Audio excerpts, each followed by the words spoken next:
dictionary in here as an iterable. We grab the key and values by doing dot items, which we've seen before. And let's make this a little bit bigger. There you go. Let's put it all the way, just so we're all clear. It's all on one line. And now, let's just see what happens, and we'll go through it step by step. I'm going to copy this and, paste it. And if I click run, look at that. I have a new dictionary that has A equal to 1 and B equal to 4. Now let's go through it one by one. Just like we saw with list and set, the first part is what we want to do with the data. In our case, I wanted key and value, which I was going to extract here in our for loop. I could have named this whatever I want though. I could have done K and V, and you might see this commonly in Python code, just short term for key and value. And then I wanted to do the power of 2 to the value. So then this is what I wanted to do. This is the action. This is the for loop that we did.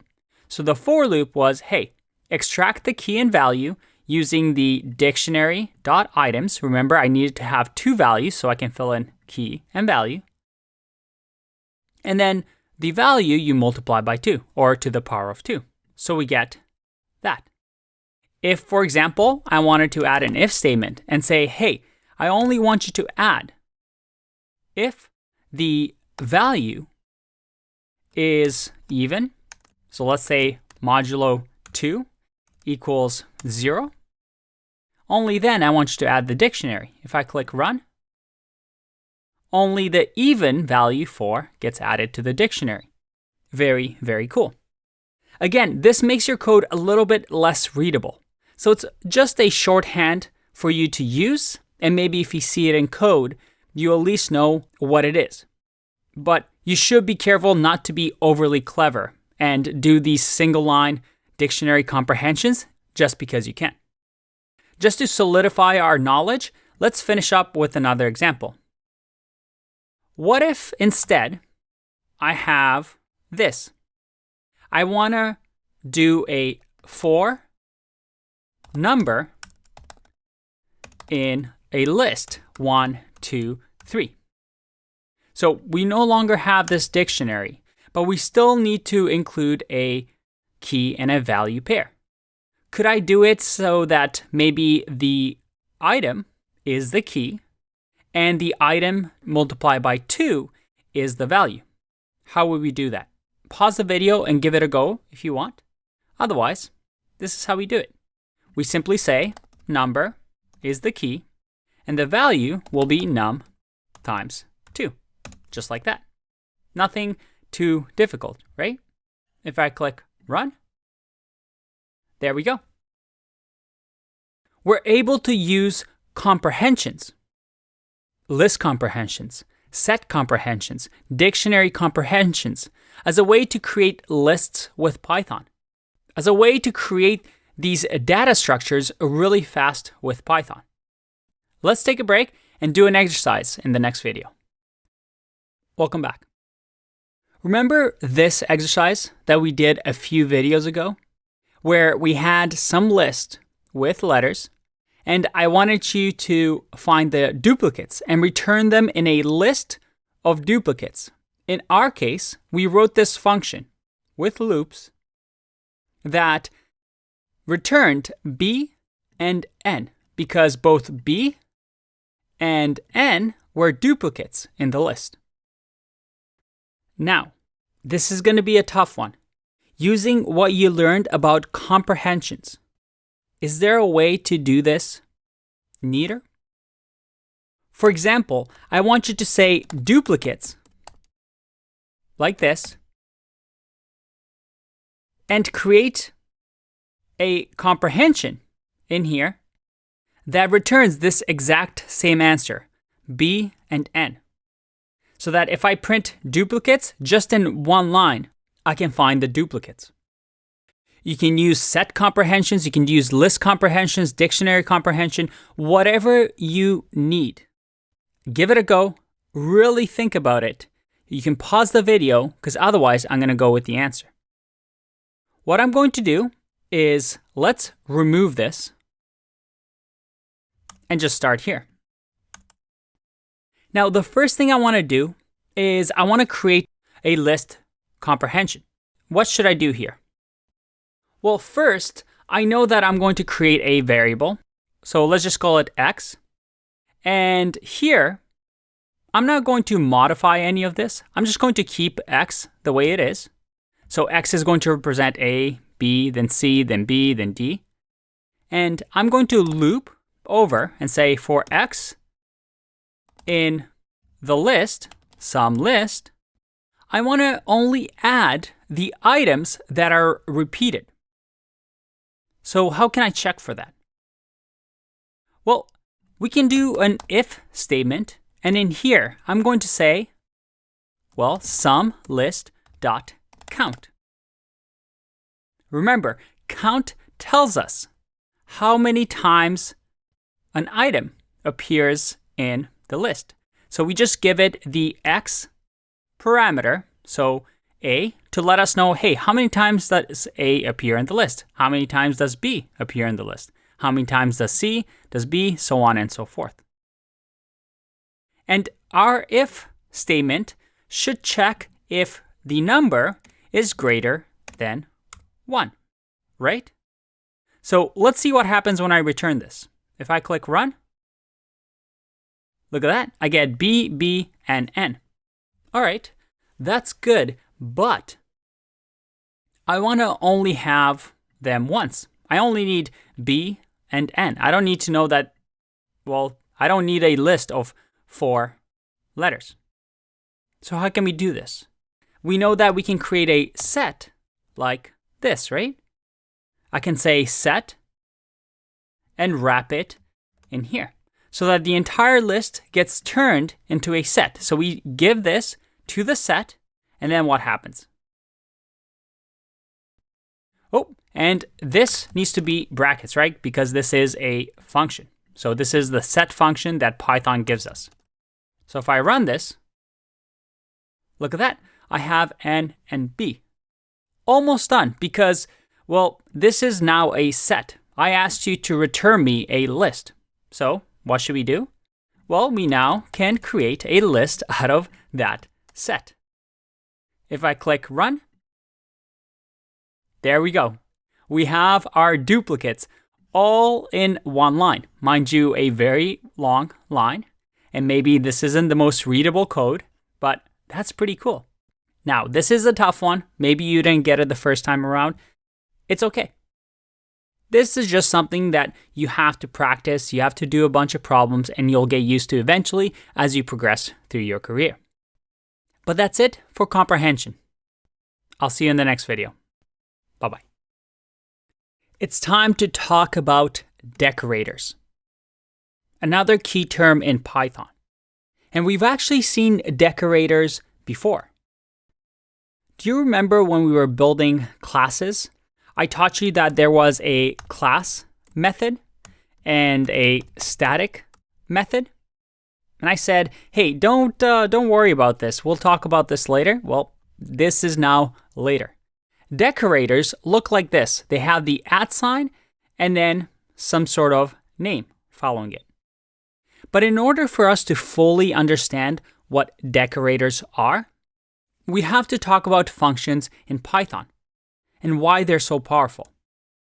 This is the neat thing about Python. In Python, functions are what we call first-class citizens. That is, they can be passed around like variables. They can be an argument inside of a function. They act just like, well, variables. Let me show you. If I create a hello function, which frankly is completely useless because all it does is say, hello. If I do this, remember what I said. Functions are pretty much just variables in Python. Again, something that is not always the case with all programming languages. So if I wanted to, I can say greet equals to hello. So that if I print greet and I run this, I get hello. What if I just pass hello like this? If I run this, well, I get the function location in memory. So I would have to use greet like this and run it, right? We have to call the hello function. Okay, what if we do this? What if I say delete hello, a keyword in Python that deletes that function?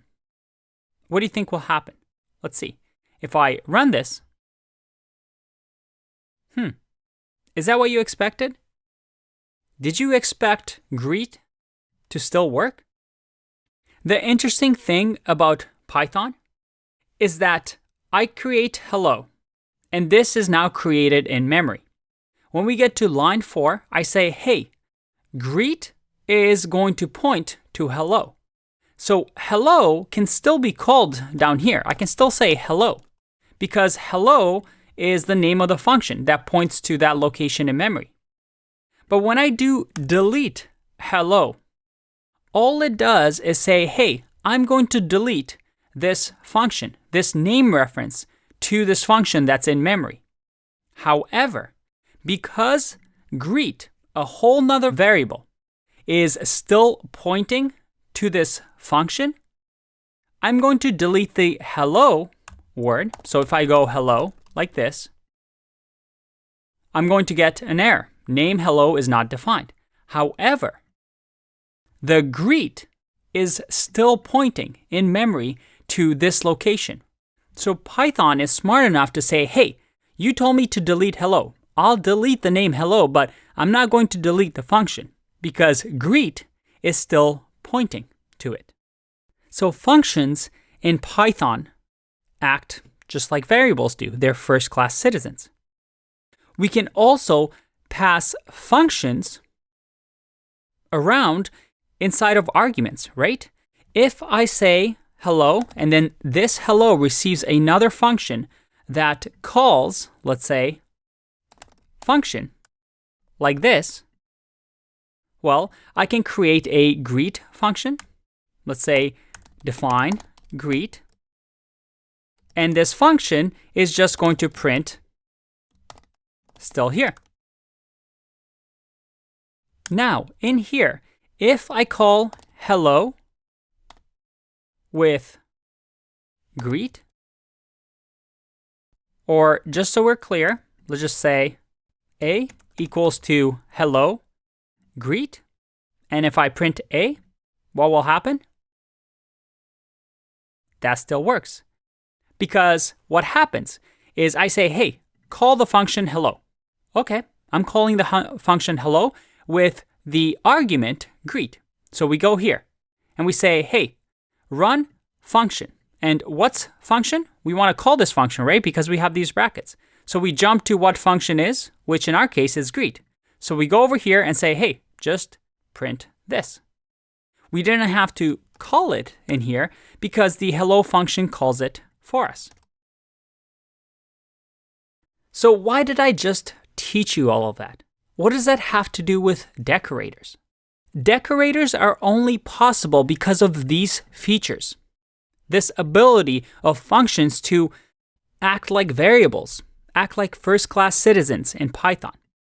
And when we start learning about decorators, underneath the hood, they're using this power of functions.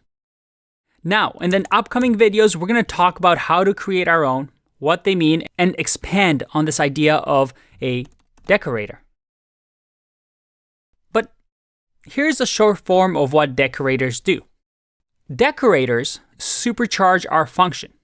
If we had our, let's say, hello function here, by adding some sort of a decorator, like this, we can supercharge our function and add extra functionality to it. It lets the Python interpreter know, I want this hello function to have some extra features. But let's explore this topic a little bit more in the next video. Promise to not get mad at me, but there's actually one other thing I forgot to mention before we can talk about decorators. I know I'm building the suspense. I know you're just thinking, hey, Andre, just tell me what a decorator is. You're wasting my time. But one more thing, quick video, I promise. We have to understand this idea of a higher order function. That is a higher order function, or HOC for short. Sounds super important, right? A higher order function can be one of two things. It could either be a function, let's say the greet function, that accepts another function. So this right here is a higher order function. It's a function that accepts inside of its parameters another function. Another way it can be a higher order function is if it's a function that returns another function. If we define, let's say, greet2 that just runs normally, but instead returns another function. So let's say in here we have define func. And this define func, let's say, just returns 5. And we return the function. This is a higher order function. A higher order function is any function that either accepts a function as a parameter or returns a function. And if you're thinking, hey, is that map function that we talked about, is that a higher order function because it accepts a function? Yep, that's a higher order function. So is reduce or filter. These are all higher order functions. All right. I promise in the next video, we're going to talk about why this is important and what decorators are. I'll see you in that one. Bye-bye. Let's finally write our own decorator. Remember, a decorator supercharges our function. It's simply a function that wraps another function and enhances it or changes it. But the best way for me to explain what it is to actually code our own. So let's do that. Let's define a my decorator. And this decorator is going to accept a function. Right away, we should know that this is a higher order function. Now in here, inside of here, we're going to call the function. But before we do that, we're actually going to wrap this function in another function. So we're going to say define the wrap function. So this is just a wrapper. And this wrap function is going to be a function that simply runs this func. And then finally, we'll just return wrap function. And notice here that I'm not calling it. I'm just returning it so that later on somebody can use it. Okay, now let's say we have a simple function, hello. And this simple function just prints hello. What a useless function. Now, why is this useful? Because now I can use this as decorator. Python, as soon as we write an A in front of this, is going to say, hey, this is going to be a decorator. And the decorator, as long as we follow this syntax of accepting a function, having a wrapper function, calling the function, and returning the wrapper function, can be used. So if I do my decorator, see how it's all blue? Now, this decorator can actually be used on top when defining our functions. So if we want to use my decorator on the hello function, we use it like this. So that when I call hello next in my program, I click run, I get hello. Okay, I know what you're thinking. You're thinking, this is a complete waste of time, Andre. Why did I have to do all of that? I could have just done this, just define the hello, and that was it. I'm so confused. Well, here's the thing. What we just did with the decorator hasn't changed anything. It works exactly as expected. But what it allows us to do is that now we can add extra functionality. Remember how I said that decorators is a function, like my decorator, that wraps, that is here, another function, which is the function that we pass it, and enhances it. So how can we enhance hello? Well, we can do anything inside of this wrapped function. For example, I can say print, and then we'll just print some stars in here. And maybe print another set of stars in here. So that when I call run, boom, we've just super boosted our hello function. How cool is that? And this is why decorators are useful. By just adding this one line, I'm able to super boost a function. So that, let's say I create another function called buy. And this buy is going to print, see ya later. By calling buy here and clicking run, well, nothing changes. But if I wanted to super boost it, just like the hello, all I need to do is just copy the decorator and use it here as well. So that if I run it, there we go. We've super boosted our buy. This is the power of decorators. By just using this syntax, I can add extra functionality to other functions. Now I know what you're thinking. And I know I also keep saying that a lot. It's like I can read minds. But you're thinking, this is a lot of magic. How does Python interpreter do all of this? It seems like, well, magic, right? Underneath the hood, all it does, well, let me show you. Based on what we've learned so far about functions, because they're first-class citizens, right? All we're doing is literally this. We're saying variable a equals hello, and wrapping this hello and calling it with my decorator. So I'm saying my decorator, hello. And then after that, I am running a like this. So let's say this was hello 2. Well, I'm just running it like so. So that if I run this, everything still works. All I'm doing is wrapping my hello function with my decorator and assigning it to a variable. So if we go step by step, we see that my decorator receives a function, in our case, the hello function. It then returns this wrapped function that has hello in here.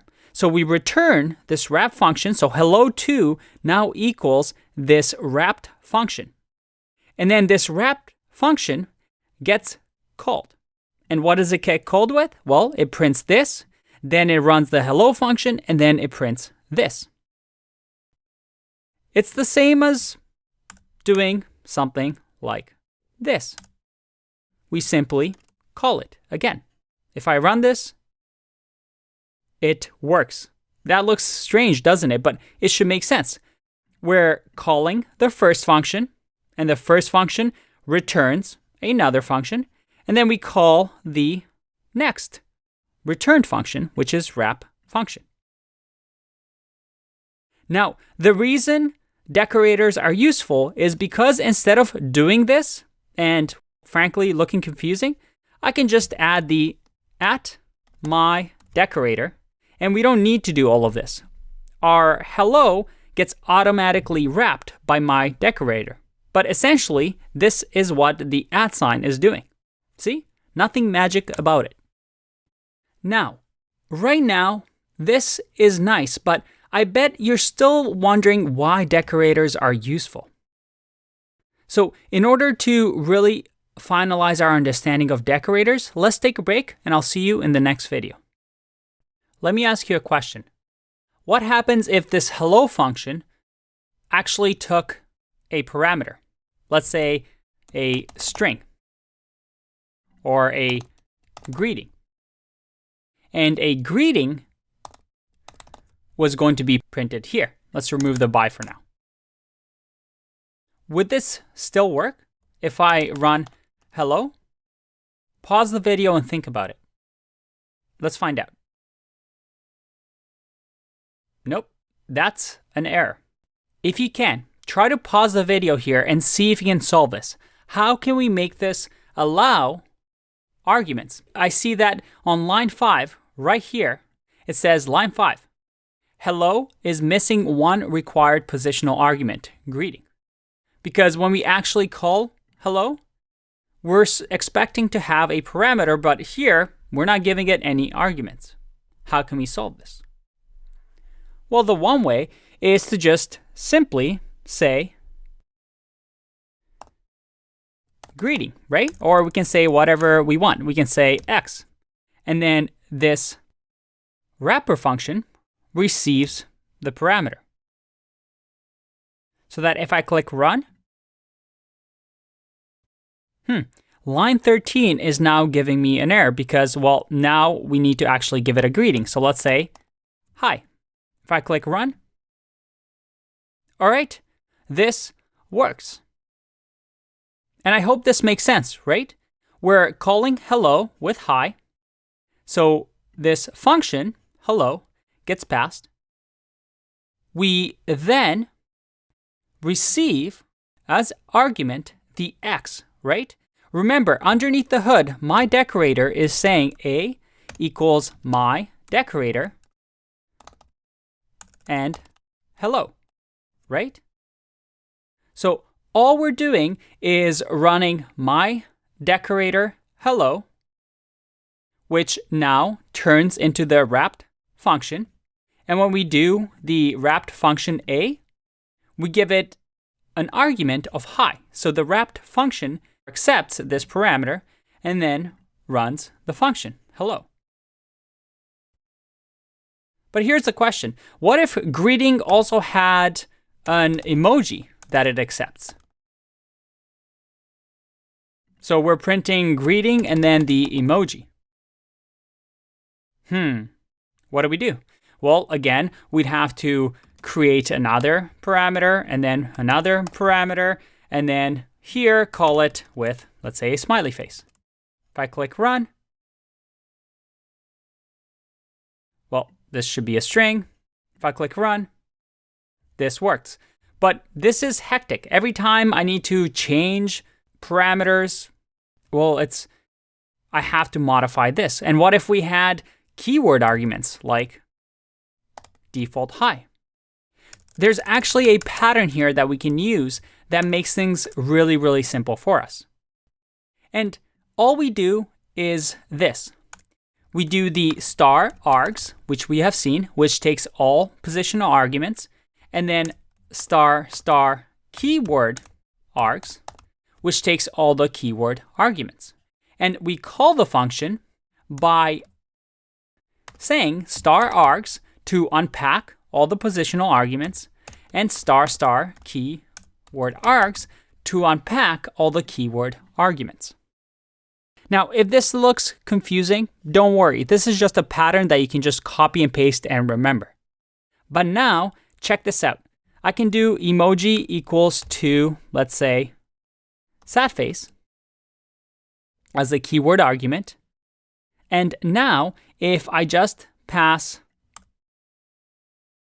hi, like this, and hit run, and let's just remove this as well, since we don't need it.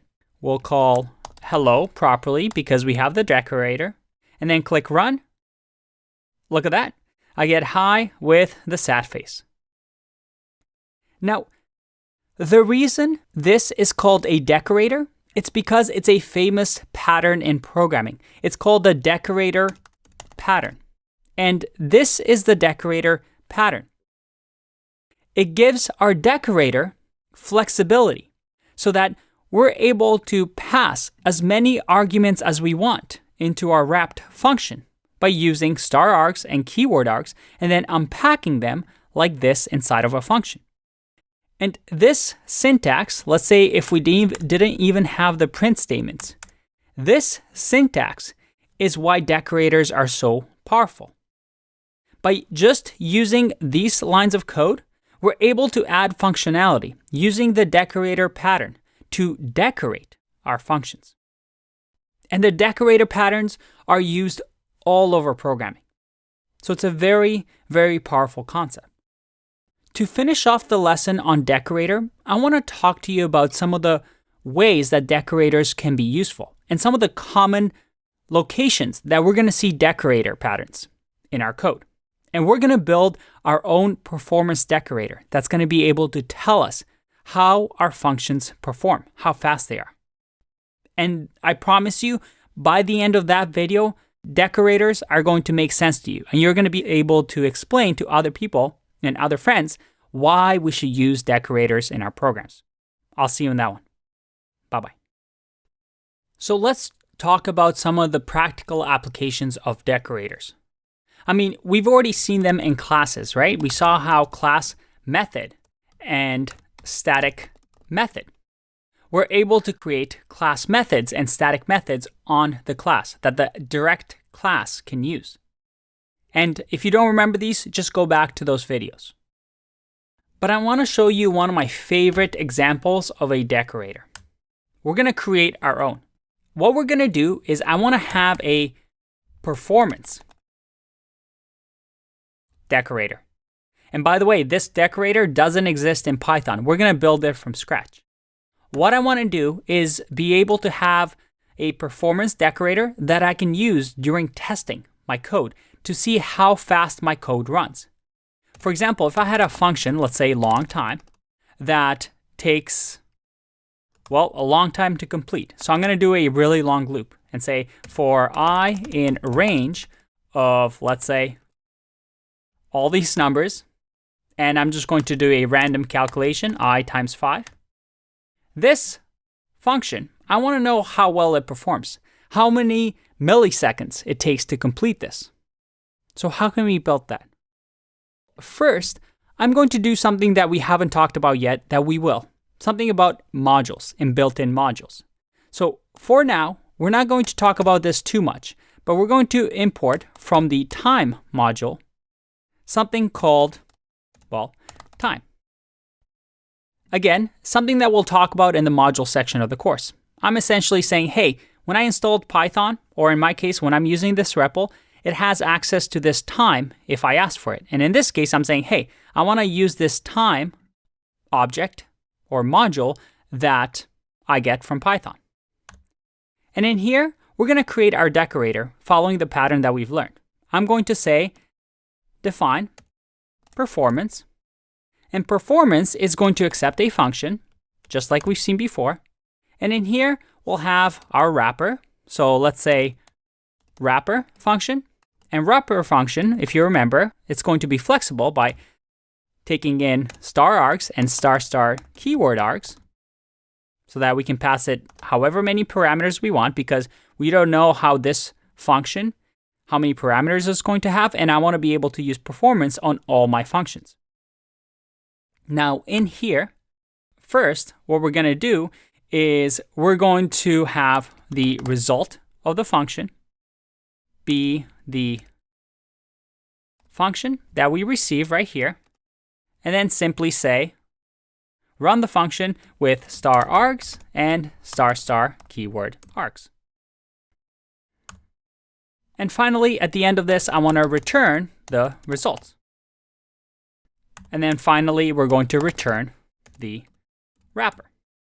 So nothing we haven't seen before. I could have just done return here or just ran the function, but I'll show you why I did it this way in a second. Right now, our function doesn't really do anything. If I click run, well, nothing happens. If I do long time and I run this function,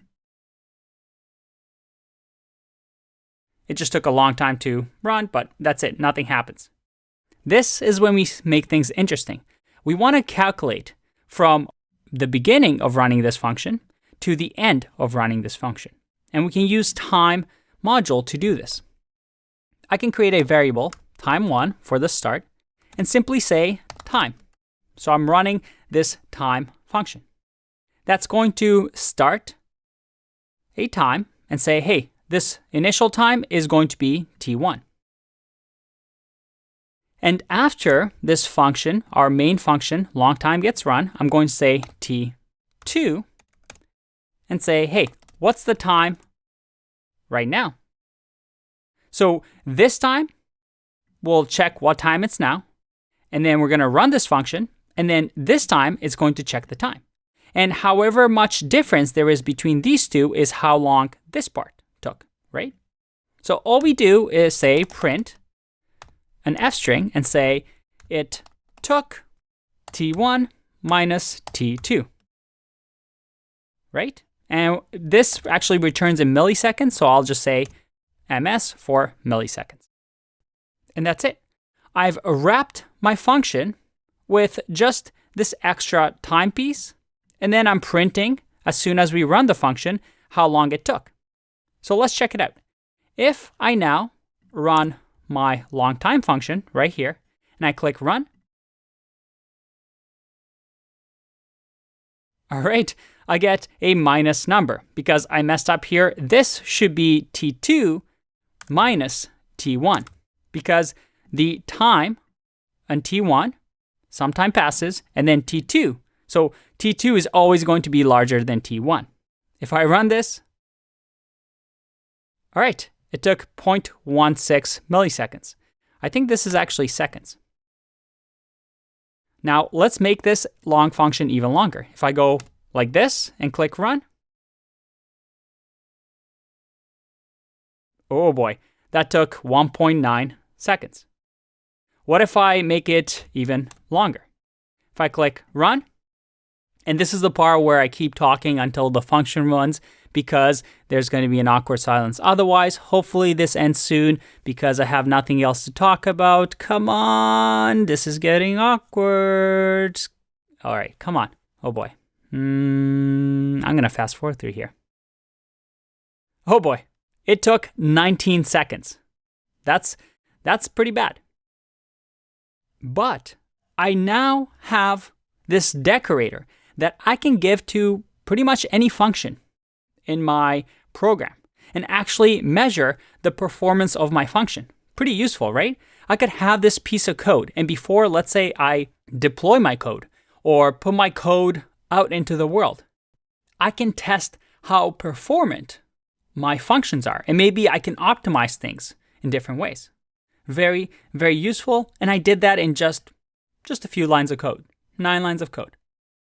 Now, mind you, this performance decorator depends on the machine and how fast your CPU and memory are on your computer. So for what took me 19 seconds might take you a lot more or a lot less, depending on your machine.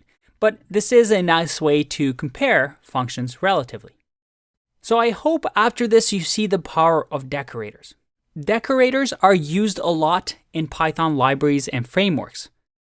Web frameworks that we're going to talk about, like Django and Flask, use decorators. Maybe you want to have some authentication decorator. So you do authenticated, where each function can only be run if the user is authenticated. Maybe they have the privilege to run a function, such as logging in to a website. Or maybe you just need a login or logging decorator that just logs and lets your database know that, hey, somebody has logged into your system, or hey, somebody has purchased something from Amazon, or hey, somebody just requested a friend request. There's so many uses for decorators. And decorator is a hard topic. You're not going to see them all over Python code. They're just an extra feature that you can use as you become more and more comfortable with Python. But I hope by the end of this all, you at least understand them to maybe one day build your own or use pre-built ones by libraries and frameworks. I'll see you in the next one. Bye-bye. An unavoidable part of being a programmer is that your programs are going to give a lot of errors. You can't avoid bugs. You can't avoid programs breaking. A simple print function here with, let's say, a misspelled word with, let's say, no comma. If I run this, we've been seeing this a lot, right? We've been seeing a lot of this red throughout this course. A lot of these errors. If I try to add 1 plus, let's say, true, click run, that works. But then all of a sudden, I decide to add hello to 1. And yet again, we see that red, this time a type error.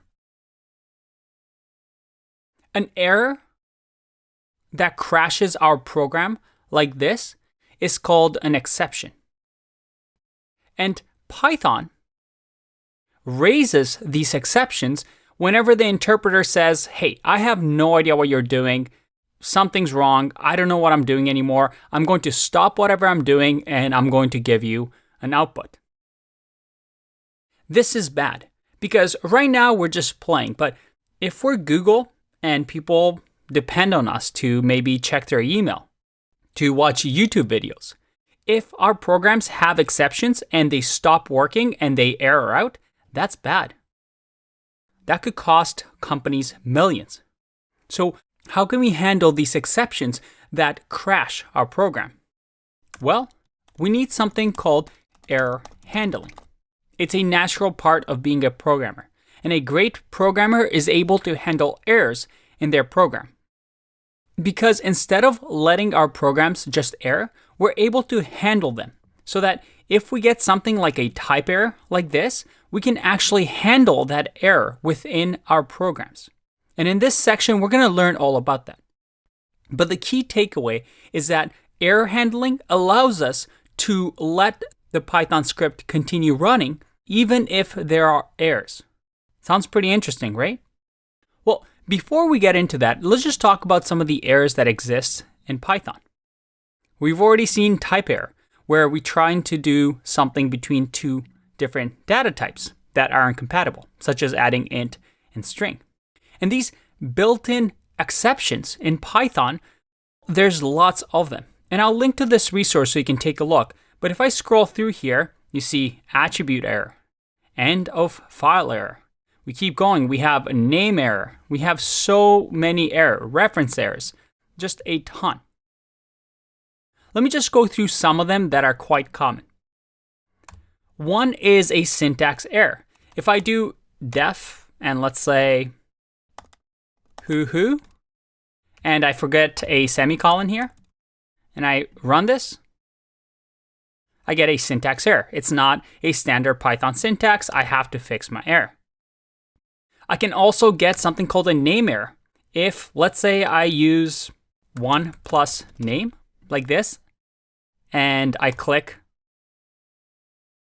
name like this, you can see the red underline here. I get undefined name. So that if I run this code, I'll get a name error. Name is not defined. We've seen type error. But what about this? What if we have a list, let's say li, 1, 2, 3, and I access li, let's say, at index of 5. If I run this, I get an index error. List index is out of range. What if we had a dictionary? So let's say we're creating a dictionary here. We'll say A equals 1, and I will just leave it at that. So this will be a dictionary. If I do dictionary here and just try to access something that doesn't exist and I click run, I get a key error because I'm accessing a key that doesn't exist. We can also have, let's say, 5 divided by 0, which should give me a 0 division error because I'm trying to divide by 0 and, well, you just can't do that. So there's lots of errors or built-in exceptions in Python. Now, you don't have to memorize any of these. Most of the time, they'll come up in your program and you'll know what they mean. but you can always use this as a reference to read them. But the question you should be asking yourself is, how do we avoid these? Because most programs aren't just us typing information. Usually programs interact with the outside world, right? When I log into my email, I let a user use their email and password. When I play a game, I let a user control a character. So programs are constantly interacting with the outside world, and they have to make sure that whatever input they get is the right type that they're expecting. Because if they receive something that they didn't expect, like number, and this number just happens to be, let's say, 0 that we give it, well, this user broke our program. So we need to handle these situations where a user might give something bad that we wouldn't want. In the next video, we're going to explore how we can handle our errors. I'll see you in that one. Bye-bye. Error handling allows us to let the script continue running even if there is an error. Let's try an example to show you how we can do error handling in Python. Let's say we wanted to create a program that allows us to take a user's input. Let's say that we ask the user for an age. So we use the input prompt and say, what is your age? And then here, all we're going to do is just print the age. Nice and simple program.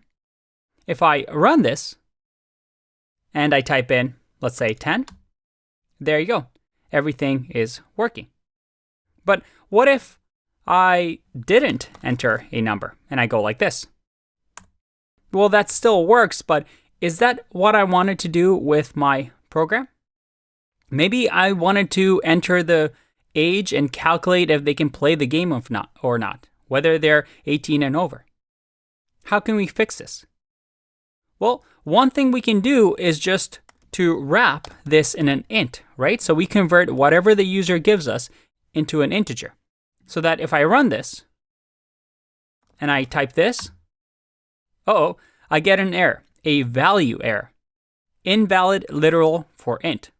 I'm trying to convert this into an integer, but it's telling me that's an error. I can't do that. So how can we fix this? With error handling. In Python, we can do it this way. We have the try keyword, which says, hey, I want you to try this piece of code. And we have to make sure we indent it. So we try this piece of code. Now, anything that happens inside of the try block, I'm able to handle, see where handling is coming from errors, with the except keyword. And except says, hey, if whatever's in here in the try block, if anything errors out, I want you to say something. So instead of having this red error that exits out of the program, do something else. Do this. So I'm going to say, print, please enter a number. Let's see what happens now. If I click run, what is my age? I'm going to just write gibberish. And look at that. I get, please enter a number. I am handling my errors here by wrapping all of my code in a try block. So I could have just copy pasted my entire file here, put it inside of a try block. And what's going to happen is instead of my program erroring out before my program crashes, it's going to run this code and then it's going to say, hey, if within this block anything happens, we'll catch it in here with the except block. And I can here do whatever I want. In my case, I can say, hey, please enter a number. But we have a problem here, right? The program just ended and we want this to keep running. I have to click run again and ask for the age once again. So how can we make sure that we keep running this until, well, the user actually enters something valid? Well, we've seen this before. We can do a while loop and say while true, run this. And if this works, well, we're going to hopefully get the age. Let's see that. If I click run, what's my age? Let's say, nope, please enter a number. What's your age? Let's try to break it again. Nope, please enter a number. All right, fine. My age is 10. There you go. I get the name 10, but it's still asking me what's my age. Ideally, I want to break out of this true statement, right? So how can I do that? Well, I can use what we call in here an else block, which we've seen before. But this works with a try except block. We put it at the end. It says, hey, try this. If there's an error, do this. However, if there is no error, else do this. So in our case, we can just say break. And you know what? We can even print thank you, just so we're nice. If I stop this and run again, and I give them my age, there you go. We're done. We broke out of the loop, and everything is good. And this try except else block can go anywhere. We can wrap our entire file in a try except else block. We can just add it into our functions inside of our each individual functions. Whatever we want, we can use. This is just another tool that Python gives us to handle errors. But let me ask you something. What if I did, instead of print age, I did, let's say, 10 divided by the age? If I run my program and I type in here 0 and I enter, I get an error. Please enter a number. But I did enter a number. This is a buggy program. Although I'm typing a number, it's still giving me the same error message. So how do we handle this? How do we handle different errors? One where it is a value error, and another one that is obviously a zero division error. Well, in the except block, I can simply give it what type of error I want to handle. And remember, these are built-in errors in here that I can just copy and paste. So in my case, I want to say this is for a value error. So that if I run my program and I type in 0, I get my error. This except block only accepts value errors. Any other errors, it does not care about. So what can we do here? Well, one option is to copy here and say, hey, let's add another except. And in this case, I want a zero division error. In case a user enters 0, you can say, please enter age higher than 0. So that if I run this now, and I do 0, I get, please enter age higher than 0. If I do some gibberish, I get, please enter a number. If I finally enter a number, look at that, thank you. Everything is working. Now here's my question. What happens if we enter another value error here? And this value error is just going to say exclamation marks. What happens now? I get, please enter a number. Because this except block is going to run only once. As soon as it catches the error it's looking for, it's going to run and then come back to the while loop. So only one of the errors will be caught. Okay, let's take a break and learn more about error handling in the next video. Bye-bye. Let's try a different example here. Let's say I'm creating a simple sum function. Yes, I know it already exists in Python, but we'll just create our own. A simple one that takes num1 and num2. And in here, we'll just return num1 plus num2. Now, if we were to just simply do sum1 and sum2, and I ran our program, well, let's print it out first. I click run. I get 1 and 2 because it just adds the two strings together. So let's just do this and click run. I get a type error. Must be string, not int. So based on what we learned, how do we handle this? Well, we can add a try block in here and wrap this function, or we can build it directly into our function. So I can say try this part, and here have an except clause that says perhaps if we get any type of error, we'll print something is wrong. If I run this,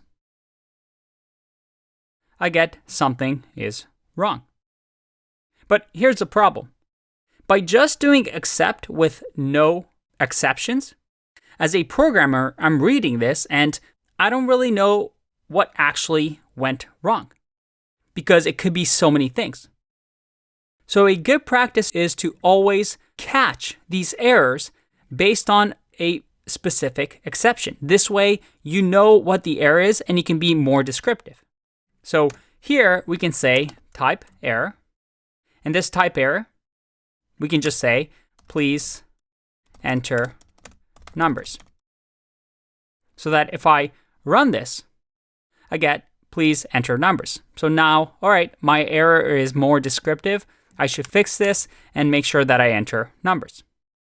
Awesome. Now, a common pattern when doing error handling is to do something like this. Type error as, and then doing something like a variable. So whatever variable we want. In our case, let's just say error. So I'm saying, hey, if you catch type error, let us use error in our error message. So I can say here plus error. So that if I run, and let's do a string here. If I run, look at that. I get the error printed. Let me just open this up a little bit so you can see it clear. Look at that. It actually gives me the error that I want. So that I can see that on line 5, on this line, I get a type error, unsupported operand. And I get a descriptive error of what is happening. So maybe I could use it in my output message. But what if I don't want to use this and I do run? All right, everything is working. Again, if I do plus error and I click run, and this is actually tricky, but it says here, during handling of the above exception, which I'm doing, another exception occurred. Oh boy, I tried to handle something and I had an error within that error. So this is sometimes tricky, but what it means is what we get out here is actually an error object. It's a built-in exception in Python. You can't add in here the way I have. Instead, we want to use an F string. So I do F, and then here pass it the error. So that now, if I run this, I get please enter number, unsupported operand, type S for plus, int, and str. So I actually get this error available to me. Now, if I was to just print this error, let's see what it looks like. If I click run, you see this is the part of the error that we get. So it's very, very useful if you want to give meaningful errors to your users. Another interesting thing you can do is something like this, where you wrap these errors together. So let's say we have 0 division error as well.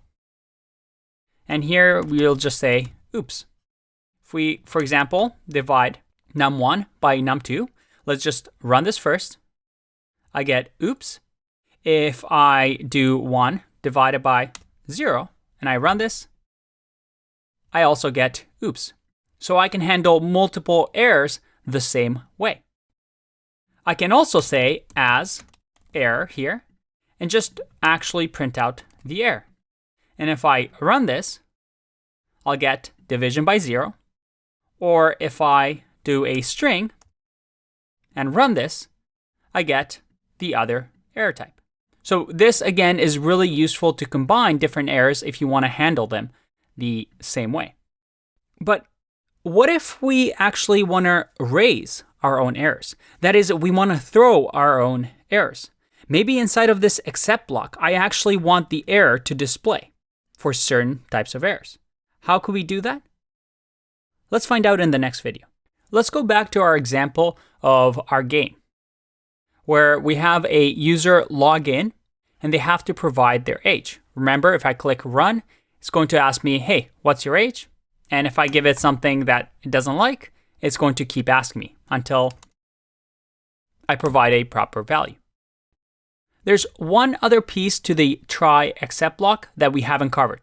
So we know that we have try, we have except, and then we have else. But there's also another thing called finally. And finally runs at the end after everything has been executed. Let me show you. If I do print, let's say, okay, I'm finally done. Let's see what happens. If I click run here and I give it a proper age, I get thank you because my try block succeeded. Nothing has failed. I go to the else and I say thank you. And now I break out of the while loop. But finally says, hey, no matter what, at the end of it all, I want you to finally do something. Let's see this in action if I do something like 0. I get, please enter age higher than 0. But then also still get, okay, I'm finally done. What if I enter gibberish? I get, hey, please enter a number. But also, okay, I'm finally done. So finally runs regardless at the end of everything. Why is this useful? Maybe you're working on a game server and you want to make sure that you log out any activity on the server. So let's say a user tries to log in, even if they try to enter the wrong information. We want to log that activity so that maybe we can detect that there's people trying to break our program, or just to have our records that, hey, this user has tried to log in 10 times. So finally is very useful. Now, let me ask you a question. What happens if I do something like this? Let's say I have here continue and maybe another break statement here. And then maybe inside of here, I'm also going to have a print. Can you hear me? What happens if I do something like this? Pause the video if you need to. Otherwise, I'm going to hit run and see what's going to happen. What is going to happen if I enter 0? Ready? I get, please enter age higher than 0. Because I get a 0 division error, it catches here, and then we break out of the loop. The finally gets run, but print never runs because, well, we break out of the loop, and remember, this is surrounded by the loop. Let me remove this so we can see it better. Okay, what happens if I do something like this? What if we run the program again, and this time give it gibberish? Let's find out. I get, please enter a number. Okay, I'm finally done. And then what's your age? So what happened here? Well, we tried this. We got an error, a value error. It says, hey, please enter a number. And then it's going to continue. Now continue, instead of break, doesn't break out of the loop, out of the while loop. Instead, it comes back to the top. So it's going to try again this part. What's your age? Okay, so what if we finally try to log in properly and give it, hey, we're 18. What happens next? There you go. I get, thank you because we've tried it, everything works, so no exception. So we're going to get thank you. And then we break out of the loop. So once again, this print never gets printed. Can you hear me? But then finally, okay, finally is done. If we didn't have this break statement here, and I click run and give it 18, oh boy, finally, I can hear you. This print finally gets printed because we don't break out of here, we don't break out of here, and then we run this line. Hopefully that makes sense. That was a bit of a trick question, but you're starting to get the hang of it. I'll see you in the next video. Bye-bye. So we've just created a program that isn't going to error out. Hopefully, at least with value errors and zero division errors. But sometimes errors and exceptions can be so severe that we do want to stop our programs from running. We do want to catch them like this with the except block, but at the same time, also stop whatever the program is doing. Maybe instead of print, we actually want to display that red here and says, oh, something bad's happening, stop that. Well, in that case, we either don't use the except block, or in here, we can say raise value error. Now, this is rare that you would have to do this. There are some specific use cases, but here you would just write a message saying, hey, cut it out. So that if I run this, well, if I type in a valid number, I get, please enter a number. Okay, I'm finally done. Because I raise a value error, and it throws in here, into the except block. So I'd have to remove this. And if I remove this like this, and hit run, enter 5, and look at that. I get a value error. Hey, cut it out. So I'm able to throw my own errors.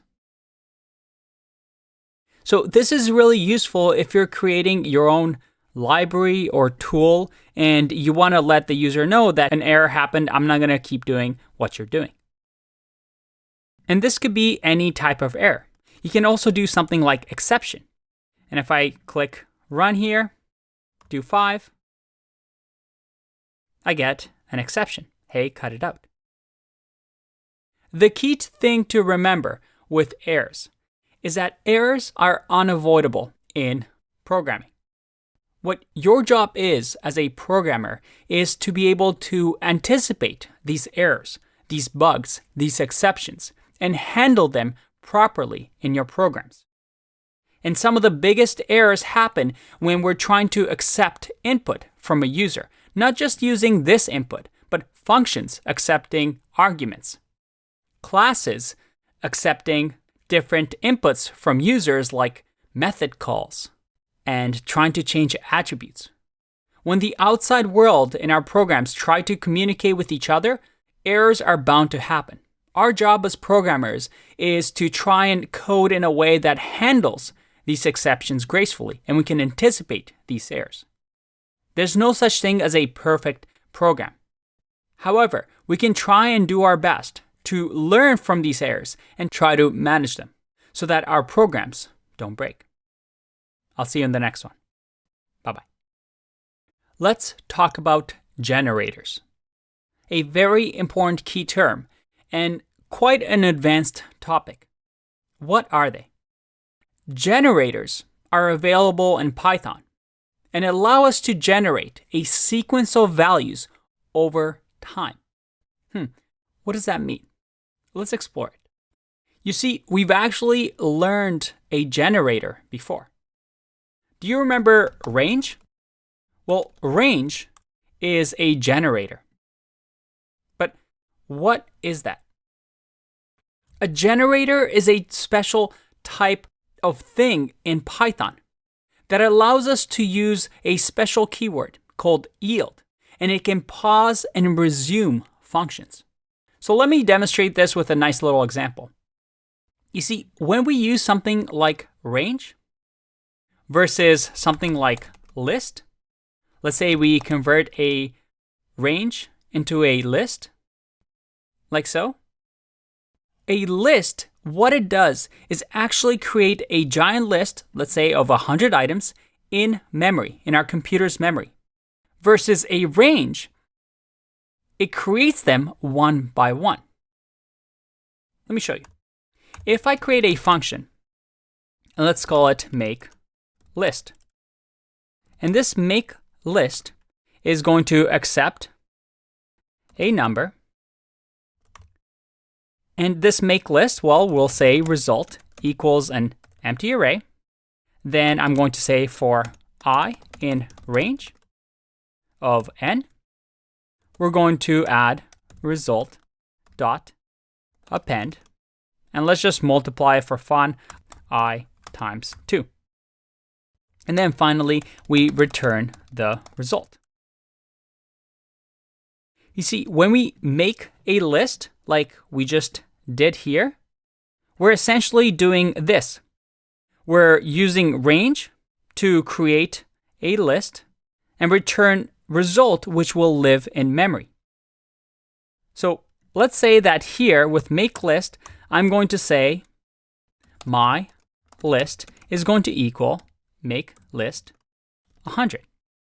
When I print my list and I click run, and make sure my parameter here is the right name, and make sure I can spell append, we get our list. But this list over here lives in our memory. My list is pointing to a location in memory. So this is taking up space right now. Now, range is a generator. And a generator is a little bit different because this is not being held in memory. When we do this for loop, this range doesn't create on its own a giant list of, let's say, 0 to 99, and then it starts iterating. No, with the for loop, it's going to say, hey, as a range, I'm going to give you first the number 0, then I'm going to give you the number 1, then number 2, then number 3, then number 4, all the way to 100. So in memory, it never ever creates this list like we have with, well, my list. And this can get pretty hectic, right? Let's say we want to create a giant list now. Let's say that I want to create a list with, well, this entire array. If I wanted to, let's say, print here this giant list, and I click run, oh boy, you see that? That's a lot of memory that I'm using up. And once it's done, which it's still going, only then can I use this list, and it's going to access that list in memory, and then we're able to use it. A more efficient way is to use a generator and actually generate these one at a time without taking space in memory. Now, in order for us to learn how to do that with generators and how to actually use them, we need to go to the next lesson and revisit some old knowledge. I'm going to let this complete. In the meantime, I'll see you in the next video. Bye-bye. All right, this massive list finally finished being entered in memory. But remember our key terms. Remember how I said a list is an iterable? What was an iterable? Well, an iterable is any object in Python which we're able to loop through. Underneath the hood, it has the dunder iter method. So when the object is created, this iter allows us to have an iterable object that can be iterated over. To iterate something, or iteration, is the act of taking an item from an iterable, doing something to it, then going to the next one. When we use loops, like for loops or while loops, we call that iteration. It's the process itself. And generators are actually iterable. That is, everything that is a generator is iterable. You can iterate over them. But not everything that is iterable is a generator. For example, a range is a generator. So that is always going to be iterable. But a list is an iterable, but it's not a generator. So a generator is a subset of an iterable. I know those are a lot of words. Hopefully you're still with me. The difference between a generator and a regular iterable is the way we implement them. So let me show you a general way to create a generator. Let's clear this code and define our own generator. And generators are usually functions. Just like range is a function, generators are usually created this way. So let's say generator function. And this generator function is going to have a for loop that is going to loop over a range, just like we had before. But the difference here, let's actually bring back the code that we had previously. Just going to comment this out so we can see it in terms of difference. The generator function is going to create, let's say, these many items. But instead of returning like we would in a regular function, we're going to use a keyword called yield. And here, we're going to yield the I, so the item. So notice the difference here.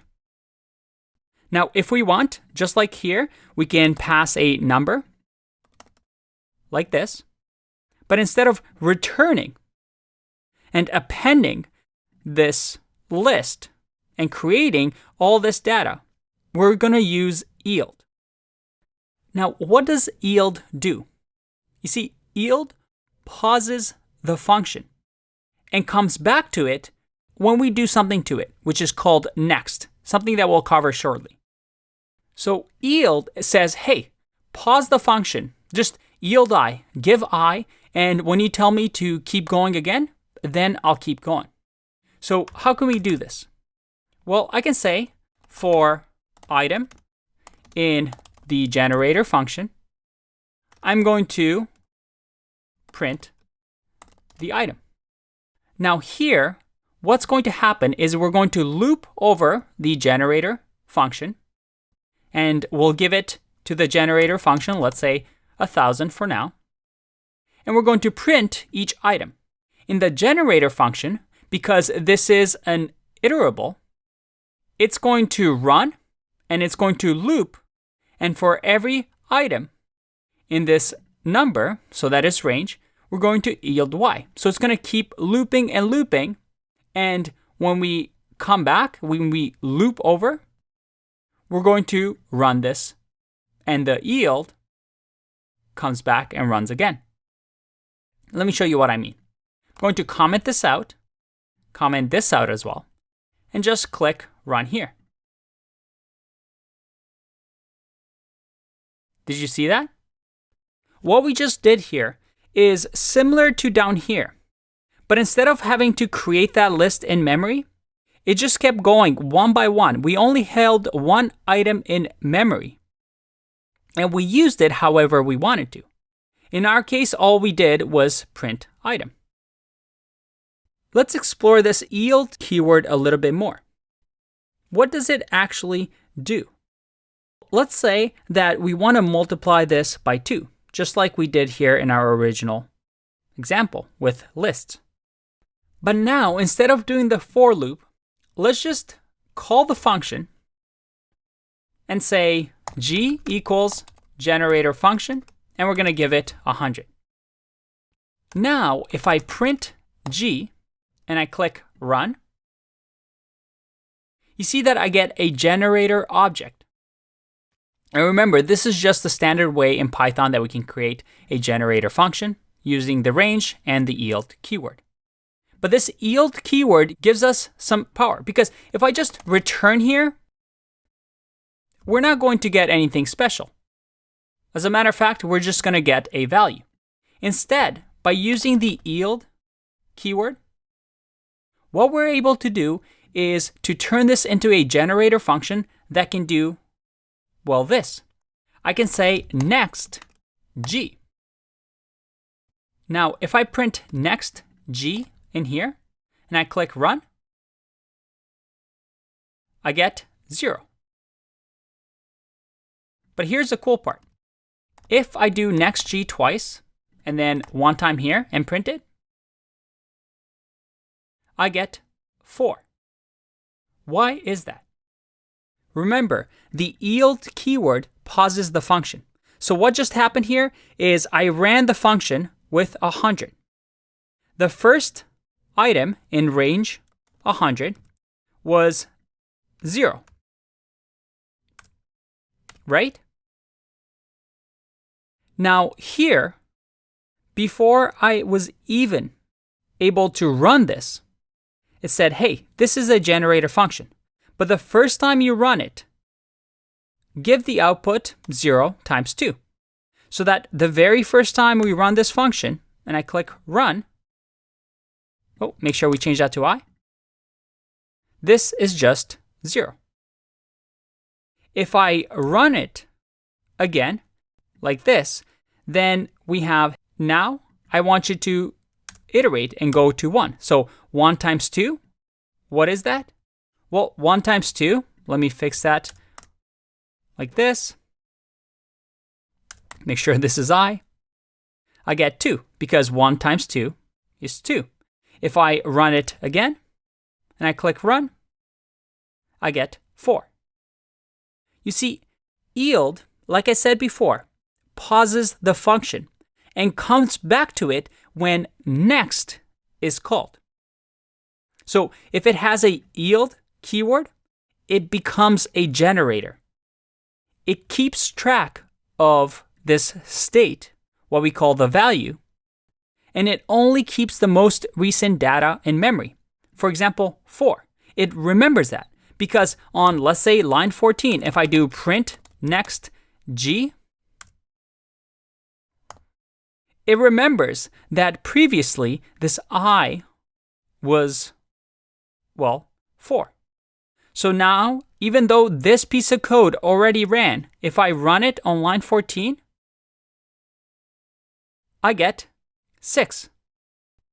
Because 3 times 2, well, is 6. Remember, because it gets multiplied by 2. So let me ask you this.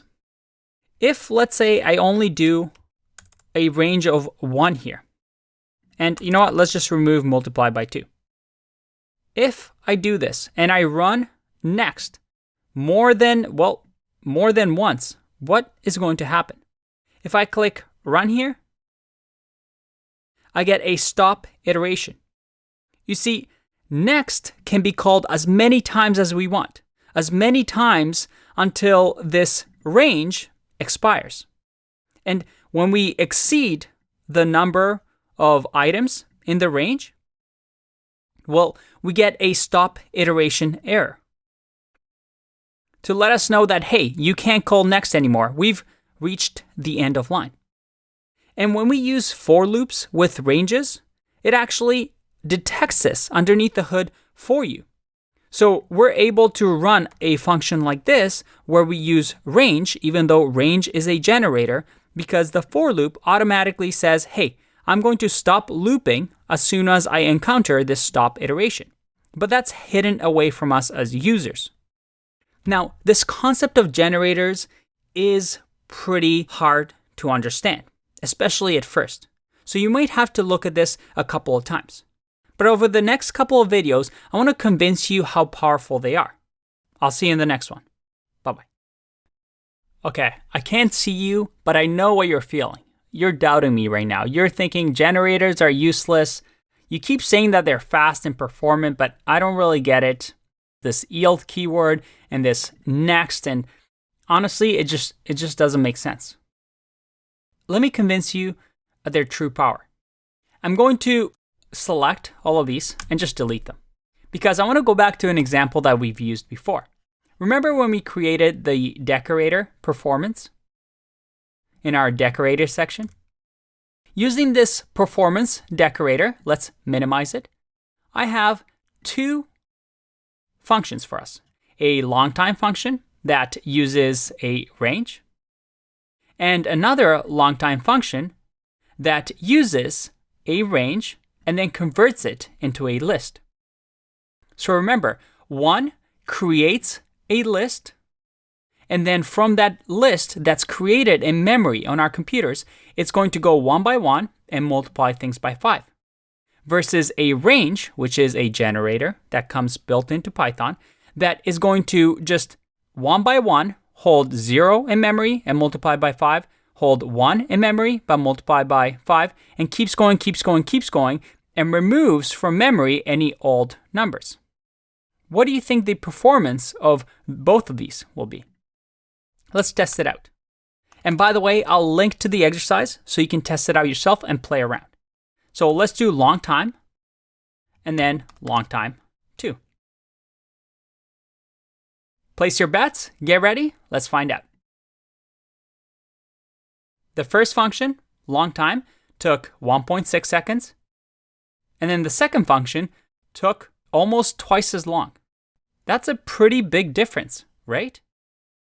But right away we can tell, all right, this is definitely more performant than, well, long time 2. Let's run it again just to test our assumptions, make sure it's correct. This time it took 1.8 and then 2.6. All right, this is so much faster, even though they both do the same thing. And think of this if you were Google. Think about how much data Google has. If you're working at Google, and imagine if this was even bigger, if this was even longer. If you can perform a task that much faster, use up a lot less resources than what Google has, I mean, they would love you. Because with generators, we're able to not hold things in memory, not have to consume all that resources, and instead process data efficiently. And look over here. I was able to solve this function in 16 seconds. I mean, yeah, that took a long time, but long time 2 actually couldn't even make it. It killed the process. If this was a Google server, that's a server that just died and is completely useless. So generators are really, really useful when calculating large sets of data, particularly if we're using long loops, where we don't really want to store that memory, and we don't need to calculate everything at the same time, maybe one by one. And a lot of libraries in Python, underneath the hood, use generators instead of using lists because they're so much faster. So remember, to create a generator, all we have to do is create a generator function that we want. And then in here, we can just simply loop over some value that perhaps we give it to a range, or we can just accept as parameter. And all we need to do is simply yield that result and do whatever we want in this block, but make sure we pause the function so that later on it can be used as a generator function. So we can do something like a for loop and say item in gen function and give it some sort of parameter. Welcome back. I want us to understand how things work underneath the hood.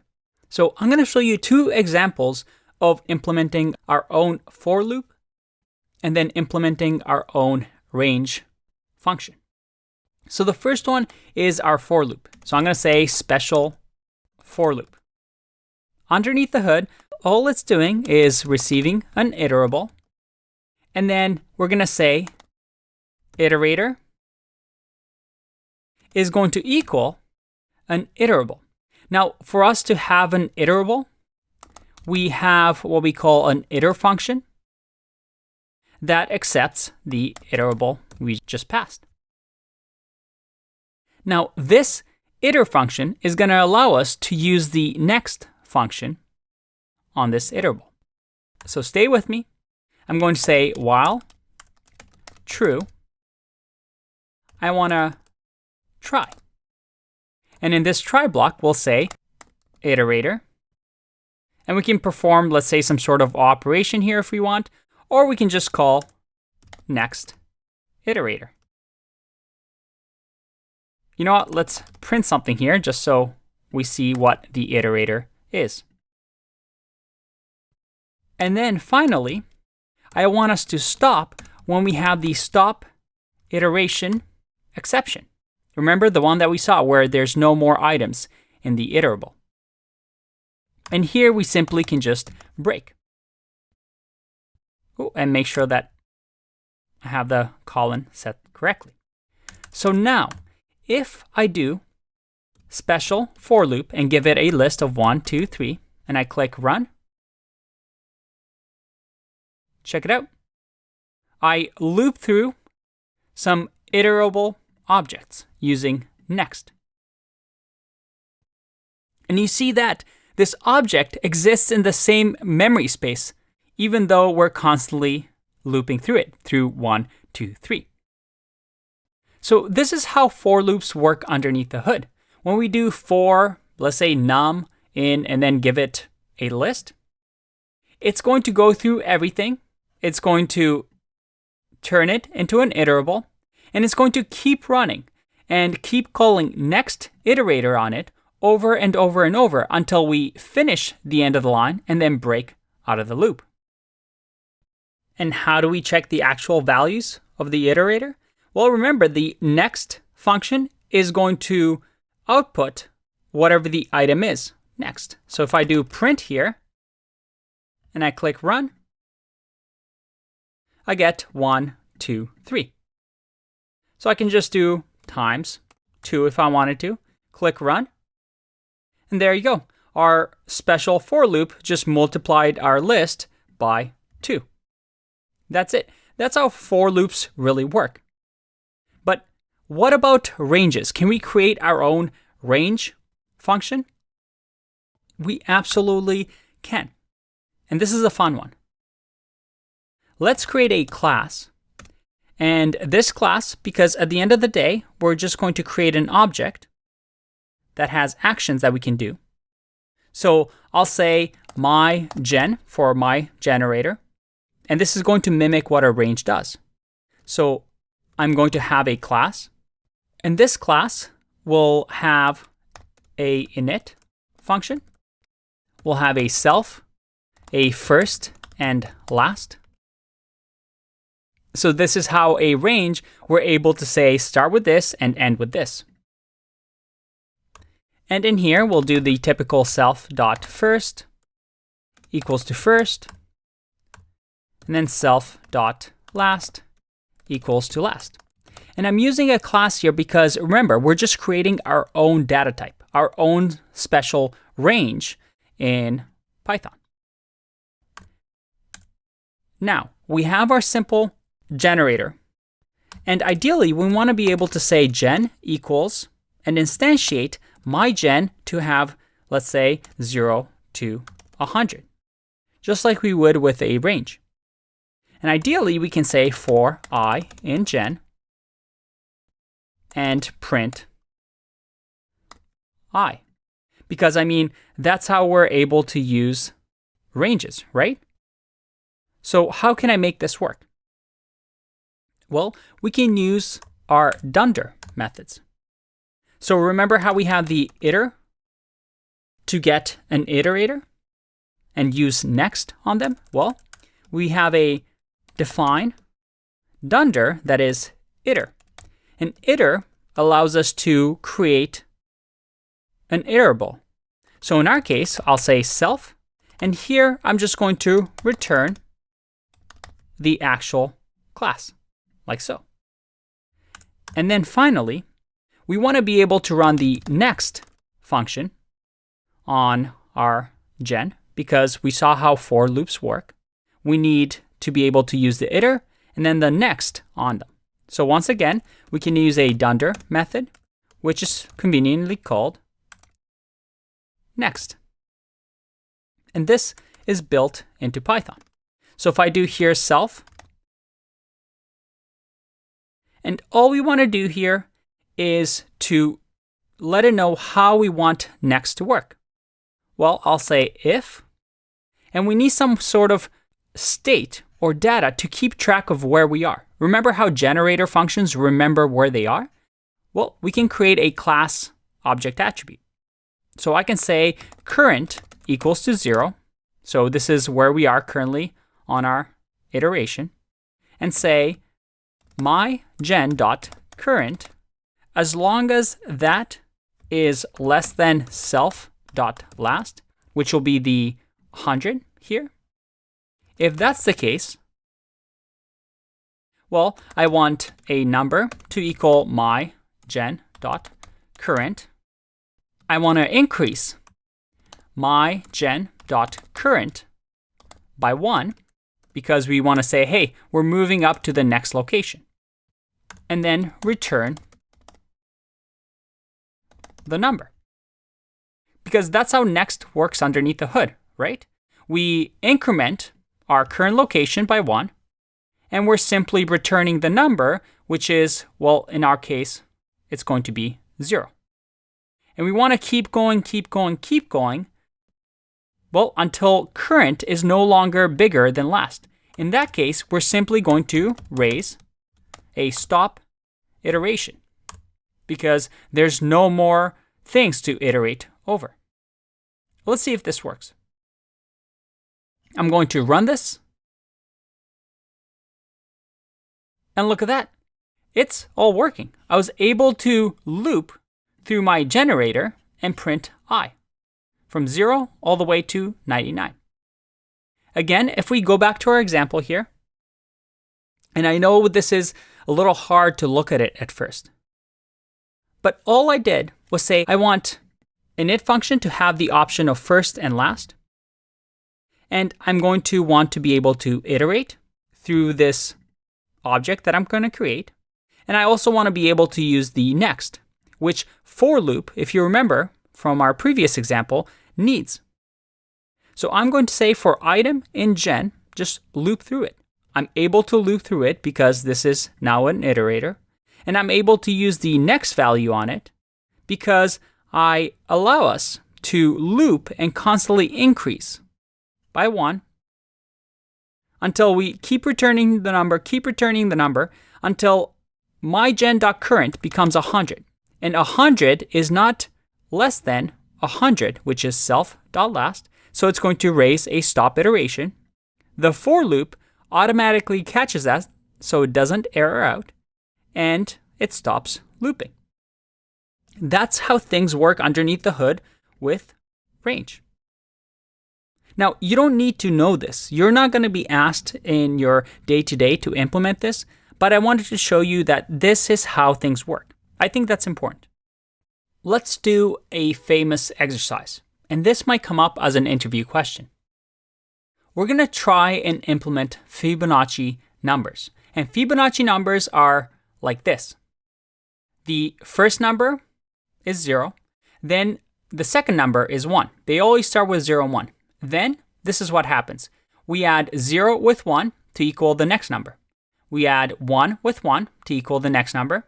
We add 1 by 2 to get the next number, 2, 3 to add the next number, 5, 8 to add the next number, so on and so forth. As you can see, this grows exponentially. Well, it grows really high, really fast. And this sort of numbering actually shows up in nature a lot.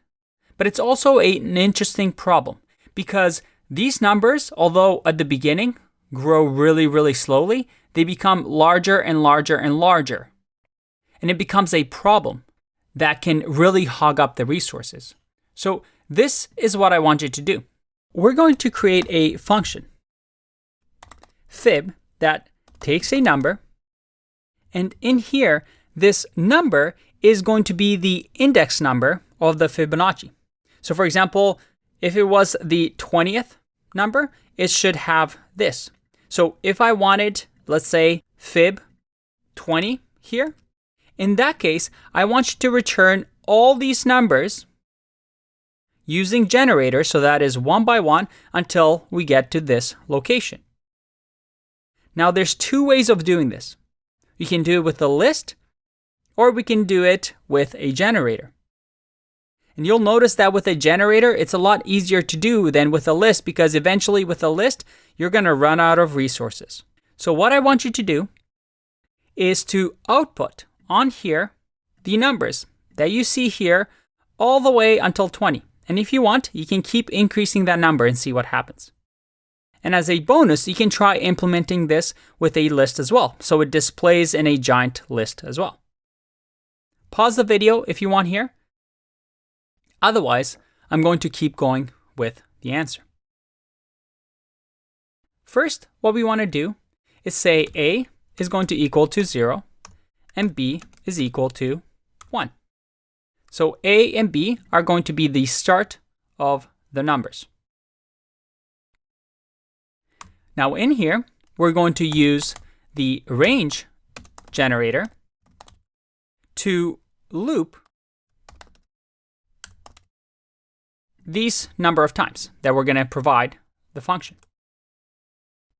Now in here, first, I want B to now, or A to now equal whatever B was, which is 1, and B to be whatever the next number is. Remember the rule with Fibonacci. We add the first two numbers to get the third number. So we have A, B to get the next number, then A, B to get the next number, and then A, B to get the next number. So the first thing I want to do is to actually yield A and say, hey, just give me whatever A is, and then pause the function until the next part. After that, after the for loop goes to the next part, I'm going to say I want A to equal B, and I want B to equal A plus B. Let's see if that makes sense. I'm saying, hey, return or yield A from this list, so it'll be 0 at first. Then I want you to make A equal to 1 now because we're moving over. And then I want B to equal 1 because A has turned into 1. And then the 1 previously. So B becomes 2. If we look over here, that's what we want. We have A and B here, and then we want to move over just 1, like this. So B should still be 1. So what we might want to do here is to actually not modify A until we are able to do A plus B. So how can we do this? Well, we can simply say, let's say a temporary variable, and this temp is going to hold on to whatever A was when we get here, which is 0. And then we're going to modify A to equal 1. And then B is going to be, instead of A plus B, will be temp, which is 0, plus whatever B was originally, which is 1. I know this can get confusing. You might want to pause here and maybe print and see exactly what's happening. But hopefully our function works now. If now I do something like for x in fib and give it, let's say, 100. And let's just print out the answer. So print x. And I run this. All right, look at that. I get all my Fibonacci numbers. Let's do 20 like we saw in the example. If I click run, I get 4181. So I'm at 19 because remember our count starts at 0. So technically here, if we want, we can do 21 here, click run, and we should get 6765, which is what we get here. Very, very cool. But you can see how the number increases dramatically as we increase to 1,000. Now, if we were to do this in a list, it would look something like this. Let's copy here. Now, fib2 with a list would mean that we have to add a list in here.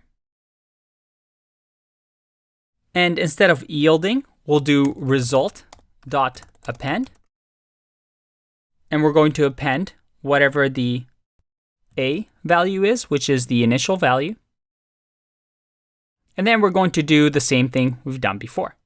So instead of yield, we're now just appending to this list. And at the end, we just return the list result. Now, if I return this, let's say fib2, and give it 100, and I click run, let's comment out the original one with the generator. Well, we should probably print this, shouldn't we? So let's do print and click run. All right, that's a massive list. Now, if we were to do 1,000 here, you see that it's taking quite a bit of time. What if we do 10,000?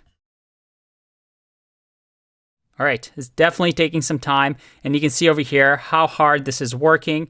You know what? I'm going to stop it and go back to our generator way, and let's do 10,000 here.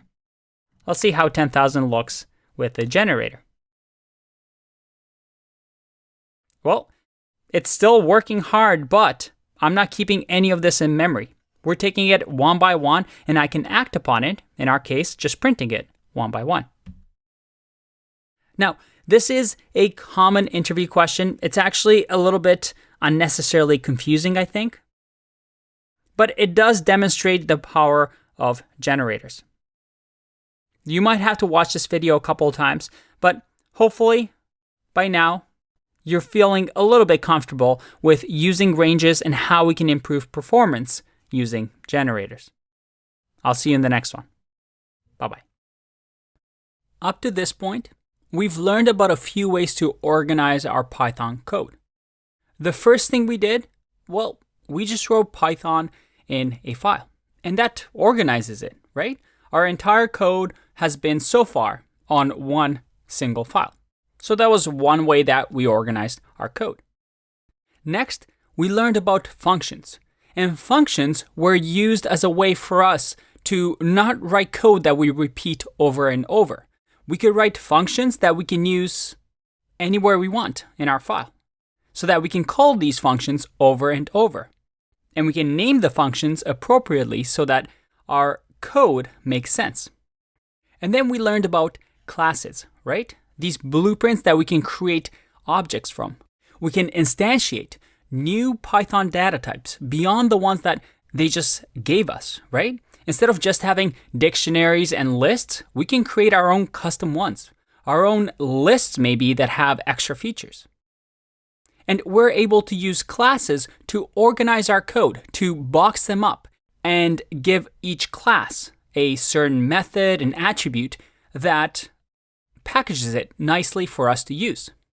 We also learned about functional programming and how, unlike, let's say, object-oriented programming, where we see a lot of classes, with functional programming, we just use a lot of functions, a lot of pure functions.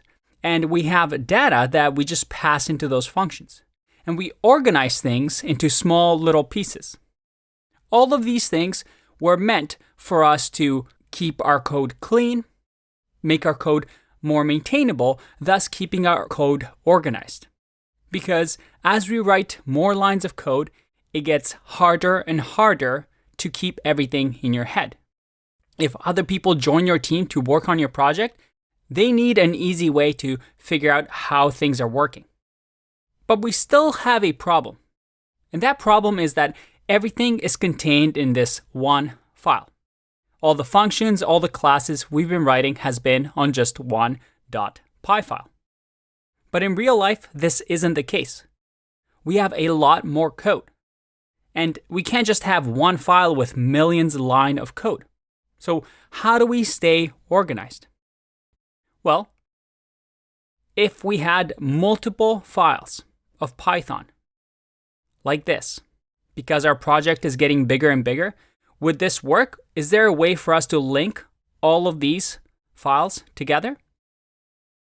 As a matter of fact, there is. And this is very common practice all across industry. And we call this way of organizing code modules. And modules are simply, well, these files. Each one of these files, each .py file is a module. And by building these modules, kind of like we built different functions, kind of like we built different classes, because inside of these files, we can have classes, we can have functions, but we can also have different files, so a layer higher to divide up our code. And in this section, we're going to learn all about modules and try to master it and see how we can write organized code. Let's have a look. You can see over here, if I click on files in our REPL, we have main.py. And every time I click run, this file got run. But what if we have more files? What if I add another file here, and we'll call it utility.py. So based on what I just taught you, these two things are what? They're modules, right? Main.py is a module, utility.py is a module. And when writing modules, we use the same principles as variables in Python, which is snake case. That is, if there's spaces, we use underscore, everything is lowercase letter. So how do we divide up these modules? And this comes with practice. When you're just beginning, it's hard to say, hey, what goes into what goes into what file? But it's similar to classes, right? Similar to functions. We want to divide up our code into chunks that make sense. Again, let's say we're working at Netflix. We might have a file dedicated to videos. We might have another file or module dedicated to the login of a user. Maybe another file dedicated to analytics and figuring out recommendations for users. We want to group these classes and functions together inside of a file that makes sense. Now, one of the most common ways to use a module is something like a utility. Let's say we want to create a utility module. That is a module that has a lot of, well, kind of like a tool belt. Very simple functions that we can use all across our project because we can imagine here having multiple files. So let's create a very simple example. I'm going to say a multiply function exists here. And this takes a num1 and num2. And in here, we're simply going to return num1 times num2. A very simple function. And once again, we'll also have a divide function. And yes, this is kind of useless because we can just use the plus or the divide operand in Python, but stick with me here. I'm trying to show you an example. All right, so num2. I'm going to return num1 divided by num2. Nice and simple. So this is our utility module that has all these functions for us. Now, notice here that we're actually not doing anything in this file. I'm simply defining functions, but I'm not running any of the functions. But let's say we have this utility module and I want to use it in my main.py file. How would we go about doing this? Well, the way we communicate between these two files is quite simple. All we need to do is use the import command. We import and then give it the file name that we want to import. What do we want to import? We want to import utility. Just like that. And notice that I'm not adding the .py because we assume that whatever we're going to import is going to be a Python file. So we don't need to do that, just the name, just like that. Now let's print utility here. If I run this, whoa, do you see that? We have module utility from, and then this is a file path that this website generates for us. So it doesn't really matter. Now, there's a few things that happened here. One is that we generated this py cache folder, __ py cache.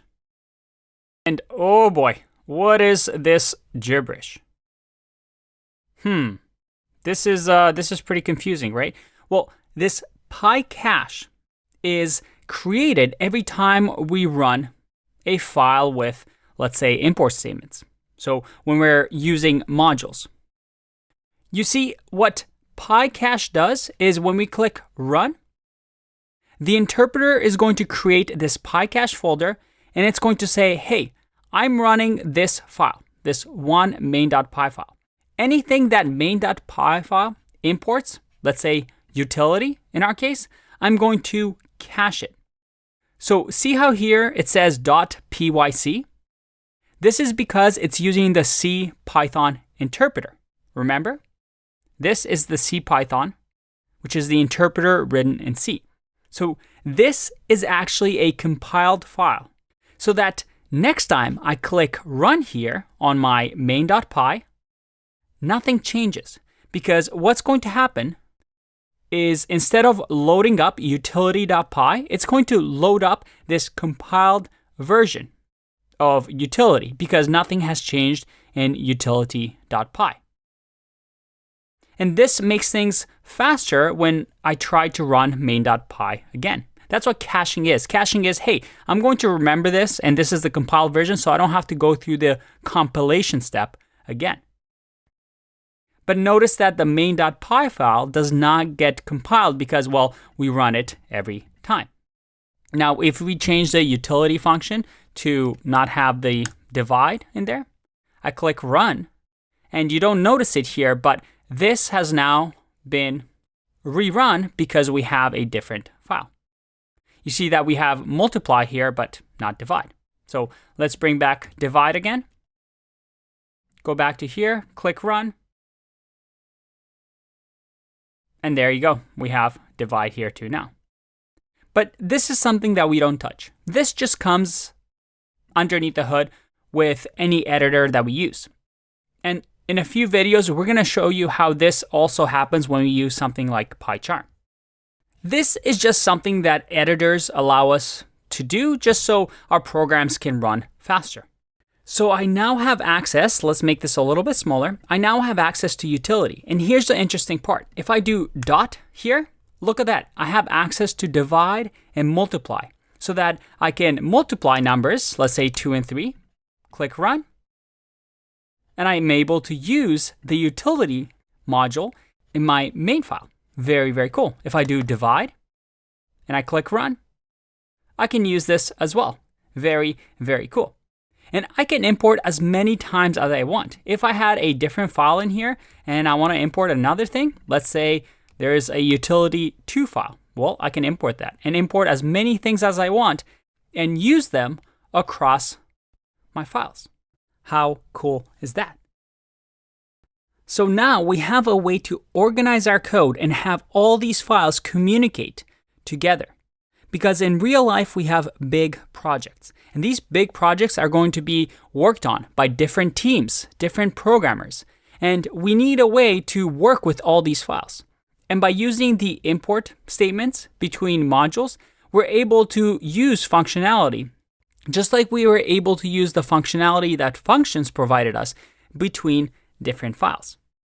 And most of the time, if you're working at a company, the first couple of lines on a .py file are usually import statements because usually you're communicating with other files. Let's learn some more in the next video. Welcome back. We just learned about modules, but let's say our project is getting even bigger. We have this main file, we have some utility, but let's say that we're now working for Microsoft and we have a new, let's say, shopping functionality, an entire, let's say, shopping area where you can buy Microsoft t-shirts. Well, we can now create a folder, so we can add folders to our project. And inside of this folder, let's say we have a new file, and we'll call this the shopping cart.py. So now this shopping cart.py is a folder in our project. You see that our project is getting bigger and bigger. And let's say that here we just have a function called buy, and we give it an item. And let's say here we have a cart variable that, let's say, adds. It's not a very sophisticated buying system, but for our example, it should be fine. And then we just return the cart. Now in here, we have this buy function. And let's say in our main file, so up here, we want to also import our shopping cart buy function. How can we do that? Well, if we try to do shopping cart like this, remember that's the name of our file, you see that I get an underline. It says imported but unused. Okay, so does that mean I can use it? Let's see. I'm going to say shopping cart, and if I click run, module not found error, no module named shopping cart. You see, what we've created here is what we call a package. A package is simply a folder. And we learned about module, which is these files, these Python files. A package is a level up. A package is a folder containing modules. So you can have a package with multiple modules inside of them. So this shopping cart is a module, but this shopping is a package. So the way it works when we import from a package is we say the package name. So what's the package name? It's shopping. And then we do a dot. So dot shopping cart. So package name and then the module name. Now if we do this, let's see if this works. Let's say I do shopping dot shopping cart now.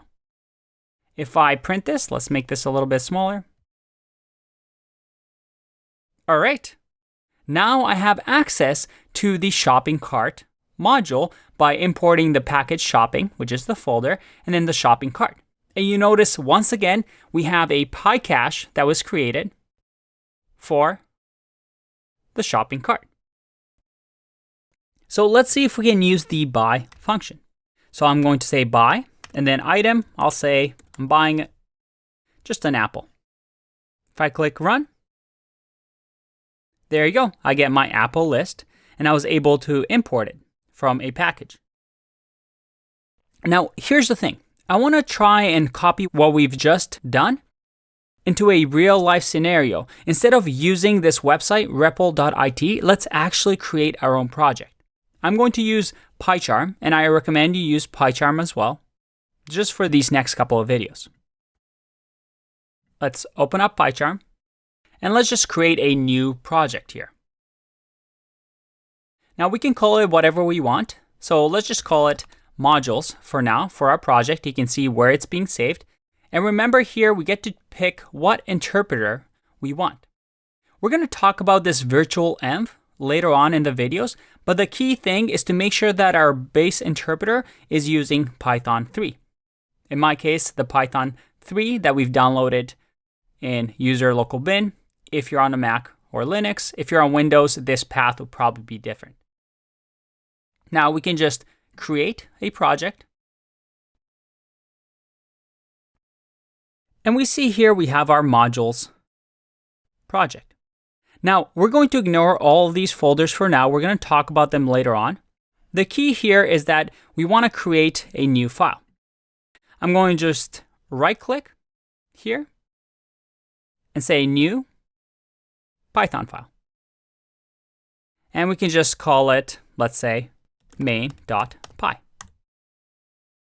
And notice here that I created in a folder called venv. We'll get back to that shortly. Now let's make this a little bit bigger so we can see. And we're going to copy whatever we've just done here. So I'm going to copy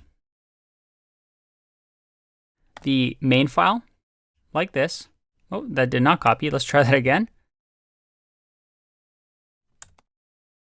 Like that. And then we're also going to create a few more files. So we'll create a folder.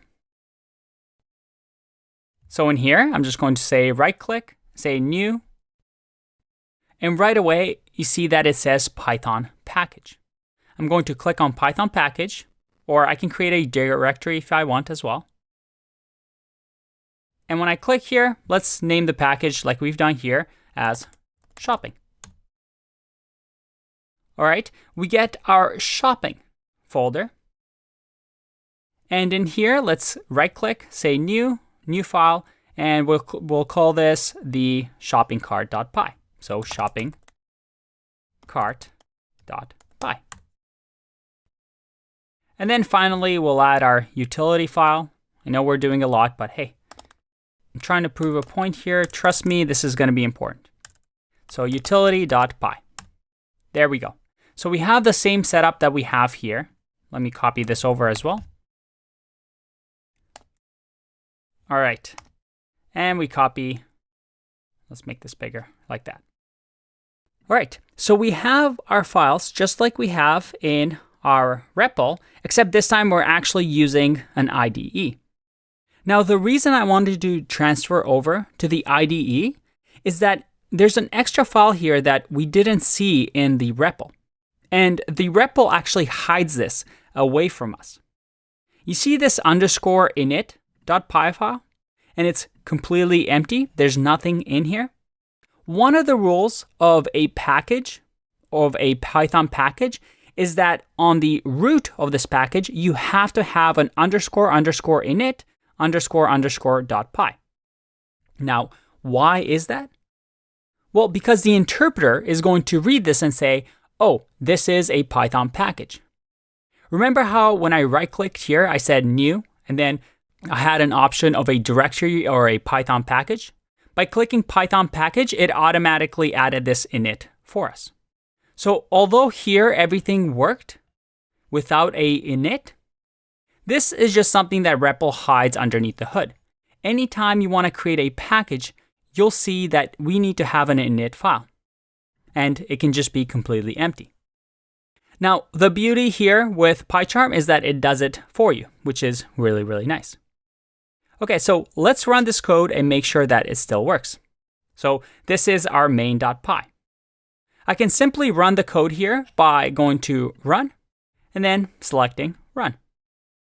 Let's run our main file. Oop, and we get an error. Let's zoom in here. And we see that module shopping.shoppingcart has no attribute by. And that is because we did not import the by function here. So let's do that. Let's go to shopping cart, by. Make sure I copy that. Paste it in. Let's zoom that in. And by the way, I'm zooming here on my touchpad. I can just use 2 fingers to zoom in here. If I click run again, and this time once you ran it once, you can just click on run again. And there we have it. We have Apple right here as the output.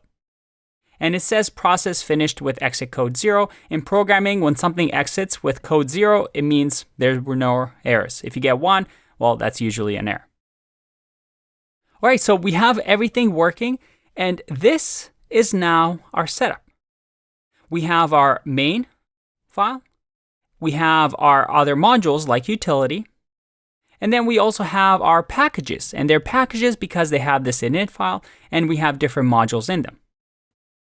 And as projects get bigger and bigger, and we use IDEs like PyCharm, we organize our functionality, our grouping, into these packages and modules. And really, really good developers are able to organize code in really nice packages that make sense, really nice modules that make sense. This is a skill that is really hard to teach. It just comes with practice, by looking at other people's projects, by working on projects. But the key thing is that you want to do what makes sense. And when we start working on some of our final projects, we have over 10 projects coming up that we're going to work on. Now, with those ones, you're going to start to learn different ways to organize code as you follow along. So don't worry. Let's take a break and explore modules a little bit more in the next video. Let's learn about different ways that we can actually import these modules. Up until now, we've only learned about import. But sometimes things can get pretty hectic. For example, we can actually have another package inside of another package. If, for example, I create a new folder here and say new Python package, we'll call this more shopping. Click OK. you see that I've initiated another package inside of a package that has its own init file. And let's move this now to, let's do refactor, move, and we'll move it inside of the more shopping folder. So I'll say more shopping. If I click OK, you'll see that I've moved this module over here. So I have a package inside of a package. And the way we would access this is to say simply shopping dot more shopping dot shopping cart. And let's copy that over and do the same here. And now when I click run, you'll see that it still works. But this is getting a little bit too crazy. You can imagine as we have more and more packages that we constantly have to do this dot, and this is getting a little too long and ugly. So how can we better this? Well, one way of doing this in a cleaner fashion is to do something like this. Instead of saying import, we say from this part, I want to import the function. So here I'm saying, hey, from package name module, import whatever function I want. In our case, we want to import the buy function. So you see here, I can just do that. And in my code, I can just run buy as if it was part of this main file. If I run this, you'll see that it still works. Awesome. So that's definitely cleaner. And we can do this with utility as well. I can say from utility, import, and actually import the two files or the two functions. So that is multiply. And if we want another function, we can just add a comma and say divide. So now we can print apple or buy apple as well as divide. Let's say 5 by 2. And we can also multiply. Oh, and make sure it's a comma here because it is a function like this. So that if I run this, you'll see that there we go. This works as well. So this is a really nice way to clean up your code. You can also do something like this, where you say from package name, and then import the entire module. So let's say I want to import the shopping cart module. I can say import, so package.package, or you could have just have done one package, and import the actual module shopping cart. So now I would access it like this, shopping cart.buy. And this is going to work as well. Perfect. Now, the reason you might want to do this instead of what we had before is that sometimes you can get name collisions. Let me show you. Let's say I had a print, and then in here we use the max function, which gives us, it's a built-in function. We give it an iterator, and it finds the max for us. So that if I run this, you'll see that the max in this list is 3. Well, imagine in our utility function, we have a, let's say instead of divide, or we add a max that simply says, returns an oops. Well, if I go back to my main.py and get max as my function, and I click run, well, you see I get an error. I get max takes 0 positional arguments, but 1 was given. Because now max doesn't mean what we thought we meant, at least in this file. We've imported max, and well, max is a whole different function now. So we can actually override existing functions. So by using something like this, shopping cart, we make sure that we have only one case that we might have name collision, but all the properties or all the methods that shopping cart has are connected to shopping cart. So instead of having multiple functions that could be overridden, I only have one namespace. And by the way, this is also one of the reasons that I don't recommend doing something like this. You can actually do import star. And what this says is, hey, from the utility module, import everything. And when you do that, you'll see that once again, we get an error because it imports the max as well. And because we don't even know what's being imported right now, we can't see it. We have to go to the file to see it. When we get an error like this, we're going to be like, what's going on? I thought max is working. And it's because of this line. So it's always good to be explicit and say exactly what you want to import. But let's remove max for now. But as you can see, modules can be imported in different ways. My recommendation is to always be explicit and say exactly what you want to import. And the format usually follows either using the import statement followed by the package.module or import the module. Or you can do the from statement to give it package, subpackage, and module if you want.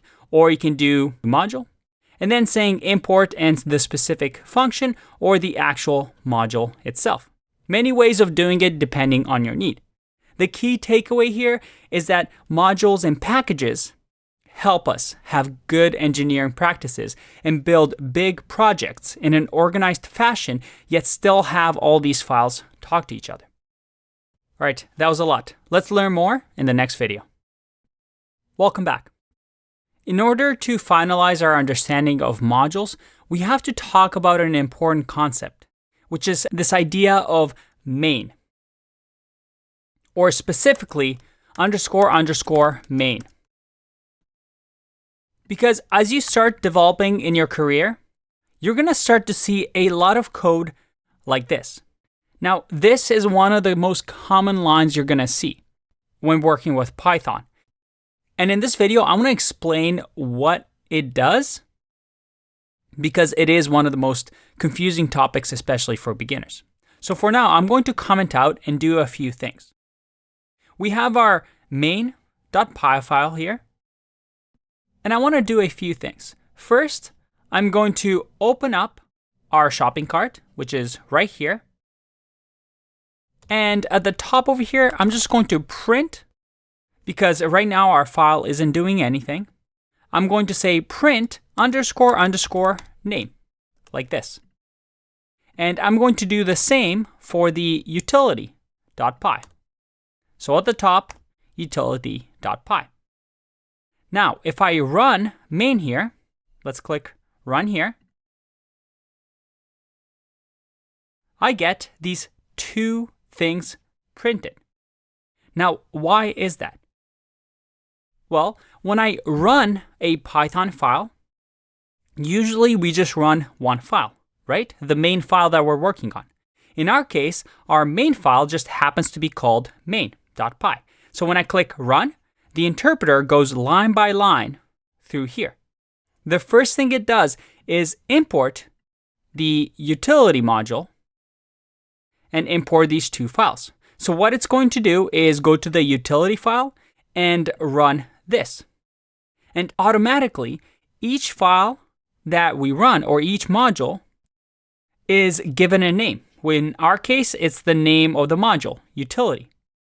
So when you import something in Python, it finds the module, it runs the code, so it adds this code to memory because we're going to have to use multiply, divide, and max, and then goes on to the next line. In our case, it's this one where we import again from the shopping cart. So it's going to say, hey, the name of this is shopping.moreshopping.shopping cart because that's the module name.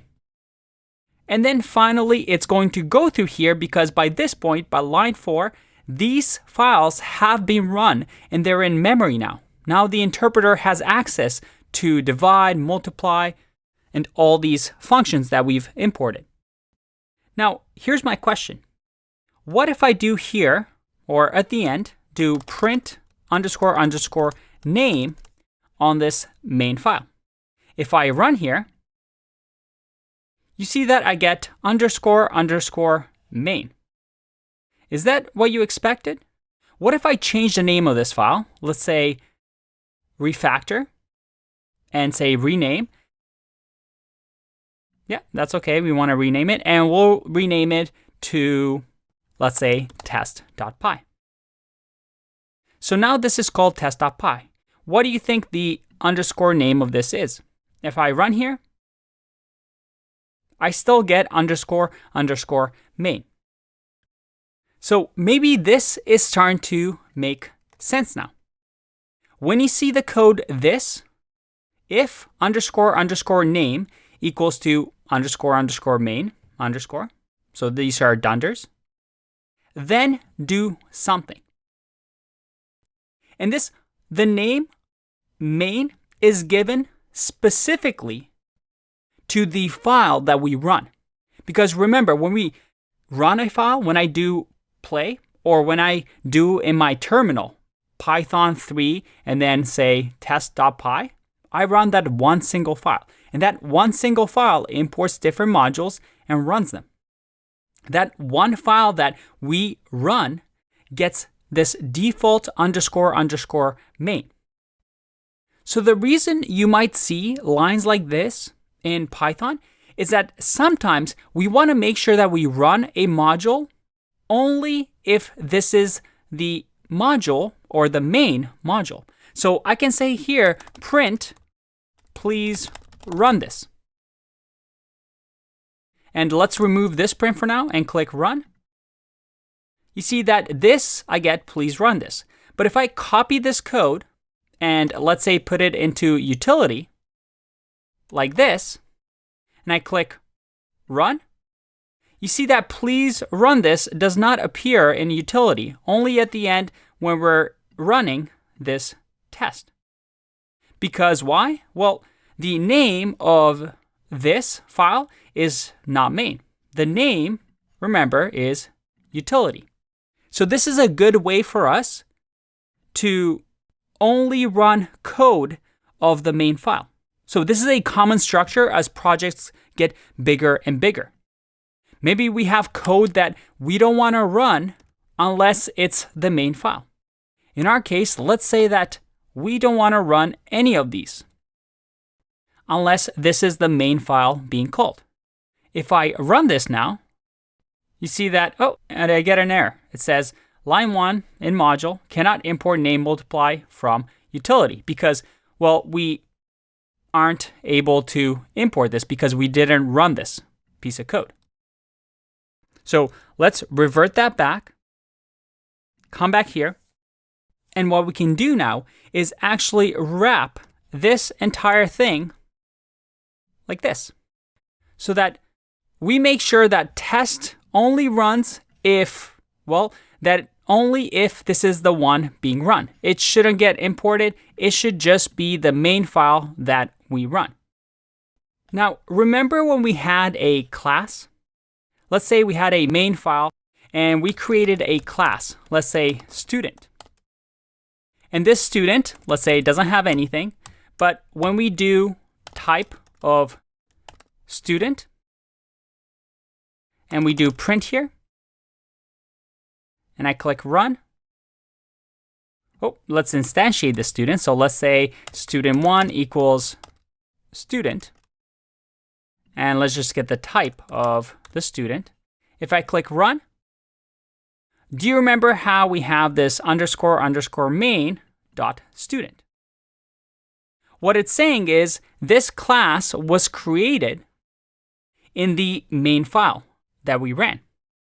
If, for example, I copy this, added it to the utility like this, and now in my main file, I import utility,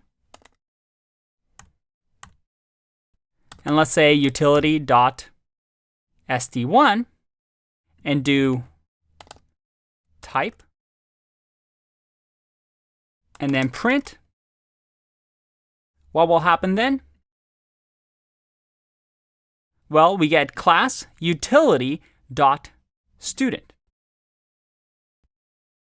So whenever we saw that main, all it was saying is, hey, this was a class that was created in the main file. Again, this is one of those things that you're going to see a lot of, but at the end of the day, all it means is I want to make sure that if this is the file that's being run, because a file can be either run or it can be imported, if this is the file that gets run, it's the main file, then do something. So it's a good way to check how our modules are being used, whether imported or ran. Hopefully that made sense. In the next video, we're going to talk about something exciting called built-in modules. I'll see you in that one. Bye-bye. One of the key features of Python is that the core language that we've been learning up until now is pretty small. As a matter of fact, we've pretty much covered most of Python. Now, Python was created in this small, tiny package as a feature to keep things simple. Although you may feel like you've learned a lot, at the end of the day, it shouldn't have been that bad because there's not a lot of things to memorize. We also learned how to organize our code so that we have multiple Python files. But the reason Python is so popular, and it's used in all sorts of industries, from big tech companies like Google and Netflix to Amazon, to small projects and people like us who just maybe are single developers building tiny projects. Python is extremely useful through what we call external modules and packages. That is, outside of what we get from Python, well, we have an entire package system where we can borrow and expand on the Python functionality. And these are called Python's built-in modules. Let me show you what I mean. If you go to the Python documentation, they have the Python module index that I'll link to. And here we have all the modules that Python give us. Now, these modules actually were installed when we downloaded the Python interpreter. It comes with Python, but in order for us to use them, we have to import them.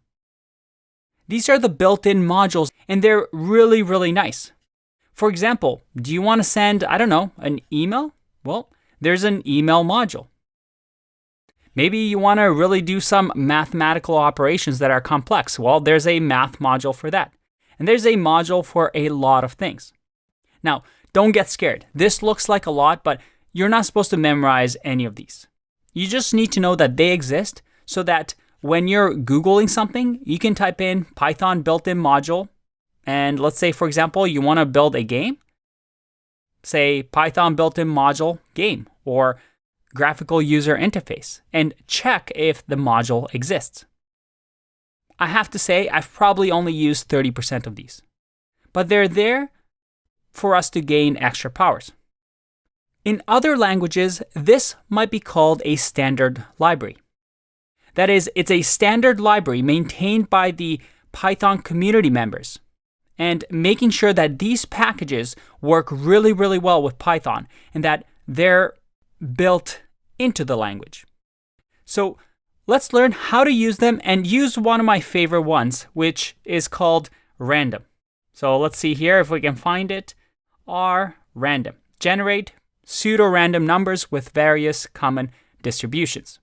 And you can read all about it here. It's a long read, so let me just show you. Now, the beauty is that we've actually installed this. Whenever you install Python on your machine, you get access to all the built-in module, the standard library. So all I have to do is say import random, and now I have access to random. If I run this, let's click run. Look at that. Module random from library frameworks Python. You see that it's in versions 3.7, library, Python, and random.py. This is actually installed on my machine, and it should be installed on yours as well if you followed along and installed the Python library. Now, where is this? Where you can actually see it in our pie chart. If you go to external libraries here and you open this up, you see here that I have the Python 3.7 modules. And if I scroll down and you go to Python 3.7 or whatever your installation was, and scroll all the way down to, let's say, R. Where is it? Where is it? As you can see, there's a lot. Here it is, random.py. This is installed on our machine. And if I double click this, look at that. I have the random variable generator, and this is the file that allows us to use random. And you can see over here that random is a class that is going to allow us to, well, use all this functionality. And look at that. It even has this little line that I told you about in the previous video. Only run this test function if this is the main file run. This is probably something that the maintainers of this module, whoever coded this, added to say, hey, don't run this for anybody else, but if, for example, we're working on this and we want to run the test function to test that all of these things are working, then run that. But in our case, when we use random as users or consumers of module, this is never going to run. Very, very cool. Now, you can see here how many modules we have. And we even have some packages like the email package with, well, a whole ton of things. So this is already existing in our computer. And that's why we have access to import random. So let's learn more about random. Now, what I like to do usually when I'm importing a library and I don't know what it does is to actually use the help function that comes with Python. If I run this, you'll see here that I'll get a help message with, well, all the information and documentation of what it does. So it gives you some description. If you scroll down, it shows you some of the code and some of the methods that perhaps we get, which is really, really nice. Let's lower that down. Another thing that I like to do after perhaps I read the documentation is to do the dir function. And if I click run, and let's actually print that. If I click run, here we go. It shows me all the methods available on this package. So I can see, all right, all these things that I have rand range, sample, seed that I can use. If you're using an IDE like PyCharm, I could just do dot and actually see all these methods as well, which is really, really nice. All right, let's have some fun with this random module. Random has, randomly, a random method. So random.random is going to give us, well, let's print it out and find out. It's going to give us a random number between 0 and 1, as you can see here. So this is really useful. Another thing it does is it gives you a rand int, which is a random integer, and we can give it the first parameter, where it should start and where it should end. If I run this, look at that. I get 4, then 1, then 6, then 2, just a random integer every time between the start and the finish. Another useful one with random is something called choice. And here inside of the choice, we give it, let's say, a choice to make. For example, a list 1, 2, 3, 4, or you know what? Let's do 4, 5. If I click run, it just makes a choice. Picks one from the iterator list that we have, which is really, really nice. Just random choices. So why is this useful? Well, maybe you want to build, I don't know, a roulette game or a game where you need a random generator between, let's say, number 1 to 10. So this is a nice way to just do that without coding it yourself. Another one that I like is called shuffle. And shuffle, if I click run here, I'm probably using it the wrong way. So how can I find out more about this? Well, this IDE allows us to actually select and do view quick documentation, which you can see is F1 in my case. It might be different based on your machine. So I can just say F1 and look at that. Well, I see that shuffle has the sequence X in place. That is, it modifies whatever list we're giving it in place, so it returns none. So what we need to do is, let's say my list. That will be 1, 2, 3. Let's add a few more. Give my list in here. And instead of printing that, after we've shuffled things, we'll say my list and then just print this. If I click run now, there you go. I've shuffled my list in place. Very, very cool. Now, another import thing that I haven't shown you yet, and you don't see it as often, is to actually do something like this. I can say from random import shuffle, or I can actually do an alias. So I can say import random as, and then give it an alias. That is whatever we want to call it in this file. So let's say ooh la la. So in that case, random becomes ooh la la. So you can actually avoid name collisions if you want. So if I click run, this should still work. But again, a good practice for me personally is to always import only what you need. In our case, we want to import from random just the shuffle. So I'm going to say shuffle because I'm being explicit here, and when a developer comes and sees that I'm importing shuffle from random, they know that I'm only using this function from the random file, and there's no guessing involved. Just like this. Let's learn some other built-in modules in the next video. Welcome back. I wanted to show you one other package. Mind you, we have a video coming up on useful built-in packages in Python, and we'll go over some of my favorites. But I want to show you one that's a little bit different than what we've seen, which is random. And this one is called sys for system. Now, import sys, if I do something like, let's say print sys, and I click run, I get a module sys built in. And sys is a really, really useful one that you're going to see a lot of.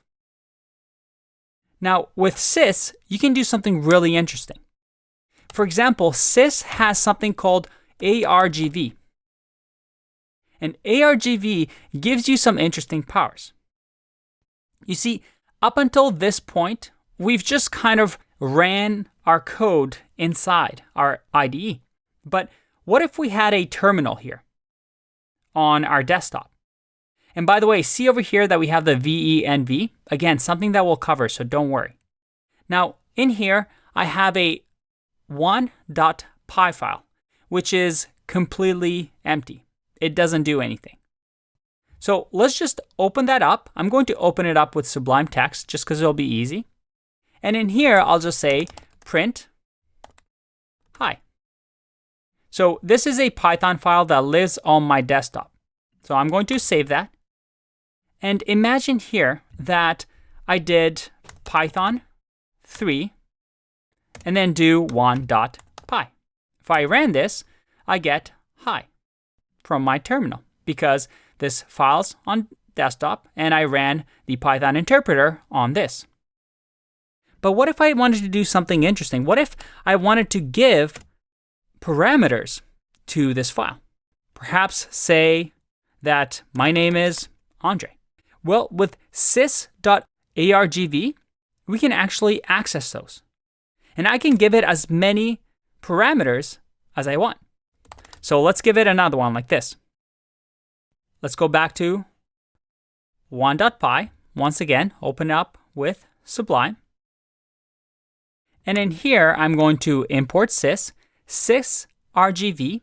and I can access these parameters like this by an index. So 0 index will be Andre, and 1 index will be Nague. So let's try that. I'm going to say first equals sys.rgv 0, and then last will be sys.rgv 1.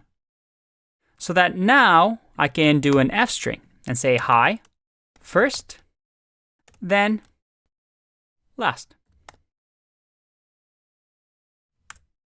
Just like that. So if I save this and now go back to here and ran my file like this, All right, I get hi 1.py Andre. And I made a little bit of a mistake here. It looks like the first index is actually the file name. And then you get the optional names. So it's an easy fix, right? All we have to do is say 1 and 2. If I save that and click run, look at that. I get hi, Andre Nagwe. Now, using this knowledge that we've gathered so far, I want you to use the built-in module, this sys and the RGV, to build a game. I want a game where I can run it like this from the terminal or the command prompt, where it's going to ask me for an input and say, hey, guess a number between 1 and 10. And it's going to let me keep guessing until I get that number right. So you might want to use, I don't know, the random module that we've learned. So take a break, try to create that. Now, this game, beyond just asking for a user's input and giving you a guess, 1 to 10, can also be customized. So that instead of just, let's say, running the file, I can also do something like Python 3, run the file. Let's say that this test file is going to be called randomgame.py that we're going to write. And in here, I can give it options of, let's say, 1 and 100.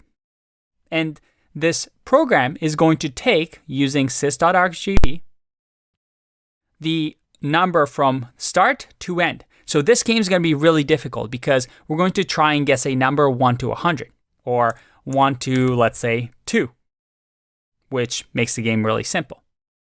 So again, the goal is for you to write a program, call it randomgame.py, ask a user to guess a number, let's say between 1 and 10, get that information, try to randomly generate a number 1 to 10. The user is going to be asked, when I get prompted, hey, I want you to guess a number 1 to 10. And from there, we're going to keep guessing until I get it right, and hopefully at the end say, you're a genius. Or if I keep getting it wrong, well, it's going to keep asking me until I get it right, and maybe do a couple of validation as well to make sure that the user actually enters what we want. Good luck, and I'll see you in the answer video. Welcome back. How did you do with the random game? Were you able to solve it? Let's give it a try here. Now, I'm just going to use the test.py. Actually, let's just rename it, just so it's not confusing. I'm going to rename it to randomgame.py.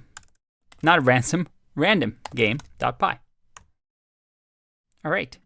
Now, in here, I want to be able to, first of all, well, let's think about what we need.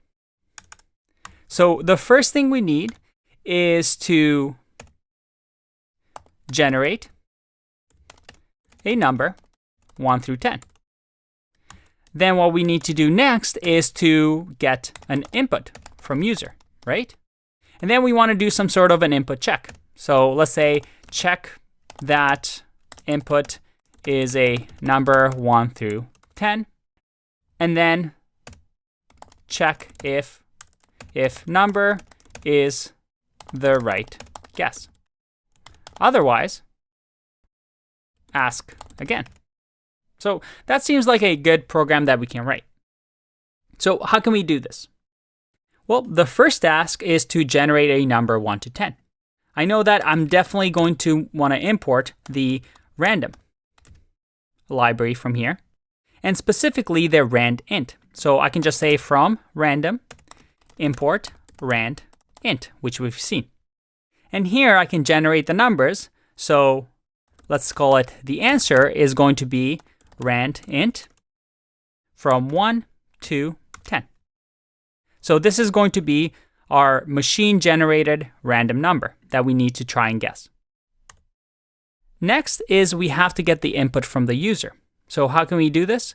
Well, simple, right? We can get a guess as input from the user, and we get the prompt. So we'll say, guess a number 1 through 10. All right, so that's looking good. What about check that input, that it's a number 1 to 10. So we have to do a bit of checking here. Now, because we want to keep looping while the user is guessing, I'm going to do a while true loop that we have to make sure we break out of so we don't have an infinite loop. And in the first part of the while loop, I want to check what the user inputs. So I'm going to say if guess. Well, we know right away that the input is going to give us a string.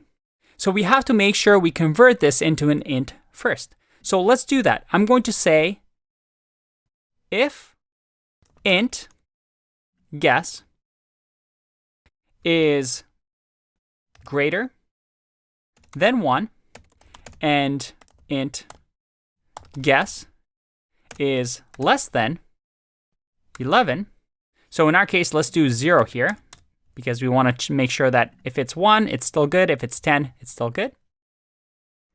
In that case, well, we can actually try and check if it's the right guess. Now, what happens if this fails?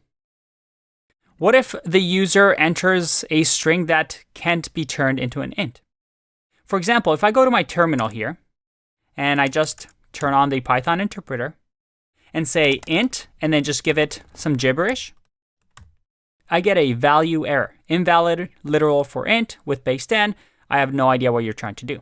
So we can check for a value error here. So what I'm going to say is to try this bit of code. And for now, we'll just pass in here. And if for some reason it doesn't pass, and we'll check for value error, then I'm going to print, please enter a number. Awesome. So we're checking that the input is a number 1 to 10. So for now, just to make sure that this is working, let's just do this. Let's break out of this loop or print all good in here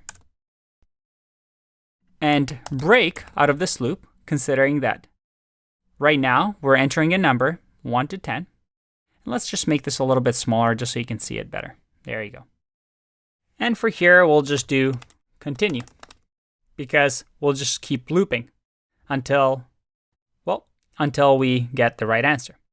So again, we're importing randint, generating some random number, 1 to 10. We're getting the guess from the user, and then we want to check that the input is a number 1 to 10. So I have a loop that I'm going to keep running, and I'm going to ask, is the number 0 to 11? If it is, then we're all good. If for some reason we get a value error, then we're going to say, hey, please enter a number. So let's just test that out. I'm going to go to my terminal, or actually we can just run this here. Let's run it. All right, guess a number 1 to 10. 5. And I get all good. Like, I think we need a couple of spaces here. It looks a little weird. So let's just say, guess a number 1 to 10 and give some spaces. Let's run that again. There you go. And I've actually already noticed a bug that we need to fix. If, let's say, I enter gibberish. Oh boy. I get, please enter a number, please enter a number. And we need to stop this because it's going to get destroyed. All right, so what happened here? Well, we didn't break out of this loop. We continued, and we just kept going while true, while true, while true. And we kept getting a value error. So you have to be careful here. Remember, when we continue, it goes back to the try block or back to the while loop, and it's going to try this again. But we're not asking for the input or a new input again. This is going to fail, and then another value error happens. And then this is going to fail, another value error happens. So we need to put the guess inside here, right? Inside of the try block. So now if I run this, all right, let's guess a number. Let's give gibberish. I get, hey, please enter a number. All right, we'll enter a number. We'll enter, how about 0? Nope, this doesn't work. It's going to keep asking me because well, the number that we entered, it's less than 1 to 10, but it's a wrong answer. We could check is wrong. You know what? Let's do that. Let's say else. We'll say, hey, Bozo, I said 1 through 10. That'll be a fun one. All right, let's run this. Let's do 0. Hey, Bozo, I said 1 to 10. All right. Let's do 5. Hey, I guess the number 1 to 10. Everything's good. All good. All right. So now what I'm going to do is just see if the guess matches whatever the answer right here is. Now, before I do that, you see here how the PyCharm IDE gives me a little hint, a yellow line that says, hey, this simplified chain comparison can actually be improved. It's why IDEs are so powerful. And here I can actually simplify this. I can say if int guess is higher than 0 and less than 11, then do this. And look at that. I just simplified my code and the editor gave me a nice hint. Okay, let's go through here. So instead of saying print all good, let's say if this is the case, we're going to have another conditional and say if the int guess equals to the answer, we'll print you're a genius. And we'll break out of that.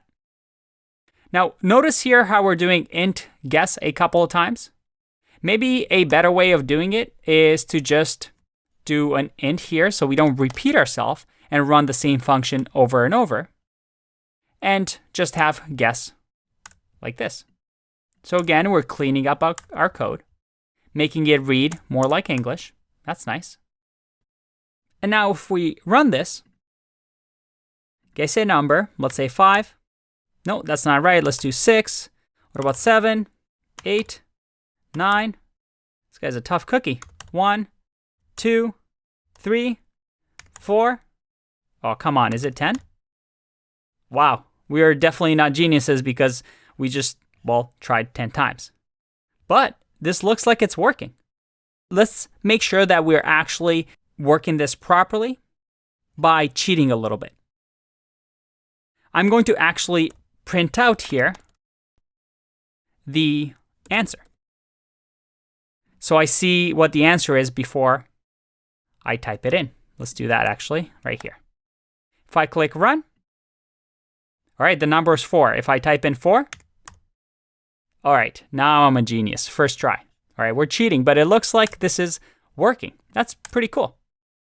Now, the last part here is that up until now, I've used the input, but I said I wanted to run it in a terminal. And I want to be able to actually, well, give it parameters, right? We give it the start parameter and the end parameter of randint. So we can make the game as hard as we want. So that's pretty simple. We have the import sys here. And we simply say sys.argv. The first parameter, remember the first one's going to be the file name. And then the third parameter. And that's going to be the numbers that we're giving it. So let's use this file now. Let's copy the code. And just for this example, because it's simpler, we'll just add it to our Sublime text file. Oh, and looks like we have to do sys.argv here as well. Make sure we don't forget that. So let's fix that as well. Like that. That's better. And if we run this, not int, because remember the parameters that we're going to give it are going to be turned into strings. So we just have to make sure that we convert this into an int, like this. Now if we just copy this, run this over here, let's run it again. So I'm pressing up here because it remembers my previous command. Let's give that a go. Guess a number, 1 or 2. Let's go with 1. There you go. I am a genius. And our program is now working. Our guessing game is now working. Very, very cool. If you got this, good job. If you didn't, well, you can just take a look at my code and hopefully see where you went wrong. But good job getting this far. I'll see you in the next one. Bye-bye. Up to this point, we learned that the power of Python really comes into play when we talk about modules, but more importantly, when we talk about the standard library that it comes with. That is, the ability for us to have these built-in modules that we can just import into Python to extend the language and have things like random module, the sys module, to be able to use in our code. And these were called the standard library. But the true power of Python, and I argue the reason that Python is such a big part of any company, really, in this day and age, and why Python has just exploded in popularity, is because of this third part. It's because of developers like you and I who have the ability to create our own Python files, thousands, millions, trillions of Python files, and actually share them with each other so that we can actually, instead of just having our own code, our own standard library code that we download with our Python interpreter, also have all the code that others share on the internet so that we don't keep reinventing the wheel. If somebody else wrote a really, really good module that maybe can be used in another project across the world, well, they can share it and we can download that module and import it into our projects. And that's why really amazing libraries like NumPy, Pandas, TensorFlow, all these things that we're going to talk about later in the course are libraries built by the outside developer community. Not the Python community, but in general, just developers like you and I, or developers working at Google. It could be developers that are working in South Africa, that are working in Fiji. It doesn't matter. We're able to use each other's code. And we're able to do that using the pip install command. And in these next couple of videos, you're going to see the true power of Python, how we're able to stand on the shoulders of giants, learn from previous mistakes so that we don't constantly reinvent the wheel. If we want to build a game, if we want to build a website, we don't have to code it absolutely from scratch. We can use bits and pieces, modules and libraries from all these different parts to combine it so that we can fast track and build our project even faster. So how can we do this? How can we use this knowledge base of the world? Well, we have a website for that. It's called the Python Package Index, or PyPy for short. As you can see, pypy.org.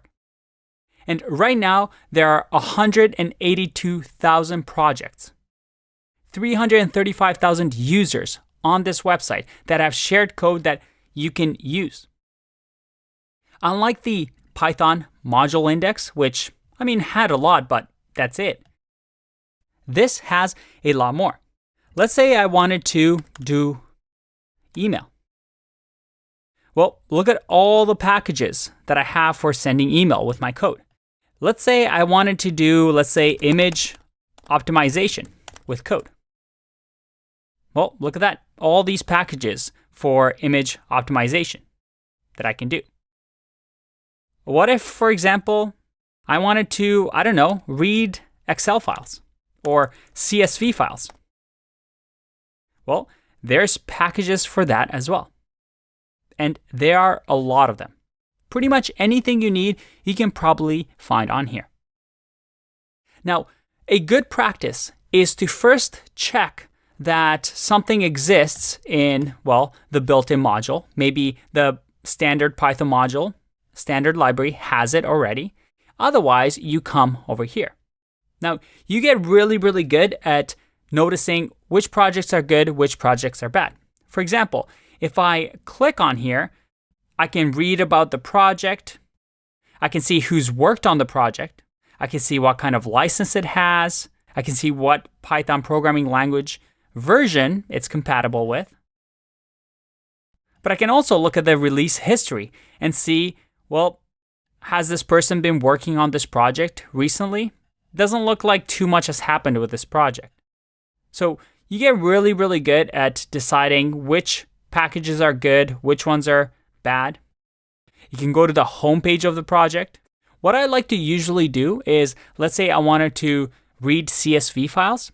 I would say read CSV Python 3, and then say maybe built-in to see if there's any built-in modules. And I see over here that there's some Python documentation, official documentation that maybe I can read. And I see that it has import CSV. So I can go to over here and just check, hey, is CSV actually a built-in module? Oh, yeah, looks like it is. So I probably should use that because, I mean, if it's a built-in module, I'm sure the Python community has worked really, really hard to make sure that it works well. But maybe I wanted some extra features that I can't find here. In that case, I would just go back and maybe type in, instead of built-in, PYPI. And now I can just browse through these and see which one I like. There are so many packages that you can do pretty much anything you want. That's the beauty of Python, this massive community. And it's not just Python. There's communities like JavaScript that use, instead of PyPy, they use NPM. You have Ruby developers that use something like Ruby Gems. This is what programmers do. They share code so that others can use it. And most of these are just completely free to use. You can use them in your code and not have to worry about it, which is really, really nice. And on top of that, you can also create your own packages. If you wrote a really, really nice module that you want to share, you can publish your own packages to the Python package index. But enough talk about this. Let's actually learn how to use this power, how to install something from third-party developers that we can use in our program. And by the way, I'm about to show you a few little packages, but in our final projects, when we build over 10 projects, we're going to be using a lot of these. So we're going to learn a lot more later on in the course. So don't worry, I'm going to cover some really exciting ones like texting, email, reading PDFs, checking out images, and machine learning, Excel, and a ton of things. So bear with me as we start to learn about pip install. Welcome back. I just found this Python package, PyJokes. And mind you, I have never installed this, so I'm going to try and do this from scratch so you can see what the steps would be like. So this is a completely useless package. It looks like it gives us one-line jokes for programmers, so I think this will be appropriate. I also like the fact that it has GitHub stars. So here, sometimes some of these packages are hosted on GitHub. And GitHub is essentially a social network for programmers. You're able to put up your code up here and people can view your code and download it. And a good measure of how popular a package is usually something like stars or forks, because stars are given by people that really like the package, or fork is people who copy the package and use it in their own coding, maybe on their own GitHub profiles. So this looks like a very simple library, so let's install it. So there's several ways that we can actually install this package. You can see here that the command is pip install pyjokes, but I want to show you first how it works with PyCharm and then show you how to do it with the command line. So I have PyCharm over here. We have some relics of our old project. Now in here in PyCharm, again, it's an IDE, so it comes with a lot of built-in things. I can do PyCharm, preferences, and then simply go to project modules. I can go to project interpreter, and then here I see that this interpreter has some modules already pre-installed. I see that I have pip, but all I need to do is click on the plus sign here. If I click plus, I can actually here search for packages. So these are all the available packages that we have.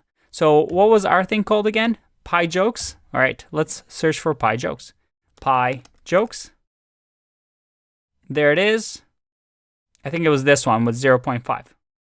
With the author, PyJoke Society, just making sure that it's the same one. Yep, author, PyJoke Society.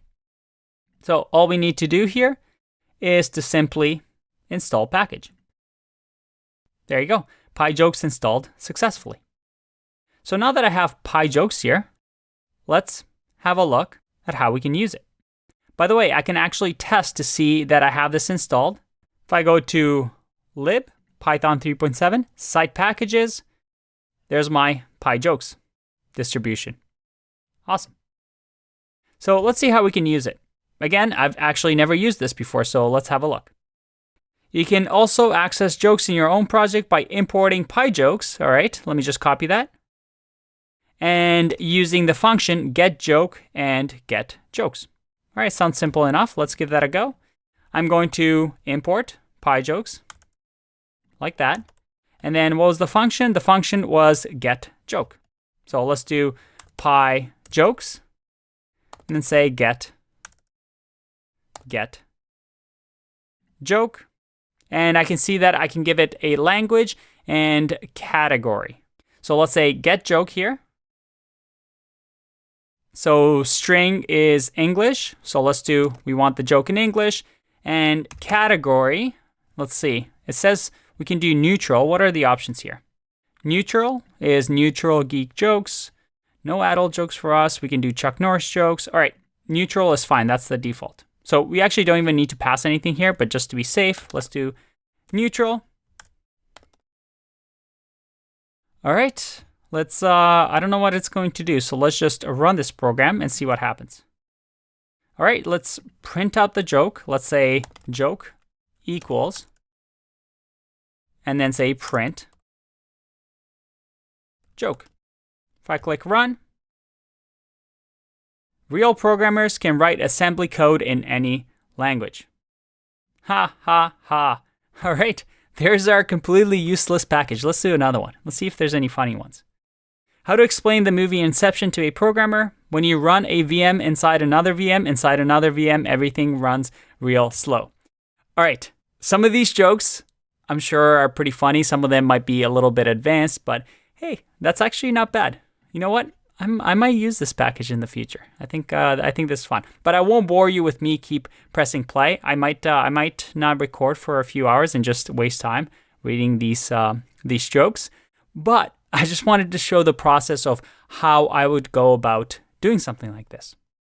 Now, most programmers that don't use PyCharm, instead of doing what I did, will most likely use, let's say, their terminal to actually do this. So I have my Sublime text here and my terminal or command prompt, if you're on Windows, right here. And if I do present working directory, again, this is a Linux and Mac command. So I see I'm on the desktop, which is where my 1.py file is. Now, if I wanted to use the PyJokes in here, and I click run, so let's say Python 3, 1.py, module not found. No module named PyJokes. That's not good, but that's because we installed it for our PyCharm environment, but not for us to use outside of PyCharm. So how can we do that? Well, we can do pip to install from the pypi library or the repository. So again, if I go all the way up, you see that I have pip install PyJokes. So I can even copy this and just install it for myself here. Now here's the thing. Depending on how you have your machine set up, if I do pip-v with capital V, it's going to give me the version of pip, but you see here that it says from Python 2.7. We want to make sure we're using Python 3. So in your case, if you do pip3-v,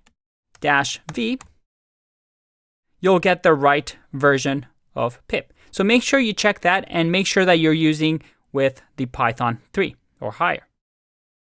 In my case, I'll have to call pip3. You can always set this up so that pip refers to the Python 3. But for now, let's say pip3, and then we're going to install. And here, all we say is the package name we want to install. In our case, it's the PyJokes package. All right. It's collecting PyJokes, successfully installed PyJokes 0.5.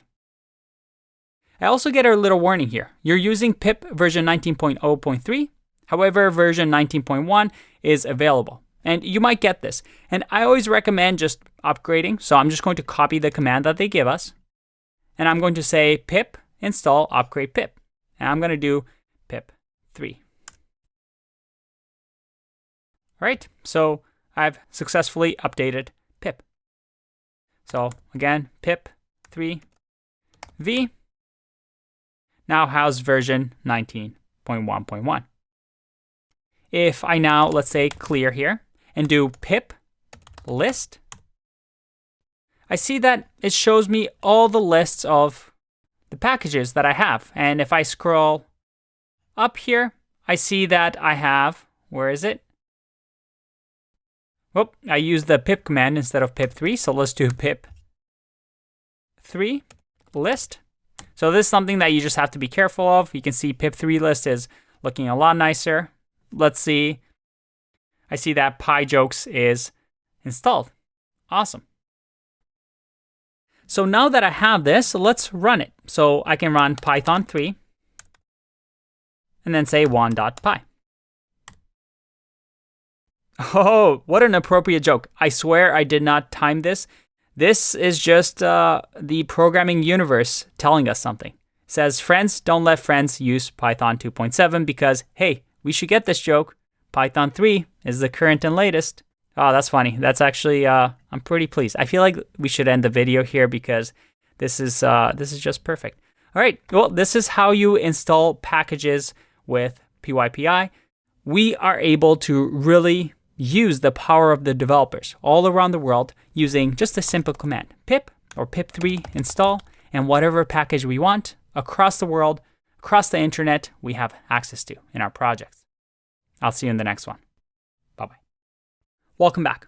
We've learned the true power of Python, and the true power of Python comes from the community and the fact that there are so many Python developers that we're able to leverage all these modules, all these libraries that people have built to really do really interesting things so that we can fast track our progress and build some really great projects really, really fast. Something that we're definitely going to do in this course.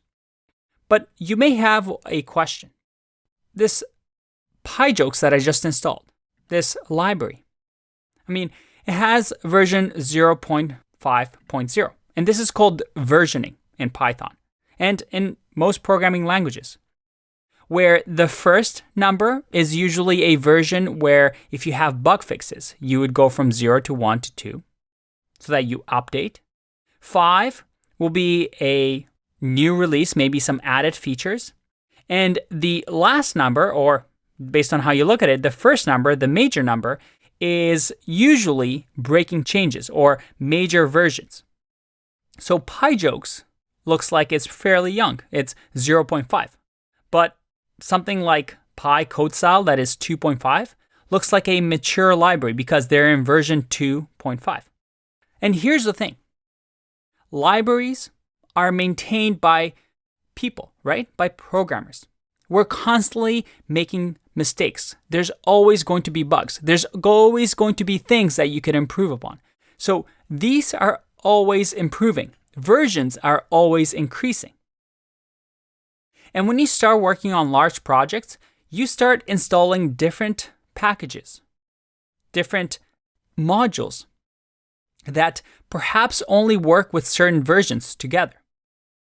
So that maybe PyJokes 0.5 is fine, but on a new project, 2 years from now, I want to use PyJokes. But the latest version of PyJokes, well, what can I do? In this case, I can uninstall, or let's say pip3, uninstall the old version of PyJokes. So let's say PyJokes. And maybe have a new version of PyJokes that I can install. Now, when I do pip3 install PyJokes, this is going to give me the latest version. Or I could even do double equals and then give it a version like 0.4.0.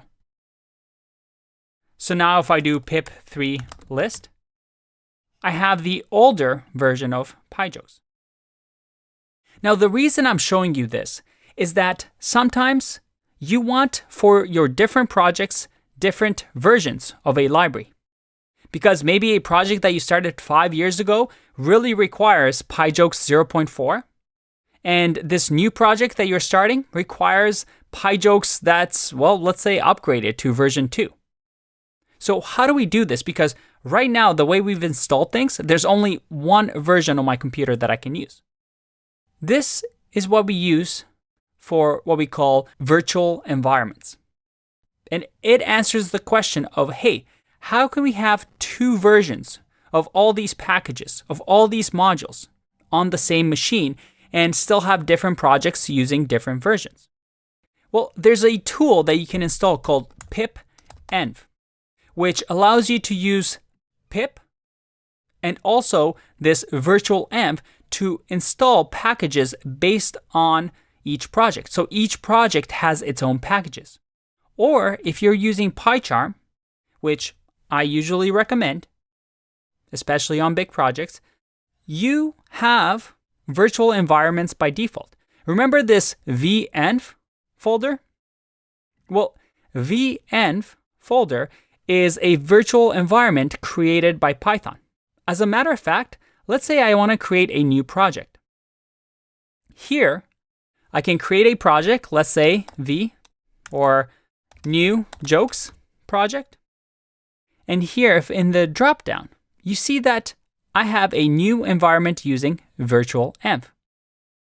So I can use virtual env, which is built into PyCharm, to create a virtual environment. You also see that I have something called pipenv, which I mentioned.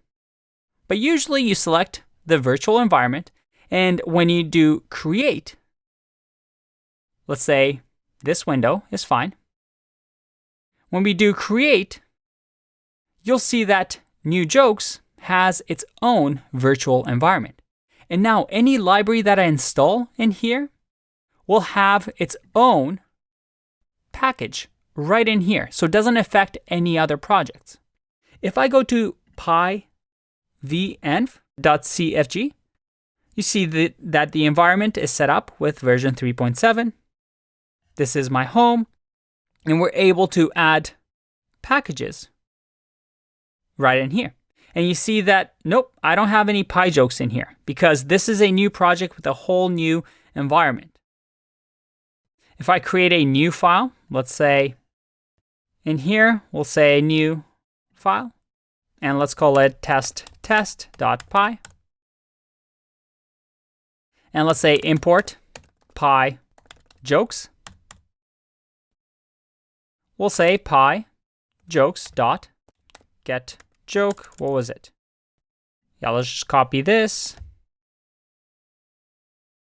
And if I run this, whoop, I get an error. No module named PyJokes because I have an entire virtual environment. It's like a separate universe where I can install here whatever I want so that it doesn't interfere with the outside world. And usually when you're working on project, you want to create them in virtual environments like this. Again, this may not seem like a big problem right now, especially if you haven't worked in the industry, but this, trust me, is a common problem where packages are constantly being updated and you have packages that depend on other packages that need to have certain versions. So a virtual environment to contain all the packages that you use into your project, into this small little environment is really, really important. And as you start working for bigger companies, you'll notice that in your workplace, they're definitely going to be using this system. That's a lot of talking for me. Let's take a break, and I'll see you in the next one. Bye-bye. Welcome back. Now we're going to be spending a good chunk of this course building some projects and using some built-in Python modules, as well as using some popular third-party libraries from Python Package Index. However, I wanted to just show you a quick video on some of the useful modules that I personally like in the built-in modules that we have from Python. And some of these really useful modules actually allow us to have more data types in Python. Remember this list at the beginning of the course where I talked about the data types that comes with Python? And then we learned about classes and how we're able to create our own data types, our own objects in Python. But we also have these specialized data types that come as, well, built into this Python standard library, which are really, really nice. And this can make our programs really, really powerful. Now, they're specialized because you're not going to see them everywhere, but it's good to know that they exist, and I'm going to go over some of my favorite. The first one I'm going to show you is the collection module. So the collection module is from collection or collections. And there's three things that I really like here. So I'm going to say import. I'm going to import the counter, the default dictionary, and then the ordered dictionary. Now notice how some of them are classes because they're capital letters, and some of them look to be just a function. And you can read up on the collections module by just, again, scrolling through here and just looking at collections, and you can see all the ones that we have. So in these collections, let's start off with the first one. A counter is extremely useful. Let's say I have a list that contains 1, 2, 3, 4, 5, 6, 7.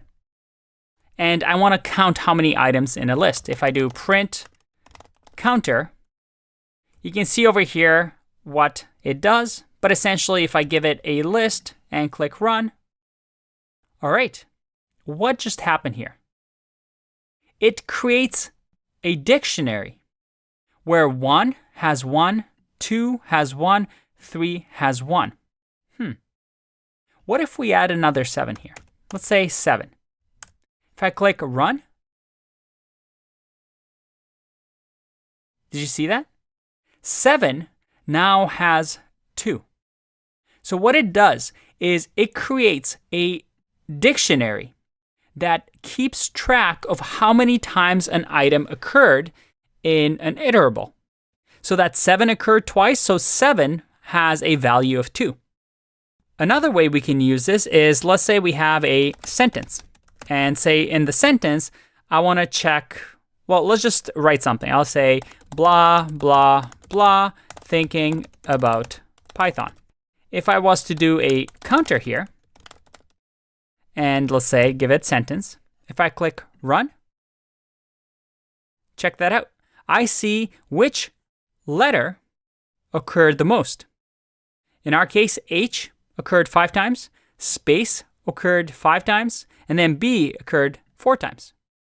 And this is really, really cool because this type of calculation of a counter, of turning an item like a list into what we call a hash map or a dictionary like this to keep count, is actually a very useful function that you see all over programming.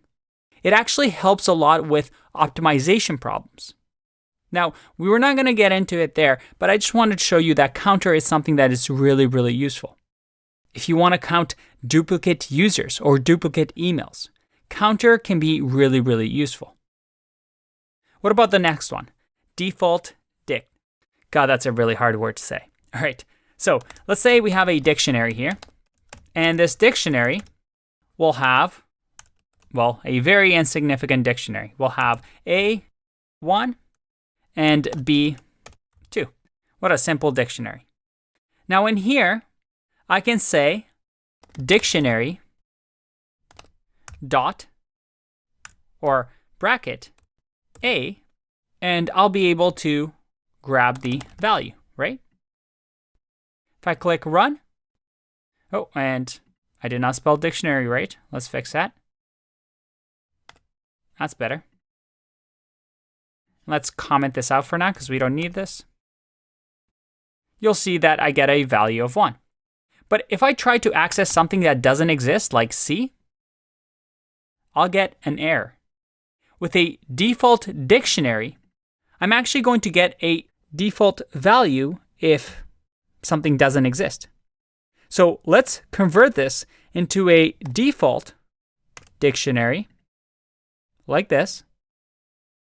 And now if I run this, we get an error. first argument must be callable or none. So what default dict does is it allows us to access a key like this, but give it a default value. In our case, we need to give it something like a callable object in here. And callable means something like a function that can be called. So if I do run, I get 0. Why is that? Well, when I run int like this with nothing inside of it, we get 0. So a shorthand way, because this is going to be run, is to give it a quick function that we're not going to use. So let's just do a lambda and just give it, let's say, 5. So now if I run this, let's do dictionary here. Run. Oh, and let's try and grab something that doesn't exist. If I click run, I get 5. So this is a common pattern you see with default dict. We just give it a value or a callable object. In our case, we're just giving it this function, a lambda function, that simply returns 5. So I can even say in here, does not exist. The second parameter will be whatever we want.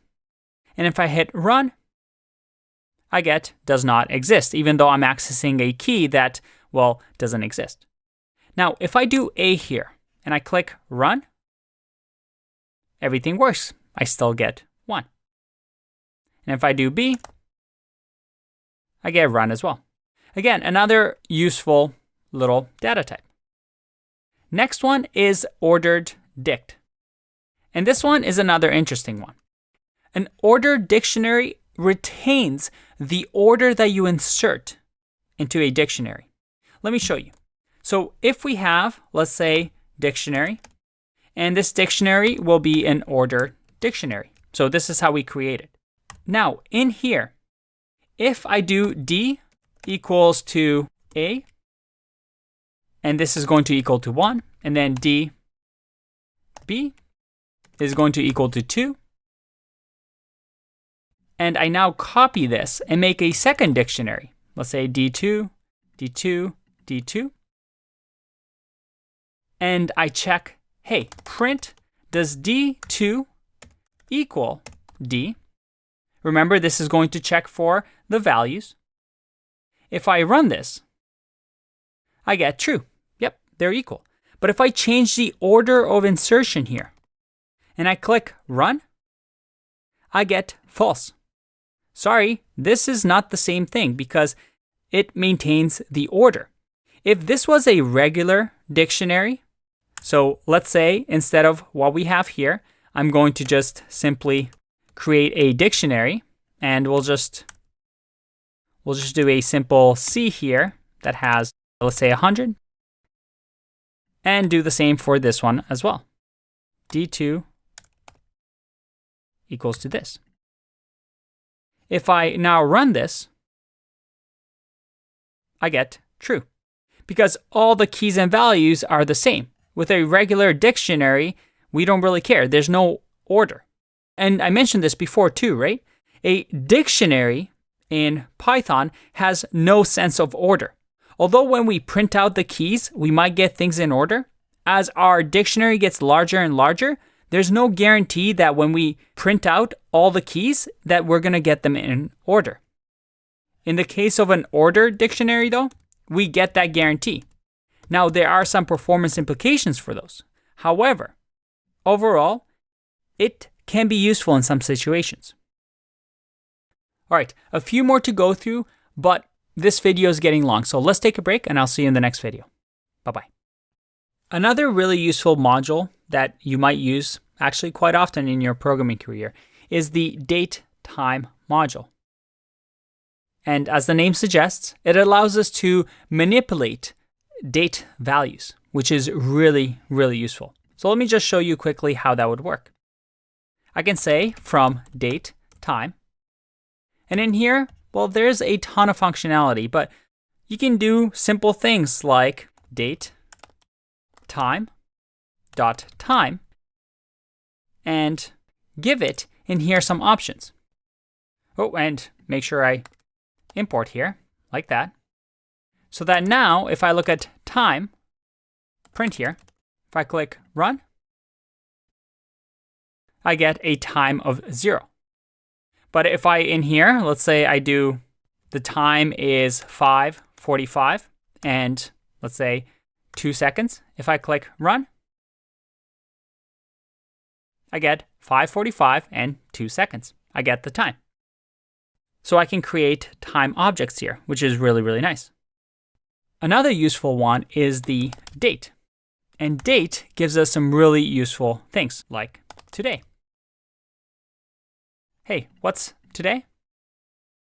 Well, today, hint, hint, this is when I'm recording this video. So I get a date object that I can now use, which is really useful. Maybe a user signs up for your startup, and you want to make sure that when they sign up, you want to keep track of what day they started on. Maybe they got a membership and it expires in 30 days. Well, we can use the datetime module to keep track of that. And there's lots of things that we can do with dates. As you can imagine, there's things like time zones and different time data that we can manipulate. Very, very useful. I almost forgot this one, but remember when we built our decorator, our performance decorator that measures how long of a time a function takes? Well, we used a module here, didn't we? And this is another one of my favorite modules. It's the time module. And we can use it, well, like this. It tells us the time, and we can use 2 instances of the time to essentially figure out what the difference between the time instances are. Again, another really useful one. All right, I think we have time for one more because these videos could last forever. I could just keep showing you these, but like I said, these are modules that you're going to use whenever a need arises. You're going to start Googling and find out, hey, I need to get date information. Well, you're going to start Googling and find out that there's a date module or there's a date py package. All right, the last one is called an array. And we have an array package that we can use from, well, the array module. Now in here, what is an array? And this is something that I may have mentioned because lists in Python are sometimes called arrays in other languages, but they are a little bit different. You see, lists in Python are what we call just dynamic. That is, anytime we need data into a list, we can make it as big as we want. We can just incrementally increase this list and fill up our memory. And we've seen that before when we try to, let's say, print out a massive list. Arrays that Python gives us actually take up less memory and perform faster. So if you have a large list and let's say you don't want to use generators, you can improve it with an array. And that is because when we create an array, it sets how much memory we can use in our machine. Now, this is a pretty big computer science topic. You can learn about arrays online or some of my other courses. But for now, the way we would use it is like this. We'd say array, and we first have to give it a type code. So a type code with an array is what type of data is this array going to hold. And this is part of the optimization. By telling it what type of data we're going to hold, the memory is better used. So for example, if I go to the array module in here, you see that we have different type codes. And if I wanted, let's say, an integer, so that is, if I want a signed int, or maybe I want a float. And usually we want something like a signed int, so this is a Python integer. And it shows you what the minimum size in bytes is. But let's say we just want small numbers.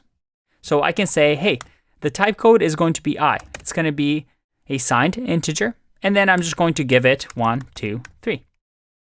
So now if I have an array like this, and I print array, if I click run, there you go. We have an array, but I can access it just like I would a list. Very, very cool. and this is a little bit more performant than lists. Again, if you don't want to use generators, if you have a massive list, this is a quick, easy way to optimize your code. The possibilities are endless. There are so many packages that we can use, so many built-in tools. The key thing is searching for it and looking for it when the problem arises, but there's no way that you can memorize all of these. As you progress through your career, there'll be certain ones that keep coming up that you'll just get used to, but you just have to trust me on this. This is one of those things that just comes with experience and as you code more and more.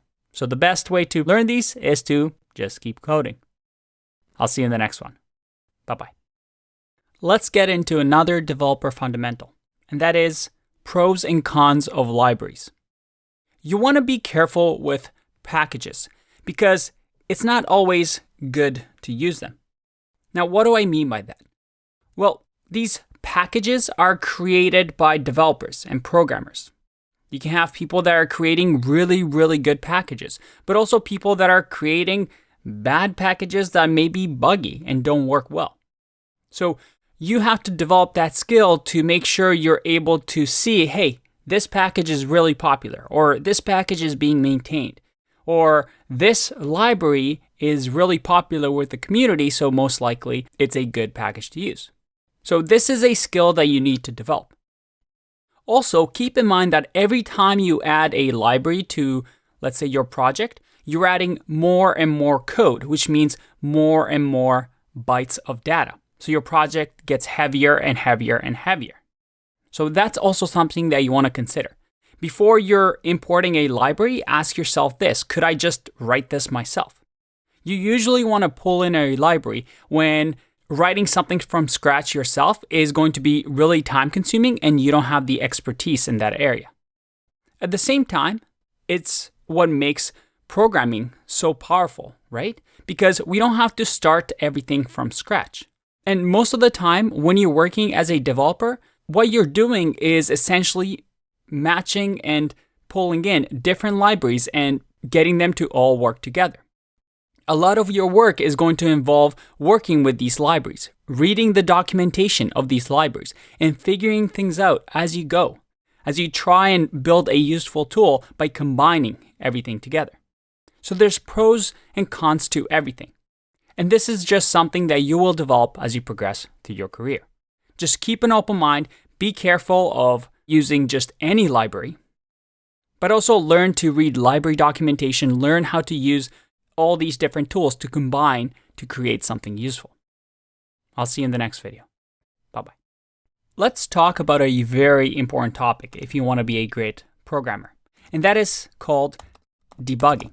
You see, nobody writes perfect programs. It's honestly impossible. We're always going to make mistakes, and programs are constantly being improved. We constantly improve our code as we find more and more mistakes. Because programs are full of errors, or what we call bugs or exceptions at runtime when the code is running. You see, the act of finding and removing these bugs or errors from our code is called debugging. And a big chunk of our time as programmers is debugging code, whether it's our own code or other people's code, and figuring out, hey, how come this doesn't work? And the senior developers are really, really good at debugging. So let's talk about in this video about some of my recommendations for debugging and what some good practices are. Now keep in mind that you get better at debugging code as you code more and more. So the best thing you can do is to just keep practicing, keep writing Python code. So what are some of my tips? Well, first, you definitely want to use some linting. And what is linting? Well, we've talked about it, right? When we set up our developer environment. Linting allows us to detect, as we code, some issues with our code. For example, if I do num plus 4 here, and I get a red underline, and you see here that the pyflakes linter notices before I even run my code that, hey, there's an undefined named num. So linting allows us to find these errors before we even run our code. And we saw that we can use IDEs like PyCharm that has linting already built in, or use Sublime Text or Visual Studio Code and install packages and extensions like PyLint to actually have linting in our code. That is a really, really important tool. Next, I recommend always using some sort of an IDE or editor, because these editors and IDEs, especially the ones that are specific for Python, like PyCharm, have all these built-in tools for us to use, such as auto formatting based on PEP 8. Remember the official style guide that the Python community has? It allows us to detect errors in our code with, let's say, highlighting and formatting of our code. So it becomes easy for us to detect any errors before we even run the code. Finally, you want to be able to learn to read errors. And this is something that I try to practice with you as we've learned Python. For example, if I do 4 plus, let's say, gibberish here, and I click run, right away I see, hey, on line 6, there's an error in my main.py file. There's a type error. And I see here that I'm trying to add int and a string. So we're able to read errors and understand what they mean. Maybe I do something like this. If I click run, I get a syntax error. And a syntax error, I know, means that, hey, Python interpreter is trying to read my code, but what you just wrote is not Python. I have no idea what you're doing. Here, I see that it's end of line while scanning string literal. So I'm trying to read this string, and all of a sudden, the program ends. Like, you're supposed to end the string, remember? So being able to read these errors is really, really important. And we've discussed some of them in this course. Some of the most common ones, like syntax error, where you're just writing something that Python interpreter doesn't understand. We have something like name error, right? Where we use a variable that doesn't exist. So Python doesn't understand, hey, I have no idea what name is. What's the value of name? We have things like type error. That is when we mismatch data type and do, let's say, a string plus 4. We have things like value error.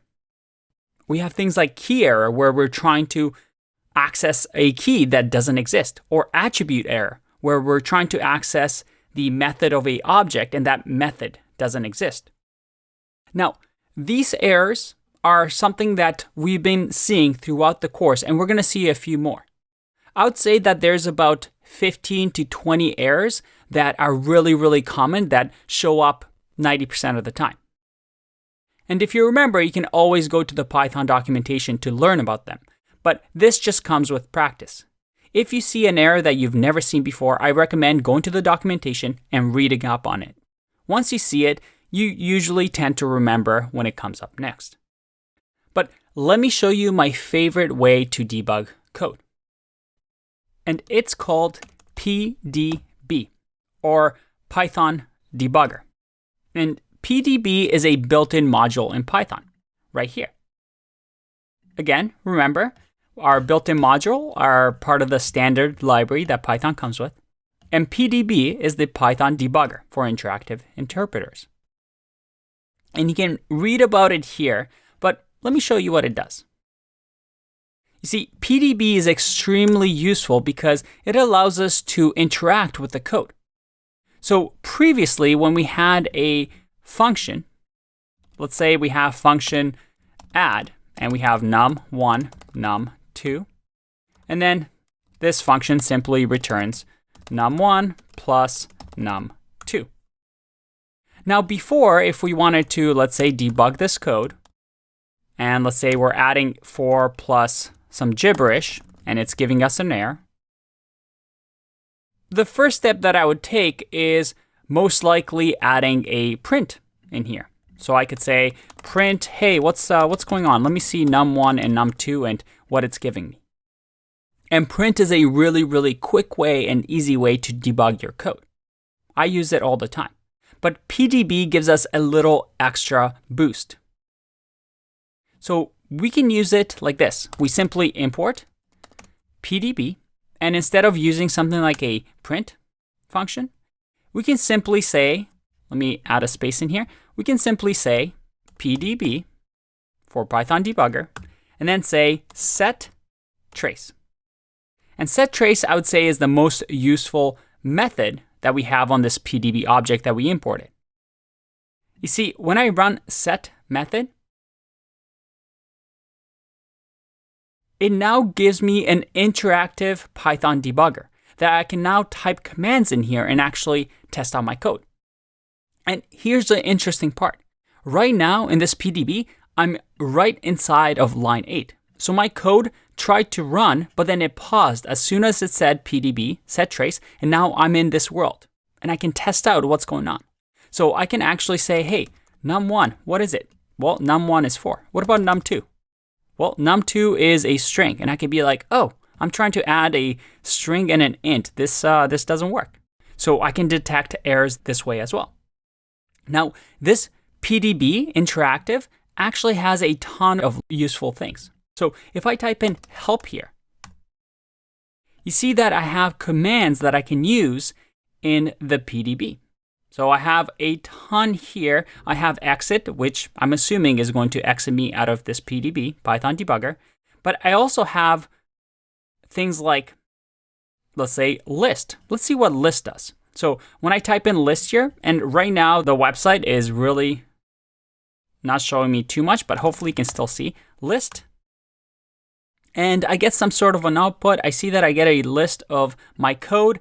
And okay, but let's say I don't know exactly what list does. Well, PDB allows us to type help and then list. And when we do that, it actually gives us the documentation just like we have here. If we go to, let's say, list. Let's see, list. Right here, it gives me the documentation right in here. So it says list source for the current file. Right, so it just lists the source code that we wrote. Okay, that's cool. What else is there? Well, we also have something like step, or S for short.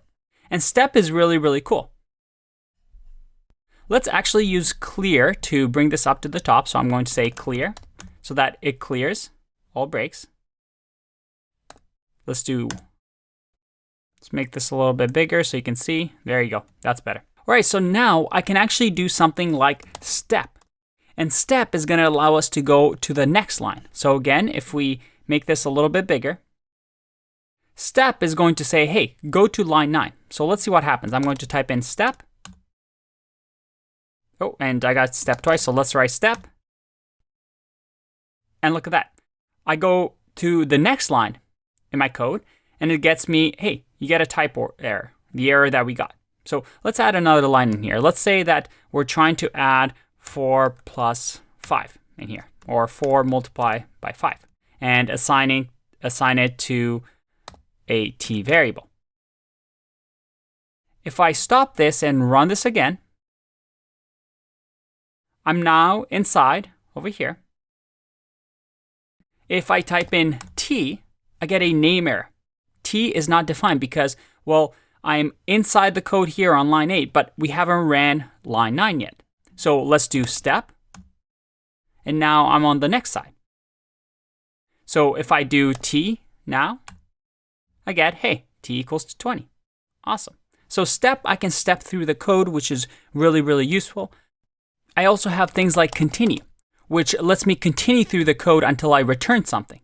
And I continue and exit out of PDB, and look at that, I get the error.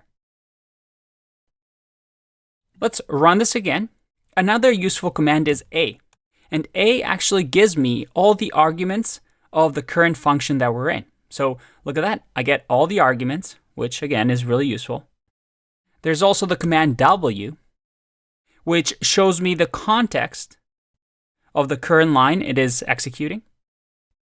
So you can see here where we are. We're in the add function. We called it with these arguments, and we're now about to run this line. And then finally, as we're debugging this, all right, I think I finally see that we have an error. We should have given it a number. So I can now just exit out of here. and simply fix this to 5. So now I can just remove my PDB and everything should be working fine with my code. Awesome. So PDB is awesome to step through your code and debug and try different things. It does require a bit of practice, but after a day of just playing around with PDB, you will become really, really good at debugging.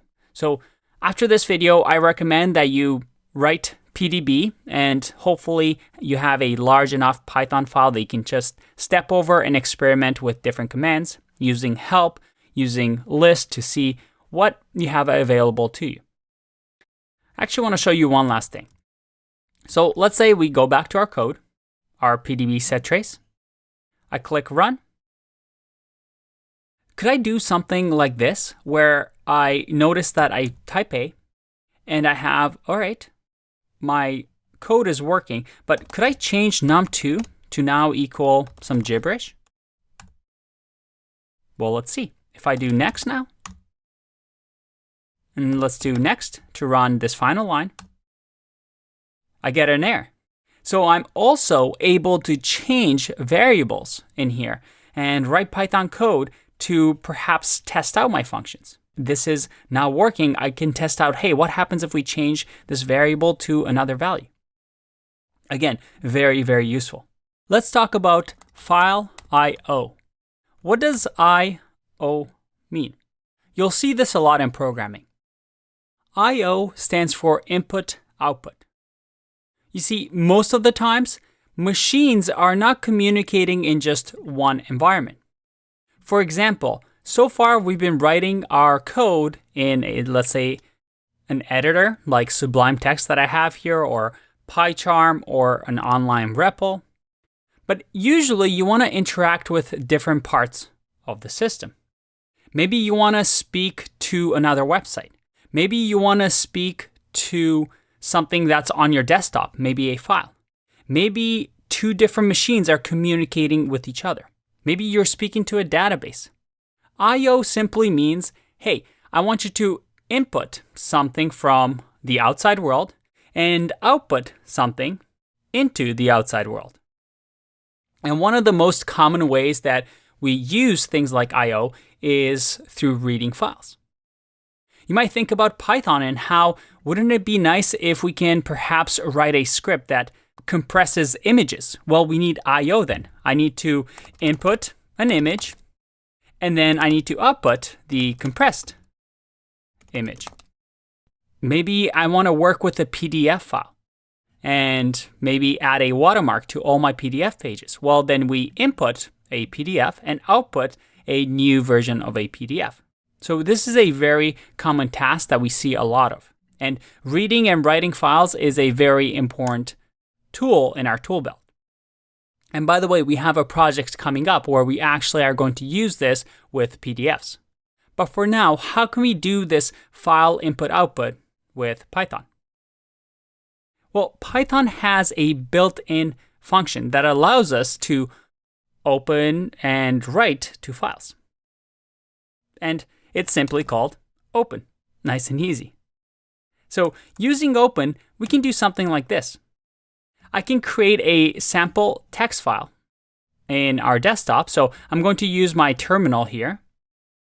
So if we look at present working directory, I'm on a desktop. If you're on Windows, then you might have to do some different commands in here. But by now, you should be pretty familiar that you can create a file if you wanted to. Now, I can do this manually, or in my terminal, I can actually do, if you're on a Mac, you can just do touch, and then I'll say test.txt.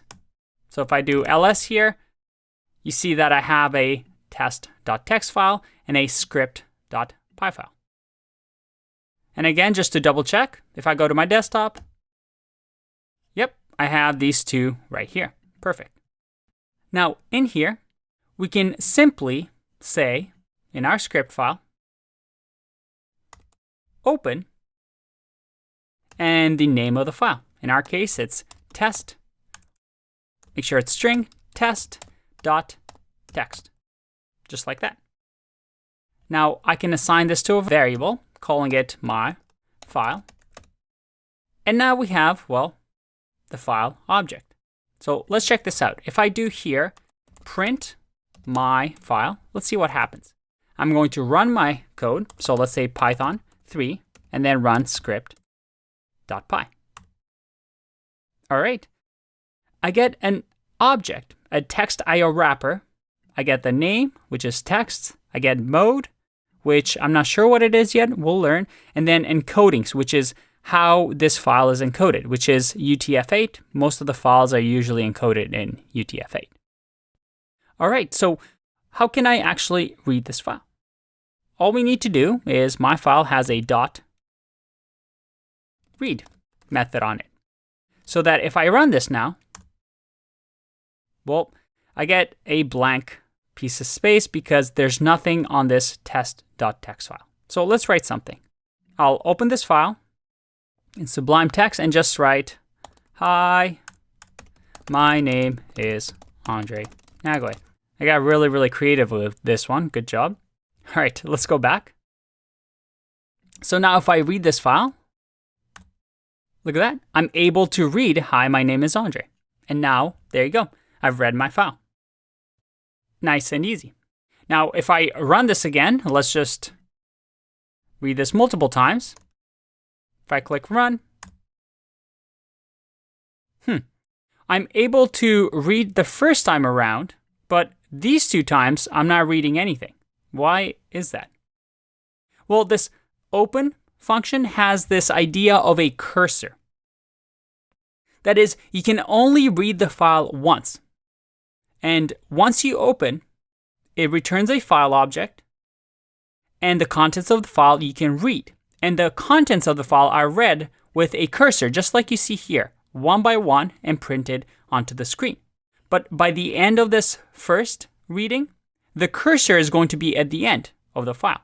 So now when it tries to read, it's going to be end of the file and nothing will be left there. So the way we get around this is to do something like this. We simply say myfile.seek,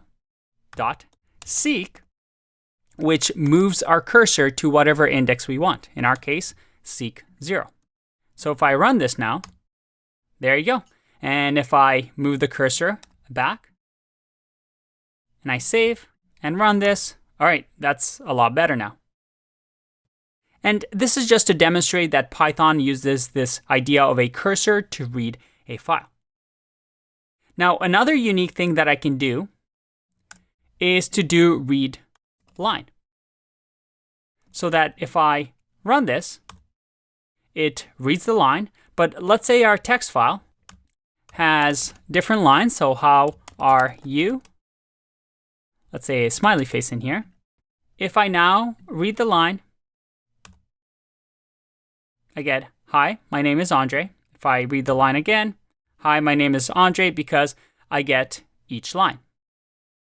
I only get the first line. If I print this multiple times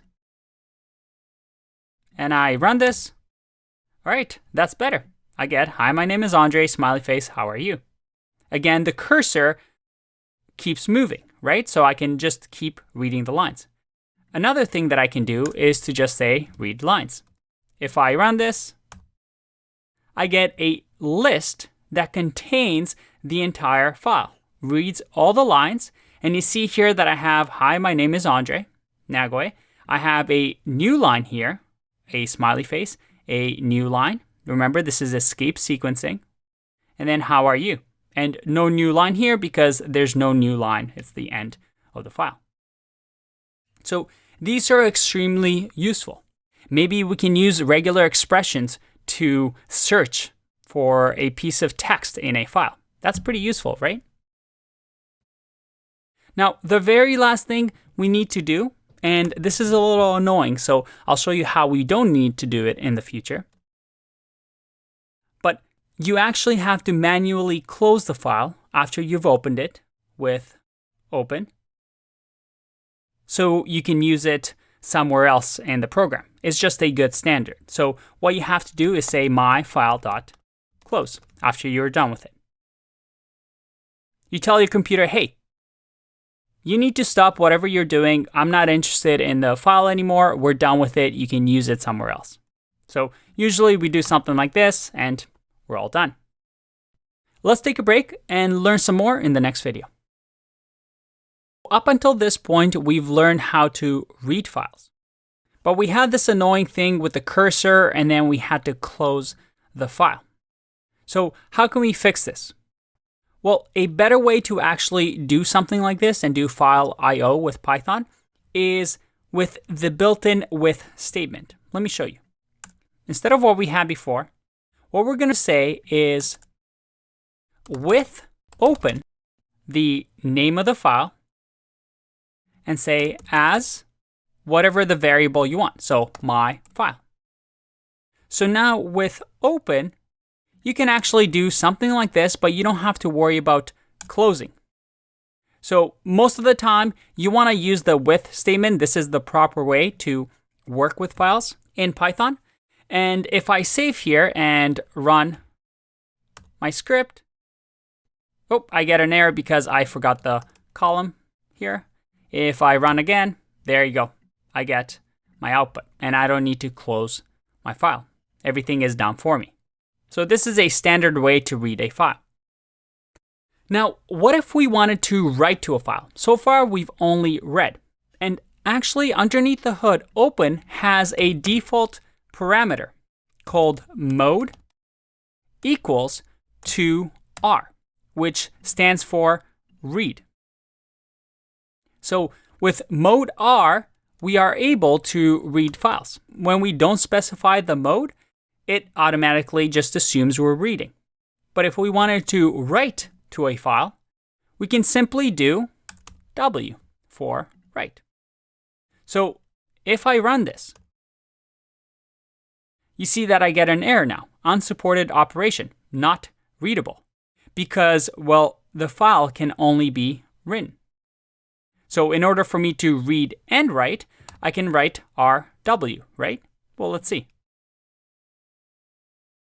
Nope, that's actually not how it works. You would think it'll be RW, but this is a bit of a trick. In order to read and write, we do read plus. So that if I run this, all right, I'm reading and writing. And I get an empty list because this is now empty. Okay, so let's write to a file here. Let's make this a little bit smaller just so we can see. That's better. Let's say that in this file, I want to have text. And in this text, I'm going to say my file dot write. And I can write whatever piece of text I want. So let's say, hey, it's me. So now in here, if I do print text and I run this, I get 11. What is this 11? Well, this isn't really important right now. What we want to focus on is, hey, it's me. I've written to a file. Okay, so let's say I wanted to open the file again and actually write again. Let's say this time around, I'm going to write a smiley face. If I run this and go back, all right, it looks like I wrote to the file, but is this what we wanted? When we write something to a file, the cursor resets. Remember, when we open a file, the cursor goes to 0, and we write to the file. And if there's something already existing in there, well, we overwrite it. So we have to be careful. And by the way, this text file just gave us that we wrote 2 characters, the smiley face. Okay, so how can we fix this? How can we make sure that we don't break what we had previously, which is, hey, it's me, and I just want to add a smiley face at the end? Well, we can use the append mode. The append mode is A, and this appends to the end of the file. If I run this, look at that. Hey, it's me with a smiley face. It appends to the end. So that's the append mode. Again, we can use W to write, and if I run this, it adds a smiley face. Now, why did it not do like last time and overwrite the existing thing? Well, it's because of our mode. W allows us to write to a file. Previously, when we did read and write, what happened was we read the file. Let's run this again. Actually, let's go back to hey, it's me, the way it was. And if I run this again,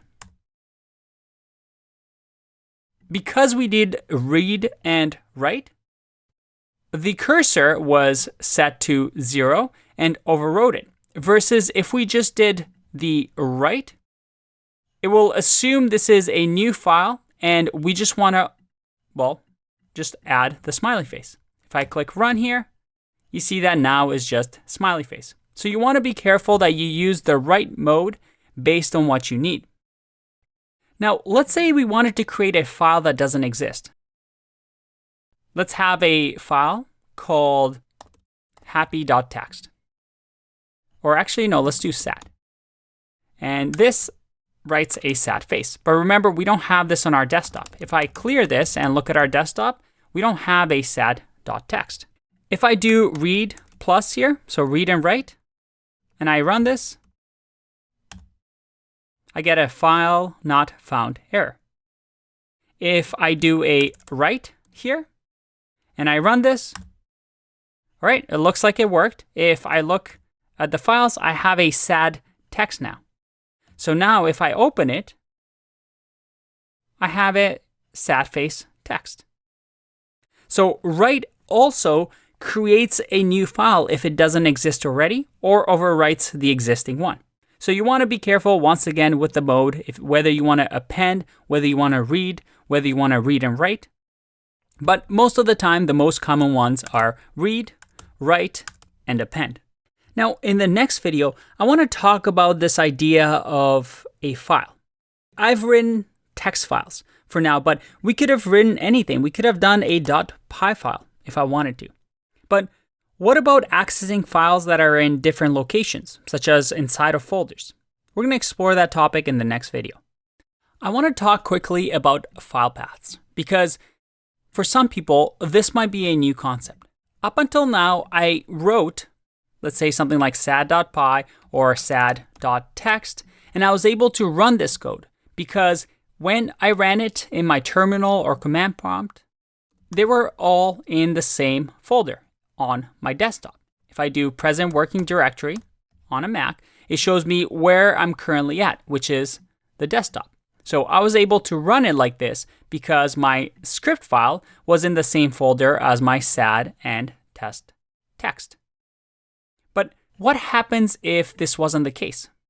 We can actually jump back a directory by saying cd ... So if we go back, my present working directory is now user anagoy. So I'm not on the desktop anymore. So that if I try and run Python 3 and then say script.py, well, can't find the file, right? So let's go back to desktop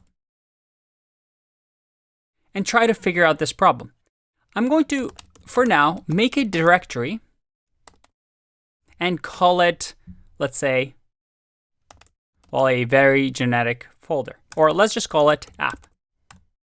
So now I have an app folder. I can move this sad text into the app folder now. So if I grab the sad text and move it to the app folder, if I go back now and try to access sad.txt, so let's say Python 3 script.py, well, if I go back, I've appended sad.txt, so it's actually creating it for me. So instead, let's actually remove sad.txt because we actually have one already in here in the app. Instead of appending it, let's just do a read. If I try to read now, I get a file not found error. Sad.txt doesn't exist because it checks the desktop. And on the desktop, we have nothing. We don't have sad.txt. So how can we get around this? Well, I simply say that I want to go into the directory app/sad.txt. So that if I run this, now it's reading it, but it's an unsupported operation. So let's just turn this into a read. And we don't need any of this, so let's just print read here. If I run this, all right, it's working now. I'm able to change the file path. Now, if you're on a non-Unix based system, that is, if you're not on a Mac or Linux and you're on Windows, most of the time, instead of this slash, it's a backslash, like this. So Windows and Unix systems have different file paths and file system in place. So this is something that you can read up on. Depending on your file path and what your present working directory is, you'll have a better idea of how it should look. On Windows, it's usually something like C and then backslash, and then you'll have different file paths. Now, this is called a relative path. So relative to where I am, where I'm running the script from, I am going to go from here into the app into sad.txt. I could have also copied this entire file path like this. And this is called an absolute path. So if I run this, this still works because I'm giving it an absolute path. It's saying, hey, on this computer, this exists from the root user all the way into here. So this is another way of doing it, but most of the time you'll see relative because it's a lot simpler. Finally, you might sometimes see something like a dot slash. Dot slash simply means from the current folder. So if I run this, it's still going to work. It's going to say, hey, from the current folder, go to app folder, then go to the text folder. If I do dot dot slash like this, if I run this, I'll get an error. Dot dot means back a folder. So instead of our present working directory being desktop, because we did dot dot, we'll actually go into my user account, and it's going to try and find anagoe/app/sad.txt, which is not going to find. Anyway, this is a bit of a tangent, but I wanted to let you know that these file paths are important, and it's really dependent on what operating system you're using, like Mac or Windows, and also where you're calling the file from. Let's continue our discussion of files in the next video. One quick note that I forgot to mention, there's a really useful built-in module in Python. And you can see here it's new in version 3.4 called pathlib. It's an object-oriented file system path. Now, the main thing is you can see how to use it through the documentation, but the key thing is that if you're building a program that, let's say, reads something from the file system, like a file, and this program can be used both on Windows and Mac and Linux systems, you want a way to make sure that it works on both, right? Because we saw how Mac and Windows have different file system with different slashes. Well, pathlib library actually works with both. You can see over here, if you want to manipulate Windows path on a Unix machine or vice versa, this is going to work for you. And it's a good way for you to create software that is compatible with both systems because pathlib is going to take care of the file paths for you based on what machine is running your code. Now, this is something you can read on your own and experiment, but I wanted to let you know that this does exist and it is a useful library for you to have in the back of your pocket. That's it for now. I'll see you in the next one. Bye-bye. Welcome back. One of the common patterns when working with files is to actually put them in a try except block. So in here, we can say try and actually put them like this and try out to see if the file exists. So we can say except, and let's say file not found error, which we've seen before. And here I can say as error, And inside we'll say print file does not exist. So that now if I run this, and remember in our current directory, we don't have sad.txt. If I run this, I get an error, file does not exist. We can even raise this error if we wanted to. So we can say raise error. So now it works as expected. I'll get file does not exist and then give a file not found error. So this is a common way to work with files to handle different errors. Another common one with files is this idea of an I/O error. And an I/O error usually happens when the computer or the machine you're on has some issue reading or writing or doing any sort of I/O operation. So you can have something like I/O error in here and raise that error if you want. Again, if I run this, file not found error. If for some reason I give it a weird mode to do, I get an unsupported operation error. The options are endless, but I hope by now you have an idea of how to do file I/O. But let's do a fun exercise because up until now, we haven't really done anything exciting. We just read a bunch of text from a file and that was it. Nothing that creative, right? So let's do something fun. In the next video, we're gonna try and build a translator. That's right. I'll see you in the next video. Bye-bye. All right, it's time for an exercise. And I think this is gonna be fun. I wanna use what we've learned up until now to build a translator. Let's say somebody gives you a massive text file. I mean, in our case, this is gonna be the text file, but you can grab any text file that you want. It doesn't have to be a text file. It can be anything. It could be a PY file. It could be just a Word document. And type in a bunch of sentences in here, whatever you want, and just save it. In my case, I just have this.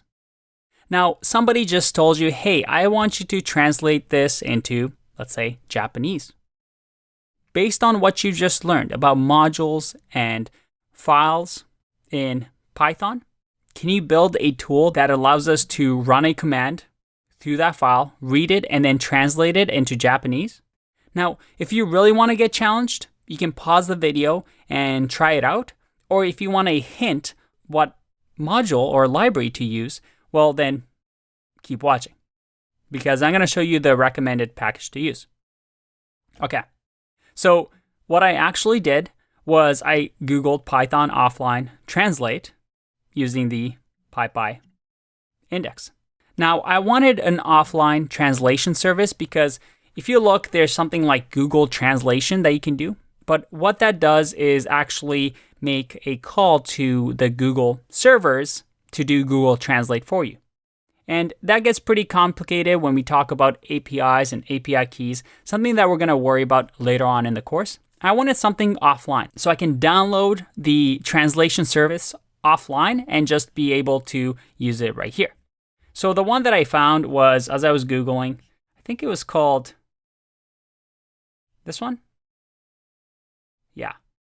So this is just a translation service. It looks like it has some stars and forks on GitHub. So I always like that. I always like checking out the repository. So translate Python. Everything looks good. You can read about the documentation here. Hasn't been updated in 2 years really, but you know what? It's not that bad. It'll do the job. So using this package, you can try and read through the documentation and see if you can figure out how to solve this problem of translating that file into Japanese. You can pause the video here, give it a go. Otherwise, I'm going to provide the answer. Now, the first thing I'm going to do is before I even install this, I want to make sure I can read this file. So once again, I'm going to say try, and I'll have a file with open.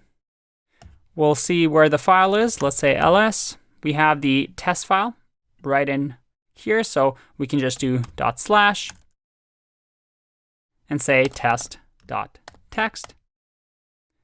and then I'll say as my file. We'll add the mode as read for now because we just want to read the file. But at least this way we're being explicit and we're saying, hey, this is exactly what we want to do. And then finally, I'll just, for now, print my file just to know that it's working. And we'll add some exceptions in here. It's except, not exception. And we can just, let's say, do file not found, error. We'll say as E. And we'll just for fun say here, print, check your file path, silly. And leave it at that. If I run this code, let's say Python 3 script.py. All right, I have my name is Andre. Awesome. Let's install the package. So over here, I can see that I have to install translate. That's what the package is called. Now, I'll use pip3 in my case to make sure that I'm using the Python version 3 and say install translate. Now, I've actually done this before just because, well, I tested this out beforehand, so it's already installed. So let's clear that out and read about how we can use this package. So you can see here the usage. So I can use it from the command line. Okay, that's interesting, but I want to use it as a module. Okay, here you go. Use as a Python module. So it shows you exactly what to do. So we import it first. So let's do that. I'm going to import this library. All right, so now we have the translator. And we can use the translator like this. All right, so we have the translator. So we create the translator class. And we want to say to what language. All right, what languages are available? Let's go to the read the docs here for documentation and see if they have Japanese in here. All right, let's see. Search docs, Japanese. All right, that doesn't help us. Let's look at overview. And by the way, I'm showing you the thought process that I usually have when I look through things, because sometimes people show you what the answer is without showing you the process. So hopefully this is useful. Okay, so I'm looking through here. It doesn't look like they're providing a list of languages, although, oh, I see it here, available languages. It looks like we're using this Wikipedia page as a reference. And oh yeah, these are the short terms for the languages that it's using. All right, so based on this, it looks like this is the standard that they're using, but actually while reading the documentation, I see that there's a JA. I'm assuming this is Japanese, so let's do that. I'm going to say JA. All right, and then let's see, go back to the documentation here. Let's look at overview. Let's go back actually. Okay, so once I've created the translator, I've given it the language. All we need to do is say translator.translate and give it what we want to translate. Okay, nice and easy. So in here, because my file.read is going to give us the output that we saw, I'm going to say text equals my file.read and simply do the translation equals to, what was it again? It was translator translate. So let's just copy that. So translator translate, and we want to give it the text. So let's see that. Whoop, that's not what I want to do. Let's do text. All right. So if everything works, hopefully it does. Maybe it doesn't the first time around. Let's give it a go. If I run Python 3 script.py, well, we definitely forgot to print here. Looks like we're not getting any errors, which is good. So let's do print translation. Let's run this again. Hey, look at that. Watashi no namae wa Andore Neagoe desu. By the way, I feel like I've been talking a lot and you haven't really talked back to me, but let's get to know each other. I actually learned Japanese before I even learned English. Fun fact about me. All right, let's get back to the topic at hand. This is working. This is actually pretty cool. Let's finalize this by actually converting this file to a translated version. So I'm going to say, I'm going to read this file, and once I'm done with this translation, I'm going to, with open, I'm going to create a new file. Call it, let's say, test-ja for Japanese.txt. The mode is going to be to write. And I'm going to say as my file. And in here, I'm going to simply say, or let's do my file 2, so it's not a name conflict, and say simply, let's make this a little bit bigger just so you can see. And in here, we'll just say my file 2.write and write the translation. All right, let's see if this works. I'm going to run it again. Okay. Now, if we go to our desktop, there's a test.ja text, and look at that. We have a translated file in Japanese. I think my name should be in katakana, but hey, this still works. Pretty cool, right? Hopefully you got this far.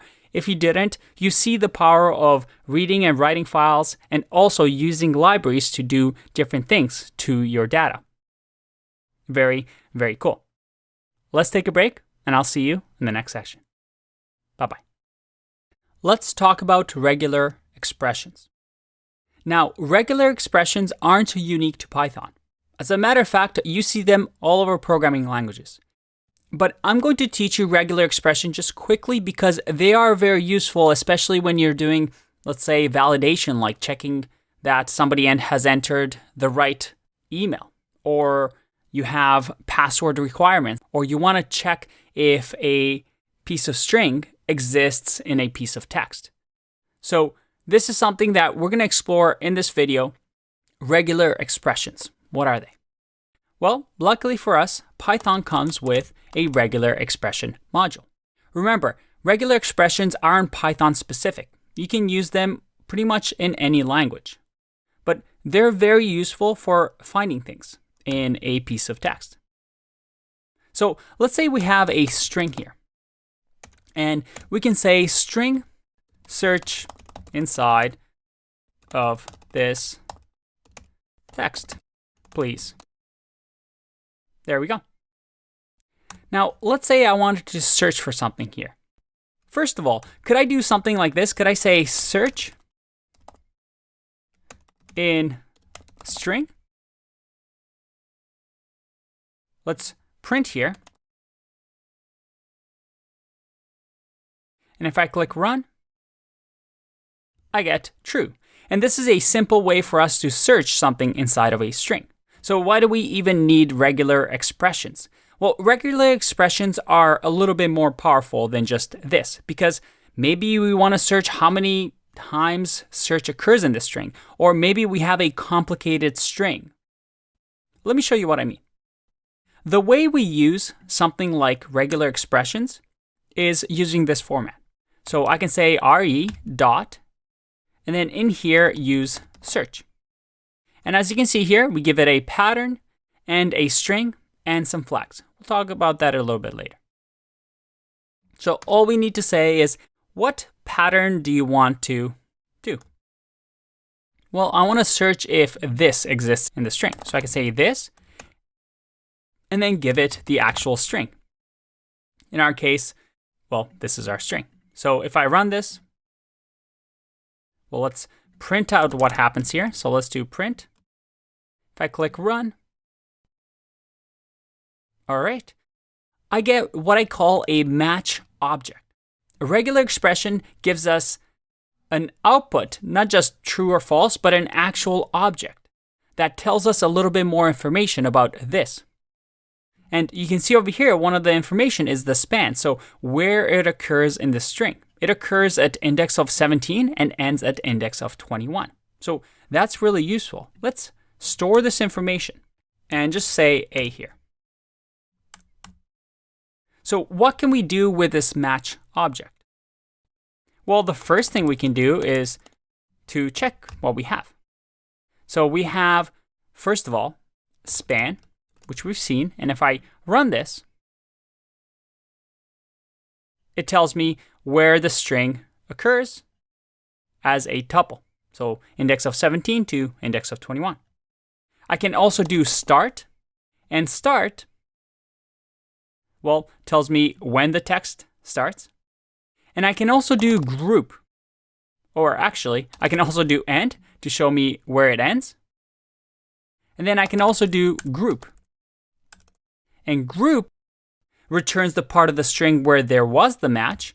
And let's say there was another this in here. If I click run, you see that, well, it only gives me that piece of or part of the string that there was the match. Now, group is really useful when we're trying to do multiple searches. So in our case, we are just doing one search. So we have a pattern that we're trying to match. But there's ways that we can do multiple searches within the one line. But before I show you that, what happens if we do something that doesn't exist, such as this with a capital S? If I click run, I get an error because now A is going to be none.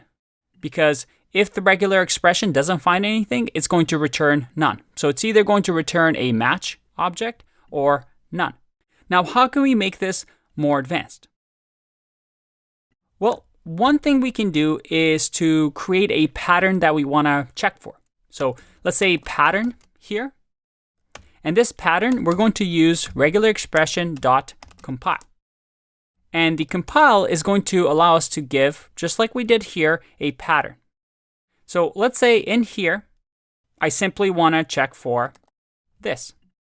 Now, this pattern I can use, instead of just doing re.search, I can just use the pattern now to do the search for me. So again, if I run this, well, now I don't have to pass it this. I need to just pass it the string that we want to search. See that this is being captured?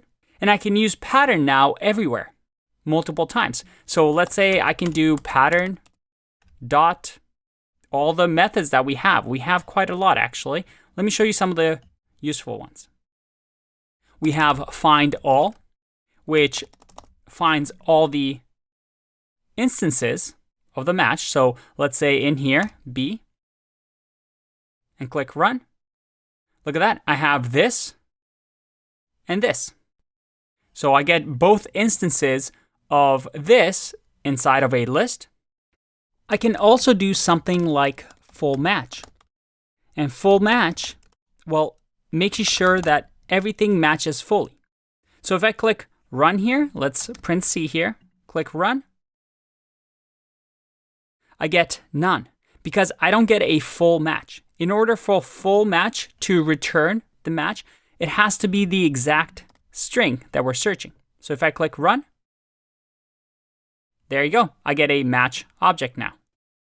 Now let's say I have a question mark in here instead of an exclamation mark. If I click run, it's none. If I have exclamation mark and then maybe something else afterwards, I still get none.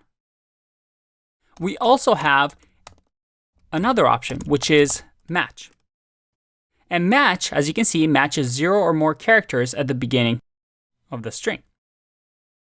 So if I do string here and I print D, well, actually, let me change this up. Let's do here, Andre, in the string that we're actually comparing.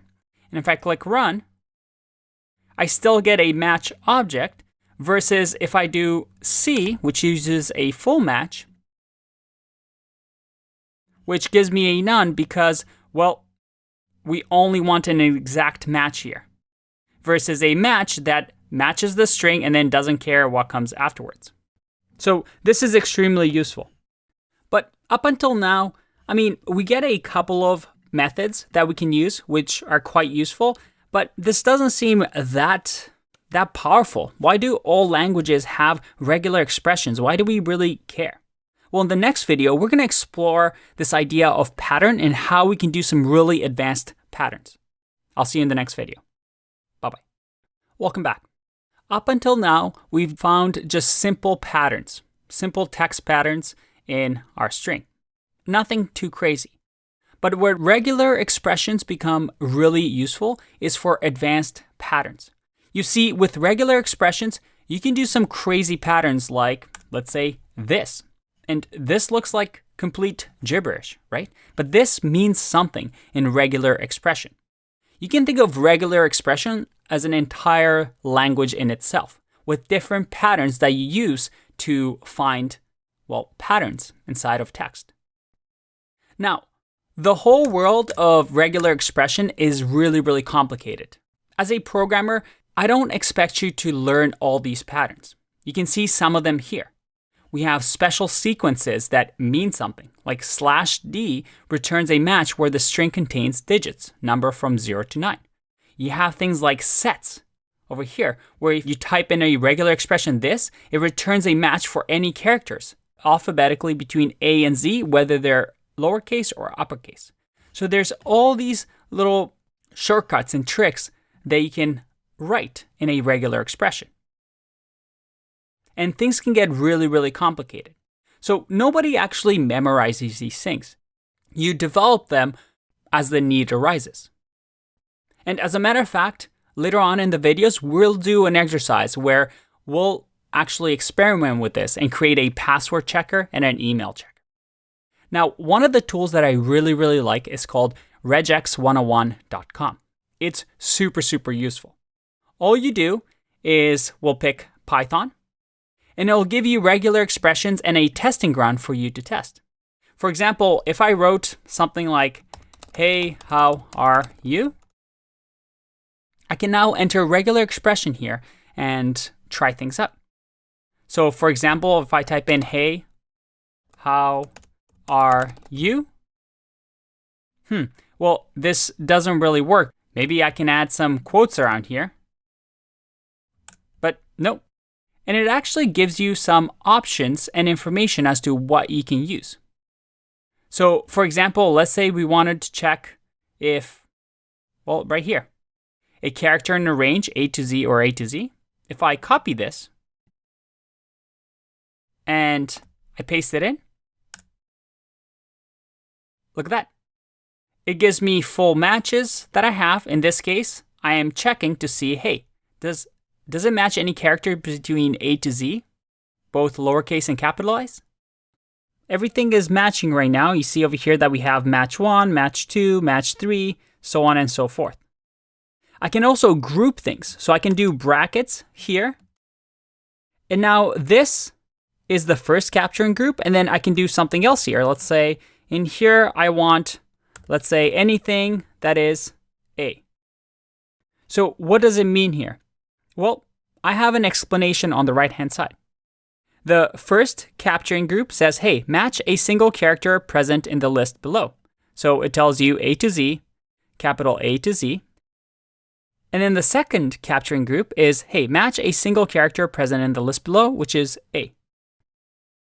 Now in here, I have two capturing groups. So the first capturing group and then the second capturing group.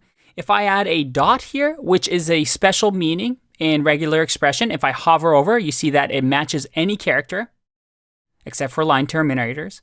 So what am I doing here? Well, I'm first have, hey, I want you to check for the first capturing group, which is any single character in the range between A to Z. And then after that, I want any character. And then after that, I want you to search, well, for any matches of A. So this is what we match for. We match W because we're looking for any letter, and then a space or any character, and then an A. So now we have a full match, which is W to A, and then we have group 1, which is W because it matches the first group, and then group 2, which matches the A. Now, I know this is confusing. Regular expressions is one of those things that it's really hard to figure out at first. So let me show you how we can use it. If I go to code generator here, you'll see that I can actually just, give you a sample code that you can use in Python. But what I like doing is actually copying this piece of text like this and going back to our code editor. And in the compile, paste it in. Now you'll notice that there's an R here, and R stands for a raw string. Because in Python, something like a slash, backslash has special meaning because remember, with backslashes, we can do special things like new line or tab. An R says, hey, this is a raw string. Ignore everything that Python interpreter might interpret. I want this to just be a pure string. So you'll see this a lot with regular expressions.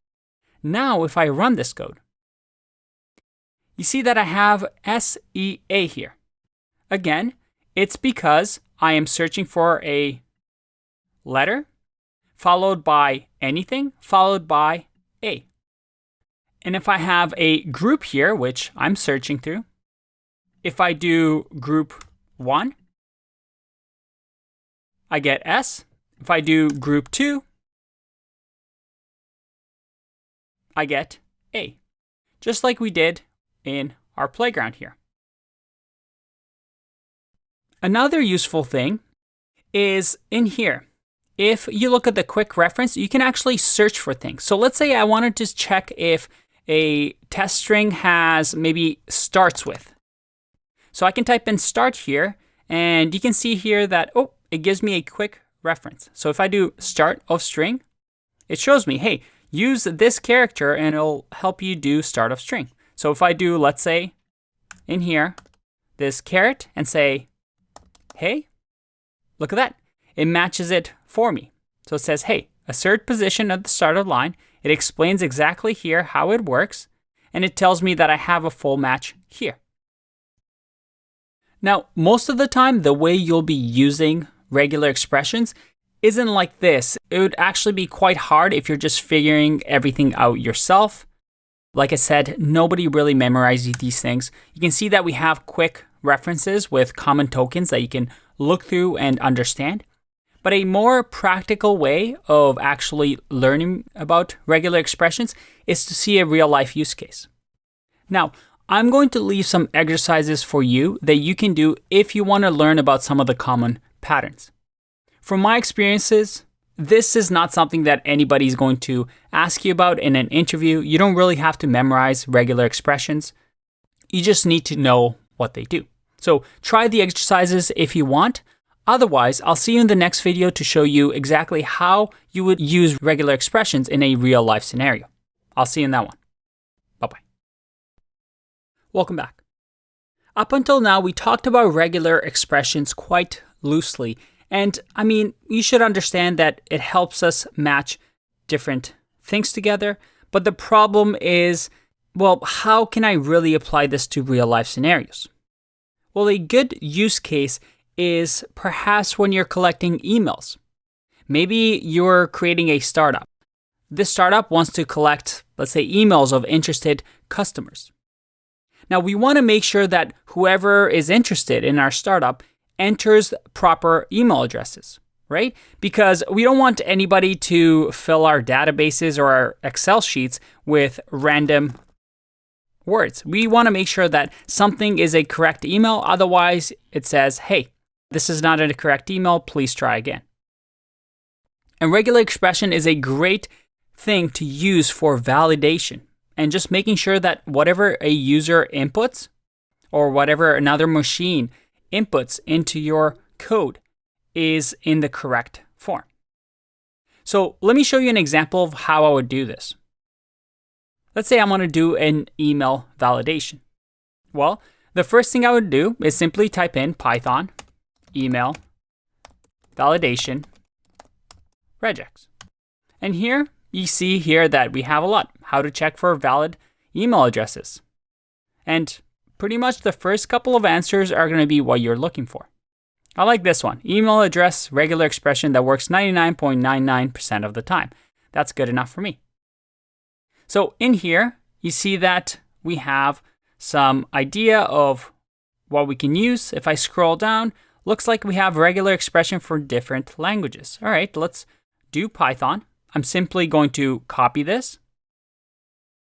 And now in here, let's go to our regular expression 101 and just copy this in here. Now, I get an error because you see here that the R is already included because I've selected Python here. So let's just remove the brackets. Again, if we hover over here, it's going to tell us about each thing that it's trying to do. And we also have the explanation. So this is how I like using regular expression. I find something online that people have used in the past. I don't try to reinvent the wheel and then try to understand it. So just to test this out, if I type in an email address here, look at that. I get a match. I get a full match and it matches the group 1. Let's go one by one. First, I see that I have the brackets. So this is the capturing group. I'm trying to capture one data point. If, let's say, I enter another email here, that's not going to capture it. If I go like this, it's not going to capture it because, well, we're looking for one capturing group. Okay, next I see that it's asserting a position at the start of the line. So at the start of the line, we want to make sure that it captures this. So it matches a single character present in a set. So this email can be anything. It could be letters, it could be numbers, and then finally it could be underscore. It could have a dot in there. It could have plus, it could have minus. And then finally, plus is a quantifier. So it matches between 1 and unlimited times. So this string can be as long as I want, and it's still going to work. It's going to accept plus, minus, it's going to accept underscore, but it's not going to accept an exclamation mark because it's not in here. All right, so that's good. What about next? Well, the next part is the @ sign. It's literally the @ sign. We have to make sure we have it. And then after the @ sign, again, once again, we have the characters that we can use with a plus at the end to say, hey, you can have as many of these as you want. Perfect. Next, we have a special one.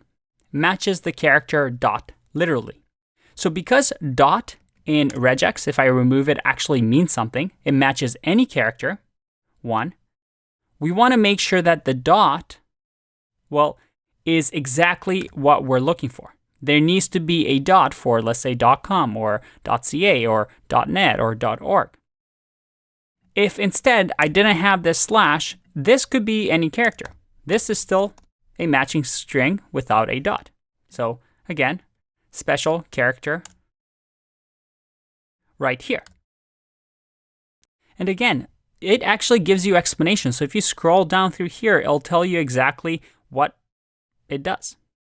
All right, after the dot, once again, we have anything that we want within these square brackets, then as long as we want, and then finally this $sign says, hey, it has to end with this. This is the end of the line.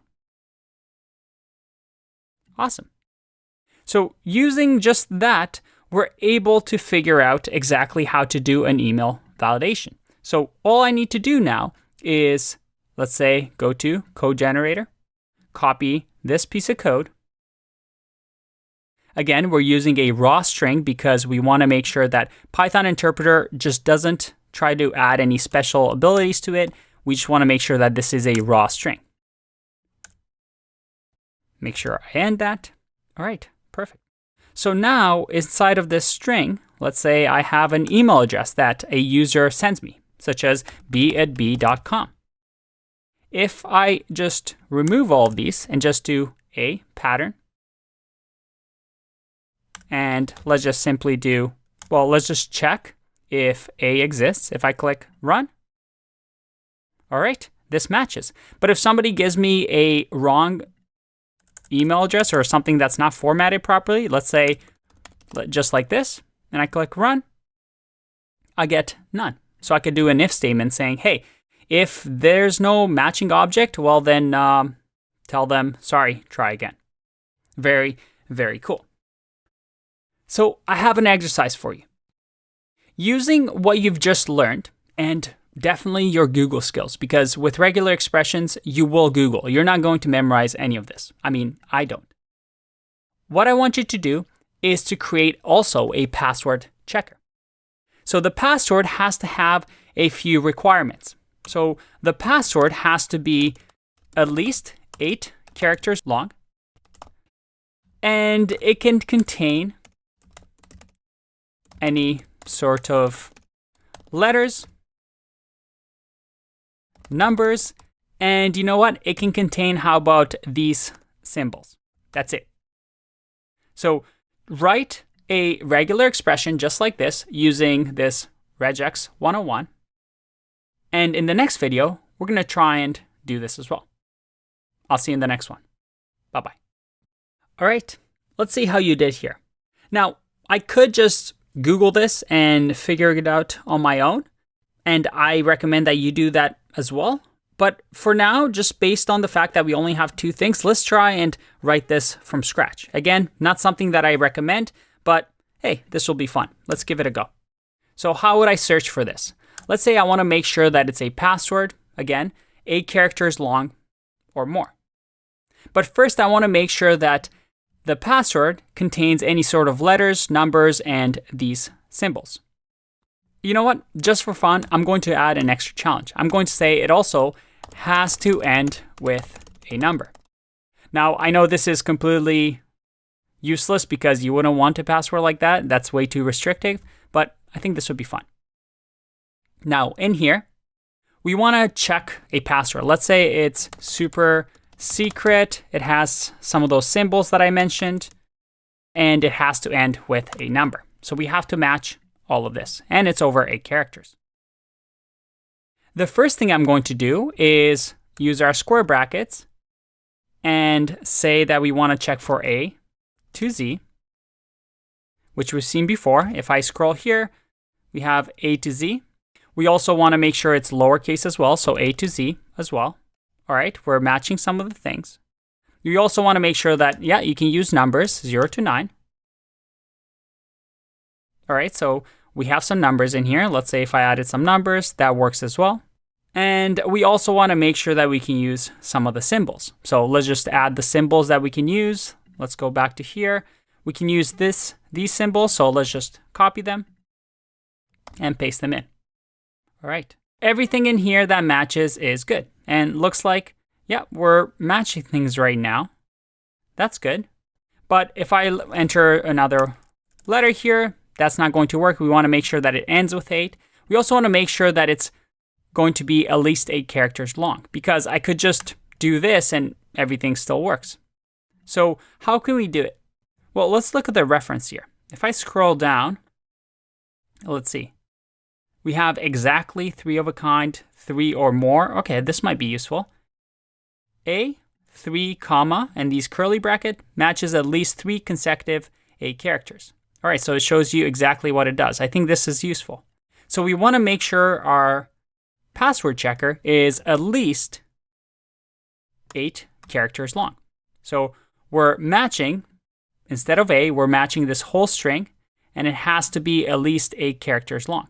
So let's make it 8 characters long, and look at that. This is matching. Awesome. Now the next part is we want to make sure it ends with a number. So how can we do that? Again, let's check out here if there's anything special. Let's do number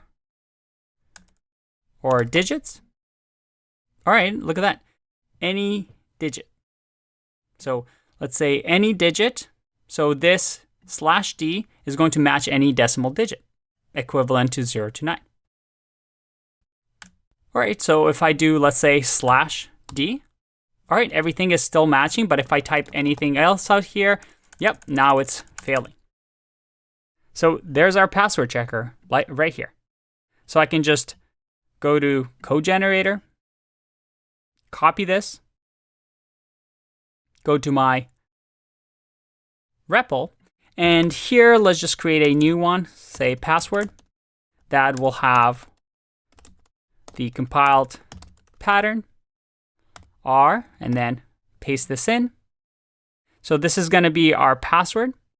And I'm going to check our password. Let's say B, or let's just say check equals pattern, or instead of pattern, let's do password. And then we'll do a full search. And in the full search, we'll give it the string.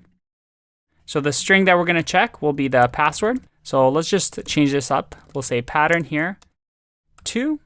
So this will be pattern 2, just so we name it properly. And then the password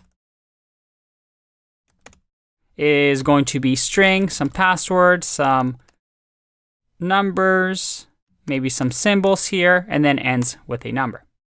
So let's see if that works. If I do password here, and I do check, click run.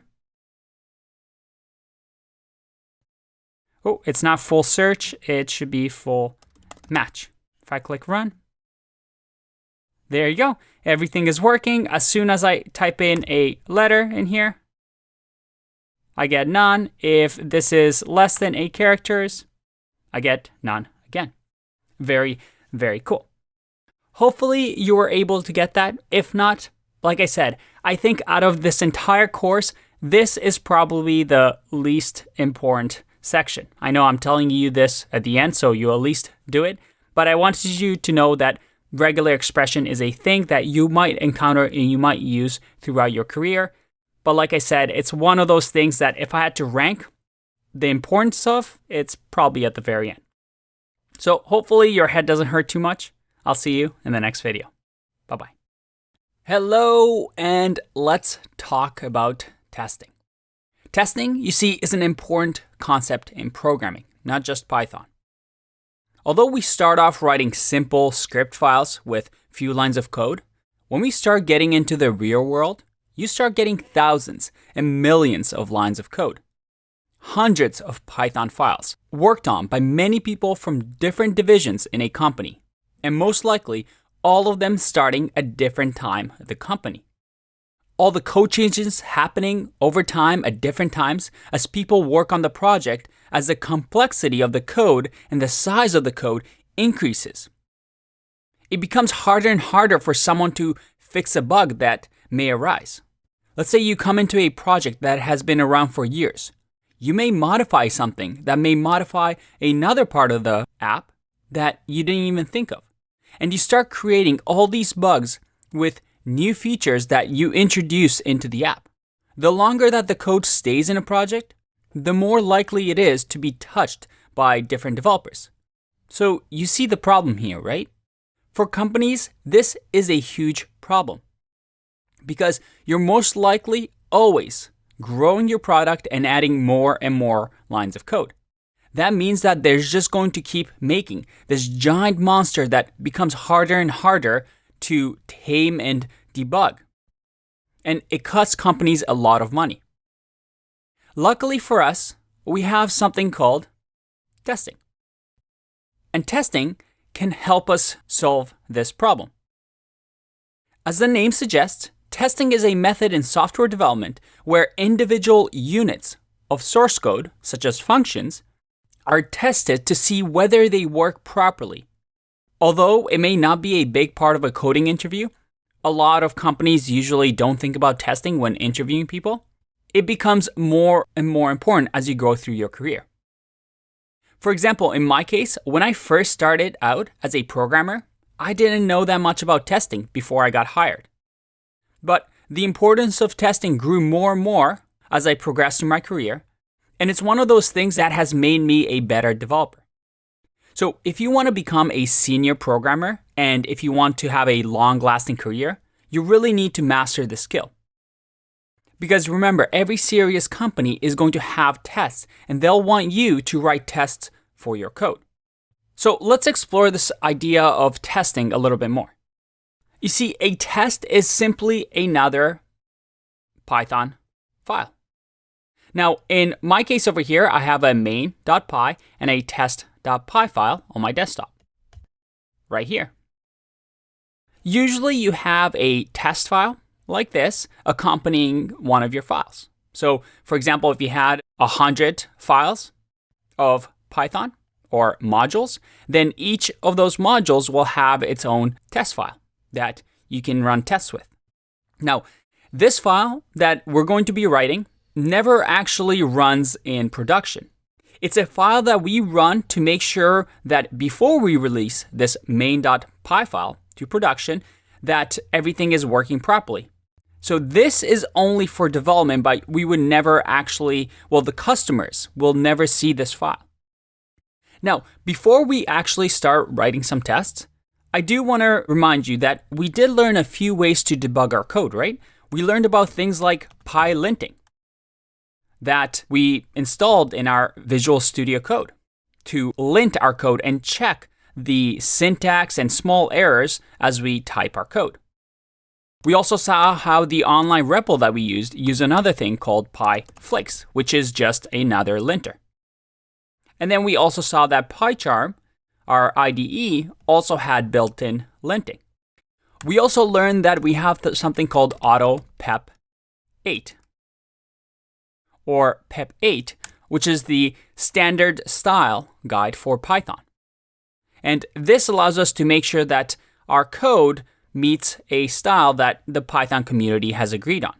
These are the simple tools that allow our code to be checked for simple styling issues or simple mistakes, such as not declaring a variable. But these only get you so far. And testing is a higher level up, a way to, after you do linting, after you do something like pep 8, after you've met all those requirements and your file runs, testing is a way to actually check even more of your code. So how do we write these tests that I keep talking about and not coding? Well, let's find out. Luckily for us, there's a built-in module from the standard library that we can use. And it's called unit test. So in the next video, we're going to start writing some tests, writing some sample code, and show you exactly how they benefit us as programmers. I'll see you in the next one. Bye-bye. Welcome back. Let's write our first tests. Now, we're going to just have a simple function that we run in this program. We'll create in our main.py file let's make this a little bit bigger. We'll say that we have a function called do stuff. Yes, very descriptive function. Now, in here, we'll just say that we accept a number, and we'll just simply return num plus 5. A very, very simple function. So let's say this was our code that builds our app. So this is just one function, but hypothetically, we have many functions that we want to test because these are actions that we're going to perform in our code. So the way unit test works is like this. We have our test file, and after we import our unit test, we want to import, well, the file that we want to test. In our case, it's main.py. So let's just import main, which is right here. Or we can just import the function as well if we want. But in our case, hypothetically, we have many functions here, so we can just import main and use all the functions available there. Now, the way unit test works is we create a class and then name it whatever we want. In here, we'll have all our tests. So let's just call it test main. And we inherit inside of this class what unit test gives us, which is a test case. So this is just a standard way to work with unit test. So we're inheriting whatever unit test case is, and now we have that functionality available in our test main class. Now in here, we can start testing and writing code to test.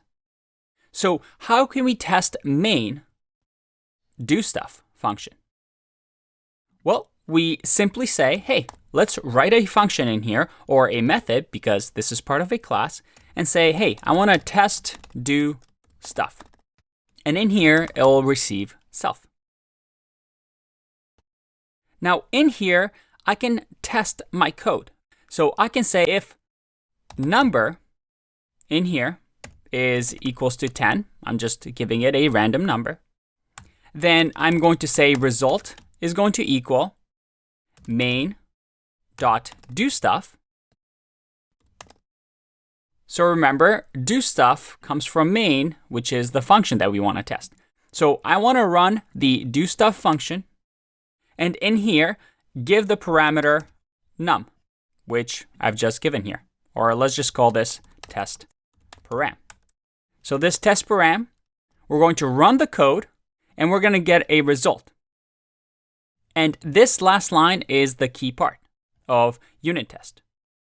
Unit test allows us to say self.assert equal. And assert equal is something that we get when we inherit from unit test.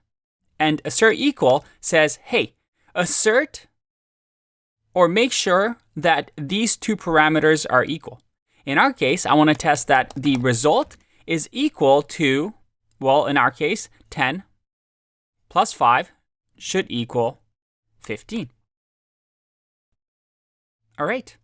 Now, finally, in here, we just run the unit test.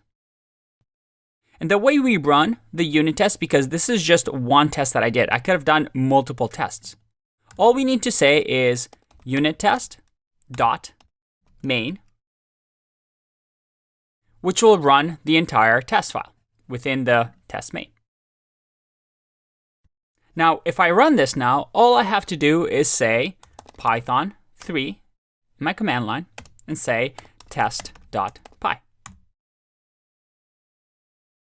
And I get, okay, ran one test in, well, super fast, in 0 seconds. That was nice and quick. Now, let's say I do something else where I assert equal that this equals 10. If I run this, look at that. I get a fail. What failed? Well, the test to do function failed. On line 8, so that is right here, we have an assertion error. We got 15, but we expected 10. How cool is that? So I now have one failure, so I need to fix my code. So something's not right here. Now, in my case, this is because I've asserted the answer to be 15. But what if we create another test in here and check, hey, what if we have test do stuff 2, and this time the test param is actually going to be a piece of string. So what do we want the function to do? Well, in our case, maybe it gives us a error, maybe a value error. So I'll just say value error, because this shouldn't work.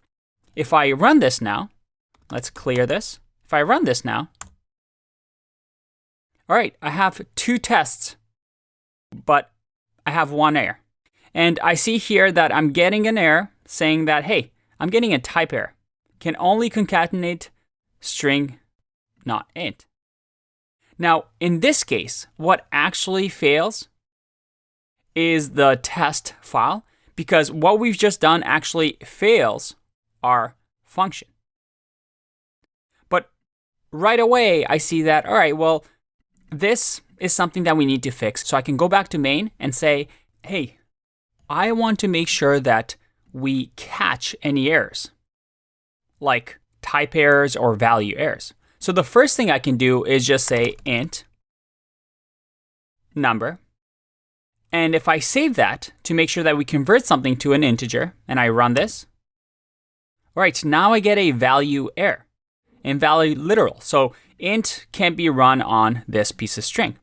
Okay, so another thing we can do to improve our code is to wrap it in a try except block, right? And then we can catch, so let's say except, and in here, accept a value error. And let's say as error. And in here, we can do whatever we want.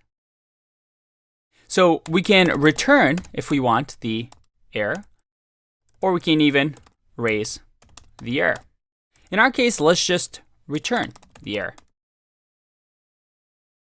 And I'll show you why in a second.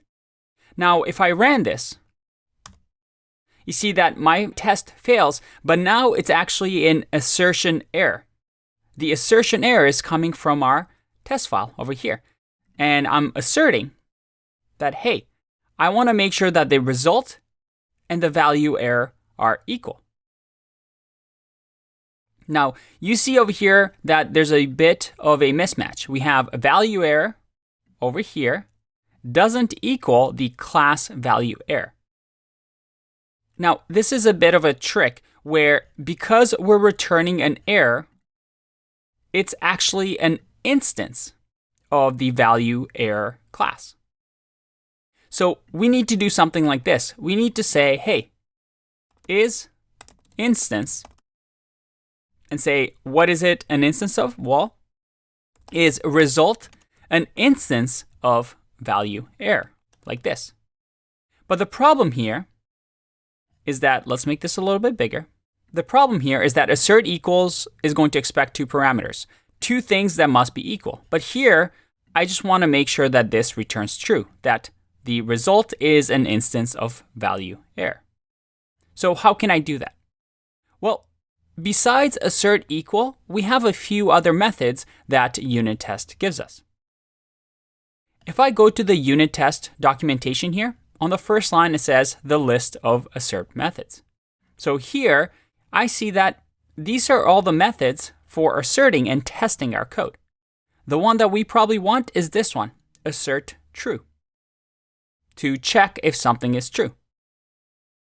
So if I do assert that this is true, and I ran my test, let's clear this, and run my test again. There you go. I ran 2 tests and everything seems to be okay. And again, to go over this, why is this? Well, I'm running my test file, and then I'm going to run the test, do stuff, which is going to be okay. Then I do the second part, where the test parameter is something that we don't really want, which is just a piece of string.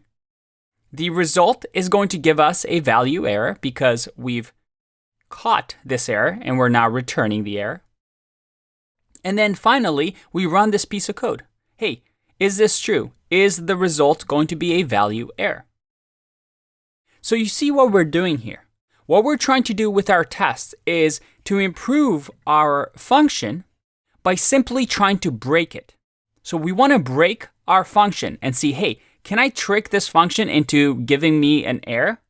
And then once you do that and a test fails, then you go back to the function and try to fix it, kind of like we did here, which is really, really cool. This is a common practice with testing, where you try and break things until, well, the function becomes perfect.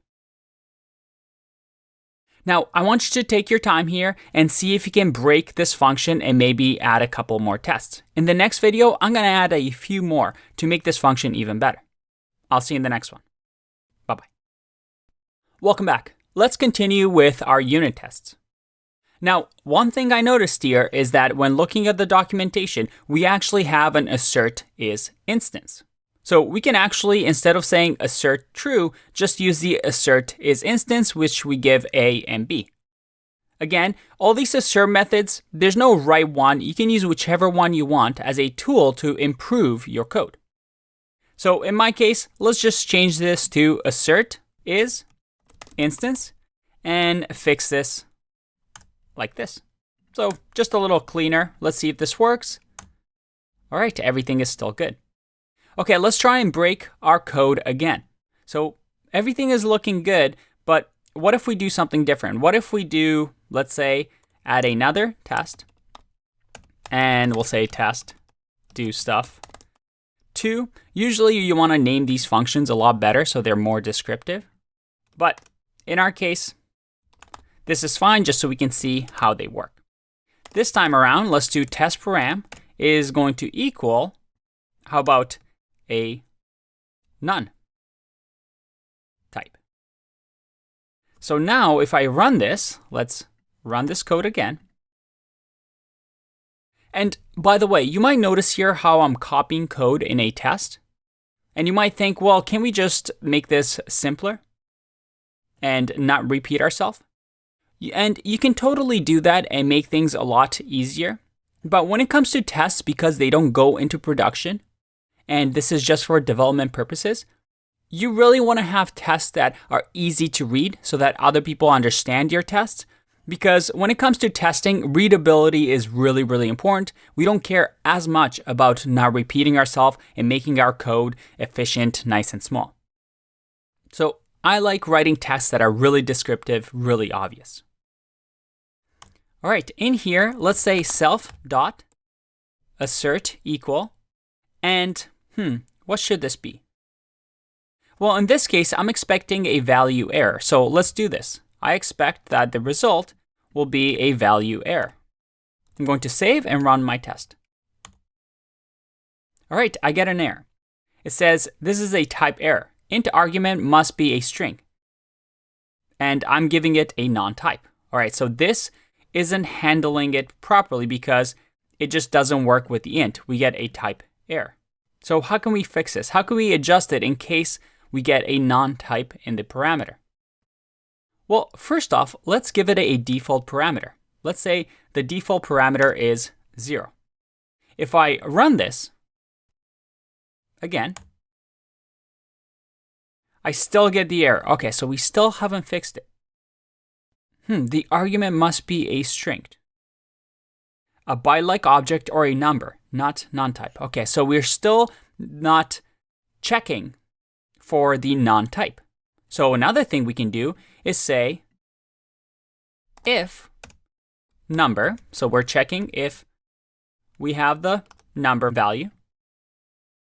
Because remember, this is going to default to true if it has any sort of numbers or, well, any value. But if it's a non-type, it's going to turn into false. So in here, if number, we can say return this. Else, otherwise, we'll return please enter number. So I'm going to save this and now change this because now we should expect please enter number into my test. And I'm going to say assert equal that result is going to be please enter number. If I now run my test, let's clear this.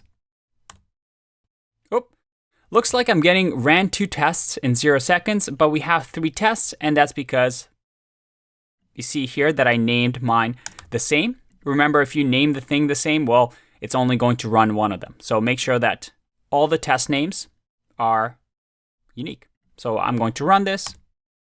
All right, ran 3 tests and everything is working fine. Very, very cool. So you can see here how we went from a very simple function and we started catching these errors and started realizing how our function was too simplistic, that if we received a wrong input, like a string or a non-type, well, as soon as we did that, our function failed. So by using tests and as testing and breaking things, I was able to improve this function so it's more durable, so that now it works a lot better in production, right? And this is the power of tests. It allows us to check for any mistakes that we may have made, because maybe we wouldn't have thought of doing something like this initially. But by writing tests alongside our code, we were able to improve the function. Now, one last thing I want to add. Let's just add another one over the tests and say that this do stuff for. What if the test parameter is just an empty string? We should get please enter a number. So if I ran this, all right, 4 tests are passing. So it looks like our code is working nicely. Now, to finish off here, I want to just point out a few things. I'm calling here unittest.main, but this has nothing to do with the actual file that we wrote, which is the main file. If, let's say, I rename this, so let's go to my desktop and say I want to change this to script.py. Let's now open this, in my case with Sublime Text. let's go back here. So you see here that main.py is, well, doesn't exist anymore. It's asking me to save. So this is a completely different file now. If I do script here and simply change all the instances to script, if I save this and now run, this still works. Unit test.main simply says, hey, just run all the tests over here. Now, one thing, and this is a common practice that we've talked about before, is because you want to say, run this file if this is the main file being run, because we don't really want to import test main or anything like this into other files. These are individual files that should only be run when we run our tests. So I can just say if __ name equals __ main, then run this piece of code. So now if I save this and run, there you go. Everything is still working, but now I make sure that this is a test file and I'm only going to run this code if it's the file that's being run, if it's the main file being run. So this is a standard way that you would have your unit test done with the unit test module. Let's take a break and talk a little bit more about tests in the next video. Welcome back. Let's talk about a few more neat things that you can do with unit test. And remember, you can always go to the documentation on the Python website and learn more about some of the things that you can do. But notice here how at the end we added the if name main. Some of you may be wondering why this is useful, because so far we've just ran it from the command line as a single file, and that has been working. But usually you have more than one file and you have each module tested with different functions, right? So ideally you want to run all these tests in unison. And the way you do this is to write Python and then -m and then give it the unit test that you want to run. So now if I do this, you see that everything is working.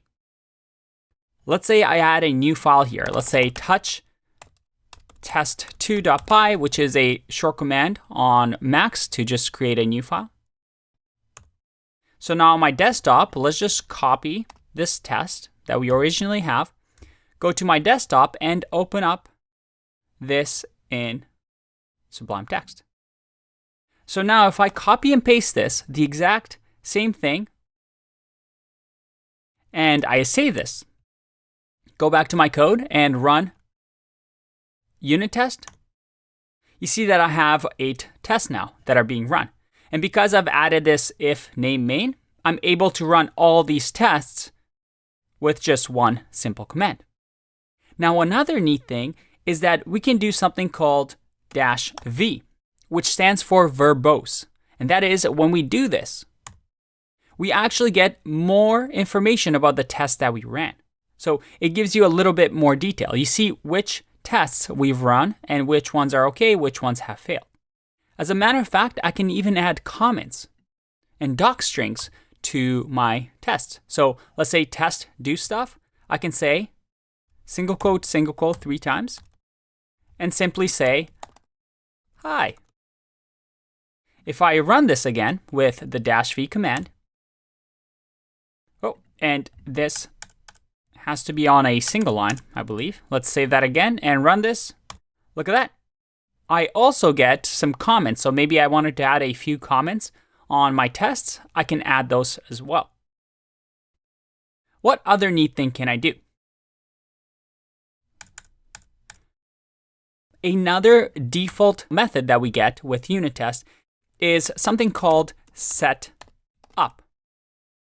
And setup allows us to run a piece of code that sets up before each call of the test.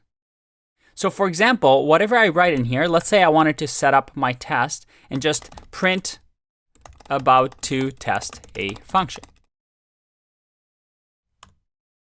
Now, because I have this, if I run my code now, you see that before each method, I run the setup method first. So you see that I say, about to run a function, about to run a function, about to run a function, and about to run a function. And then we have our test2 file that we haven't done any setup for. So this is really, really useful if you need to set up something before each function. Let's say you have some default variables maybe that you need to set up. Well, in that case, this is a very useful method. Another one, just like setup, usually you add at the bottom of the file. And in here, this is called a tear down. And as the name suggests, we run it at the end of each method that we call. So in here, let's say cleaning up. And usually you do this to clean up some variables, maybe reset some variables. If I run this, you see that I have now about to test a function, and then we're cleaning up for each one of these methods. So these two are very, very useful when setting up and tearing down tests. Now, tear down you won't use as often. Usually you'd use it if you're testing something more complicated like a database, but we won't worry about that too much now. All right, there you have it for tests. As you can see, at the end of the day, tests are simply logical programs that we write, right? It's just a class, and then we set up all these methods to try and test our code as much as possible. In our case, we just had one simple function. But by using test, we're able to notice small things that can go wrong with the function and thus improve our code. So that next time somebody comes, another developer comes and tries to modify this function, or maybe tries to call this function with something that is not right, well, our tests are going to fail and it's going to let the developer know, hey, you're doing something wrong. Somebody who wrote this function before you, somebody that wrote these tests before you, told you to use this function in a specific way. Very, very useful. In the next video, we're going to do a fun little exercise to make sure we understand testing. I'll see you in the next one. Bye-bye. Welcome back. Let's do a fun little exercise by revisiting a piece of code that we've written before. Remember the random number guessing game where we had to guess a number between 1 and 10? If I run this file, you see that it asks me to guess. So let's say 1, 2, 3, 4, 5, 6, 7, 8, 9. And I finally get the number. You are a genius. The number was 9. So how can we test this code? Now, one thing you'll notice here is that we don't really have a function. And remember when I told you about functional programming and how it's good to break up our code into small bits of functions that do one thing and one thing really well, especially pure functions? Well, one of the big benefits with that mentality is that you create code that is really, really easy to test. Instead of having really complicated logic in our tests, we can simply give our functions an input and expect an output. And this is why we have unit test. And the idea of a unit test is that we're testing each piece of unit. These unit tests are small little pieces testing these simple functions. So my challenge to you is to use this code and try to break this up into simple functions. Now, in our case, I want us to just test this part of the code, which is the guessing part, where we receive an input, which will be the guess, and then test it against some random answer that we have. And we should expect some sort of output. So either we enter a number, has to be 1 to 10, and if we get it right, we have to get the string. But the key here is that we probably want to move this into a function that we can test. We can ignore the outside world and break this up into its own little function. So pause the video here, give it a go. You're going to have to get through some stumbling blocks, but it's going to really test your understanding of tests. Haha, funny, that was a pun. So pause the video, give it a go. Otherwise, I'm going to get going with the answer. The first thing I want to do is to set up my test. Again, I'm going to import unit test. And I'm going to create the class test main. Or let's call it test script this time, or test game. I'm going to say unit test case. This is going to be our test case. And in here, I'll create, let's say, just a simple test. Let's say test game or test input. Receive the self. And for now, I'm just going to pass this because we're not really doing anything. Finally, I'll say if name equals to main, then run the unit test dot main. So this is just our simple setup. So if we run this now, let's say Python 3 test.py, you see that we ran one test. All right, so this is our setup. Next, what I want to do is actually take this out so I can use it in my test file by extracting it into a function. So I'm just going to say at the top over here, I'm going to define our guess game, or let's call it run guess. That's going to receive a input, or let's say a guess, and then it's going to run this code. So let's do that. I'm going to take this piece of code like this and simply paste it in here. Now, the run guess is also going to need the answer variable, so I'm going to give it a second parameter, answer, like this, so that now I can just simply, inside of here, run this function with the guess and answer, just like that. So let's save it here and run this test, or let's just run the actual file to make sure that it's still working. Oh, and we get a bit of an indentation error, so we have to make sure that our indentation is correct, because remember in Python, that means something. All right, now we have an issue. We have a break outside of loop because, well, we're using the break keyword and, well, we're outside of a loop right now. So one thing we can do is we can say return here. So let's run that again and keep guessing a name or a number, and there you go. This is still working. I'm able to use return here because this, well, is going to run and return, but now we're still inside of the game. So maybe we can just return true and say if run guess is true, we're going to break out of this. Again, let's start our game. I'm going to just clear this and run the game again. 1, 2, 3, 4. And there you go. I've entered a number. I'm a genius. We've just finished the game. Let's make this a little bit smaller just so you can see. So we have our run guess. I've modified the code a bit. But the key thing is that I've extracted out a unit of functionality so that I can test something like run guess. So it looks like I've modified our code, but the code is still working. So now let's start testing our run guess function. Let's go here and start importing our script.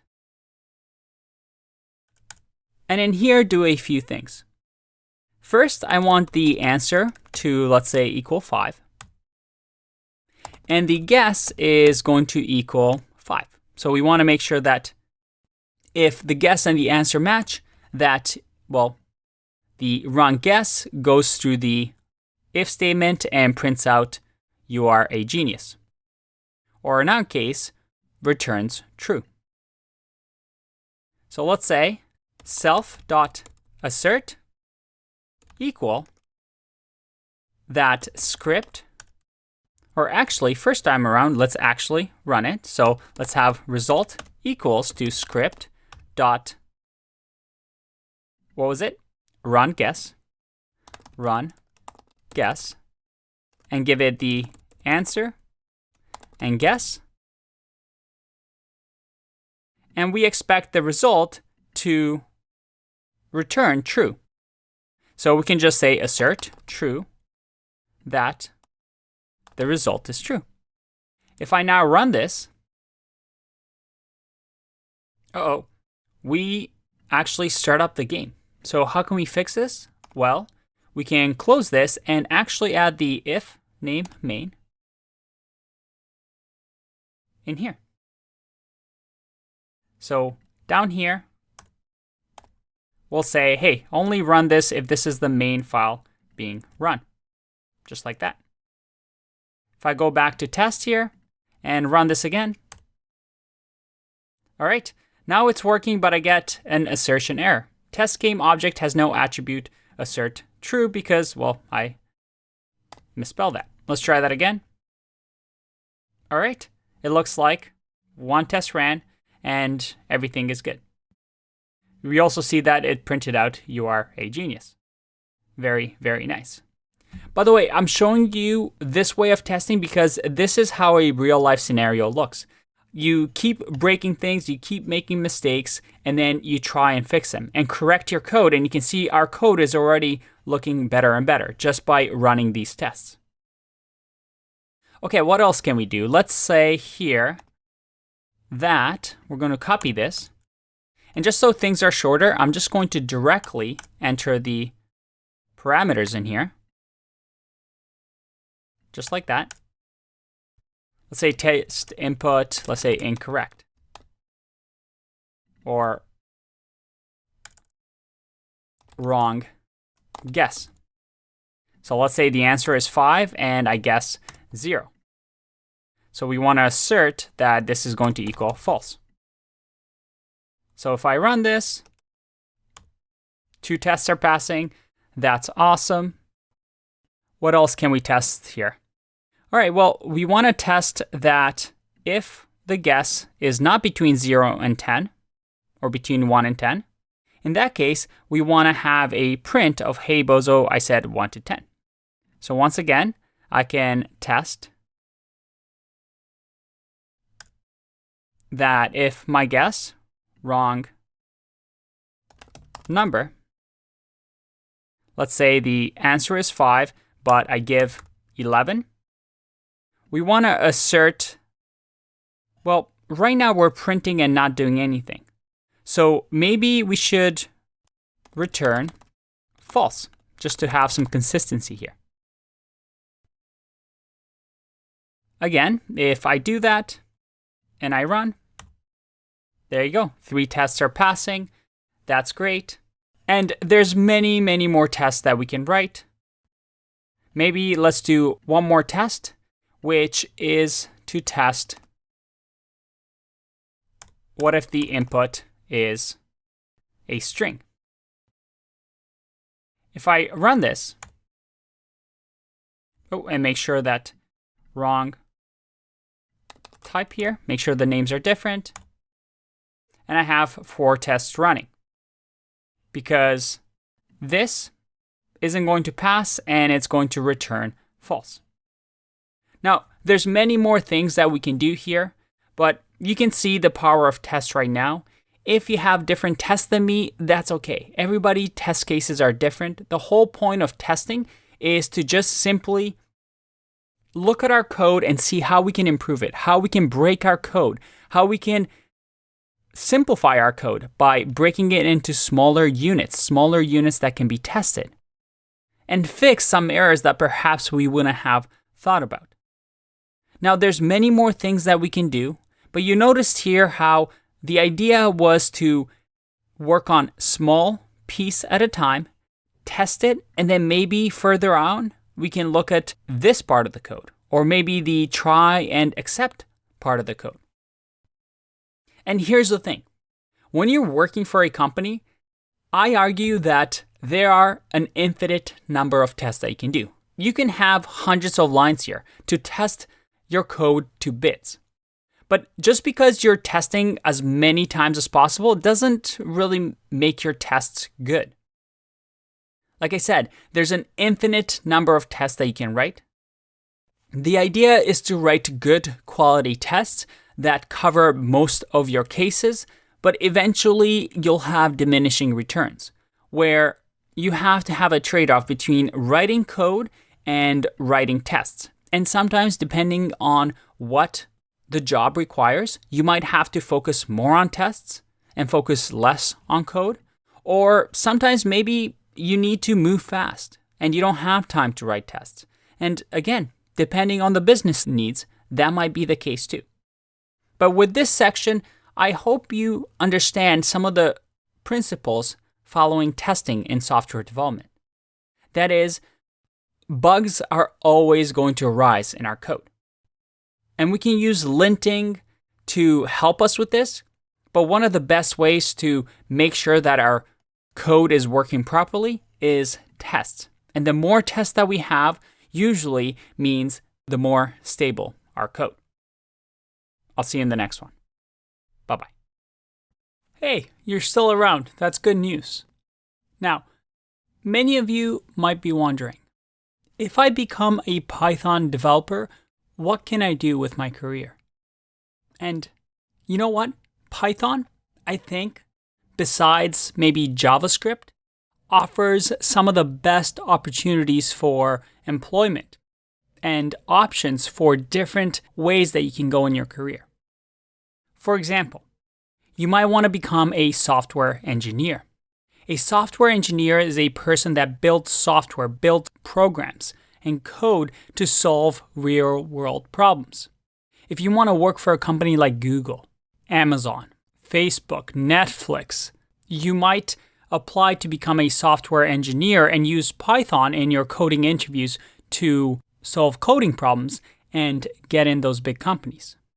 Or you might want to apply for a job that's a Python developer. That's a very generic term, but a Python developer is essentially somebody that solves problems that a company has with Python. So it can be many different things. Or maybe you're a research analyst. And I have a friend who has a PhD in microbiology. And he uses Python because he analyzes data that his lab gets with Python. Or you might want to be a data analyst. That is similar to research analyst. They use whatever data that a company has and analyzes it to make business decisions. Again, we can use Python to analyze these things. Or you might want to become a data scientist. You can think of a data scientist as a level up from a data analyst. They can do what most data analysts do, but they also have really strong mathematical, statistical, programming backgrounds in order to create algorithms and study data in order to create perhaps new models. Or there's even a backend developer or a web developer that works on building, for example, API services. You can use tools like Django and Flask, things we'll talk about in this course, to build web applications. Or you might want to do testing and automation. Testing and automation can be as simple as testing a website or a web app, or it can be testing a mobile application and writing scripts to simulate user behaviors and test that a company's product works. And of course, a really popular one right now is machine learning. Creating machine learning models from lots and lots of data to create these models that can predict or perhaps create something useful for a company. The options are almost endless, and it can be overwhelming if you're just starting out. Luckily for you, in this course, we're actually going to touch on each one of these topics. And in our over 10 projects that we're going to build, we're going to experience what each one of these roles might do. So that at the end of the course, if you find something that piques your interest, well, you can pursue it further. But this way, we get to dip our toes in each one of these careers and see what you might like, what you might find interesting. But the beauty is that by learning Python, it opens up a whole world of possibilities. Possibilities of a really good career because it is a very valuable skill. All right, I hope you're excited. You're down a good path. I'll see you in the next video. Bye-bye. What do I do if I don't have enough experience? What if I'm underqualified for a job? Well, first of all, you should have this mentality in mind when applying to jobs, and apply to jobs that you feel you are underqualified for. If a job is asking you to do something that you already feel confident, then you should ask yourself, what am I going to learn in this job? Am I going to learn actually? Is this job going to put things on my resume that will make me get better and get a better position in the future? Or am I just going to do the same thing that I already know what to do or how to do it? Finally, you have to keep in mind that job postings are put in order to weed out the weak candidates. I have seen way too many of these created by non-technical people or just making jobs sound tougher than it really is to remove junior developers or engineers from applying. So ask yourself, is this job going to be tough? Good. Then that is what you want. That's what you should be doing. Do you feel confident you are very qualified for this job? Okay, then maybe you should push yourself and apply to a job that's more difficult than you think. Every application should be a long shot. If you're applying to something that you're 100% qualified for, where is your room to grow? So dream big. But in order to dream big, you might have a bit of a roadblock. What if you don't have enough experience? See, I don't love resumes, and I don't think a lot of people do either.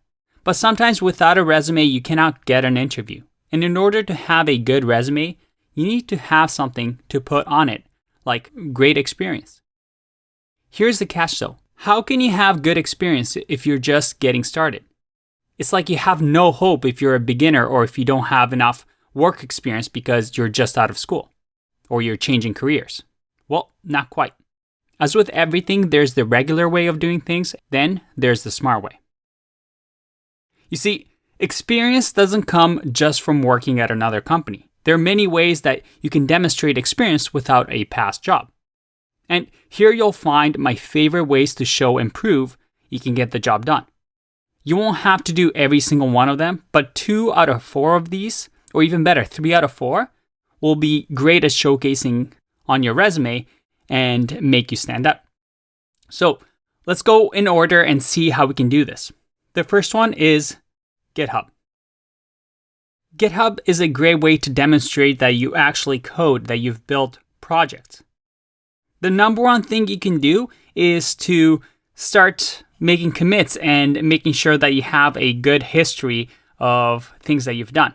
And by the way, if you're wondering how I got this cat picture in here, I'll show you a little trick in the next exercise to make your contribution look a little bit nicer and busier in case you're just getting started and you don't have a good past history. Another way to improve your GitHub profile or to just add more experience is contributing and participating in open source projects. For example, I've created a Zero to Mastery organization where we have a ton of open source projects by the community that you can contribute to. And they're made specifically for you to mess up, make mistakes. Nobody's going to yell at you. These are just fun projects that are open source that you can contribute to. And you can do as much or as little as you want, but this will improve your experience in contributing to open source projects, and it's something you can add to your resumes. Now, contributing to open source projects, recruiters love seeing this because this demonstrates that you can work with others and also with something like GitHub and version control. All right, let's look at the next one. The next one is website. If you're especially a full stack or a front-end developer or even a designer, you should have your own website where you can showcase your skills.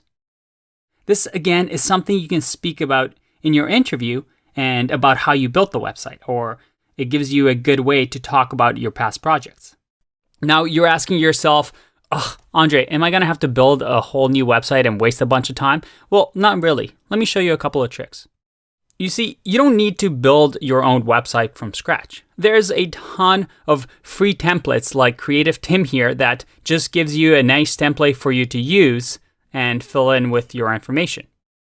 We can also look at this one, and again, free templates that you can use. I especially like the mountain template, and you can see that, you can customize this to your own and make it look professional, and it's already designed nicely and also customized for different experiences, such as mobile, tablet, and in a day, you can have your own website. And just to show you how you shouldn't really spend too much time on your own website, one of my favorite people to follow is Kevin Kelly. He is very, very popular among the tech community, and he's just a overall really smart thinker. And you can see his website over here. It's very simple. Nothing exaggerated, very, very clean but small, very basic layout. And this is to show you that you don't need some crazy animations, make it all flashy to stand out. As long as you have a personal website, it just shows that you actually spend time building it and doing something that most people wouldn't do. Another thing that I want to show you is, for example, the job board that we have for all of my students. And this is, again, another open source project that the community built. If we just search through, let's say, Toronto developers here, and we go to Christine Aki, I hope I'm saying the last name right, you can see how simple yet beautiful her portfolio is. If we go to About Me, just a nice little bio with links to her profile. If we go to projects, we see some of their projects. And this is something that she can put on her resume and immediately stand out from the crowd. And it also gives her an opportunity to list projects that she can talk about when she gets to an interview. All right, let's look at the next topic. 1 to 2 big projects. Now, you can't really fake experience. If you've never built anything beyond a to-do list or a Hello World app, you simply will not be able to get very good jobs. However, most people think having 100 projects is the way to go. So they do a project a day and build small projects, many small, tiny projects to have 30 of them. And they start building all these projects that are very, very simple. Now, that's not actually impressive. I mean, it shows that you're working hard and coding along. But if I'm a recruiter and you show me a project of maybe tic-tac-toe, well, I don't really care. That's something that anybody can build with a bit of coding experience in a day or two. Frankly, no recruiter or interviewer is going to check out all your 30 projects. Most of the time, we want to hear your most difficult or the hardest, biggest project you've worked on. Instead of spending your time on these small little projects, spend your time on 1 or 2 big projects. For example, in other courses that I teach, we built a face recognition app. And this app, it has a front end using React.js, a back end where we have a RESTful API server with Express. We've deployed it to Heroku. We've created session management with authenticated routes. We store user information such as username and also hashed passwords securely in our database on Postgres. We've deployed our app with Docker, and we've also used Redis for session management and caching. Now, all of that may not mean a lot to you, but having something like a one big project that you can talk about all these things will make you sound a lot more impressive than somebody that just builds a ton of tiny projects. So focus on that. Have 1 to 2 big projects that you can show off, makes you stand out, and it's also going to give you something to talk about during the interview. And put it up on your website or create its own website, and you immediately can put this as the first item on your resume. Because here's the thing, if you don't have work experience, if we go back to the resume we used in the exercise, remember this resume?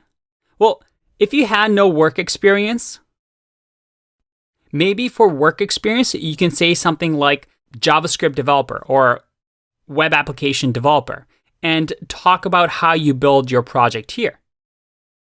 Because to a recruiter, it doesn't really matter if you worked at a certain company building an application or on your own. Or that could be a little bit vague too. They don't need to know that. They just need to know that you built things that are real, that are big and complicated, and you solved hard problems. So having one or two big projects that you can list on your experiences is a great way to add to your resume if you don't have enough past work experience at companies. And I have a few students who have actually used this technique to get interviews, even though they just learned how to code 6 months ago. And then finally, we have the blog post or blog. Let's have a look at what I mean by that. This is another thing you can include in your resume, especially if it's related to a technology you're using or the company is using. For example, I have here my Medium profile, and Medium.com allows anybody around the world to just post a blog post. And it's very popular with the tech community, so there's a lot of tech-related posts that you can write on Medium. And there's other platforms like this. What if you wrote a blog post about a specific technology that the company you're applying for is using? Or some sort of a technical problem that they're facing? By doing that and just adding a link to that blog post, it gives you, again, another leg up to most people. And the great thing about platforms like this is that, well, if we go to one of my articles here, you can post it to what we call publishers. And publishers allow your post to be discovered by others. And it's very simple to do. You can write a blog post on Medium in a day and submit it to a place like Hacker Noon, and lots of people see it. And as soon as you show this to a recruiter or an interviewer, again, it automatically shows that you know what you're talking about, or at least it makes you stand out from the rest. And you can do this with YouTube videos as well, but I prefer writing because it's a lot faster and it looks a lot more professional. So let's just review here. What happens if you don't have enough experience? Well, all of these 4 points allow you to gain that experience or show that you have experience without actually having traditional work experience. All you need to do is start something on your own and build something like a project or a portfolio or a blog post. This only shows initiative, but you can focus this project on solely getting your interviews, or you can participate in a hackathon or contribute to open source projects. By taking this initiative, you're doing more than most people that hope to just land an interview by sending a generic resume. You'll immediately stand out from the crowd and give you something to put on your resume that, again, is different than the average developer. Plus, you have the added benefit of something to talk about in your actual interview. Remember, nothing is given to you for free. And luck is for those who rather wait than go after what they want. So by simply building something just for fun, such as a side project, you're showing how self-motivated and ambitious you are. Experience doesn't mean on-the-job experience. Write about your portfolio projects. Maybe talk about your website and how you built it. Talk about your GitHub profile, maybe a hackathon you participated in or open source projects you've worked on. Write a blog post on a specific technology that the company you're applying to is using. All of them answer this question, do you have experience? Finally, there are many things that you can add that are not developer related, but can make you a great employee. For example, did you work as an instructor at a camp? Well, you can now add ability to manage people and communicate well with others. Any skill that is related to getting the job done can be included. Also, if you have only had 6 months of coding experience, don't show that on the resume. That doesn't mean to lie, but to hide that information. because a recruiter only glances at your resume. They won't care if you're the best developer in the world if they just see 6 months experience. That's too risky for them. Your resume will most likely be discarded no matter how good of a developer you are. So remember, resumes are only good to get your foot in the door. By tweaking your resume to show that you have experience so that the recruiters thinks, oh, interviewing this person is low risk because they know what they're talking about, is a good way of doing it. Do you have past experience? Have you made good decisions in the past? And have you worked on a challenging problem and solved them? If you're able to answer yes to that, well then, a recruiter is most likely going to ask you for an interview. I'll see you in the next video. Bye-bye. Hey there, surprised to see you there. So we just finished an entire section on Python. We learned the Python language. We learned the syntax, and we can write Python now. That's awesome. But here's the thing. Do you feel ready for the real world? Do you know what to do with this newfound skill? You see, when you're first learning a language, a really hard jump is to learn the syntax and the rules of the language, and then understanding how you can use that in the real world to make your life better, to improve a product, to create value for a company that you work for. And a lot of developers have this crossroads that they encounter once they learn their first language. And that is, what now? What projects do I build? How is this useful? Where can I use Python? If you've gotten this far in the course, this slide should make sense to you by now. Because if I asked you the question, where can you write Python code and have it work? The answer should be pretty obvious, right?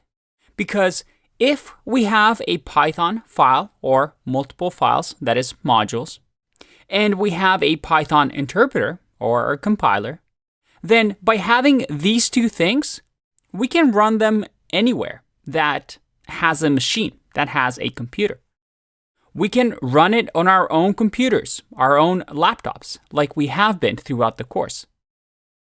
We can even run Python code on mobile. Again, as long as we have an interpreter and some Python scripts, we can run those on mobile. And if you Google running Python on mobile, you'll see just how to do that. You can run Python on servers. And servers at the end of the day are just computers. So any computer, any machine that understands ones and zeros is able to run Python code as long as we have these two pieces. And this is where the power comes in. The power is that we now are able to use Python to do the tasks that as humans maybe we're not as good as machines. That is, automating things, doing things that are really repetitive, doing them really fast. That's why machines are so powerful. Maybe they're not as creative as humans. Maybe they can't speak or write fictional novels. But what they're really, really good at are calculations, simple tasks that they can do thousands, millions, billions of times in a matter of seconds, something that humans can't do. And we use Python to help us as humans to be more productive, to create things so that our machines run our Python code and make our lives easier. And throughout the next couple of sections, we're going to try and answer that for you. That is, we're going to show you where you can apply Python, whether it is to your day-to-day life, whether it is to work for a company, or maybe you want to create your own startup. We're going to show you how you can apply the knowledge that you've just gained into different projects, your own personal projects, for example. Because this is where Python shines. Python is one of the most popular programming languages because it can be applied to lots of things. How many things? Well, we can do web development. We can do image processing. We can send emails with Python. We can even send texts with Python. We can do machine learning with Python. We can create our own Twitter bots. We can do data visualization and data analysis. We can do something called data scraping. We can just do any general scripting with Python. We can do automation, and we can process files like PDFs, Excel files, and many others. And we're actually going to show you and build projects around all of these topics in the upcoming sections. I know, very exciting, seems kind of overwhelming. But the goal is, now that we have the foundation of Python, I want to show you where we can apply the skill so that by the end, we have all the tools necessary for you to dominate the world as a Python programmer and have this tool that you can utilize in anything that you want. It's a bold statement, but it's very exciting, and I think you're going to really like these next sections. Let's get started. Let's talk about scripting. But what do I really mean by scripting? This is just a general term to say that, well, we're writing scripts using Python to do something for us, to use the power of the machines to help us be more productive, more efficient. So this section is all about making our lives easier, understanding what the power of Python is, what we've learned up until now, and how we can use it to make our lives easier. We're going to learn about processing images really efficiently. We're going to learn about working with files like PDFs. We're going to learn how to send emails with Python, even text messages. We're going to build a Twitter bot. We're also going to build projects along the way to show you all the cool things we can do with Python. My favorite project that we're going to build is a super secure password checker to see if our passwords have ever been hacked. It's a really, really neat project.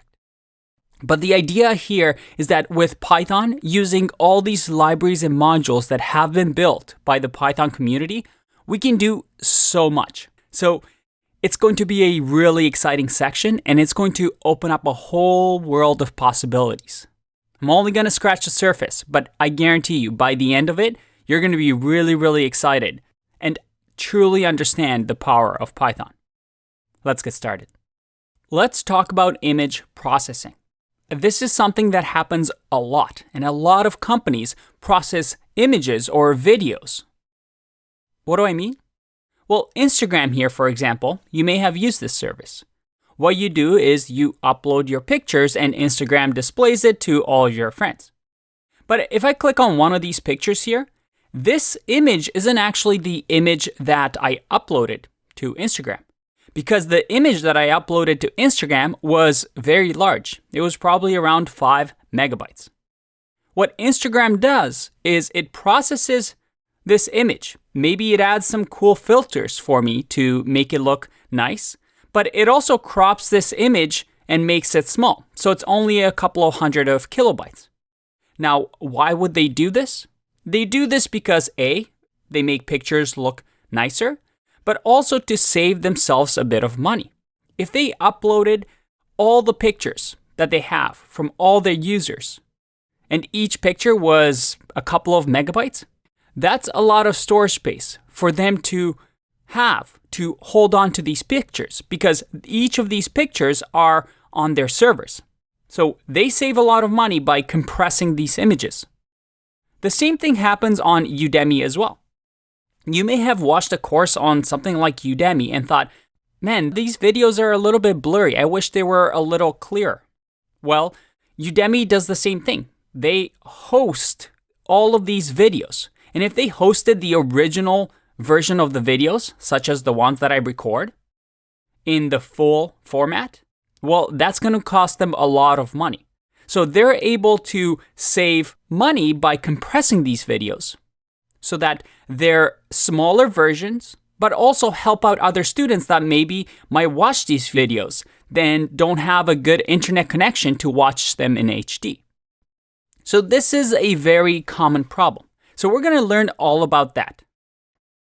Now, what are we going to use? The key thing is that internet is your friend.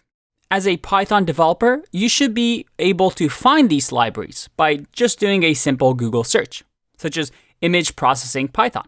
And we see over here a bunch of resources, like 10 Python image manipulation tools, or things like OpenCV. which we'll talk about. But I'll save you the hassle and tell you what we're going to use. We're going to use something called Pillow, which is a pretty standard library to use with Python when manipulating images. What we're going to do is actually install this Pillow library. And there's a couple of warnings here that we're going to get to in the next video. But ideally, all you're going to do is, well, you can just pip install Pillow. So let's do that. I have a folder here and a project that we're going to be working on, so ignore the right side here. But in here, all I'm going to do is say pip, and I want to make sure I'm using pip3. Again, this is something we've talked about. It's up to you. Make sure that we're using the latest version of pip. And then say install Pillow. And in my case, it's already installed. For you, it may take a little bit longer to install this package. Now, in the next video, I'm going to talk a little bit about this warning, which actually leads us to a key developer fundamental. So I'll see you in that one. Let's talk about a key developer fundamentals. We haven't seen one in a while, so I hope you're excited to see another one. What is it? This one is pick the right library. What do I mean by this? Well, let's have a look at what we just installed in the previous video. We installed this library called Pillow, which allows us to manipulate images using Python. But I also mentioned that there's a couple of warnings here. It says, hey, Pillow and Pill cannot coexist in the same environment. Before installing Pillow, please uninstall Pill. We also have some version warnings as well. So what does this mean? Well, if I go back to the main page over here, we see that Pillow is the friendly Pill fork by this person, and Pill is the Python image library. What does this all mean? When you pick a library that you want to use, and trust me, you're going to do a lot of that in your career, you want to make sure that you pick either the latest, most modern library, but also the library that the most people use. And we've mentioned this before when using PyPy, right? We want to make sure that the library we use has a lot of community support. It's constantly being updated so that there's no security issues, or it's not a library that's not very well, because anybody can publish a library. When you look at Python image library, which is the original one that we used to have, and this is a Wikipedia article that I can link to. And again, this is something that you'll just have to learn to develop, the skill of finding the right library. So in here, we actually see that Python image library, so originally it was called Pill. And this library existed and was very popular. But when Python 3 came out, Pill didn't support this newer version of Python. So essentially what happened was it was forked. And forked simply means it was essentially copied, because it was an open source library, and developed into Pillow by another developer, which gives us Python 3 support. So that's what it means. It's a Pill fork that allows us to have Python 3 support. The key here being that, again, we want to make sure that we use libraries that are up to date, that work with Python 3, but also libraries like Pillow here that have a lot of community support. If I go to GitHub here, we see that it has 6,400 stars. It's been forked 1,200 times. And it's also used by 150,000 developers. That's a pretty good sign. We also see that the latest commit happened this year, which is awesome. Again, developing that skill to pick the right library is a sign of an experienced developer. So there you go. Another developer fundamentals. Let's get back to building some projects in the next video. All right, enough talk. Let's process some images and use our Python knowledge. Now, you might be thinking that image processing is something that you can do on your machine using something like Photoshop, even using a simple editing software. But where this tool really shines is when we have to process hundreds, thousands of images. You can do things really, really fast with Python. So let's get started with this. I've actually attached to this lesson a Pokédex for you. And this Pokédex has all these cute little Pokemons. We have Bulbasaur, we have Charmander, we have Pikachu, we have Squirtle. It's great. They're all extremely cute. And by the way, a little bonus just for taking this course. No other course is going to teach you this. Get ready for it. You ready? Bulbasaur, original name in Japanese is Fushigi Dane. Charmander? Well, Charmander is Hitokage. And then Pikachu, well, Pikachu is just Pikachu. And then Squirtle is Zenigame. There you go. Free Japanese lesson bonus for this Python course. Yes, this is that good of a course. All right, let's get back to some serious stuff. We have these images. Let's see what we can do with them. I'm going to have an image.py file, so you can just create this on your own. And I'm using Sublime Text here in my command prompt, but you can use whatever you want. And what I'm about to show you is something that, remember, you can always reference in the official documentation. When learning a library, there's nothing better than the official documentation, right? And we see over here that the first thing we need to do is to actually import the module just like this.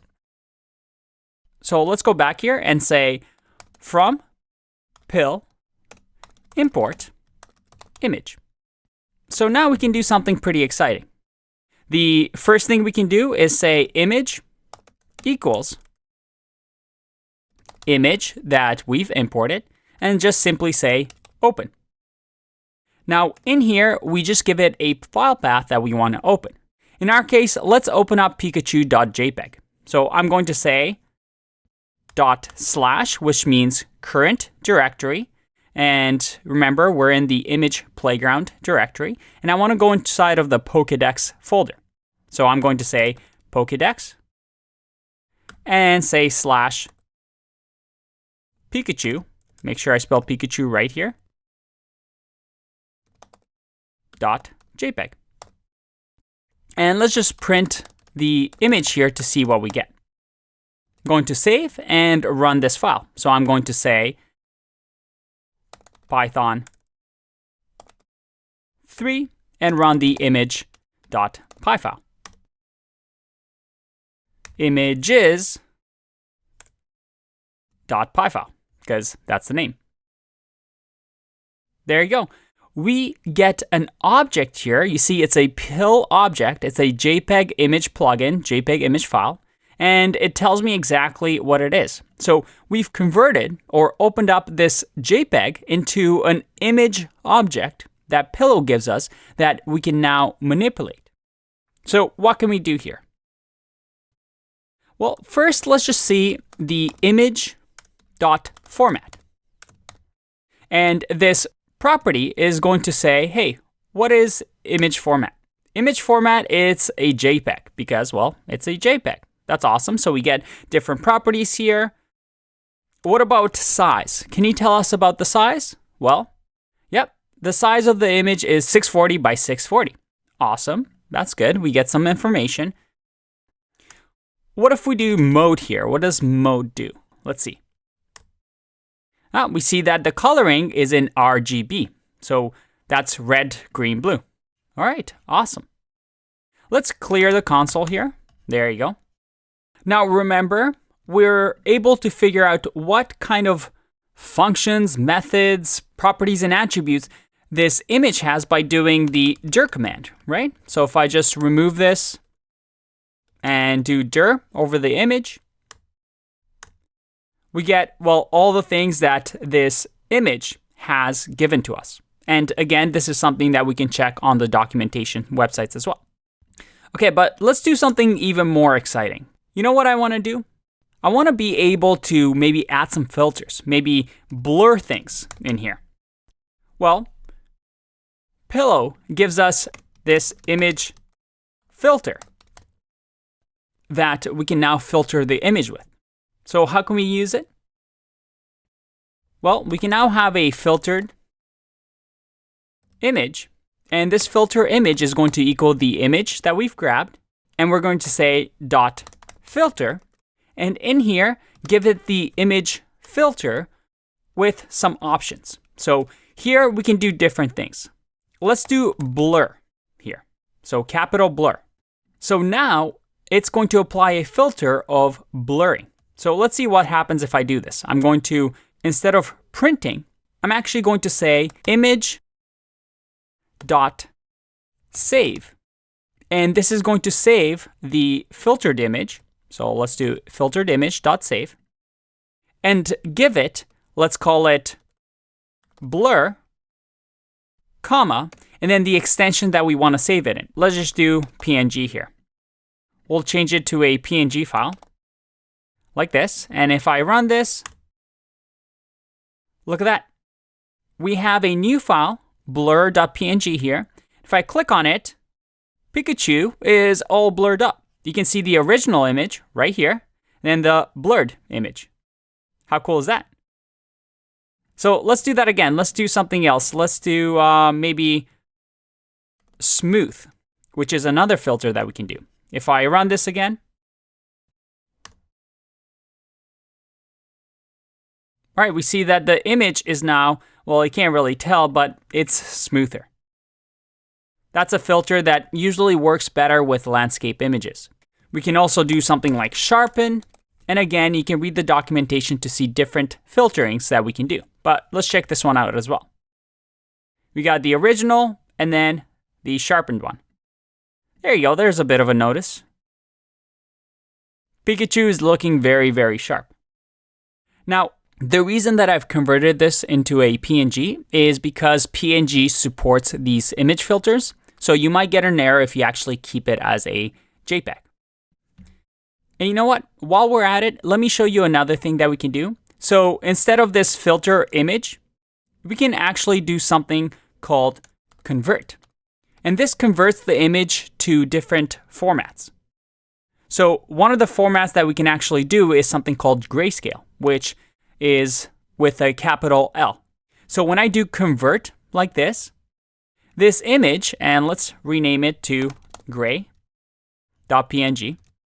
If I run this, my gray.png, Pikachu is in black and white. So you can also convert images to different formats. So remember we had the RGB, red, green, blue format. There's different formats that you can convert images to, but this one looks pretty cool. We've just grayed out Pikachu. Now, this is just one picture that we've worked with. But the power, and what I'm going to show you in the upcoming videos, is how we can apply, let's say, a function like this to hundreds and thousands and millions of images if we want, and process them really fast. But for now, I think this is enough. You can experiment and try different converts and try different image filters on your own. And we're going to learn some more in the next video. Bye-bye. Let's learn a few more neat things that we can do with images. Now, here we learned that we're able to save images, we can convert them, we can add image filters to them, and we also learned that we can actually use the save method to give a new name to a file, and then also give it an extension with the second parameter. So we can convert from, let's say, a JPEG to a PNG file like this. Another neat thing that we can do is also actually do something called show. And this is just going to show us the image. Let me show you. Haha, get that pun? Let me show you. All right, there you go. We see that it's now opening up the file and showing me the grayed out black and white 1920s Pikachu. Awesome. We can also rotate our images. So I can say filtered image. And this image, I want to rotate. Let's say 90 degrees. And I'm actually going to move this above the save so that we can see the effects. If I run this and go to gray.png, and let's just assign this to a crooked variable. And this crooked variable, which stores the new image, is where we're going to save. So let's just, let's save that and run this. And if we now go to gray.png, look at that. We got a crooked Pikachu. And we can, again, do different things. Let's do 180. So we have upside down Pikachu. And there we go. We have upside down Pikachu. So that's great. We can rotate images. We can also resize the images. So let's just say resize here, and this is going to be called resize. And instead of rotate, what we'll say is we'll say resize. And we can say that this image, remember, it was 640 by 640. I'm going to resize it to 300 by 300. So a nice little thumbnail. If I run this, and you see that I get an error here. And what I actually should have done here is the resize accepts a tuple. So I have to add brackets around here. So if I run this again, let me clear and run this again. And we go to gray.png. Look at that. Pikachu is a lot smaller than he used to be. Pikachu is tiny now. So we got tiny grayed out Pikachu. So that's great. I can resize images, which is really, really useful.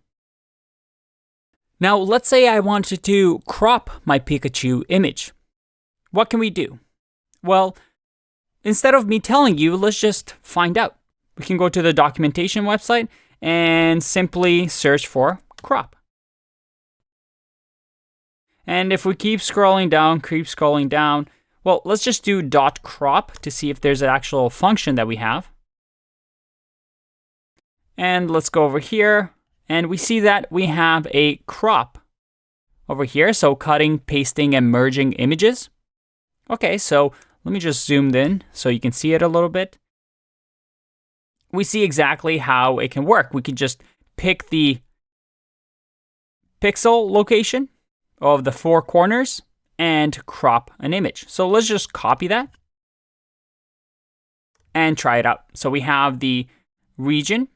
So let's just say region, or let's just remove this and crop the filtered image with the box like this.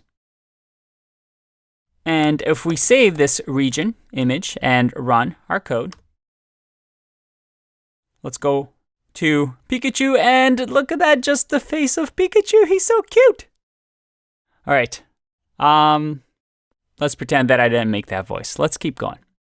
So there we have it. We can even crop images. I mean, this is pretty basic stuff, but you see the power of image processing. Whatever you want to do, you're not going to know at the top of your head. Instead, you're going to go to the documentation and say, hey, I want to have a blurry grayed out image. How can I do that? Well, you just search the documentation page and learn the commands, and you write your file. And that's the key, right? You're not going to know at the top of your head the entire library. When the need arises, you just read the documentation. That's what good developers do. All right, we've learned a lot, but we still have a few more things to learn. So let's take a break, and I'll see you in the next one. Bye-bye. Welcome back. I have a new problem for you. I'm using a website here called unsplash.com. It's an awesome website where you can actually download for free really good images. Maybe you want to have a new background for your website, maybe a new background for your desktop. Anyway, I found this spaceman image and I've downloaded it, and I'll link to this image as well. Or you can pick whatever image you want from unsplash.com. And you'll see here that this image is 3.8 megabytes. It's massive. And maybe I want to bring it down in size. Maybe do a 400 by 400 thumbnail that I can use for my profile picture so people know that I'm an astronaut. How can we do that? Well, let's go back to our code. We have this astro.jpg image, and you can see over here I'm scrolling through it. It's absolutely massive. Okay. So let's make this smaller.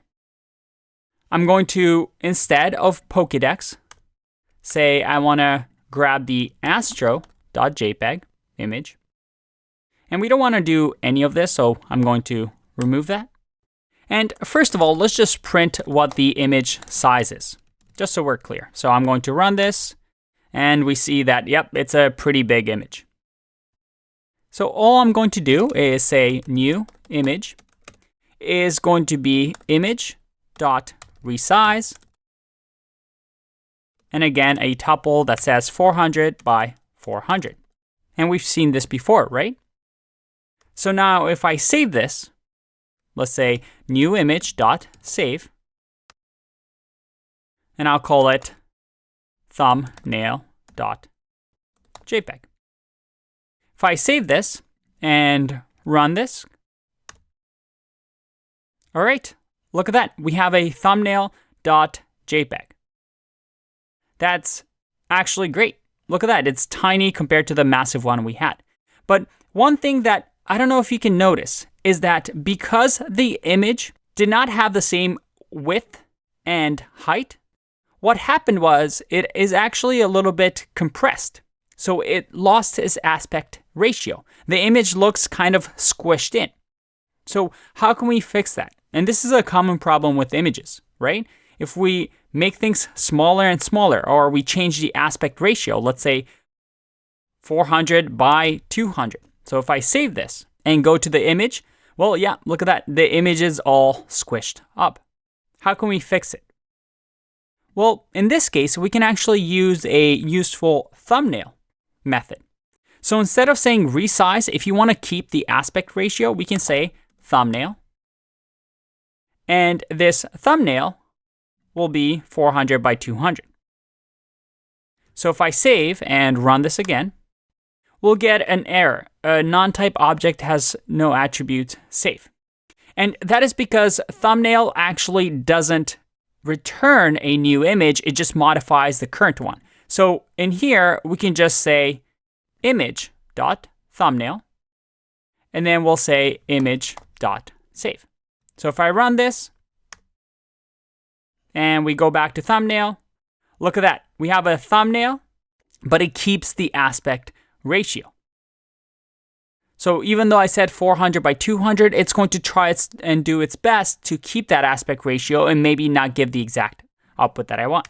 So let's just bring it back to 400 by 400, run it again, and there you go. We have our thumbnail and the astronaut is not squished. Very, very useful. So the thumbnail one is really, really useful. Maybe if you want to create a profile picture for Facebook or Instagram or any other social media platform that you might have.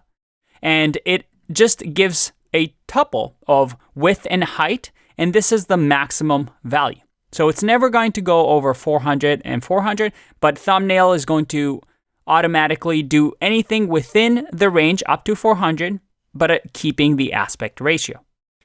So if I actually do here print image.size, and I run this, you'll see that that's exactly what happens. It's intelligently deciding what the best size for the image is. All right, let's take a break, and in the next video, we're going to do a fun little exercise. I'll see you in that one. Bye-bye. Welcome back. It's time to apply what we just learned and do an exercise and build our own project. Now, what is this project? This project is going to be a JPEG to PNG converter. You remember our Pokédex, right? Our Pokédex are all these cute little Pokemons, but they're all in JPEG format. Now, JPEG image file format, you can read up on it, but I prefer PNG. There's some benefits that PNG files have, especially for these type of images. So for example, if you're a web developer, these types of images with not a lot of color or just a few colors, you can see over here, blue, brown, white, they're actually better when you develop websites to use PNG. Again, that's beyond the scope of the course. You can read up on this on your own. But a JPEG to PNG converter is really, really useful. So how can we build it based on what we've learned? I'm going to get you started, and the rest I'm going to try and see if you can figure out on your own. So what I'm going to do first is create a new file in here. And I'm going to use the command line. I can use touch here because I'm using a Mac. If you're using Windows, this command is different. And that's something that we've already talked about before. You can also just manually on your computer, just say new file. So you can just right click and say new file, whatever you want. Well, I already did this, so instead of doing touch, I'll just create a new file. And what we'll call it is I'm going to call it JPEG to PNG converter.py. There we go. Now, what do we want this to do? Well, we want a Python script that I can run that works like this. I want to be able to say Python 3 and then say JPEG to PNG converter.py and then give it 2 arguments. The first argument is I wanted to give the folder name. So I'm going to say Pokédex. And we're going to add a slash here to show that this is a folder. So I want you to open the Pokédex folder. And then the second parameter is the new folder that I want to create. So let's just call it new. So this new folder doesn't exist, but I want to be able to create it. And by the way, if you're on a Windows, this slash will be the other one. It'll be the backslash, like this. But essentially what I want to do is run this command. It's going to look through all the images here and convert them into a JPEG and put them in a new folder called new. So let's build that script. And I'm going to get you started with a little hint. What we need to do is we need to be able to grab these arguments and also grab all these files. And from the previous sections, we should know how to do that. What I'm going to do is import the sys module and import the os module. And of course, from the pillow library, I'm going to import pill from image. It's import here. There you go. Now, the first step is to actually, using the sys module, grab the first and second argument. So remember, that's the Pokédex and the new folder. So that's the first thing we want to do. The second thing is to, well, based on whether this exists or not, to check if new exists or this folder exists, and if not, create it. Right? So if this doesn't exist, we have to create the folder so we can put the images in. And then finally, what we want to do here, and this is the tough part, we want to loop through this entire folder. So loop through Pokédex, and then we want to convert images to PNG. And then finally, we want to save them to the new folder. This is a tough one. It combines a lot of the things that we've learned up until now. You might not get it right away because it is a little tricky, so don't worry. In the next video, I'm going to show you how to solve this problem.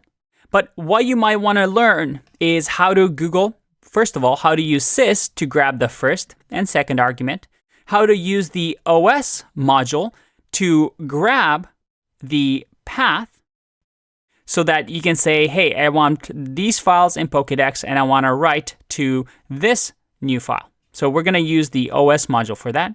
And then obviously we're going to use the pillow module to convert the images to PNG, something that we've seen before. This exercise is going to require a bit of Googling on your case, which is a good skill to develop. So in the next video, I'm going to show you how to do this. I'll see you in that one. Good luck.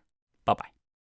Welcome back. How was it? Was it tough? I hope you don't hate me for making it a little bit tough, but it's going to be a good thing.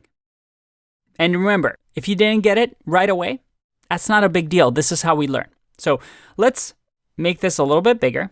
There you go. And start off with our first step, which is to grab these 2 arguments that we're going to have to use. So how can we do this? Well, first thing we're going to do is, let's say, path, which is the first path of our images. Or let's just call it image folder. And this image folder is going to use sys.argv, which is the arguments. And remember, the argv is, this is the first one, which is the Python file. This is the second, and this is the third.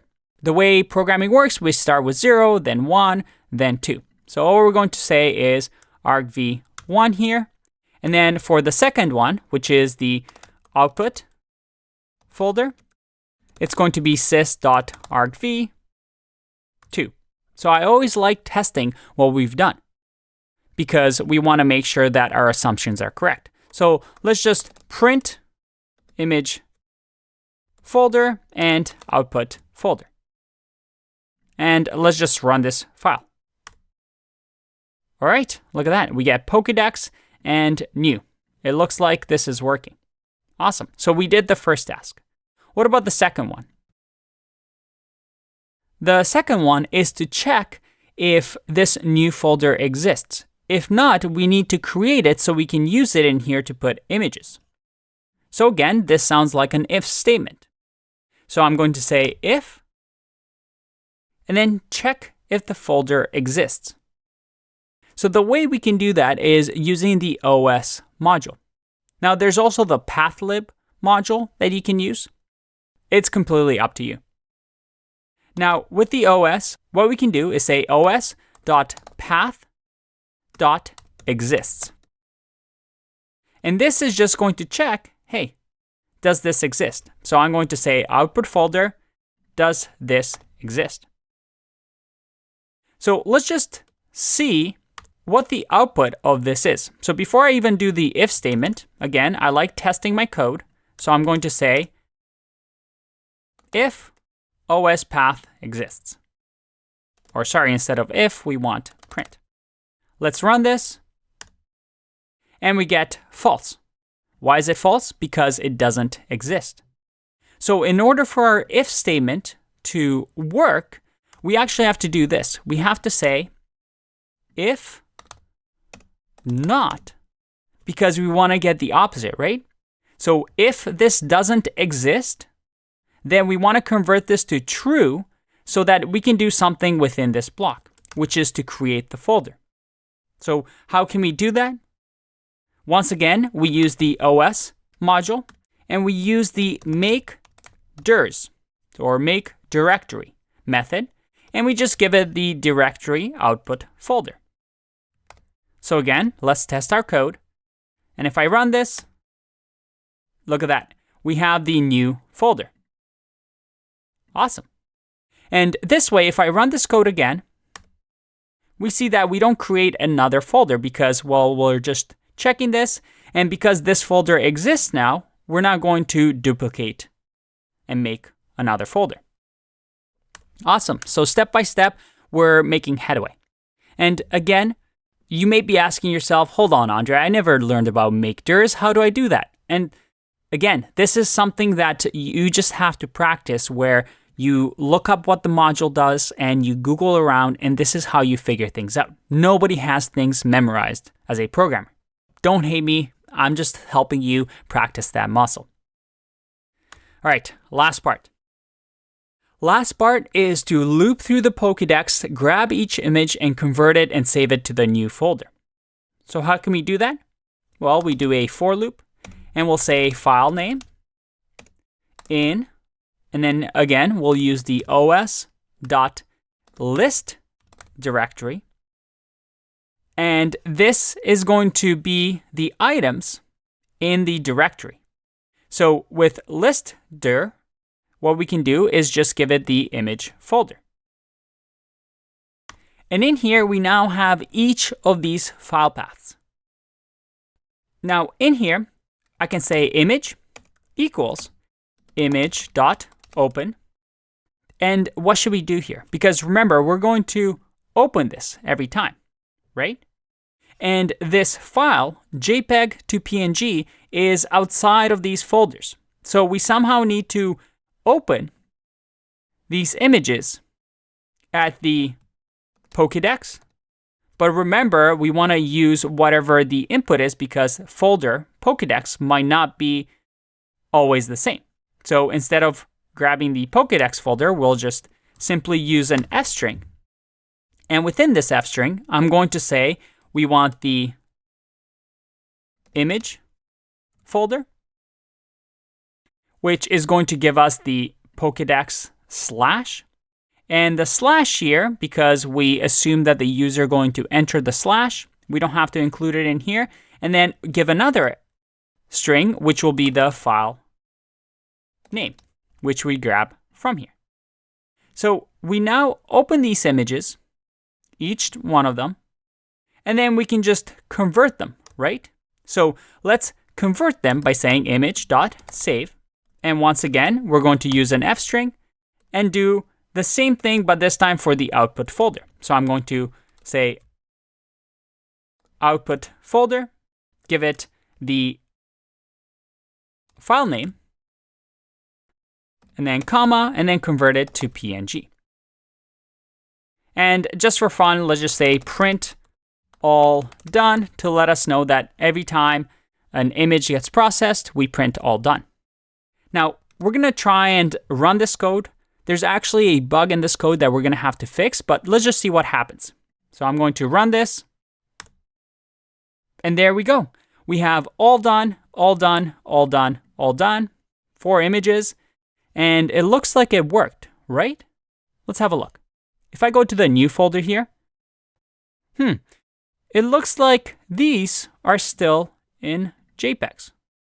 That's strange. Why would that be? I thought we should be converting these, right? Well, what if within here the save will do a .png? So again, let's make this a little bit smaller. So we'll say save as .png in file format PNG. If I run this, all right, look at that. We now have the images, but we have .jpeg.png. What's going on here? Well, we have to clean our name, right? So what we need to do is when we grab the image open, we need to remove the .jpeg from that image so we can save it as a PNG. So how can we do that? And that's something that you may have had to Google, because there's actually a useful tool that we can use with the OS module that allows us to do this. So what we can do is we can say clean name, and we'll say os.path.split text. And what this is going to do is it's going to split the text for us. So let me show you. I'm going to say file name. And in here, I'm not going to save anything. I'm going to comment this out. And I just want to print clean name. So let's just see what split text does. I'm going to clear this and run again. Oh, and I have an extra T in here. It should be split text. So let's save that again.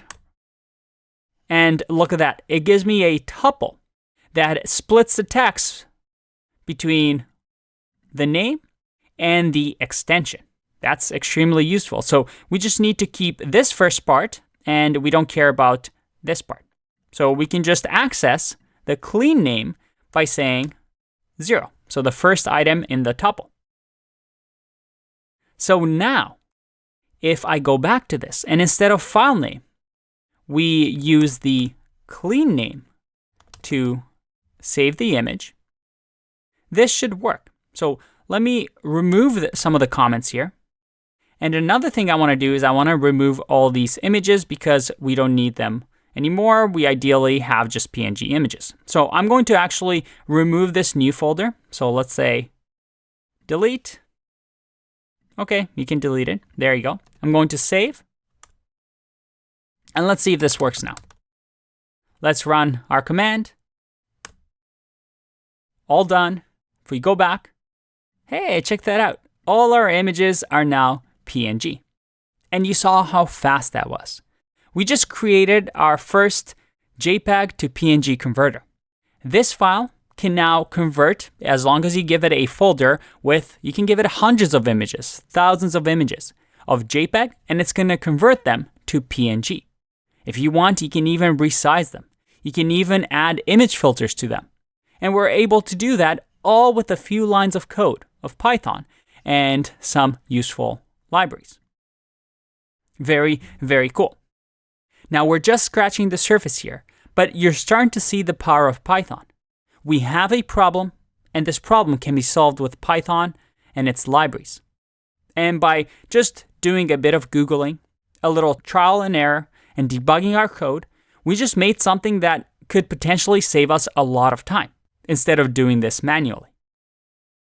Good job if you've gotten this far. This is our first image processing project. I hope you're excited. There's still lots more to cover, but give yourself a pat on the back, and I'll see you in the next video. Bye-bye. You've just learned about image processing. And image processing is similar to video processing. They're both essentially analyzing a frame of an image and doing something with that data. So where do you go from here? Well, we can use libraries like Pillow, which are really great for simple images, or you can use something like OpenCV. And OpenCV is a very powerful library. As a matter of fact, OpenCV is used with machine learning, like self-driving car. You can see over here, somebody built an OpenCV Python neural network autonomous RC car. Yes, what we learned, although is just scratching the surface, leads us to learn about autonomous driving and machine learning. Now, we have a section on machine learning in this course, so we're going to dive deeper into that. But with this newfound knowledge, you can even explore libraries like OpenCV if you're interested in this topic to learn how to analyze images and how to maybe use machine learning to do exciting things in the field of AI. This I'm leaving up to you to explore on your own. Again, the beauty with Python is that you can go in so many directions throughout your career. But for now, we still have lots more to learn, so I'll see you in the next one. Bye-bye.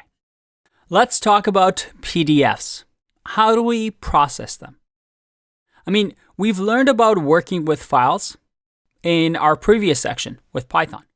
And you can imagine that we can work with any files. We've learned about image processing, but we've also learned that we can just manipulate any text file, any PDF file, any CSV or Excel file. These are all just file types that we can process and work with in Python. In this section, we're going to talk about PDF and how this might work. And this knowledge of PDF will transfer to different file formats. Now, we're going to talk about Excel files and CSV files later on in the course when we get into machine learning. But for now, let's work with PDFs and see how we can use Python to make our lives easier. Now, I'm going to link to some PDF files that we have here that we're going to use in this section. We have a simple dummy PDF file. We have another PDF file that actually has 2 pages. And then we have a watermark PDF, which we're going to save for our final project in this section. But let's go back here. From what we've learned so far, what do you think our first step is? Well, our first step is to find a library that we can use with Python to process PDF files. And get ready. For this section, I have a really impressive website. Probably the best website you've seen, probably the cleanest, most modern website when it comes to the package that we're installing. We're installing something called pip3 install pypdf2. Now, there's a lot of packages that we can install when it comes to PDFs. This is the one that I recommend for the course. Now, while this is installing, in my case, it's already installed. Let me show you what their website documentation looks like. Get ready. It's pretty. Here it is. Wow, right? I don't know why, but for some reason, Python documentation websites are not the prettiest. I mean, this is all subjective, right? Some people like this, but it just doesn't get you excited about working with PDFs. This website does it. Anyway, you can see over here that it's actually not that big of a library. And you can click on the documentation and again, read through everything. But let's just learn the basics. So the first thing I'm going to do is import pypdf2. And what we're going to do is work with the first one, the dummy.pdf, which is just this PDF file that is one single page that says dummy PDF file. Nothing too exciting. Now, how can we open this file? We know this from previous lessons, right? We can use the with open command, and we'll say dummy.pdf. And I can say it like this because we're in the same folder. I have a pdf.py file that I've created. So I'm just saying, hey, grab the dummy PDF from the same directory. And in here, let's for now just do read, because I want to read the file, and then just say as file. And for now, print file to see what we get. I'm going to run this file by saying python3 pdf.py. Let's see what happens. All right, I get a text IO wrapper, name, dummy PDF. All right, it looks like it's working. Let's just explore this a little bit more to see that it is indeed working. What we can do is actually use the PyPDF to read the file. So let's do this. We can say reader equals PyPDF and use the method PDF file reader. Again, it allows us to read this Python file. So let's just give it file in here. And then we'll just print reader, and we can ask for a number of pages. Again, this comes with the library. So let's run this and see what happens. All right, we get an error. It says PDF read warning.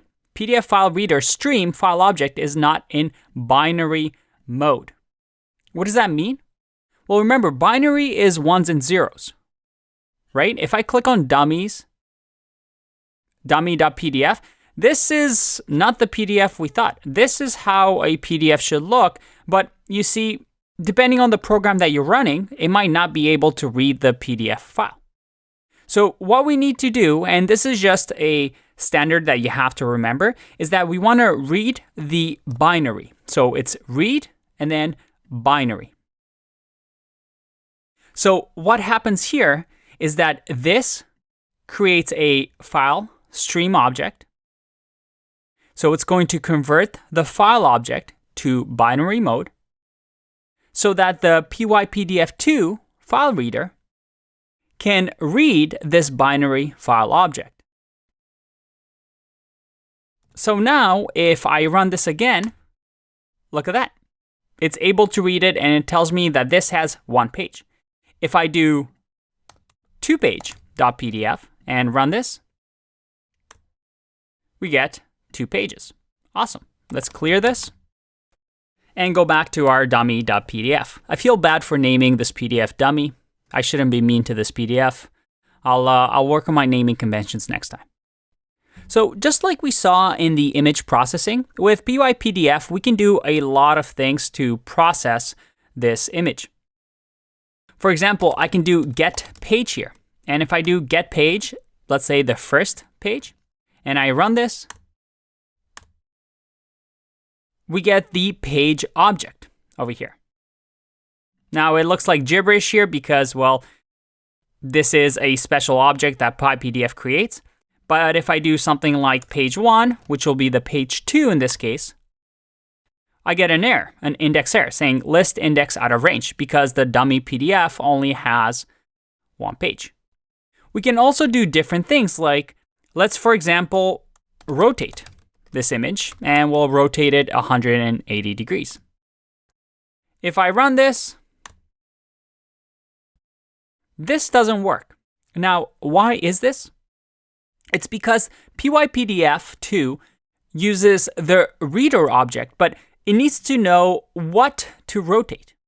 In our case, we actually have to get the page of the reader to rotate it. So we have to do something like reader.getPage. Get the first page of our dummy PDF and assign this to the page variable. So that now that we have the page object, remember, a page object and a reader object. If I now run this, well, I get page object has no attribute rotate. And I may have tricked you a little bit to prove a point here. Now, this rotate object sounds like something that it should have, but it's actually not the right name that we want. So how can we solve this? And this gets back to us reading the documentation. If I go back to the file reader and let's search rotate, or let's go back here, we see that we have the page object class, which we have, right? We have the page object. If I click over here, let's find rotate. And we have a few things. We have merge rotate page. We keep going, and all right, we have rotate clockwise, rotate counterclockwise, and the angle. So it looks like this is what we need. We don't actually have a rotate method. But you see here, this is how we figure out what the library does. We also have scale to, scale by if we wanted to. So let's just copy rotate clockwise, or let's do rotate counterclockwise. And we'll just do 90. If I save this and run, all right, we get back an object here. But this object is actually in memory. If I go back to my dummy, nothing has changed because we haven't really saved anything. This is all in my computer's memory. When this program stops running, well, it gets trashed. So let's update our dummy.pdf to actually write and rotate counterclockwise. How can we do that? Well, with another with keyword. So inside of with open, we're going to say with open, and we'll call this, let's say, crooked. I don't know if this is how you spell crooked, so let's go with tilt.pdf, and we're going to open this file, and we're going to write to this file in binary format. And we're going to say as file. And in here, we're going to write the file to this new file. But how can we do this? This library gives us something called a writer object. So we can create a writer variable. And this writer variable will use the py_pdf.pdf. Instead of file reader, we have a file writer. And this allows us to write the object in memory so that now I can say writer.write. And just to make the naming convention appropriate, let's say this is going to be the new file. So we'll say new file. So let's see if this works. I'm going to clear and let's run this. All right, we have tilt.pdf. But we actually forgot to do one thing because we've just opened a writer object, but we're not actually writing any PDFs into it. Ideally, we get the rotated page and write inside of it, right? So what we can do is remove the print here. We've rotated the page. And with the writer object that we have now, we can say writer.addPage and give it the page that we've rotated. So now, if I run this one more time and go to tilt, well, again, we see gibberish here. But if we open this, look at that. Our PDF is rotated, just like that. Very, very cool. So that's great, but kind of useless, right? Who really rotates PDFs? That's really hard to read. But at least this shows you the ability for us to process PDFs. Let's work on something more exciting. In the next video, I want us to do something a little bit more useful than this. So let's take a break and I'll see you in the next one. Welcome back. It's time for us to do something more useful. And what I want to do is actually combine PDFs. So I have this dummy PDF, and then I also have this 2-page PDF. And maybe we have a scenario where we want to combine PDFs to form just one super PDF. How can we do that? Well, let's create a Python program. What I want to do is I want to be able to call Python3PDF and then give it some arguments. Maybe to be able to say dummy.pdf and then combining it with 2page.pdf. And you know what? Let's combine tilt.pdf as well. And we can just keep adding and adding and adding different PDFs and combining them. Wouldn't that be cool? Well, let's do that. The first thing I'm going to do is import the sys module so that we can get the arguments. So I'm going to say inputs is going to equal sys.argv.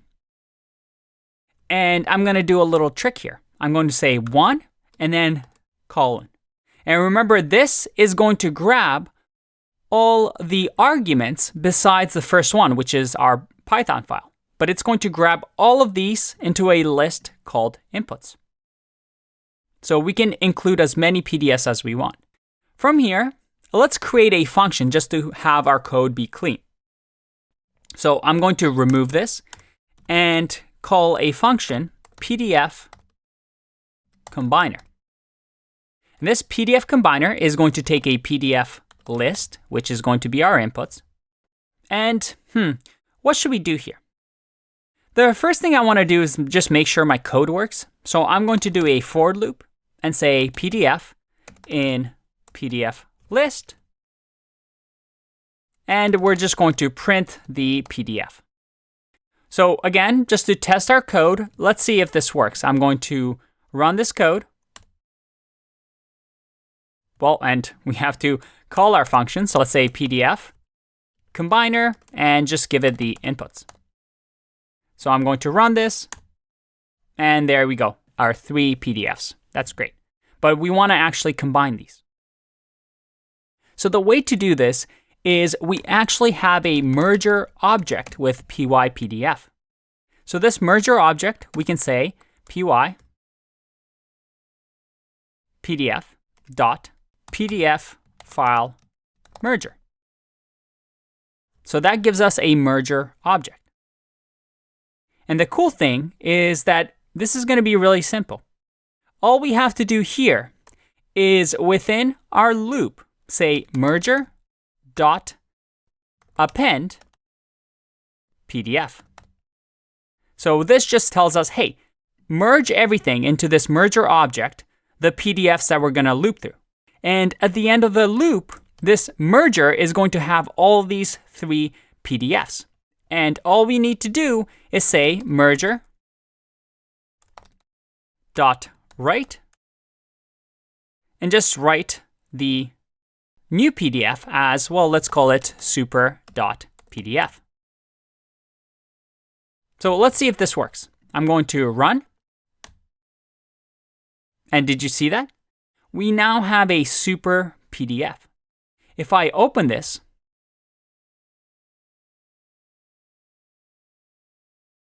all right, we have the dummy PDF, and we see over here we have 4 pages. We have dummy PDF, we have the simple PDF file that has 2 pages, and we have our rotated dummy PDF file. How cool is that?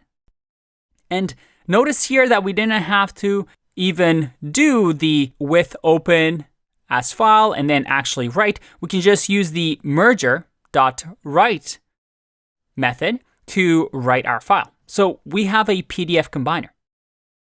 If we're working on a book, for example, and maybe we have different people working on different chapters, I can just run it through this function now and combine my entire PDF into one.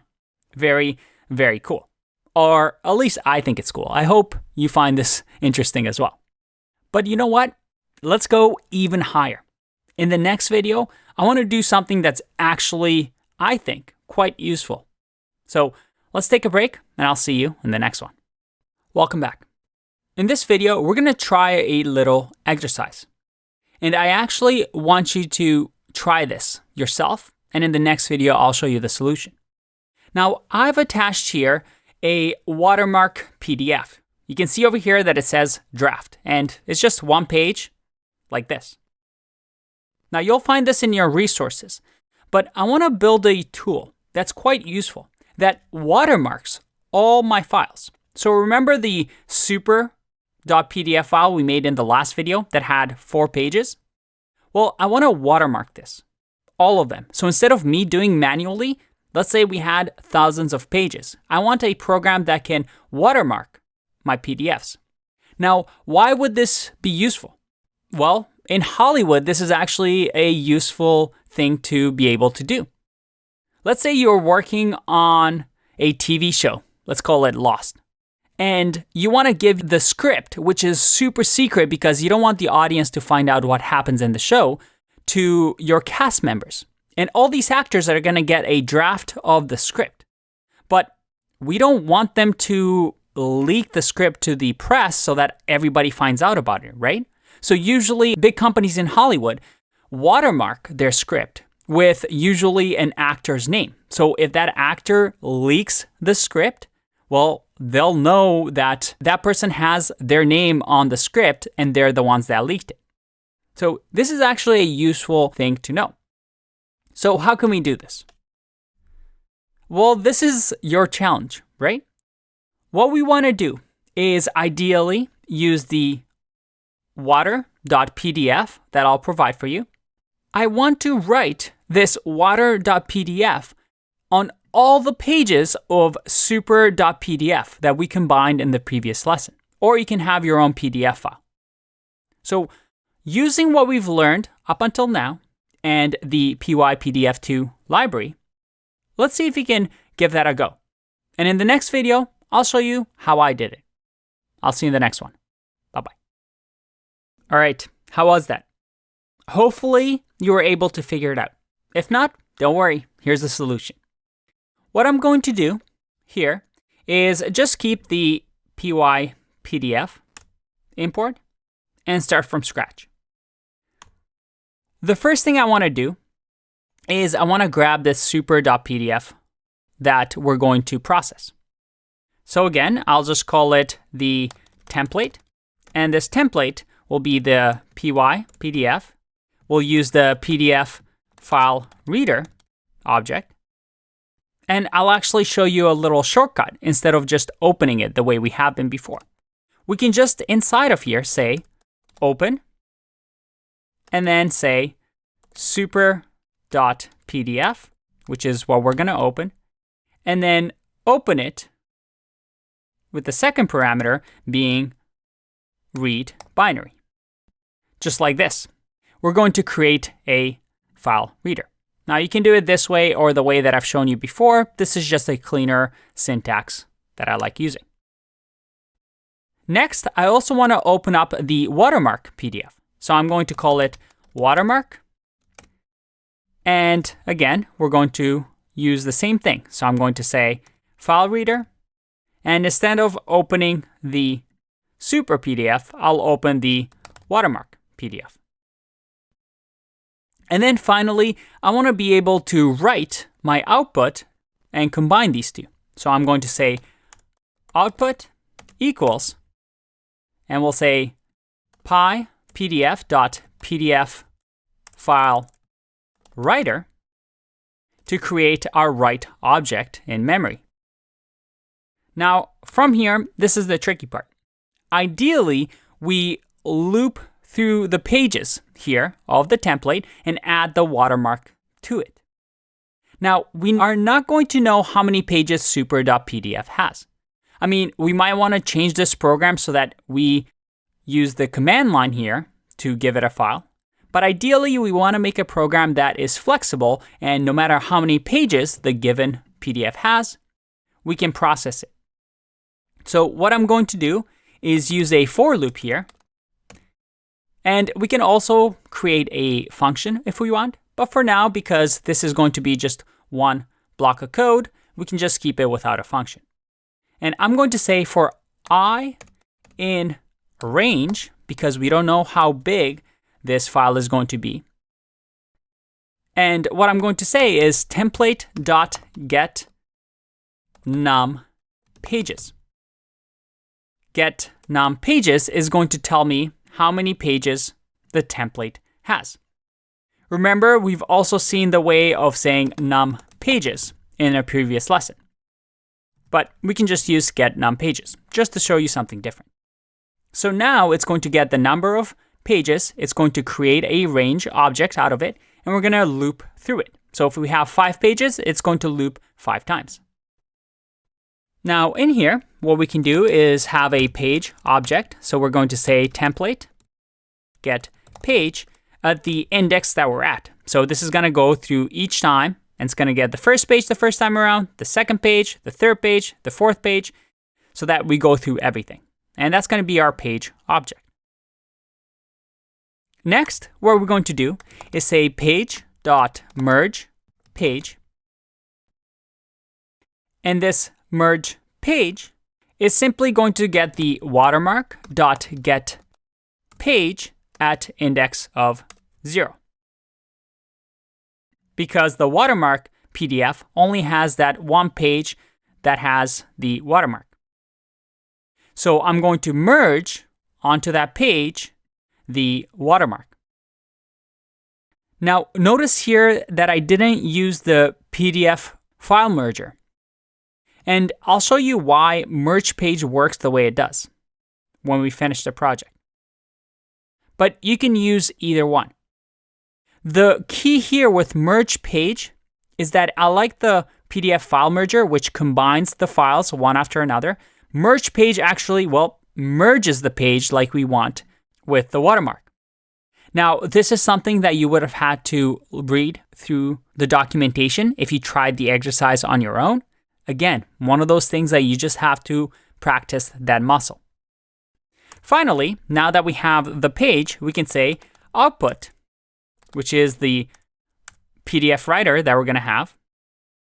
Our output will be the add page, and we're going to add this page that we've merged.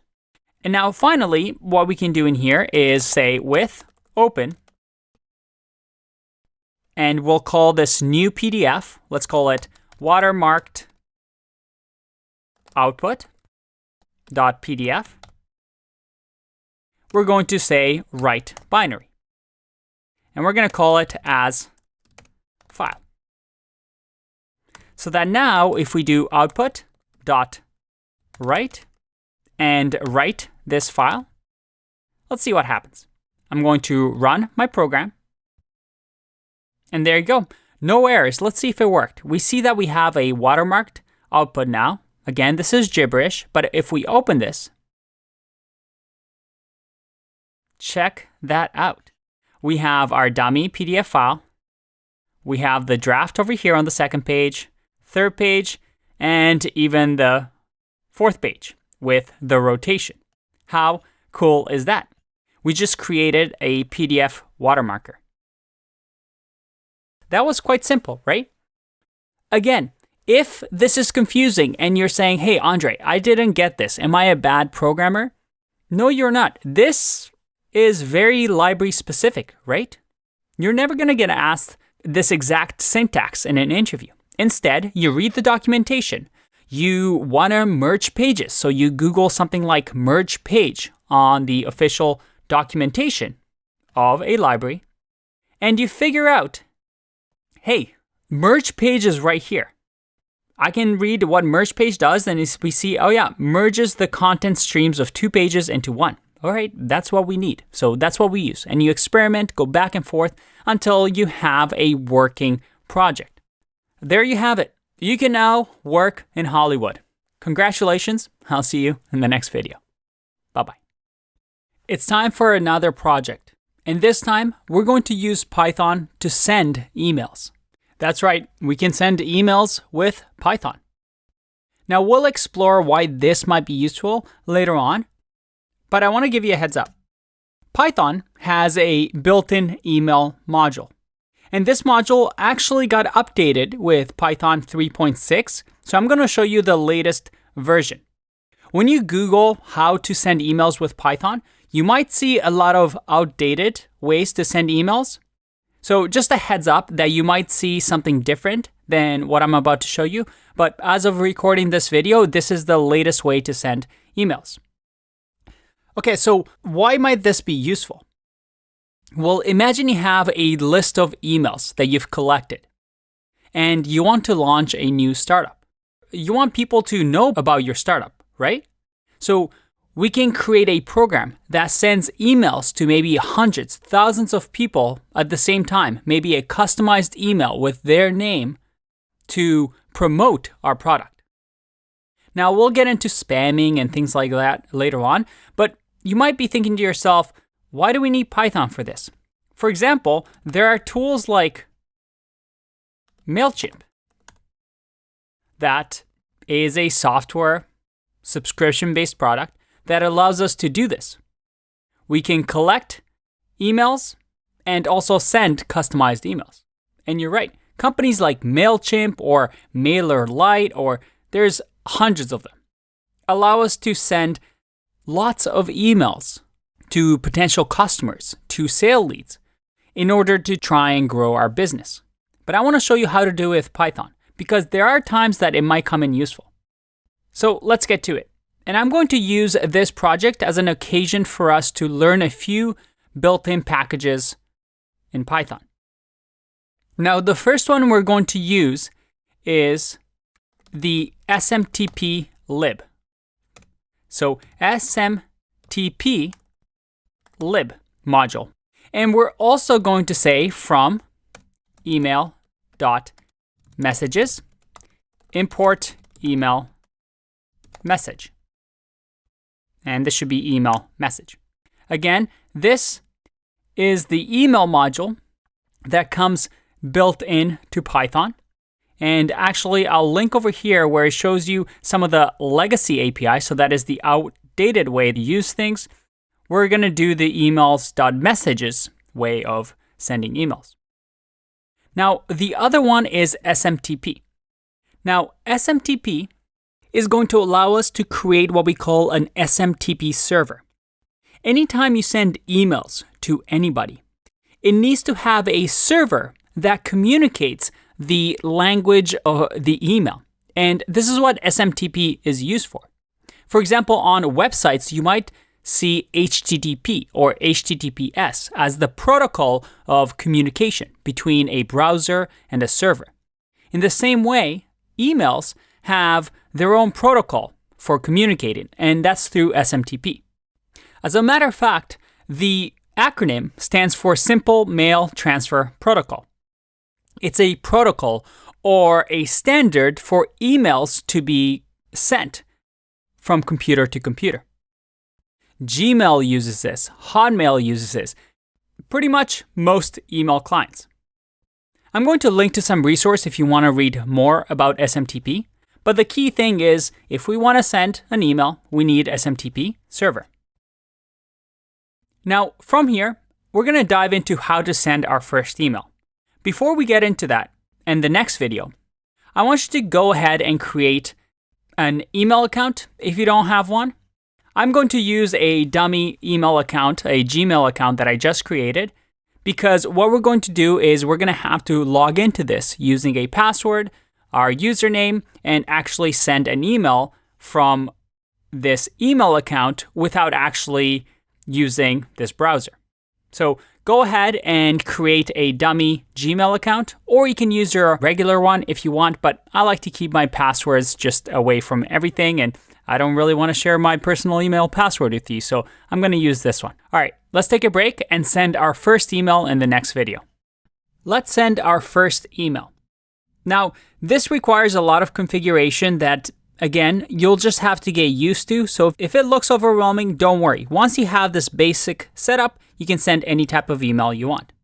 So the first thing we're going to do is I'm going to say email is going to equal this email message that I just imported, this email message class. And this is going to be our email object.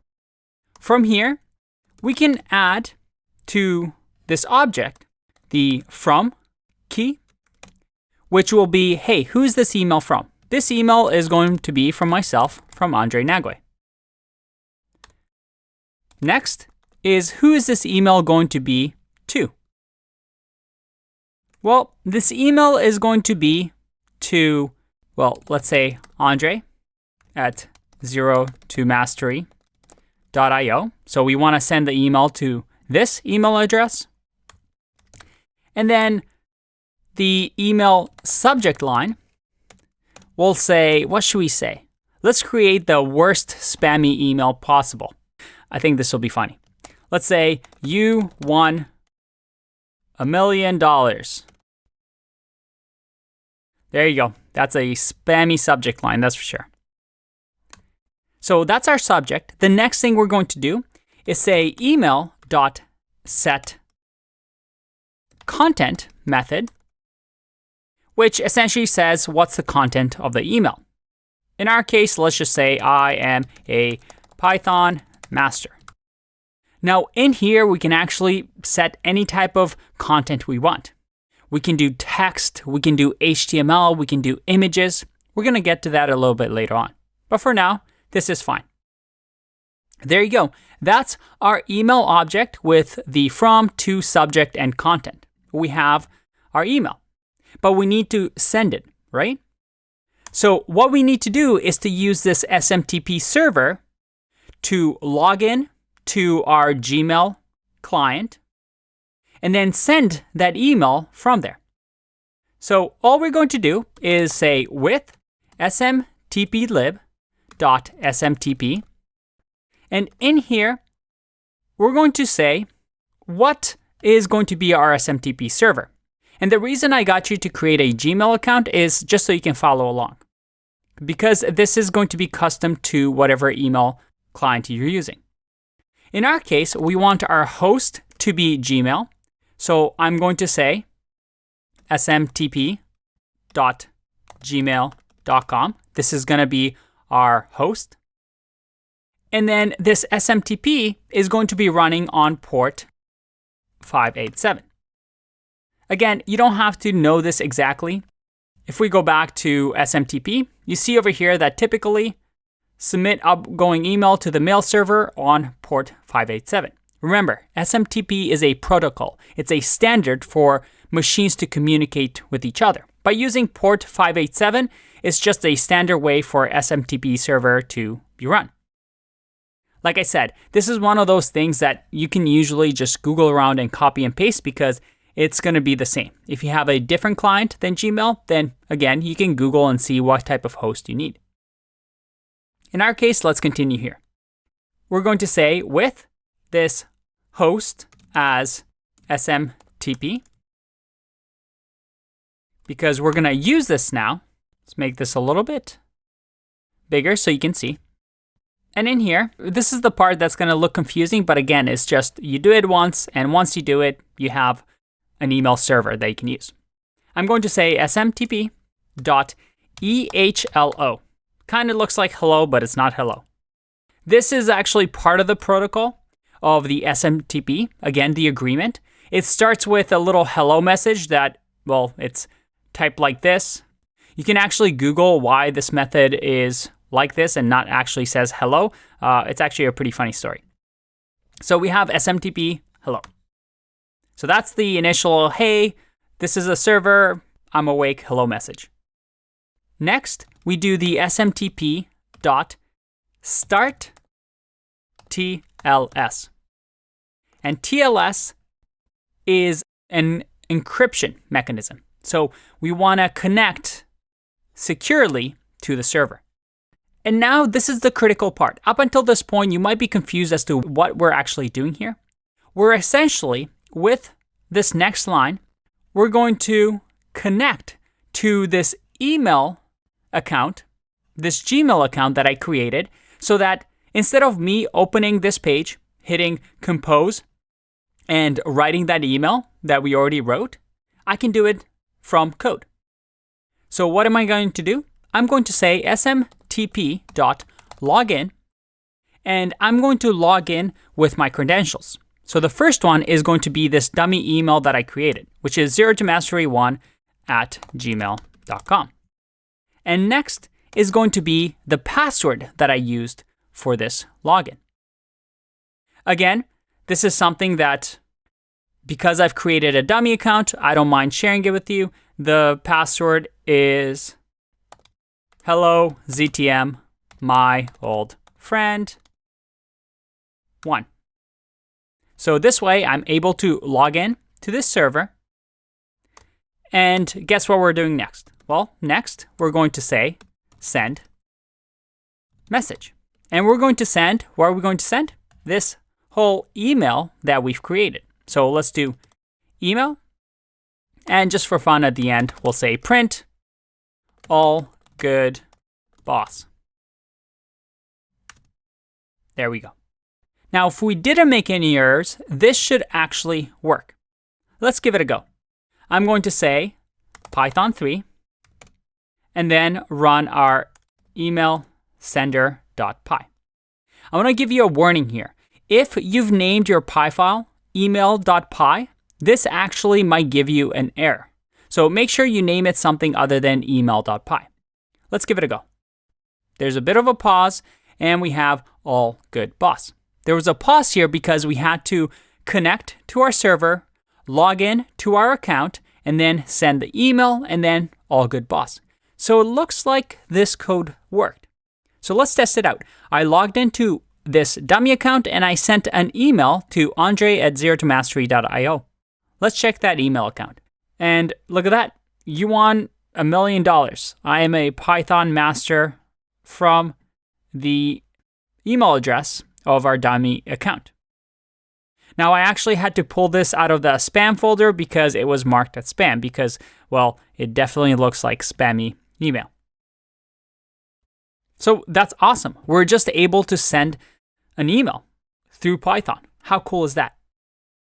In the next video, we're going to explore this a little bit more and make this a little bit more dynamic so we can customize it to each individual that we send email to. I'll see you in the next one. Bye-bye. Welcome back. We want to improve our program so that instead of just sending a generic email like this, I want to customize it to each individual. Imagine if we have a database of all these users, all their emails, as well as their first name. Ideally, we're able to customize the email to each specific person. So how can we do that? Well, we're going to use an HTML-based email. So we can send text emails, which just have text, like we've seen, or we can send something more dynamic, like HTML. Now, this isn't an HTML course, and it's something that we'll go into a little bit more in depth when we talk about web development. But in here, I have a very, very basic HTML document. And this HTML document just has a body where we want the content of our email to be. Now, in here, I wrote, "You just won so much money." And then with a $sign name. You can write whatever you want in here, but I want you to pay attention to the $sign because we're going to do something neat here. We're going to actually update this to reflect a variable, a Python variable that we can substitute and customize dynamically. Now, how are we going to do that? Well, if we go back to our email, I want to introduce you to two new packages, built-in packages in Python that we can use. One is called the template or string template. So from the string module, we can import template. And what this template does, if we go to the documentation, right here, we have a string.template class.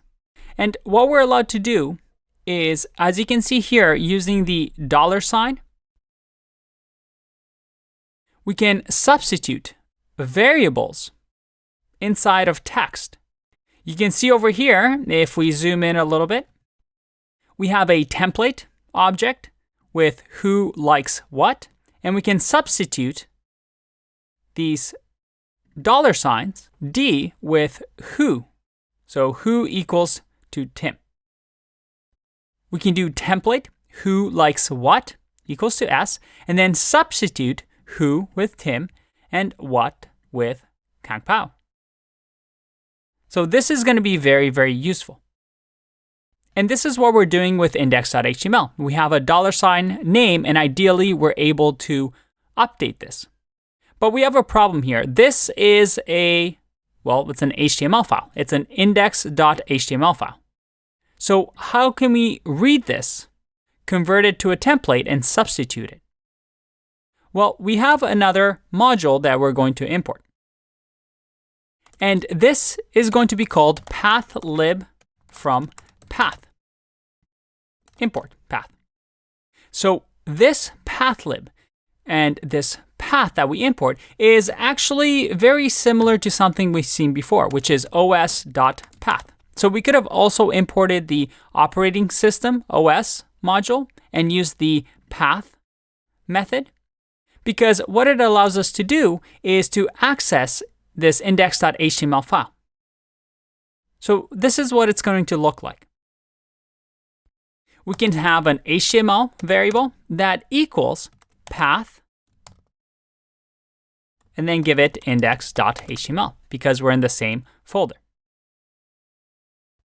And this path now gives us access to index.html, and we can use the read text method on it to read it as a text, as a string.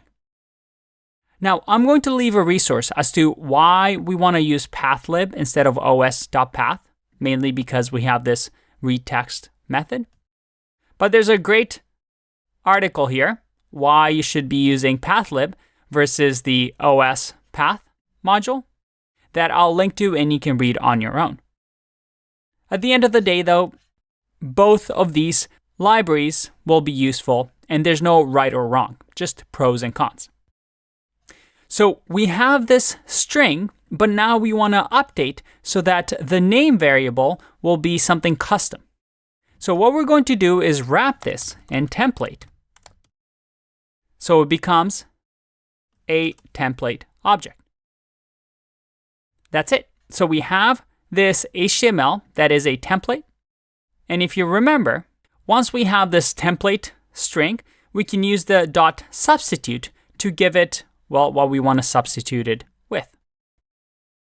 So instead of setting content like this, instead, I'm going to change this and say, I want HTML dot substitute to equal name, which is, remember, the variable over here, to have it equal, let's go with Tintin. And by the way, this substitute can have multiple parameters. So we can do it with keyword arguments, or we can even do it as a dictionary like this. So we can say name will be Tintin, and then we can add multiple variables if this HTML file had multiple variables, multiple, maybe name, age, maybe a greeting, whatever we want. So let's leave it like that. Let's save here and see if this works. I'm going to send once again. And this time around, I want to actually send it to my Gmail account. So we'll actually blur this out so you don't see my personal email address. All right. All good, boss. It looks like we didn't get any errors. Now let's check my Gmail account. Hey, look at that. Under important and unread, mind you, for you, you might get it in your spam folder. I have an email from myself saying, hey, I just won $1,000. Oh, and the last thing we need to do when we substitute is we have to tell it, hey, this set content is going to be HTML. So the way we do that is in the second parameter, we say this is going to be HTML. So it's not text like it was before. It's going to be HTML, so parse it accordingly and set content accordingly.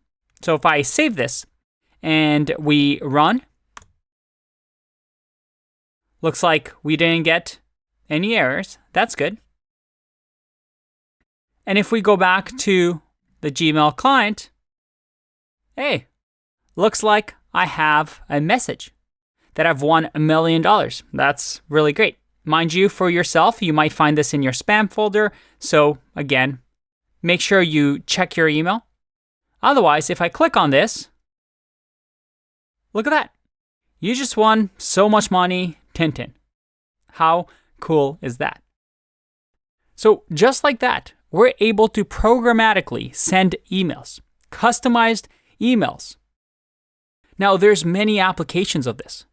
Maybe anytime a customer buys a product from your company, you want to send them a personal email, a greeting, saying, hey, thanks for buying our product.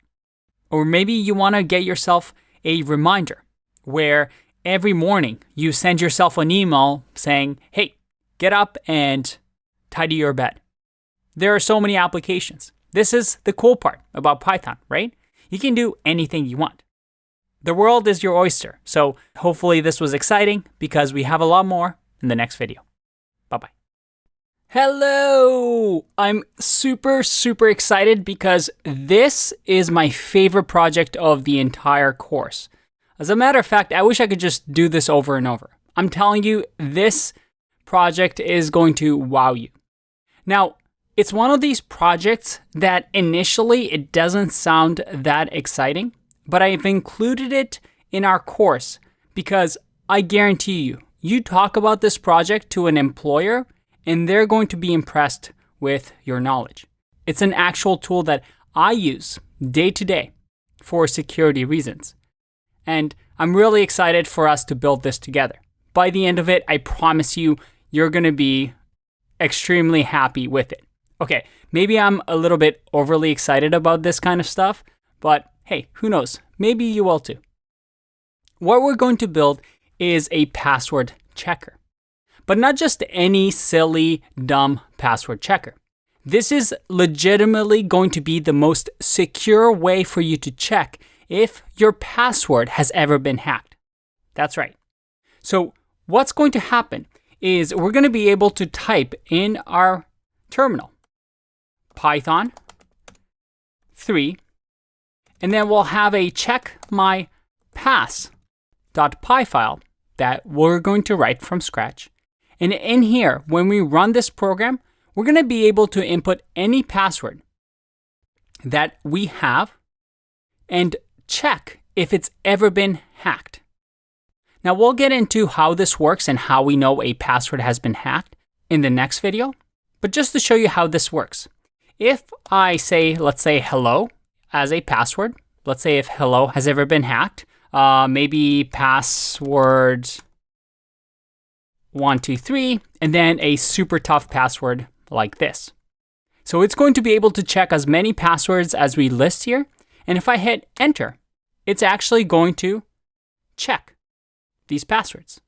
And we can see that hello was actually found, what is this? 253,581 times. So it's been hacked that many times. So you definitely shouldn't use this password. Password 123, as we can guess, yeah, you shouldn't use that password. What about this one, this gibberish password? This password has actually never been found. So you should carry on and use this password. Over the next couple of videos, we're going to build this tool, a tool that you can actually use in real life to check if your password is secure. Now, how does this work? Let's explore that in the next video. Welcome back.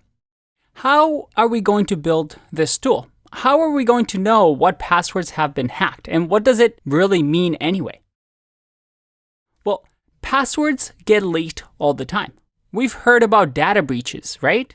Facebook has been hacked with data breaches. Equifax, LinkedIn, Yahoo, all these big companies sometimes get their databases leaked. And essentially what happens sometimes is our usernames and passwords get leaked to the public. And hackers, what they do is they compile these lists of leaked usernames and passwords and essentially try to log into different services. So there are databases, or you can think of them as massive Excel files, of all emails and passwords that have ever been leaked throughout history. And there's actually a website created by somebody called Troy Hunt, who's a very famous security researcher.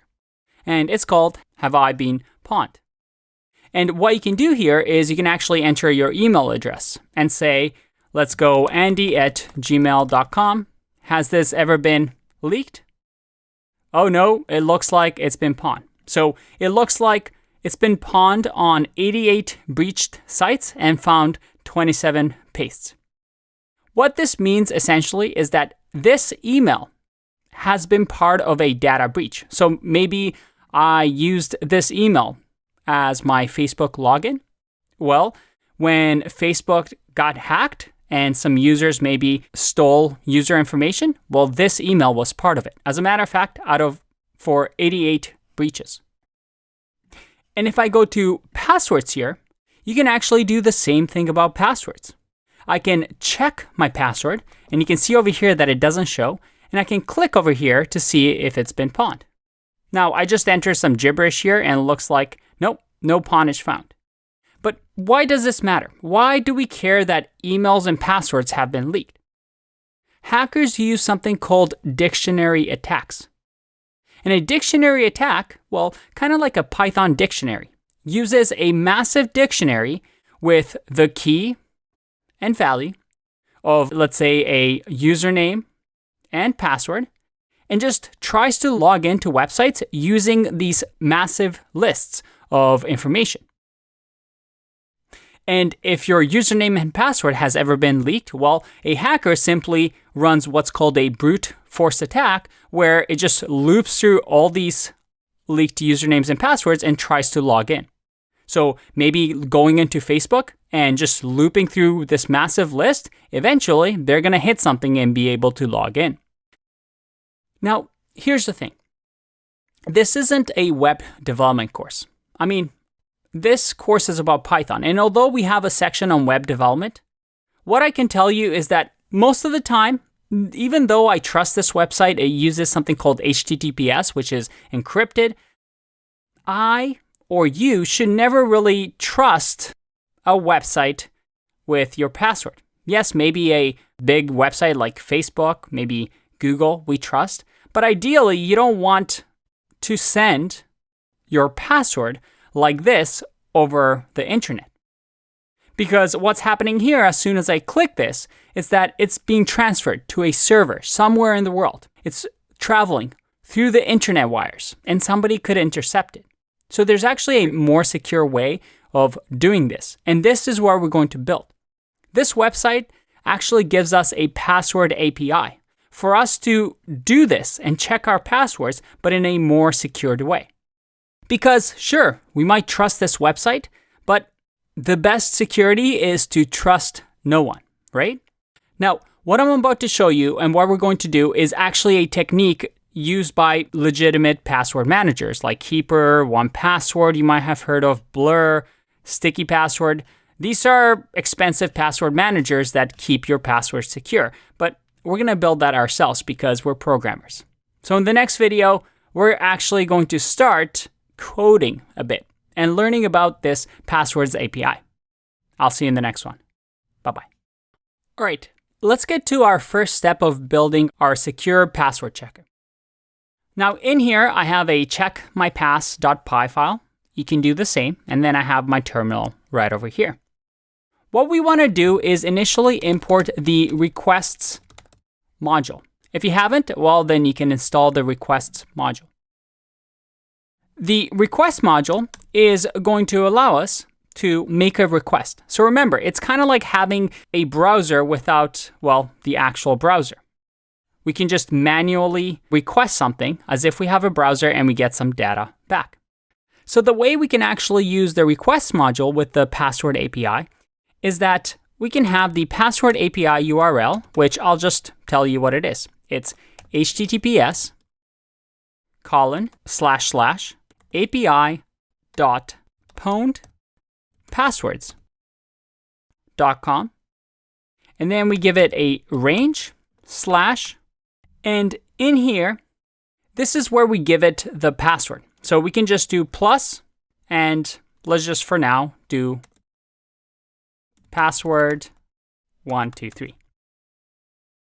So that's the URL that we're going to use. Let's make this a little bit smaller, like that. Now in here, we're going to get a response by doing the requests.get, and let's just type this in and see what happens. If I save and run this program, and remember, we don't have the ability to type in the passwords yet, so let's just run the file. All right, so we get something, but it looks like an error. And that's because I did HTTPS. Silly me. But again, I want to show you that, yeah, right here, I'm able to read the errors, and it looks like it's an invalid schema, no connection adapter for, well, HTTPS. So if we run that again, all right, it looks like it worked, no errors, but let's print this out to see what we get. So print response, and I'm going to run this, and we got response 400. Now, a response or 400 is not good. Usually that means unauthorized or something's not right with the API. Now, these response codes are something we'll get into in the web development section of the course, but it just means that 400 is not good. We want a response of 200. 200 means okay. And the reason this happens is because this is not how the API actually works. You see here, we just gave it a password, but the way that this API works is it uses something called hashing. Now, what does that mean? I'm going to include a bonus lesson after this one so that you can learn a little bit more about hashing. But I have here this website that I'm going to link to, and let's make this a little bit bigger. Hopefully you can see.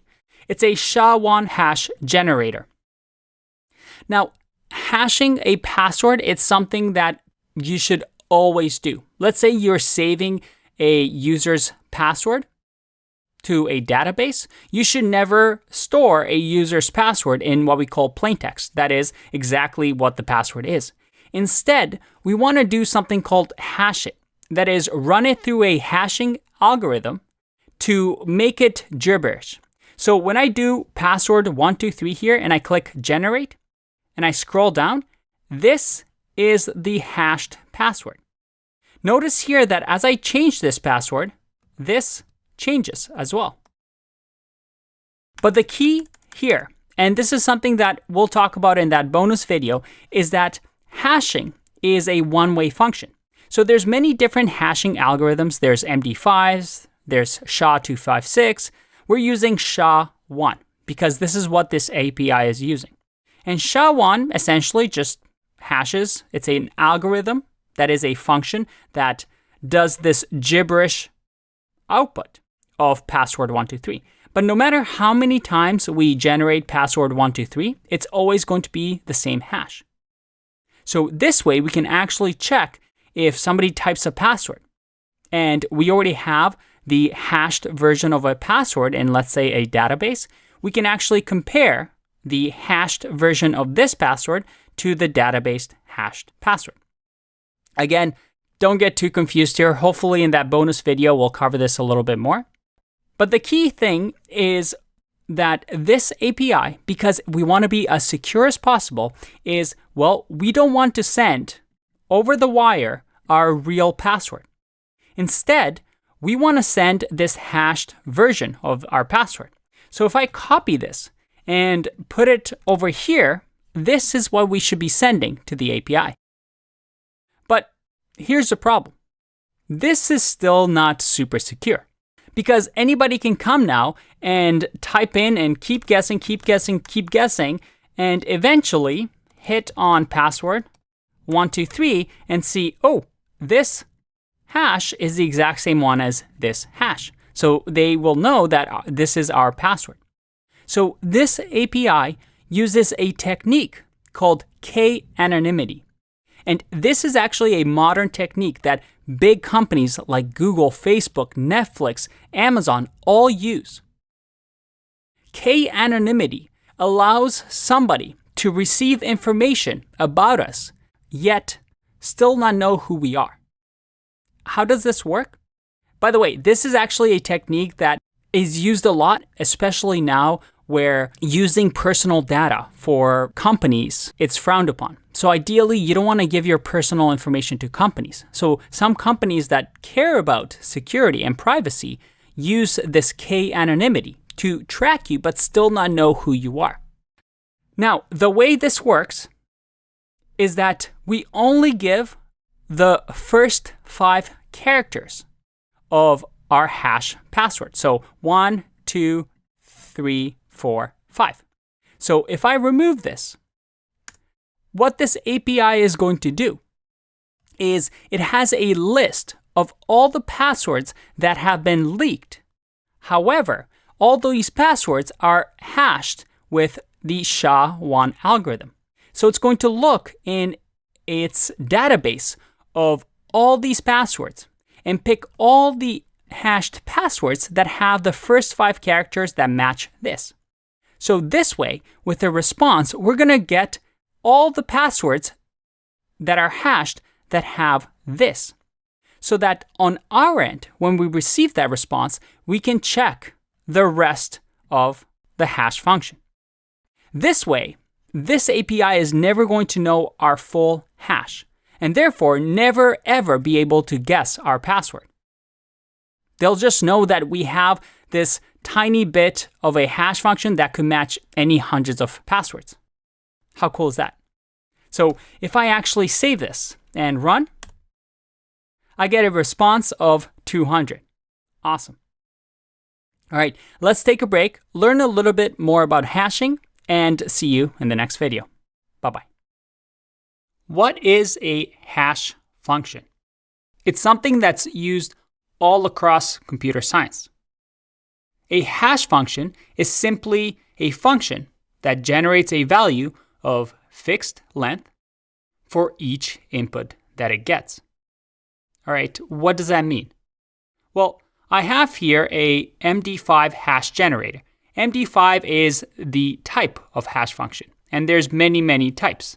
You might have heard of SHA-1, SHA-256, and many others. Using this hash function, let's see what happens if I do hello. You see that right away, MD5 hashes this string and turns it into this gibberish. That's what a hash function does. We give it an input, and the function generates some random pattern. Now, there's some key aspects of hash functions. First is that it's one way, in the sense that if I give somebody this, they have no idea what the input was. And it's practically impossible for me to have any clue as to what the input is.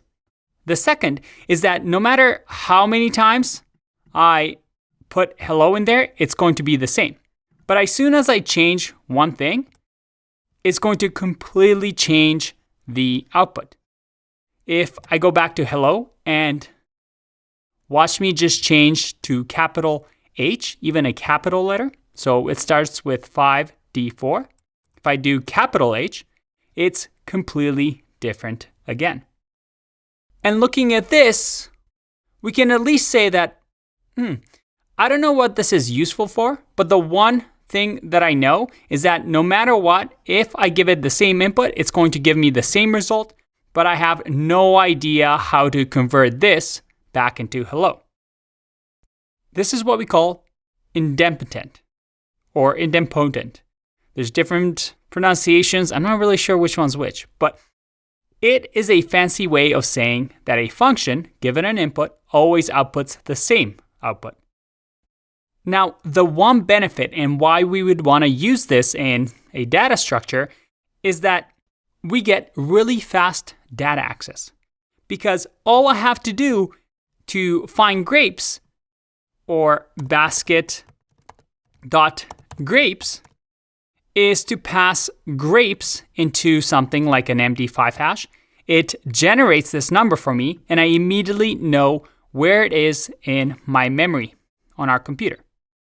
But this doesn't look like an address, does it? Technically, a hash function that we use for hash tables is going to take grapes, generate some sort of gibberish, and then convert it to an index space or an address space that it has based on this number. You see, unlike arrays where we just had ordered indexes, with hash tables, all we need to do is give it a key and we know exactly where that item is in our memory. But you might be wondering, this black box hash function, doesn't it slow things down?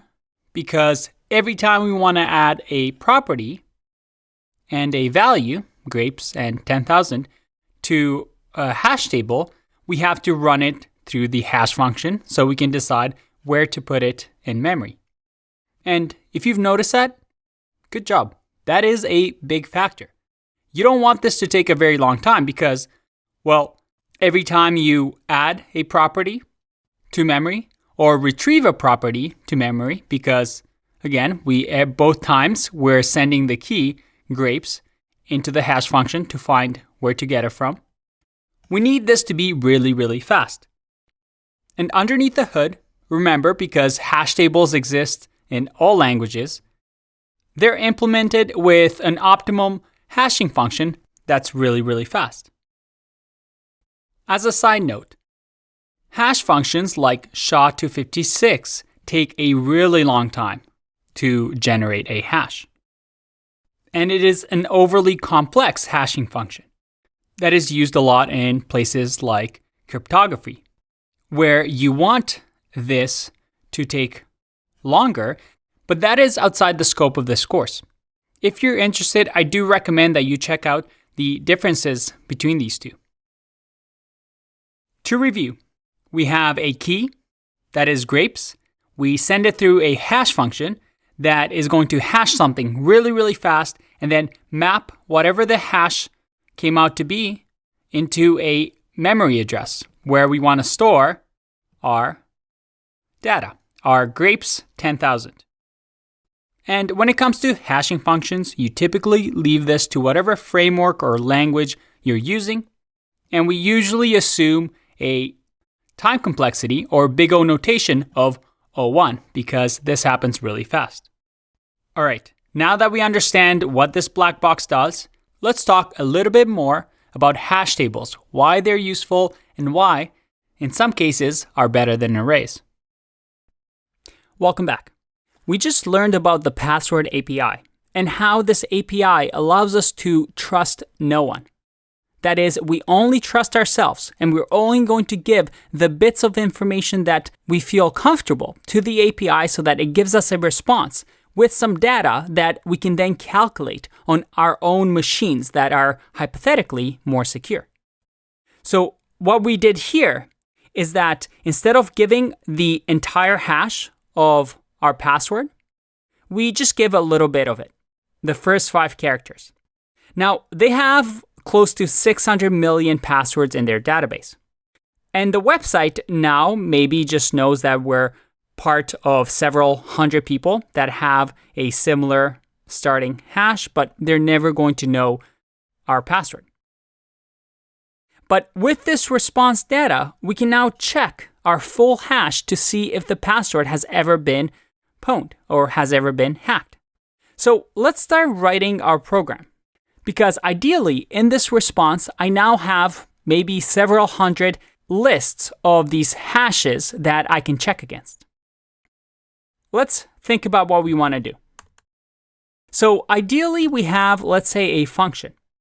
And this function will be the request API data, which is what we've done here. So we'll move that down here once we're ready. And here, we'll give it the query characters. So that is, we're going to give it this hashed version of our password.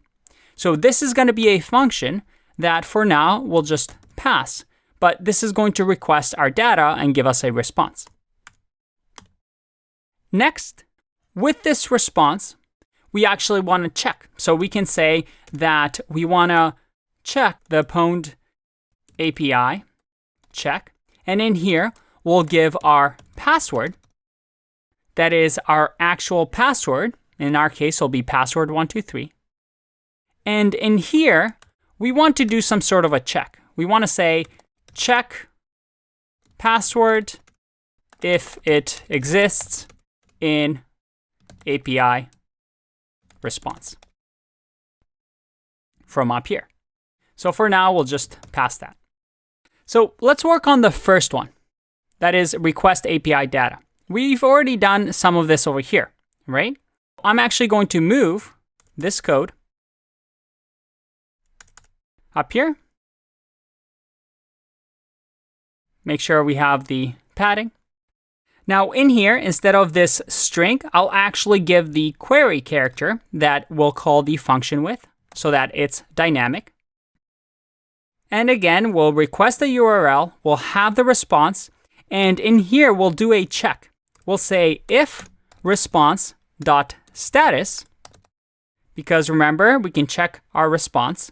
If the status is 200, or in this case, let's say if the status is not equal to 200, in that case, let's just raise an error. So I'll say raise, we'll do a runtime error, and we'll say, well, let's use an F string, and we'll say error fetching, and then we'll give it the status code. So that is response.status. Oh, and actually this is status code. So let's just do status code here. And then we'll just say check the API and try again. All right, so this should be our error if we make a mistake. Let's just test that out. I'm going to just, let's do an API that doesn't exist. So I just written some gibberish here. If I save and run this, well, I have to actually run this piece of code. So let's just do request API data, and the query character is going to be 1, 2, 3. And you know what? This is going to error out whether I do that or not. So let's just do this because it's not the hash version. And I actually get a Python error of type error. Can only concatenate string, not int. So we can just convert this to a string because remember, we're adding it to the URL here. Again, if we run this, all right, look at that. We've raised a runtime error. We have a runtime error, error fetching 400. Check the API and try again. All right, so this part is working. But in this case, if we don't have that error, let's just say that we will return the response. Again, we're just writing small, simple functions. In this case, we just want to request API data. So now we can use it throughout our code. Awesome. Now, this next part is a little tricky because we have to run our password through the SHA-1 algorithm. Luckily, Python has a built-in module for us to do this. So we can actually do import hash lib. As you can see, it's a built-in module. So you can read up more on it if you want. In our case, we're able to do SHA-1 hashing like we did on that website with this library. In here, what we're going to do is, first of all, I want to be able to hash my password. So let's remove the pass here and say SHA-1 password. And we can use the hash lib like this, hashlib.sha1, which is the hashing algorithm we want to use. And this is going to be a little tricky, but you can just read the documentation. I'll just show you how to do it. In our case, we can do password, and we want to encode in UTF-8, which is pretty standard. Actually, you know what? Let me show you what this does. So I'm going to say print, and I'll just do password encode UTF-8. So let's just do that for now. For now, I'm going to comment that out. So I'm going to call pwned API check, and we'll do 1, 2, 3. Let's clear this. I'm going to save and run this piece of code. All right, it's encoded. You see this little B over here in UTF-8. I'll actually show you what happens when we remove the encode after this. Next, when we use the hash lib SHA-1, so let me just copy this. If I just run this, I get a SHA-1 hash object. Now, after this, we can call .hex digest, like so. And if I run this, well, how can we check this? Well, we can go to hashlib and just simply search for hex digest. So in here, at any point, you can ask it for the digest of the concatenation of the data, blah, blah, blah, hex digest. So that doesn't really explain anything for us. Let's just go to the next part and the next part.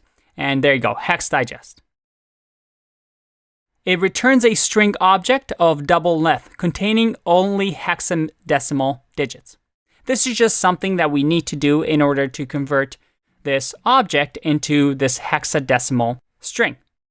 The next part, in order to agree with the API, is to convert all of this to uppercase. So if I do upper here, and I save and run this again, everything is in uppercase, just like we saw when we looked at SHA-1.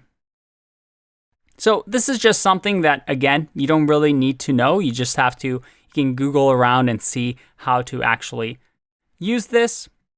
Now, let me show you what happens when we don't use UTF-8 encode. So if I just do it like this, and I run this, you see that I get an error. The Unicode objects must be encoded before hashing. So it actually gives you a nice error, and we can just encode it using UTF-8 like that. So this is just the standard. Again, nothing too crazy. You can read up on encoding and UTF-8 if you want on your own. The key here is that by the end of it, we have a SHA-1 password that we can send. So let me just copy all of this. Going to remove the print. And in here, we'll have our SHA-1 password. Awesome. So for now, let's just return this SHA-1 password. And if I run this, well, looks like our code is working. We're not printing anything, but hopefully we are getting this SHA-1 password. Now in the next video, I actually want to try and send this to our API and see what kind of response we get. Let's do that. Take a break. I'll see you in the next one. Welcome back. Let's continue building our awesome tool. We have our Pond API check that only converts our password to SHA-1. But we need to send this to the API, the password API. So what can we do here? The first thing we want to do is remember we only need the first 5 characters of our password, or the hashed password. So we can do something fun here. We can say first 5 characters, and also have what we call the tail. So we're going to store the first 5 characters in the first variable, and in the second variable, we're going to store the remaining, because we're going to need both of these later on. So in here, we can just use the nifty little thing that, well, Python allows us, which is this nice little syntax to just grab the start up to the 5th character, and then for the second part, the remaining characters. So starting from the 5th index all the way till the end. Nice and easy. And this is something that we've learned about before.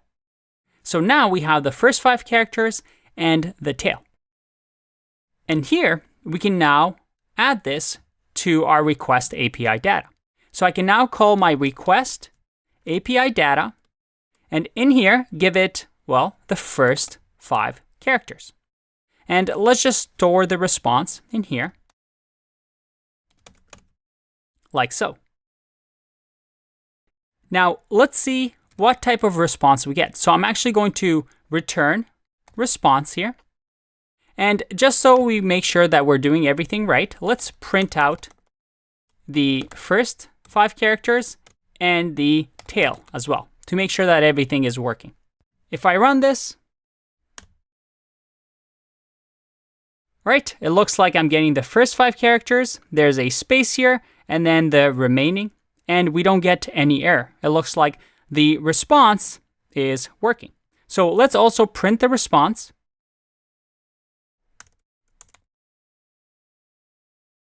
And make sure that that is working as well.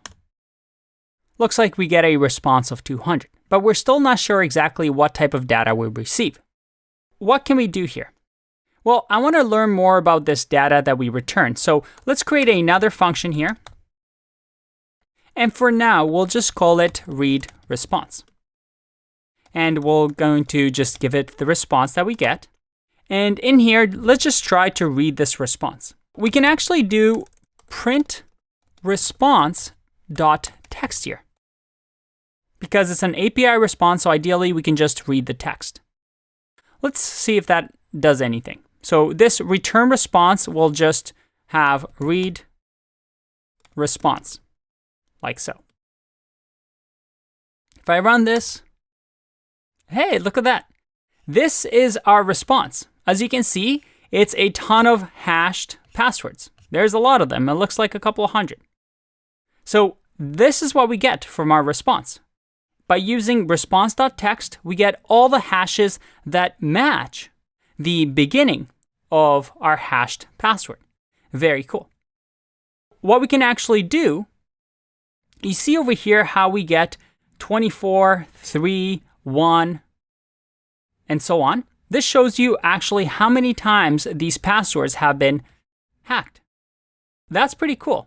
So ideally, we're able to grab the count, see if any of it matches with our tail, because now we can just check the tail and also print out the count.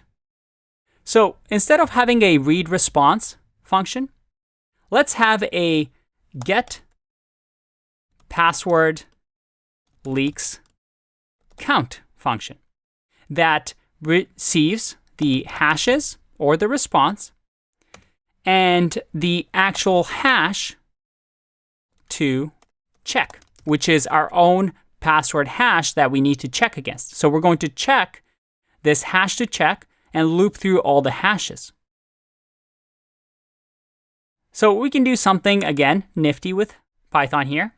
We can say hashes equals, and we can use a tuple here. And we can actually do a tuple comprehension, which we've seen before. I can say line dot split. So we're going to split everything in the line, which is by these colons over here that you can see. So that's the tail of the hash and the number of times it's been hacked. So we're going to split it by the colon. And then we're going to loop and say for line, so that's where the line comes from, for line in hashes dot text. Now, if I leave it like this actually won't work. And I'll show you why in a second. Actually, let's just do that now. So let's see what print hashes will give us. Instead of read response, we'll run this one now. So get password leaks count. And if I run, let's clear this. I get an error. Well, I get an error because we have to add the hash to check as well. So what should the hash to check be? Well, it's the tail, right? The tail of our actual password. So I'm going to add the tail to the second parameter, save and run again. All right, I get a response 200 and I get a generator object. This generator object we can actually loop through, right? So let's see what happens. If I do for, remember we have the hash and the count. So let's do hash, H for hash, and count in hashes. Because remember, we've converted to a tuple that has the hash and then the count. Because we're splitting, remember. So if we do this, let's just print H and count. If I run this, I get an error, value error. Not enough values to unpack. Expected to got 1. Why is that? Let's just print H and see what happens. And remove count for now. Let's clear this and run this again. It looks like we didn't split properly. Every item is its own list. So we actually have to use something called split lines here on our string. And as you can see, it returns a list of the lines in the string. And it breaks at the line boundaries. So when we actually do a for loop over the hash text, if we scroll up, let's see if we can see it. Nope, it's not there anymore. But if we scroll up, we just got a massive list of text. Ideally, on each line, we split this so that this line is, well, instead of each individual element, the actual hash and count. So we just need to do dot split lines like this. If I save this and run once again, that's a lot better. So now we have what we want. We can once again go back to what we had before, which is count. And if we print h and count, let's save, run this again, and that's a lot better. We have each item separated. Let's take a break and continue this in the next video. We're getting so close, I can almost see the finish line, so hang in there. We now have the hash and the count. So we can finalize this function of getPasswordLeaksCount. In here, as we're looping through each item, what do we want to check? Well, we want to check that if the hash, that is the tail of the hash here, is equal to hash to check. Remember, hash to check is the tail end of our hashed password that we never send to anybody. That is on our own machine, so it's nice and secure. And we're going to check this because the API returned us a list of these tailed hashes. So if that matches, well, in that case, I want you to return the count. So I want to return how many times this password has been leaked. Otherwise, just return 0.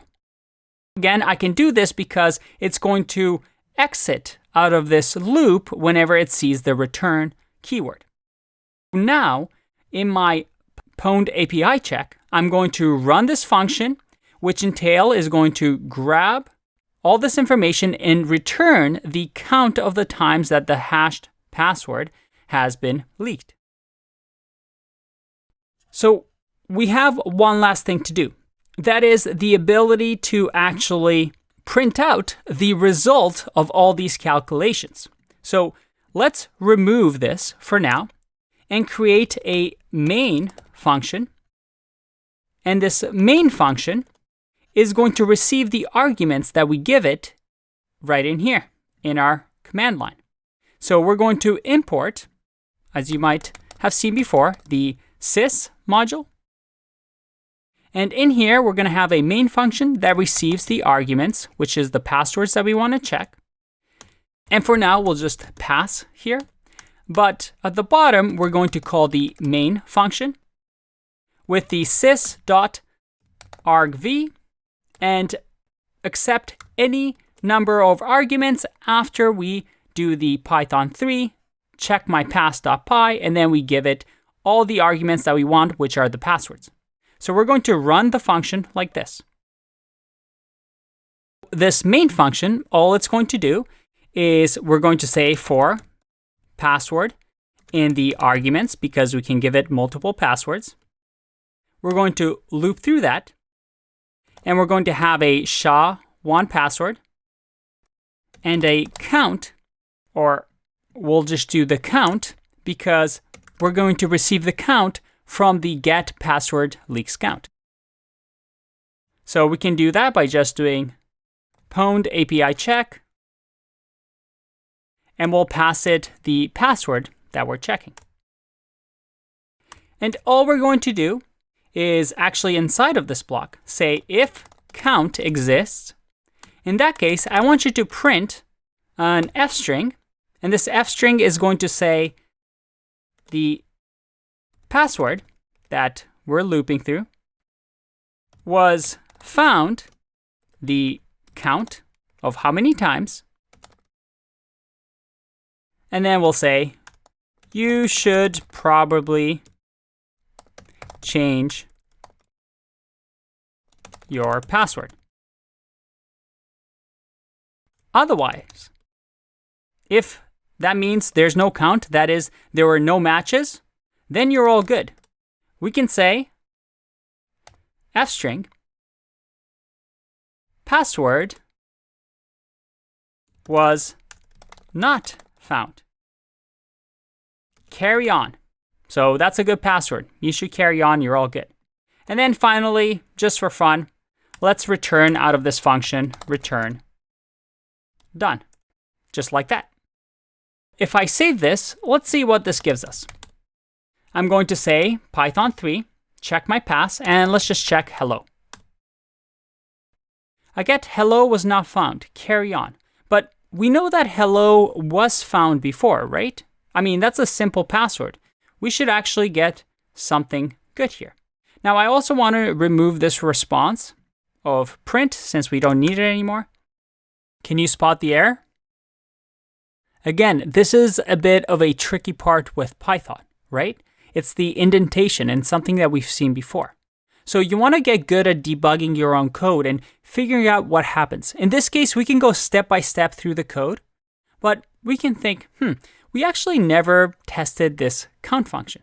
And if we look over here, our indentation is a little bit off, right? We have the if check, but then we always return 0. This return should be like this. After the for loop. After we've checked everything, nothing has been matched, then we should return 0. So if I save and run this again, all right, now it's working. You notice that one simple slight error can give you completely different results. So it's always good to go step by step and try out something with something that you already know works. And it's also important to use your debugging skills that you'll develop throughout the course to try and figure things out. Now, no programmer is going to write a perfect program right out of the bat. Most of the time, you're trying to figure out why you're getting this error, why this is happening. And this is just something that you become better and better at as you code. So the only cure to this is to just keep coding. Hopefully, throughout the course, you've seen some of the errors that I make and how I debug them so that you start to adopt these patterns as well. Anyway, this is awesome. This is finally working. Let's try a couple more things. Let's say buy and then some gibberish. All right, looks like this is working as well. This is awesome. Our password checker is working. Now I want to do one more thing here to finish out this project, so let's do that in the next video.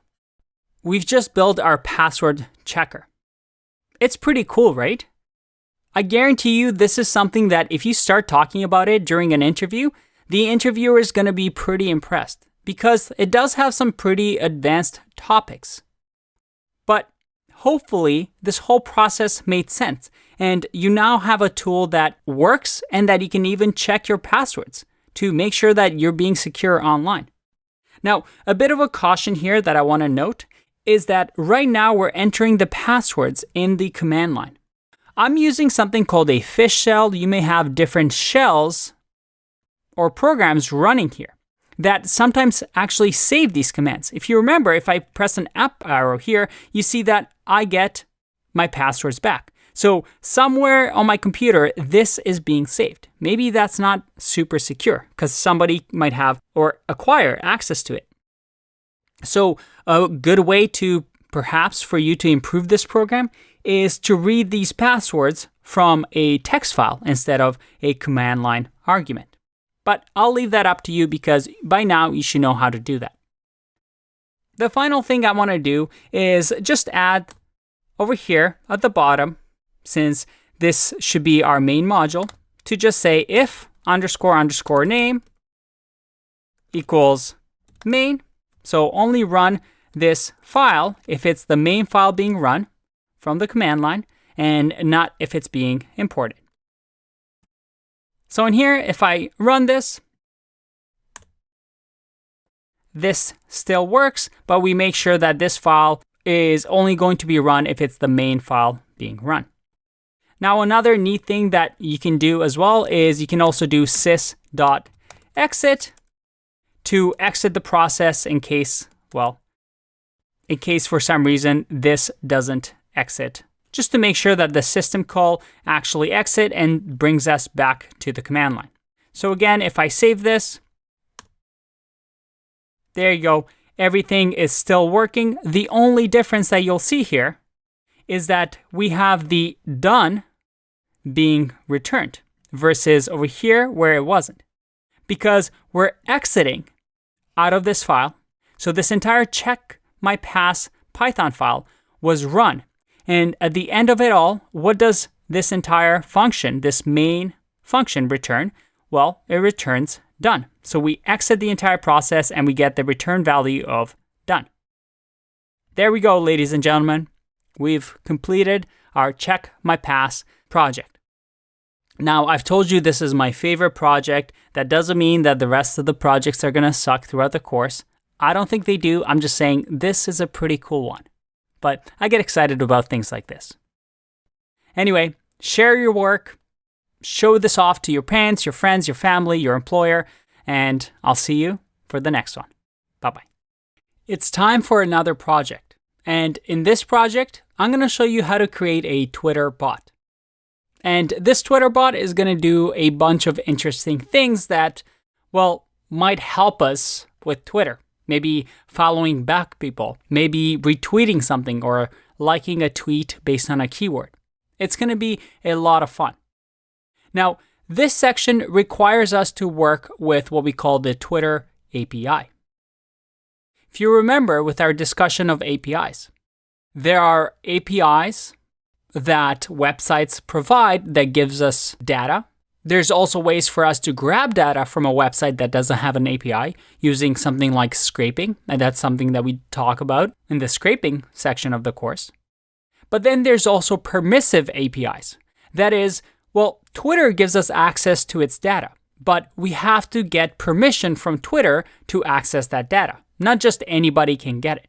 So if I go to Twitter API and I click on the link here, I actually already have set up an account. But if you don't have an account, your page is gonna, well, look like this. And you're going to have to click on Apply to apply for access. Now, the Twitter API is completely free. The reason you need to apply is because, well, they don't want people to do bad things, such as create a bot that just posts sensitive information, maybe does something illegal, does some spamming. So they just want to make sure that, hey, this is legitimately for a good use. What you can do when you apply is just say this is a personal developer use account. Make sure you read the agreement and policy. Essentially, don't be a jerk. And as long as you're nice and you're just experimenting like we are now, and we don't abuse the API, they'll give us access. Now, you can do that, or you can just watch me code a Twitter bot. Like I said, it doesn't take long, so you can do this on your own. And I do recommend you signing up for the API because it is kind of fun and cool to build a Twitter bot. Now, once you've created an account, you'll have something like this. And they've actually recently changed their UI, so it looks a lot more confusing than it needs to be. But all you need to do is to just click on Get Started. They have really, really good documentation here that you can actually go to Docs, Documentation, and read up on how you can use the API. But in my case, I want to just create an app. Now in here, I've already created a ZTM bot, but you can just click on Create an App here. You can add an app name, some description of what the application does, so you can say for developer use. You'll have to provide some sort of a website URL, and you just have to fill out some of this information. Now, I wasn't going to just record me entering this information because that wouldn't be exciting to you, so I've created one ahead of time. Now, what we're going to do with this bot is write our own Python script and interact with this API. In order for us to do that, we're going to use something called Tweepy, which, as you can see, is an easy-to-use Python library for accessing the Twitter API. So using the Tweepy library, we're going to be able to interact with this API and, well, write Python scripts. It's going to be a ton of fun. So in the next video, we're going to get started. I'm going to show you how to build your first Twitter bot. I have a folder here called the ZTM bot with my tweet.py file. So get ready and let's start coding in the next video. Welcome back. Let's build our Twitter bot. The first thing we want to do is import Tweepy library. And obviously this isn't a built-in module in Python, so we'll have to install it by saying pip3 install Tweepy. And this is going to install the Tweepy library. Awesome. Now, this library has really good documentation. So when we go to read the docs, it'll actually show you, hey, how to get started and give you some quick startup and setup that we need to do. In my case, I'm just going to copy the hello Tweepy code that they provided for us and just paste it in here. Now, there's a few things happening here. Obviously, we don't need the double imports. What we can see here is that we need to authenticate. That is, we use the Tweepy OAuth handler, and we have to give it something called a consumer key and a consumer secret. And then we also have to set access token with the access token and access token secret. Now, what this is what the Twitter API uses to verify our account. You remember how we had to create an account here and get authenticated because not just anybody can use the Twitter API? Well, this is what they're asking for. They're saying, hey, I want you to verify that this is you. If you're accessing the Twitter API, I want to know who's accessing that data. So in your case, after you've created an app, you just click on Details. And you see here that we have keys and tokens. These keys, I'm actually going to regenerate after this because you don't want to share these with anybody. But I'll at least show you how these work so that for yourself, you'll have different keys and API keys and secrets that you have that you'll have to copy and paste. Luckily, it tells us exactly what they are. We have the API key, which is the consumer key. We'll post it in here as a string. And then we have the API secret key, which is the consumer secret, which we'll paste it in there. Let's make this a little bit bigger so you can see. And then we have the access token and the access token secret. Again, we copy the access token, paste it in here, and the secret. So again, these are the keys that Twitter API is going to be able to use to identify you, but you don't want to share these with anybody. Even though I'm showing it to everybody, like I said, after this video, I'm just going to regenerate so that, well, you won't be able to use my keys. After we've set up this auth object, we then use the tweepy.api to authenticate, and we now have access to the API. So let's check this out. I have my public tweets, and I can grab those by saying api.hometimeline, and then I'm going to loop over these tweets, the public tweets, and just print tweet.text. So let's try this out. Things never work the first time around, so we'll see.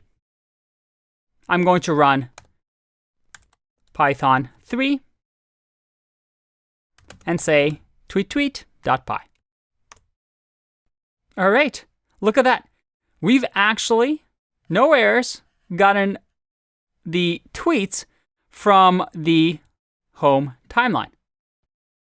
And specifically from my Twitter home timeline. So we see it here, let's see what we have. We have a retweet, an overview of the best newsletters that I know of for front-end developers, including general front-end, JavaScript, CSS. I hope this person included my newsletter. By the way, I have a newsletter, in case you're wondering, every month. But let's check this. If I go to my home, hey, look at that. An overview of the best newsletters that I know of for front-end developers. Brian Rinaldi, I hope my newsletter is included. But there you go. That's our timeline right there. And we're able to access the Twitter API. That was pretty easy, right? Not bad. Again, I keep saying this. I know I'm repetitive, but this is the power of Python. There are just so many libraries, such a large community, and it's so easy to create things. Already, just by looking at this Tweepy library, you probably can think of different things that you can do with Twitter. Like I said, the world is your oyster. That's why Python is such a popular language. Let's get back to this. So we have some tweets, but let's do something exciting here. What else does the Twitter API give us? Well, let's remove these public tweets for now and just print out, let's say, api.me. And this is actually going to give the information about myself. So let's actually give this a variable saying user. And I'm going to say api.me. And this is going to give information about the user. In my case, let's just do user.name. And again, this is something that you can check for yourself on their documentation. And if I run this, there you go. That's my name. That's my Twitter username. Okay, what else do we have? We have, well, the actual screen name, which will be my Twitter handle right here, Andre Nagoye with no spaces.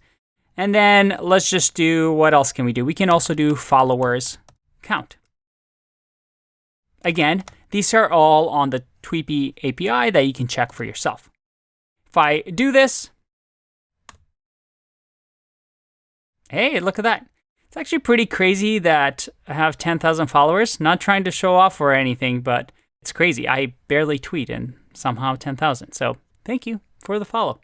Not sure how useful my tweets are, but I appreciate the follows. That's pretty cool. But you know what? I want to start building something useful with my Twitter bot. So in the next video, we're going to do just that. I'll see you in that one. Bye-bye. Welcome back. It's time to do something, well, actually productive with our Twitter bot. So what can we do here? Well, I want to create a bot. This bot is going to be, well, you want to be really nice to your followers and you want to follow back people. If you actually look, I'm pretty horrible. I only have 6 people that I'm following. But if I had to go through all my followers and follow every single one of them, that's over 10,000 clicks. That's a pretty manual task. Can we do that with our bot? Well, yeah, you can. So let's do a super generous bot. So this generous bot is always going to follow back. How can we build this? Well, we simply loop and say for follower in, and then here Tweepy gives us something called a cursor. Now, what is this cursor? If we go to the documentation here and I type in cursor,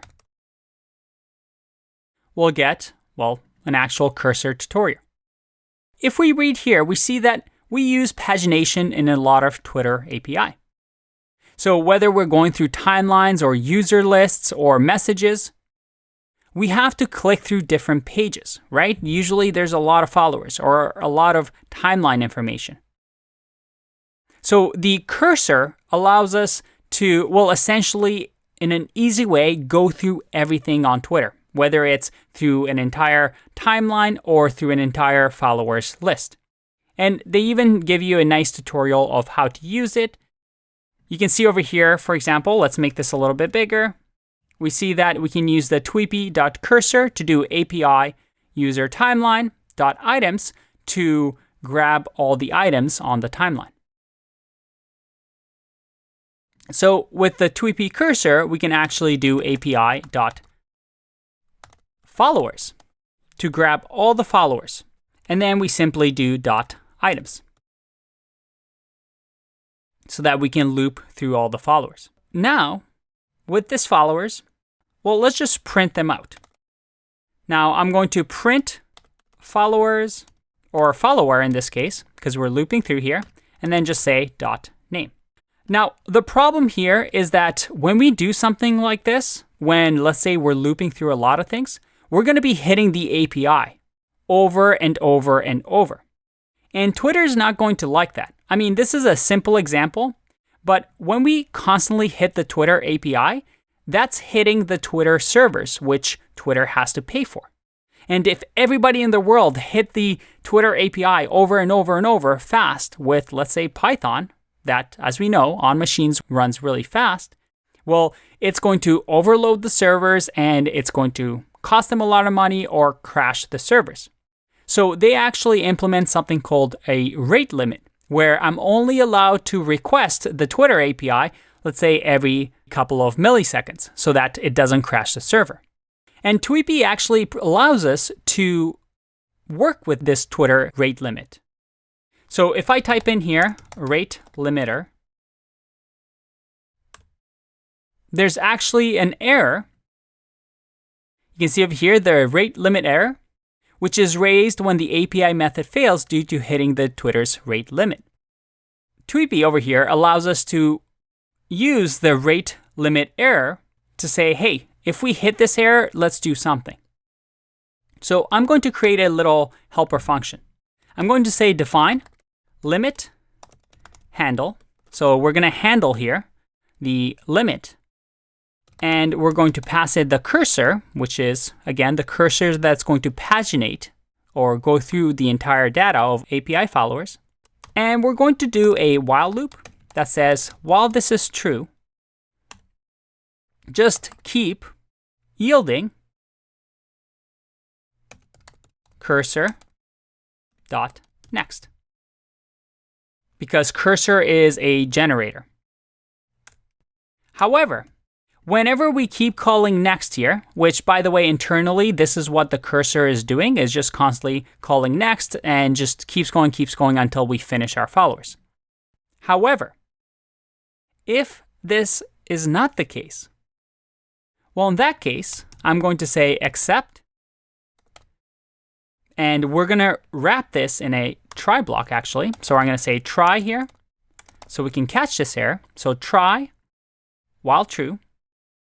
And then except if we get a tweepy.rate limit error, well, in that case, I want to pause and not hit the Twitter API so that we don't get in trouble and come back to it when we have finally gave it a bit of time. So we can actually do that with a built-in module in Python called time. And time allows us to do something really useful here. I can do something called sleep, which essentially says, hey, just pause this, whatever it's happening, just stay on this line for a few milliseconds. So if we do 1000, that's 1000 milliseconds or 1 second. So now we have a limit handle, or we can call it limit handler. And if we wrap the limit handler, which receives a cursor, so that is, we just wrap this entire thing, like so. Let's make this a little bit bigger. There we go. We now are able to not abuse and make sure that if we hit the rate limit, we take a bit of a pause instead of just getting errors.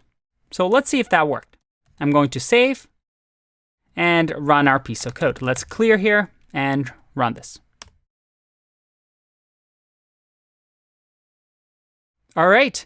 Do you see how it's pausing right now? So as soon as we hit the rate limit, it pauses and it just keeps going. And there you go. It's printing out all the followers that I have. That's pretty cool, right?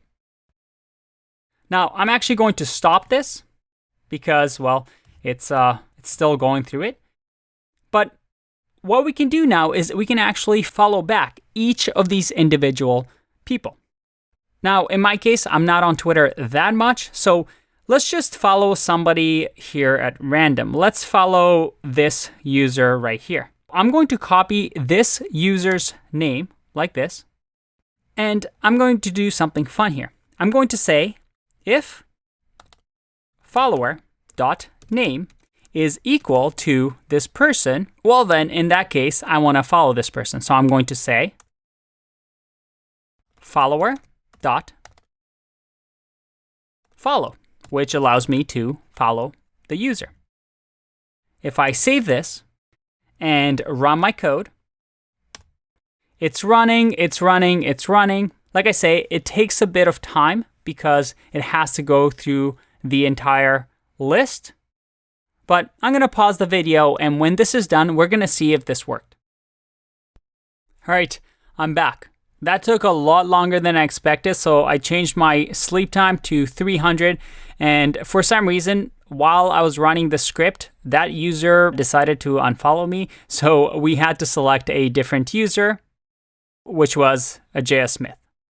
And I also added a break statement in here so that it didn't keep looping. Again, it was taking forever, so I just did a little shortcut here. Now, hopefully I have followed back. Let's have a look. All right, looks like I have an extra.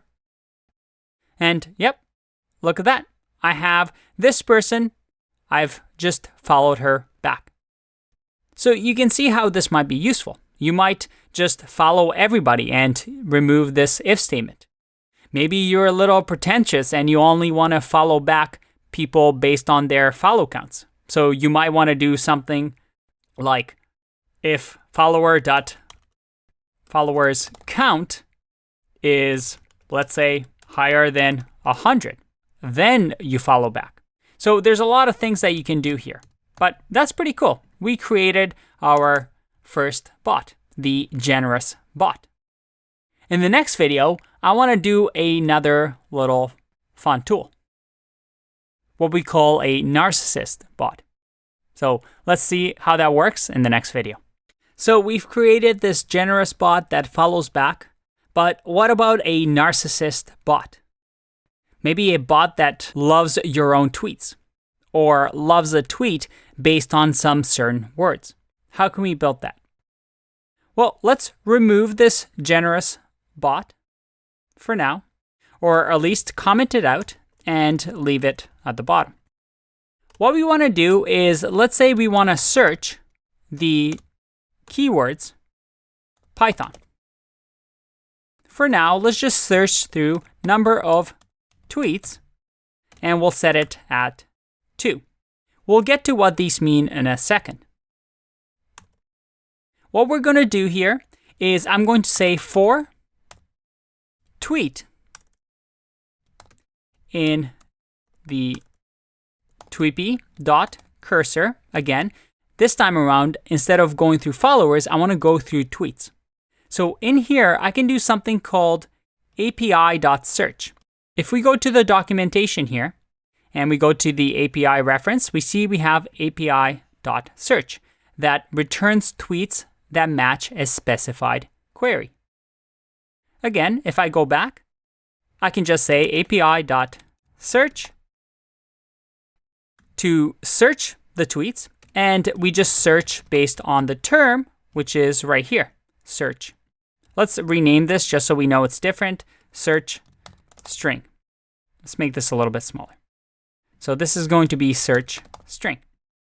So we're going to search the tweets with the search string of Python. So we're going to try and find all the tweets that contain the word Python. And I'm also going to do items in here so we can loop through them. But within the items, I can give it how many items we want to loop through. In this case, we just want to find the 2 tweets. So number of items, it's going to be 2. And in here, we're going to have another try block. And this try block is just going to say tweet.favorite to favorite the tweet. That includes Python. And we'll just print to make sure that it worked. I liked that tweet. Finally here, we can also add the limit handler to this cursor. But because we're only going through 2 items, I think we should be fine. Although it's always a good idea to wrap the limit handler with a tweepy cursor like we did before, but I just want to keep this clean so you can see what's going on. Now in here, we've printed this. We'll do an except block here that will say tweepy.tweepy error. So this is if the tweepy errors, we'll just say as E. And in here, we'll just print the reason for the error. And then finally, if we get any stop iteration errors, in that case, we can just break out of the loop. So let's save this and see if this works. I'm going to open up my console and run our file.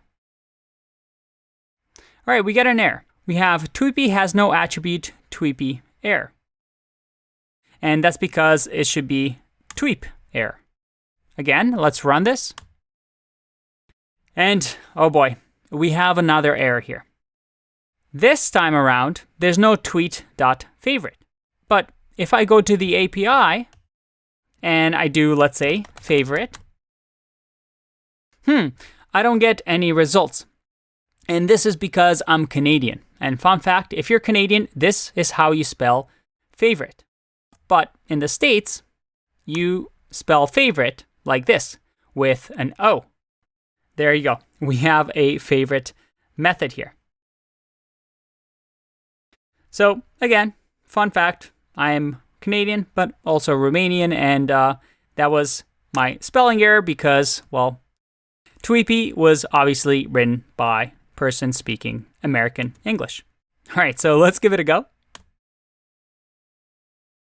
And it looks like we have twice. I like that tweet. Let's go back to check if this worked. If I go back to, let's say, profile and look at likes. Hey, look at that. I've liked a tweet that happened 1 hour ago that had the word Python. And another tweet that I have no idea what's saying, but looks like there's Python in here. Yeah, look, there's Python right over there. Hopefully none of these say anything bad, but look at that. You can see here that I've liked these tweets. I'm going to remove that just because I don't know if I should be liking these. There you go. How cool is that? So now our narcissistic tweet can potentially just tweet anything that says our own name or like our own name. If there's ever a tweet that has my own name, well, let's do that. Let's like the 5 tweets that have my own name, and my narcissistic bot will hopefully work. And look at that. This is kind of embarrassing, but it looks like I've already liked 2 of those tweets. You have already favorited this status. But let's go back. If I refresh here now, all right, look at that. I've favorited all the tweets that include my names. And looks like these ones I've already liked before. Very, very cool. There's my narcissistic bot. And you can do different things here. For example, I can retweet as well, if I wanted to, instead of favorite. So now, you know how on Twitter you always have those bots that somehow always retweet something? Well, this is what they do. They look for a keyword like JavaScript or Python or whatever, and they automatically retweet it. Very, very cool.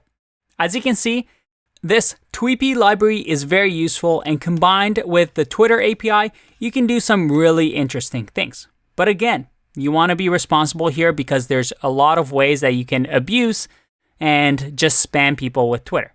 But hopefully, now you see some use cases. For example, if you want to follow back all your followers, instead of clicking through every single profile, you now have a programmer's way of solving that problem with good old Python.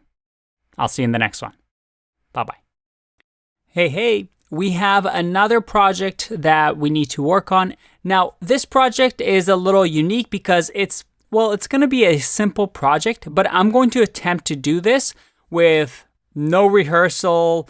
I haven't really tried this before. I want to show you exactly what my process is when I'm exploring an idea. Let's say I want to send myself a text message. That's right. Using Python, I want to receive a text message on my phone. And there's some interesting use cases, right? You can perhaps create a Python script that checks the stock price of, let's say, Apple, and maybe sends you a text that this is now a good time to buy Apple when the ticker symbol gets to a certain price. Or maybe when we create our portfolio in the web development section of this course, and we'll have a contact form for our clients to contact us. Maybe when that happens, we want to send ourselves a text message as well. So this is a very, very useful thing to know. But how can we do that? Well, luckily, it's all about APIs. And Twilio is the go-to when it comes to anything related to communications. Whether it's text, voice, or audio, Twilio is a great API for you to use. Now, if I click on Twilio here, again, we see that some big companies are using it, but we're also going to have to sign up to the service. Now, I'm going to save you the trouble of me going through the sign up process. Instead, I'm going to fast forward and I'll show you once I'm logged in. All right, once you're logged in, you're going to get to the dashboard over here, and you're going to want to create a project. So you see over here that there's a couple of templates that you can actually just create for yourself. You can do phone verification, SMS chatbots, two-factor authentication. There's even a game, Learn and Explore, which allows you to explore the API. In my case, I don't want to use a template. I want to just create a product, and I want to do a programmable SMS, that is texting. So let's continue. And by the way, websites like these always change their UI and the visual. So it might look different for you depending on when you watch the video, but all the functionality should be the same. I'm going to give my project the name Zero to Mastery Texter. And let's click continue. Nope, I don't have any friends. This is just me, so I won't invite a teammate. And there we go. We have our dashboard. In the next video, I'm going to try and attempt to send myself a text message. Now, I haven't really practiced this, so we'll see how it goes. We'll do a bit of trial and error. I'll see you in the next one. Bye-bye. So again, I haven't really done this much before, but let's see if I can send myself a text message.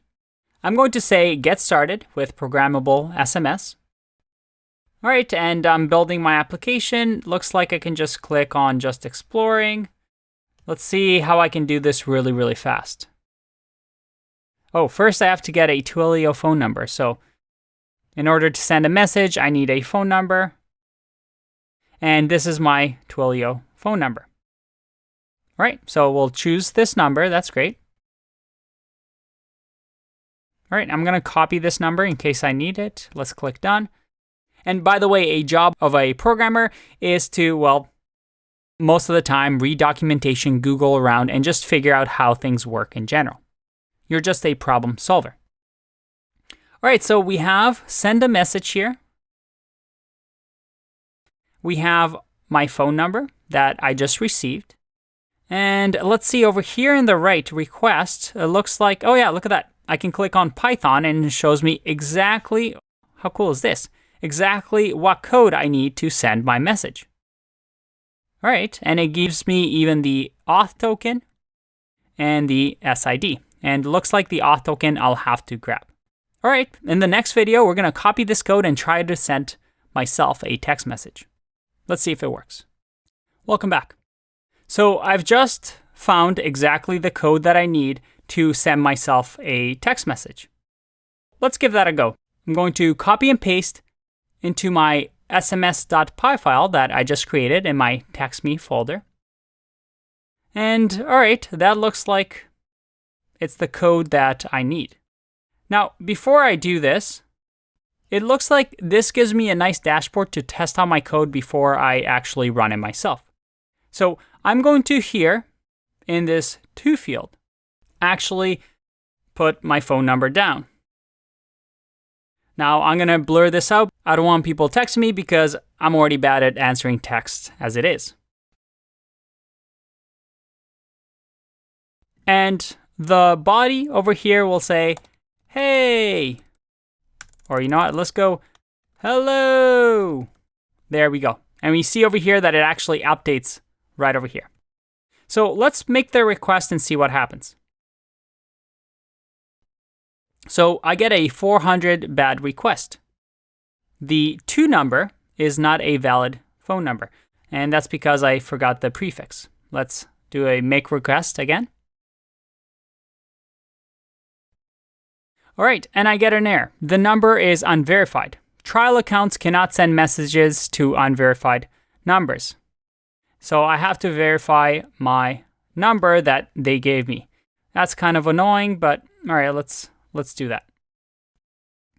All right, so after a bit of searching, I saw over here that we can go to phone numbers, and in the verified caller IDs, I have to verify my number. So I actually have to enter my real phone number so that they can verify it. I guess this is so that people can't just spam random phone numbers, which makes sense.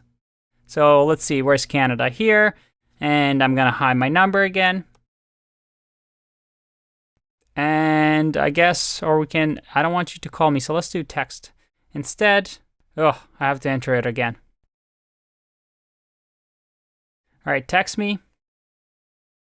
Yep, I got a verification code. Submit. That's kind of cool. I got a text on my phone. All right, so I have my verified number. Let's go back to, where were we? We were doing our project. Get started. All right, and we have to do hello, and we'll use Python again. Okay, let's make the request and see what happens. Hey, 201 created. The request was successful. And holy moly, I'm gonna post this on the screen, but I just got a text from Twilio. It says hello. Now, mind you, it says that it's sent from a Twilio trial account. So obviously, when I have a fully paid non-trial account, it wouldn't say this, but this is awesome. I just received a text. All right, so I didn't even have to open anything really. I can just copy and paste this into my project file. I just need to copy the auth token, which in here they automatically include, but I assume that I can get the auth token somehow from here. Let's see how we can grab it. Let's do settings. I'll search auth token. Let's do authorized app search. Nope, not there. Where could it be? Let's go to user settings. Nope, that's not it. Oh, that's silly. Look at that. In the dashboard auth token, I can just click view. Definitely gonna hide that after this.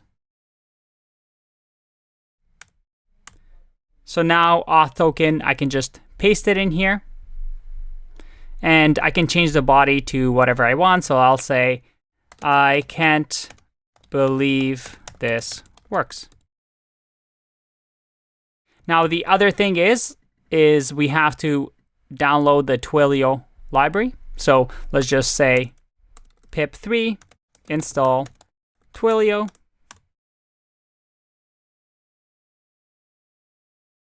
All right, and this is now installed. And let's run this file. I'm going to say python3 sms.py. All right. Looks like it may have worked. Let's see.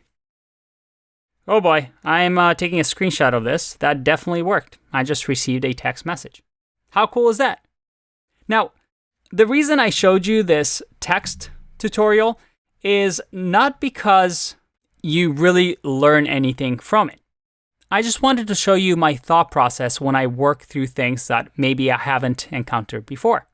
It's a lot of trial and error, knowing where to look. For example, I knew that Twilio was a popular tool for text messaging, but even Googling, you're most likely going to come across Twilio.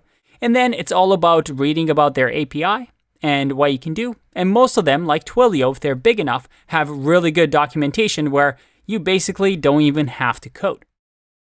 Now, the beauty here is that in a couple of minutes, I was able to send myself a text message. And now there's so many use cases that you can think of. Again, we want to start thinking like programmers. How can we use this? Maybe when we receive an email from an important person. Maybe when we get a specific tweet that we're interested in. Maybe we can receive a text using the Twilio API. Maybe you have a portfolio website and you want to get a text anytime somebody completes your contact form, or maybe orders your product from your startup landing page. The possibilities are endless. But with that, you've just learned how to send yourself a text message. That was a lot of fun, but I think we deserve a break now. So I'll see you in the next video. Let's talk about web scraping.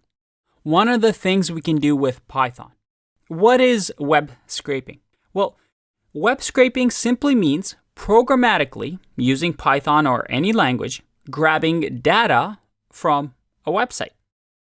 So for example, I can grab data from Amazon, from Airbnb, from maybe a recipe website. any website can be scraped. So essentially, when we talk about web scraping, we mean downloading a web page, grabbing the data from that web page, cleaning it up somehow so that it's useful for us, and then using that data. You see, this is how websites work. We have a browser that we use, like a Chrome, and we have a server.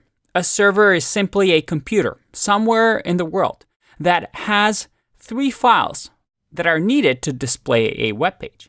We have an HTML file, which is the content of the website. You can think of that as text and images of a website.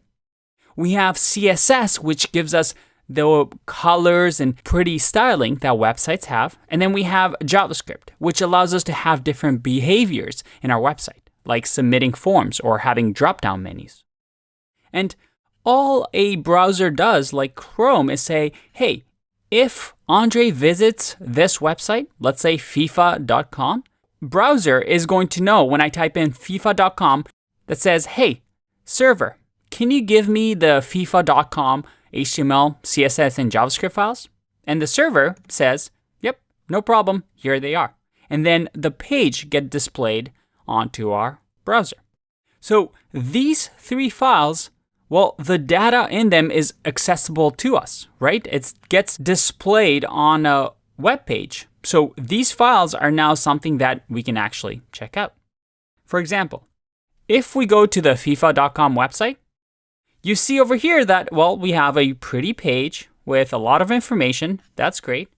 And if I right-click here and do View Page Source, this is the HTML page of the FIFA website. As you can see, it's pretty long, but it has all the data that we see in this page. Now, the CSS and JavaScript files are linked to it, but the main data, that is the text, maybe the images, are all here.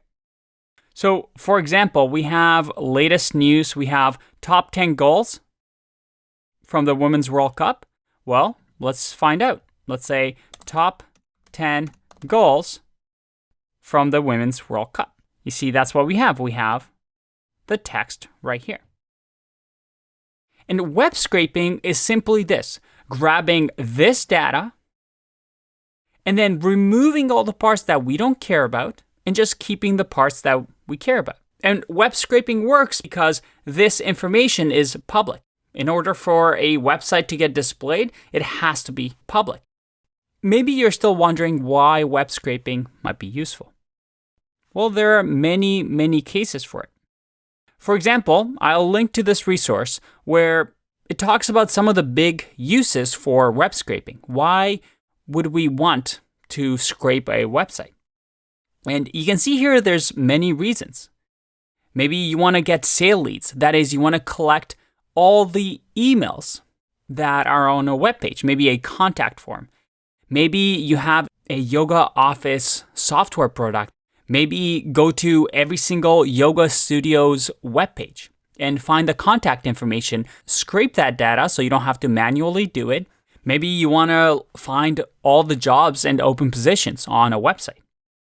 And instead of manually clicking through different pages, you can scrape that data. And there's many, many use cases. In our project that we're going to build for this section, we're actually going to scrape Hacker News, a very popular website for many programmers, and we're going to turn this into something even more useful for us to read, analyze, and stay current with our industry. But we'll get to that in a bit. Let's take a break here and learn a little bit more about web scraping in the next video. Let me ask you this. If you were a website owner, would you want people to scrape your website? Would you want people to access your data? Maybe you're Airbnb and you worked really hard to list these products, different information on here. Is it fair that anybody can come and just grab this information and maybe make a copy of your website? Well, not really, right? I mean, it depends. Most of the time, you don't really want people scraping your websites. Although HTML and the data of a website is available to all of us, it's just how our internet works so that people can see different web pages. Most websites don't really want you scraping their data. Now, there's actually a way that websites tell you what you can and can't scrape. It's called robots.txt. We simply say at the end of a URL /robots.txt. If I click enter, look at that. Airbnb has a robots.txt. Robots.txt simply says, hey, if you're a robot, if you're a web scraper or a spider, this is what you're allowed and not allowed to do. Does it mean that they'll prevent us if we break the rules? No, they can't really prevent us. But this is a gray area where you want to be ethical here and only scrape the data that a website allows you. So if we look at robots.txt, you see here that Airbnb has created a text file that tells us what you can and can't scrape. For example, we look at the user agent here, which says the Googlebot. Airbnb is telling, hey, Googlebot, you're allowed to scrape this information, but we don't allow you to scrape account, alumni, calendar, and you see that there's a lot of things that's disallowed. What about Bing SearchBot? Well, Bing, you're allowed to do this, but you can't scrape any of this data. We have YandexBot. What else do we have? We have Baidu Spider. And then we also have user agent star. That means anybody else. Anybody else, you're allowed to scrape this, but none of this information. All right, let's go to another one. Let's go to udemy.com. Here we see that anybody, we don't want you to scrape or crawl through any of this information, but we do allow you to access this API 2.0 course landing components. All right, so that's too bad. It looks like Udemy doesn't really allow us to do anything other than this API 2.0 thing, which we'll come back to. What about Hacker News? We're going to build a project around Hacker News. So let's see if Hacker News allows us to scrape it. All right, so this list is a little bit smaller. We see that for all users, we're disallowed to use these endpoints.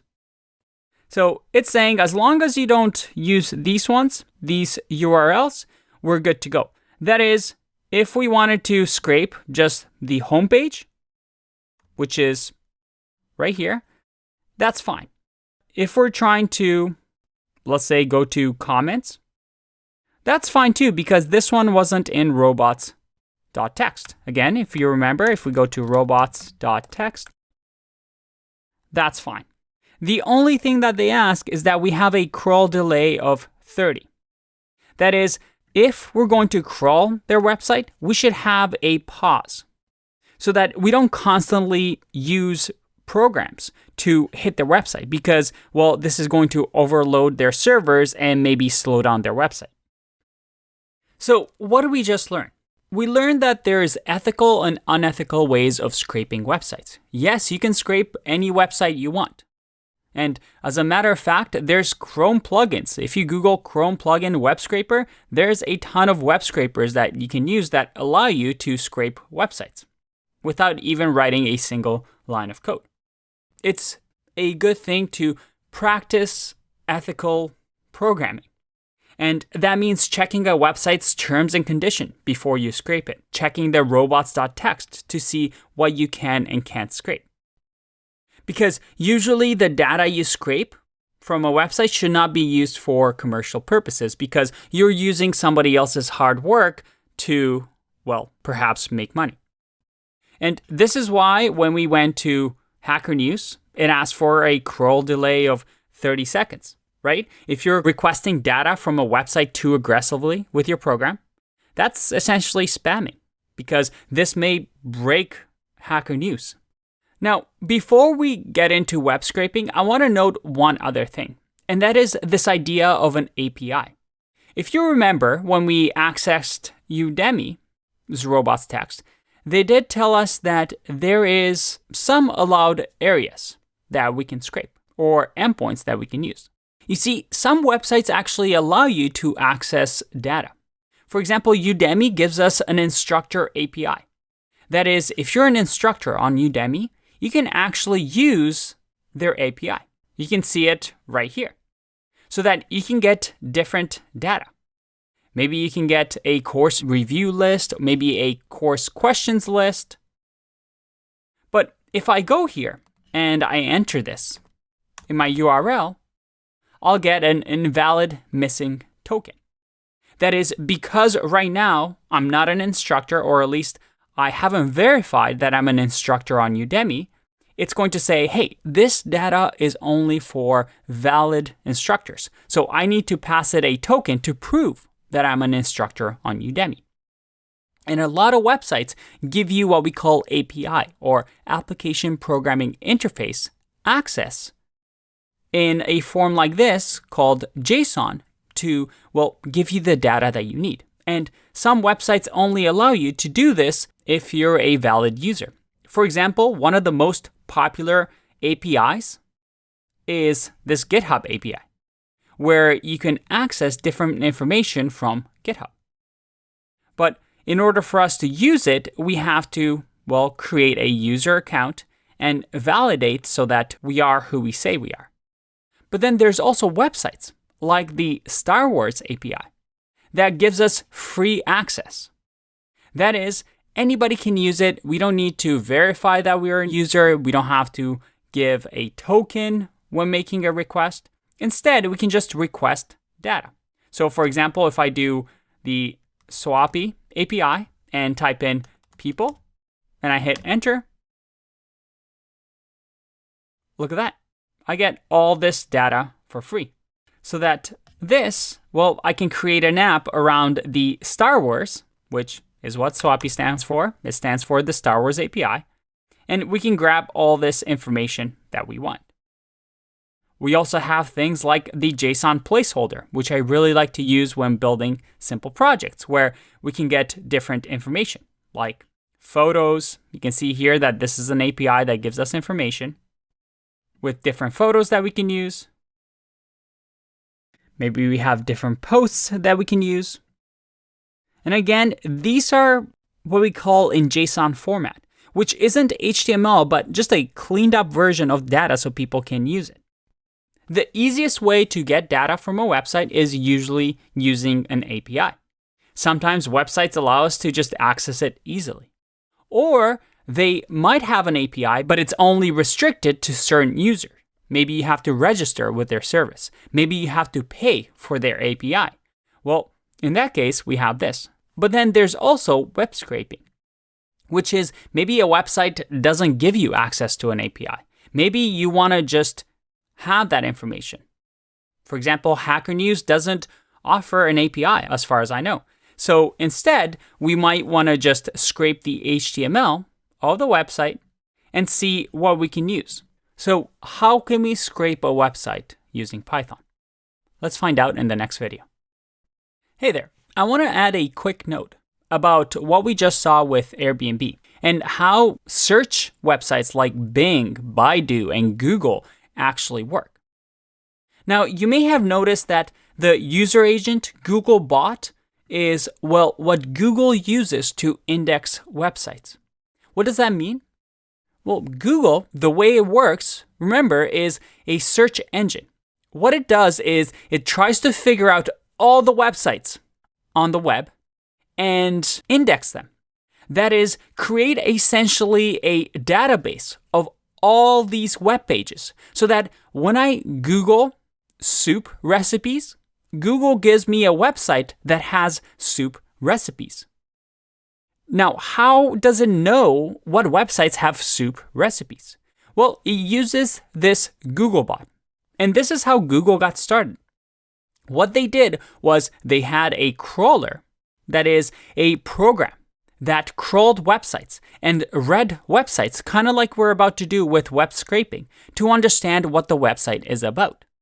If the website mentioned the word soup recipes or had different text related to soup recipes, well, Googlebot is going to say this website is about soup recipes. So when Andre searches soup recipes, I know that these websites are the ones that we want to show him. And this is what Google and Bing and Baidu all do. They have their own bots, and they're constantly crawling websites to see what is the most relevant website to give to a user. So Airbnb here is saying, hey, Googlebot, when you come crawl my website, don't crawl any of these things because I don't want you to. But anything else that's not here, you can crawl. Now, if you actually look through here, this is not everything on Airbnb because Airbnb wants Google to crawl their website, right? If I search for vacation homes in Costa Rica, Airbnb is interested for Google to post an Airbnb link to the top of the search. So what they disallow here is mostly user-specific thing that Google shouldn't have access to, like maybe reservations or payments. But there's a lot of other endpoints that are actually allowed for Googlebot to search. For example, Googlebot is most likely allowed to look at all the houses available in Costa Rica and actually rank them so that when I type in Costa Rica house rental, well, Googlebot is going to say, hey, Airbnb has a link to Costa Rica houses. We'll give that to this user. So anything that's not in this list, well, we're allowed to use. One tricky thing is that we see this allow here. What this allow means, it says, hey, calendar here is actually a disallowed endpoint. However, we allow inside of the calendar this iCal folder. You can access that one only. But if it's not mentioned here, so if anything in here on this list is not mentioned, that is allowed. So for example, Airbnb./ that's allowed because that wasn't on the list. If I maybe click on experiences, this is allowed because this -s/s/experiences was not on the list. So a website either has a robots.txt file because maybe it doesn't want specific things scrolled, or if it doesn't have a robots.txt file or just leaves it empty, it means, hey, I don't care. Google, you can rank my website, you can crawl my website, that's good too. And that's why Airbnb had different information here. We had specifically for Googlebot, for Bingbot, for all these search engines, but also for everybody else, maybe programmers like us that want to scrape the website.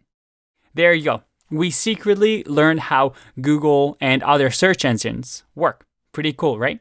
All right, let's get back to the topic at hand. Welcome back. In order to learn about web scraping, let's actually build a useful project that we can actually use and maybe even add to our portfolio. What I want to build is a nicer version of Hacker News. You see, every morning as a programmer, I wake up and I usually read Hacker News because it's a great way for myself to stay up to date with the industry and just learn about general programming news. They have some really, really nice articles here, and a lot of programmers use Hacker News as a way to stay up to date with the industry. This page has a ton of information. As a matter of fact, every time you refresh, it's a new topic, new thing. If I go to the New tab here, for example, you see that these stories, as I refresh, new stories get added constantly. So it's a very fast-paced website because a lot of people post news links here to get traction because there's so many readers here. Now, in order for me not to get overwhelmed, I usually only like reading or checking out the stories that have over 100 points. That is, they've been upvoted by users. So let's build a tool using web scraping that when I wake up in the morning, instead of having to scroll through and find out all the stories that have over 100 points, because those are the most popular ones, maybe the most important ones, let's scrape this data and then remove all the stories that, well, have less than 100 points so that I can only focus on the important news articles. Sounds pretty exciting, right? That's a great use of Python to make our life easier. Now, after we're done with this project, there are many ways to apply this knowledge. For example, one of the things that Hacker News has is every month they have a Who's Hiring, where companies post job opportunities for programmers. So a good project might be to actually scrape this data of companies posting different job opportunities and maybe try and figure out what the trends are. What type of programmers are the most in demand? Hey, are Python programmers the most in demand? Maybe by scraping and finding how many times the word Python gets mentioned? Or maybe is Java or JavaScript programmers the most common? And maybe you can create a website that tracks the trends of different posts to see, well, what skill you should be learning to stay up to date and make sure that it's the most in-demand skill. Just an idea. But let's focus on this for now. In order for us to scrape this website, we want to use a tool called Beautiful Soup. And Beautiful Soup is what we can use in Python. It's a library that we can use in Python to scrape websites. They have a very old school website here, but it's a very useful tool that most web scraping projects use. So in the next video, we're going to get our hands dirty. We're going to learn about Beautiful Soup and start creating our web scraping project with Hacker News. Let's get started. All right, it's time to get started with our Hacker News project. Now, the first thing we're going to do is we're going to set up our environment. In my case, for this project, I'm going to use Sublime Text, but again, use whatever text editor you want. I also have my terminal or command prompt here, and I've created a scrape.py file. Now, the very first thing we need to do in order to scrape using Python is, well, we need to download Beautiful Soup. This is what allows us to scrape websites. So all I'm going to do is say pip 3, and I want to install Beautiful Soup 4. This is the latest version. I'll click enter, and there you go. Awesome. We have Beautiful Soup installed. The other thing that we need is the requests library. Now, we're going to use the requests library a lot in this course. If you don't have it on your computer already, again, we just use it using requests. It essentially allows us to grab HTML files like Hacker News. So what we're going to do is say pip3 install requests. So once we have that, what we're going to do, and I'm going to show you why we had to download both. First thing we're going to do is to actually import request or requests. And the other thing is the Beautiful Soup. Now, the way we use Beautiful Soup is we say from BS4, we want to import Beautiful Soup. I know it's kind of weird because we installed Beautiful Soup 4, but this is how we import it once we've installed it. So from BS4, import Beautiful Soup. Now, why do we need these two things?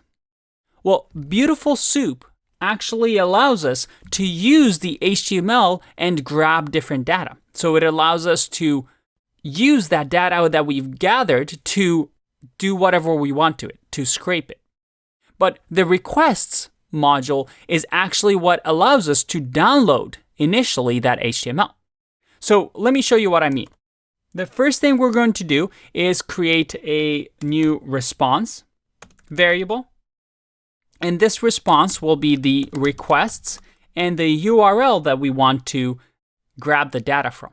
So you can think of this as a web browser that we're using without the actual window. Because this is what Google Chrome is doing underneath the hood. It's trying to grab the information of that website from a server. So let's go back here and let's go to Hacker News again. We're going to copy this link and I'm going to paste it in here. There you go. Let's make this a little bit bigger like that. And what we actually need to do here is to say .get. So we want to get the information here. So we're doing a get request to grab this page. So that now if let's say print response, I save this and I run by saying Python 3 scrape.py. All right, I get a response, a 200 response, but well, what does that mean? What we're essentially doing here is if I open up View, Developer, and do Developer Tools, I click on Network here. Let's make this a little bit bigger. There we go. And I refresh this page. I get a lot of information, but the main thing that we care about is this, the first document, news here. If I click over here, you see that this is what we get. We get an HTML with all the data, but we also saw here that the response was 200. That means everything's okay. The server responded with 200 and it gave us a document. This is what we just got. So in here, we can actually say response.text that we got. So let me run this again and look at that.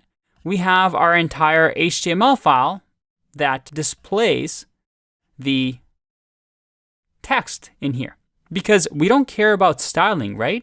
We don't really care about styling. Maybe we don't even care about images.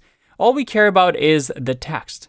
And for our purposes, we care about the actual link as well as the votes that the story has. So we grab this data, and now what we can do is use Beautiful Soup to clean up this data. Right now, this is a lot of information. We don't really need this, do we?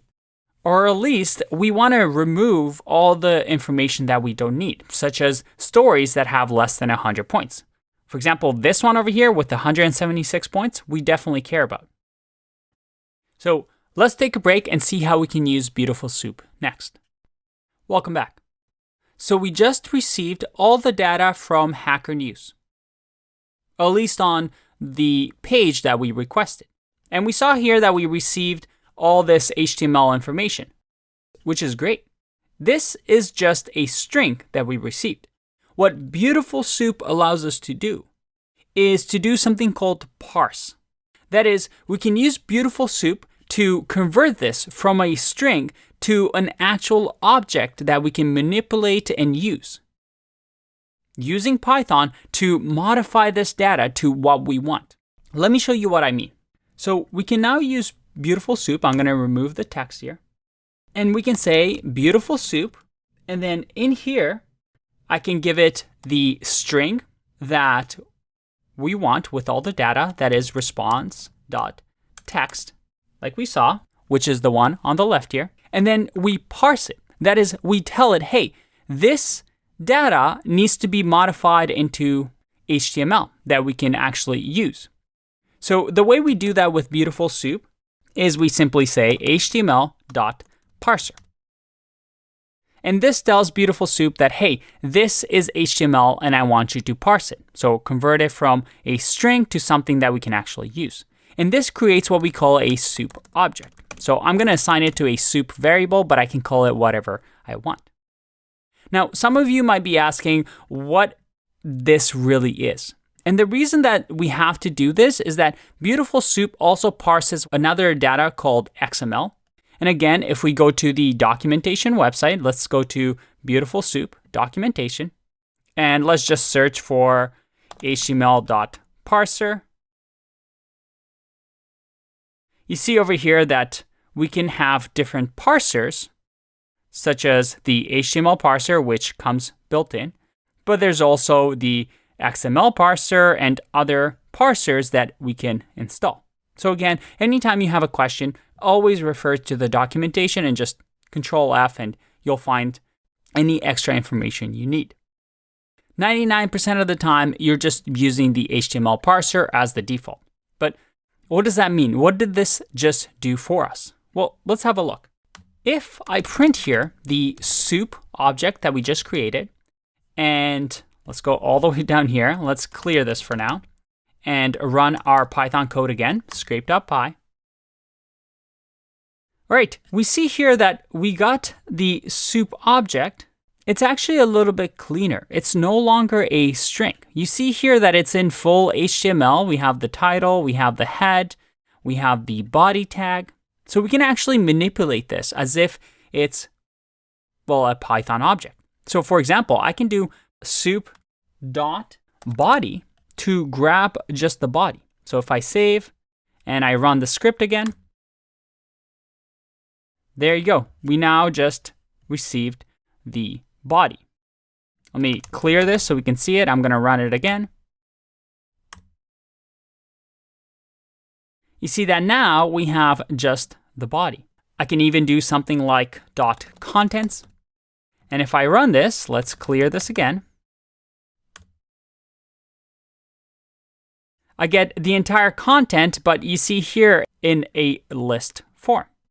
Awesome. Now, using this soup object, we can do some really neat things. For example, let's say I want to find, using the find all method, all the divs that we have in this soup object.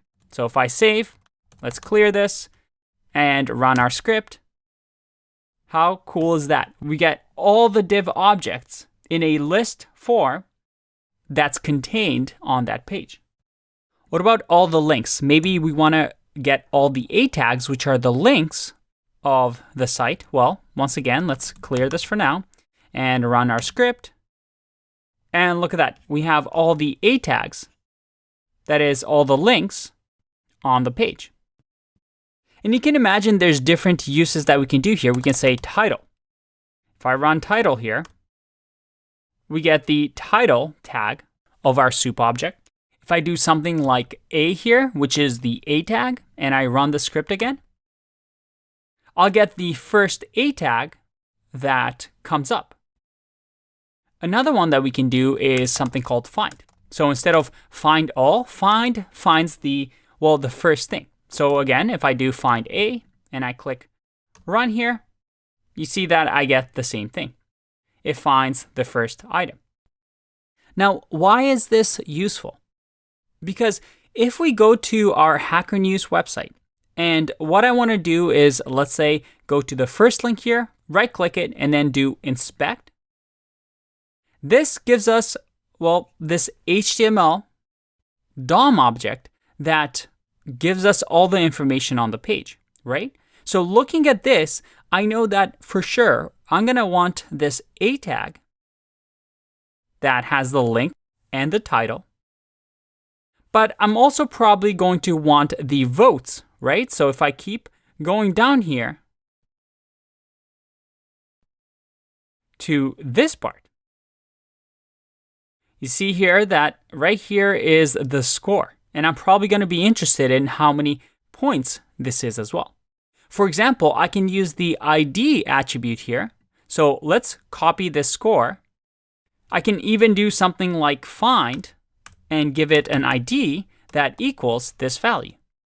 If I now, let's clear all and run the file, you see that I get that exact same tag with the ID of this score. So by allowing us to grab these different elements throughout the page, we can selectively pick what data we want. Let's take a break here and learn more in the next video. Now, one of the best ways, in my opinion, to actually use this soup object is to use the select method on it. And select allows us to grab a piece of data from the soup that we just downloaded and created using what we call a CSS selector. Now, this is a Python course, so we're not going to focus too much on CSS selectors. I will link to a resource so you can learn more about them. But a CSS selector allows us to access this data using, CSS selectors. So if I Google here CSS selectors, you see here that, it's a list of different ways to grab elements on an HTML page. We can use the class, the ID, the actual element. So let me show you how to do that. I can say, for example, select A. And what is this going to do? Well, if I run this script, it's going to select all the A tags. Okay, that's nothing new. We've seen that before. We can do that for div as well if we wanted to. But we can go beyond just an element and say we want to select, let's say, the class score. So this class score can be accessed by using the dot notation. So dot score is going to grab all the scores on the page. So watch this. If I clear this and run here, look at that. I grabbed all the span tags that have scores on them. So you see over here that this is just a list of all the spans because this span has a class of score. This span has a class of score. And we can do the same thing with IDs. So if we wanted to grab this ID, we simply say, instead of a dot, which stands for a class, we do pound and then the ID. So if I run this, we get this one span because this is the only one with this specific ID. Now, I'll link to a resource where you can learn about more CSS selectors. They become really, really powerful when you start selecting different complicated nested elements. Let me show you. Let's start to plan out what we want to do. Now, in here, I'm going to close this for now. I want to grab the link over here. So that is the title and the link of a story that has more than 100 points votes. And everything else that doesn't have 100 points, like this one, I just don't care about. So I'm just filtering it out. So what we want to do is, first of all, grab this link and grab this votes. So we also list out how many votes the story has. So the way I'm going to do this is I'm going to right click, click inspect. What we know is that we want to grab this link that has a class of story link. Okay, so just to double check, if I go to this one over here and inspect, you see that here, this one has a class of story link as well. So let's just grab all the elements that have class story link and see what happens. I'm going to say dot story link because dot means it's a class. And let's see what we get. I'm going to run the file. And all right, we get a ton of lists, but it looks like they're all A tags. So these are all links that we can use. It looks like this is a list, so we can probably grab it using the square bracket 0 to grab the first element. Let's see if this works. I'm going to clear here and run this again. All right, look at that. Visual Information Theory 2015. That's the first item in here. So it looks like story link grabs us the A tags, the links for each one of these items. Okay, what about votes? Let's grab the votes as well. I'm going to right click, say inspect. And what do we have here? We see that we have class of score. So let's just grab all the classes. So I'm going to say that this is going to be links. And that is, well, just instead of grabbing the first item, I'm going to grab all the links. And I'm also going to grab all the votes. And all the votes is going to be soup.select. And then grab, what was it again? It was the score class. So I'm going to say grab all the elements that have the score class. And just to make sure that this works, let's just say print votes and grab the first item. So I'm going to run this. And look at that. I have 180 points because the first story, let's refresh the page because this may have changed. Yeah, it looks like, see, this website is constantly changing. It now has 182 votes. So if I refresh here, there you go, 182 points. Awesome. So we now have grabbed the two pieces of information that we really care about, the links and the votes. And luckily they're all in order because each link, the first link and the first vote is together. The second link and the second vote is together. So that's useful for us. Now, just as a side note, with Beautiful Soup, we can keep chaining these, right? For example, I can now say votes dot get, and get, for example, an attribute name. So for example, I can grab a score over here and say, hey, grab the score from here. So that if I do print here and I run this, well, votes is a list, so we actually have to grab the first element. So let's just grab the first element, run this again, and we get none because, well, this is the value. The attribute is ID. So if I do get ID, for example, and I run this, I now get the actual ID value. So with Beautiful Soup, we can keep chaining these. We can keep selecting. So I can say dot select here if I want, if we have even more information. But in our case, we have the information that we need. It's time for us to go to the next step, which is to try and combine these and make it more useful. So let's do that in the next video. Welcome back. We have our data, but it's still kind of dirty. I mean, we haven't really filtered. I only care about the stories with over 100 votes. And we also want a pretty way to display them. So let's work on that. I want to create a function, and we'll call it create custom Hacker News. And this create custom Hacker News is going to receive links and votes, which we have above over here. Now in here, what we're going to do is we're going to create a new Hacker News list that is empty to start off with. And for now, all I want to do is return the Hacker News list. But within this list, I only want to add the text and none of the HTML. So for example, for the links, we only care about the title. So how can we do that? We want to loop through some things. What we're going to do is say for, and we'll use enumerate here. So we're going to have an index and then an item. And in here, we're going to enumerate. Remember, we've seen the enumerate before, which gives us an index as well. And we're going to enumerate the links. And I'll show you why we want to enumerate in a second.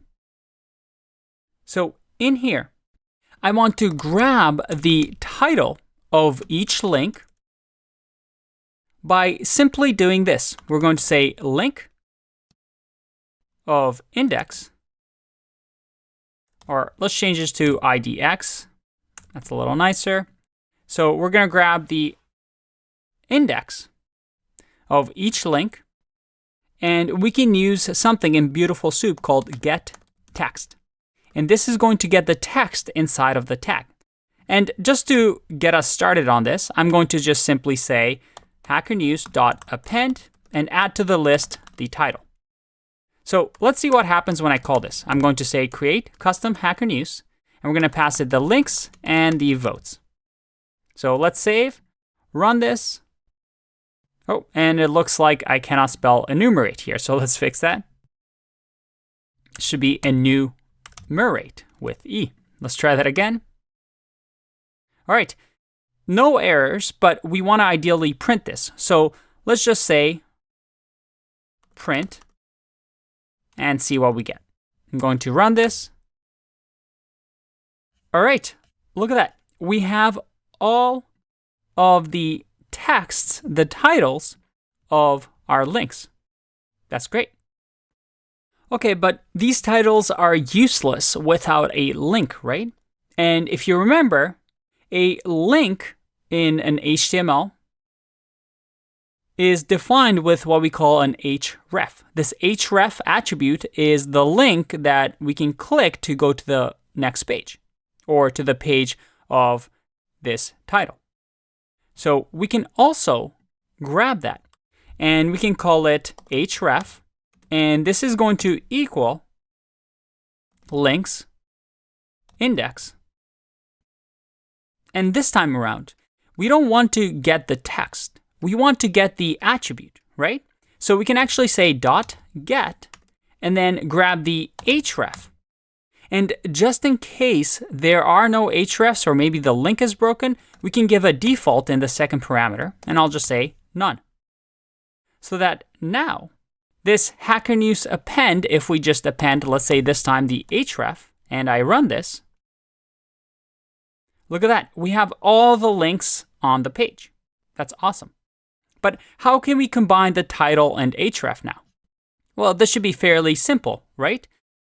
We can use a dictionary. So in our list, we can append a dictionary that has the title, which will be the title that we have here. And then also have the link that will be the href right over here. So here, now we'll have a dictionary with title and link. So if I save and run this again, look at that. We have a dictionary that has a link and also a title. Awesome. So we grab the information that we need. We grab the link and the text. None of the other stuff matters to us, but we still have the votes. So how can we do that? The votes, well, we can create a variable. Or instead of votes, just to distinguish it from this, let's just say points. And points is going to be, well, what are we going to do? We're going to grab the votes index. Remember, we're looping through this. And we're simply going to say get text. Now, let's see what we get initially when we do get text. So in here, I'm just going to print points and see what we get. And I'm going to remove the print from here just so we can focus on the points for now. So I'm going to save and run. All right, we get an error. We get all these points, but it looks like I get an error saying list index out of range. And this is a little gotcha that you're gonna have to sometimes debug when scraping websites. But essentially what happened here is there's a story, and this is a special one that actually doesn't have any votes, which is very rare on the front page of Hacker News. But this one over here doesn't have any votes. So essentially what it's saying is, I never grabbed the scores, the points of this. So we have technically more links than we have votes. So by the time we get to the last link here, well, the list of votes is one less. So it's going to say, hey, I'm trying to grab the votes at the very end, but there's no more votes. This list is shorter than the links list.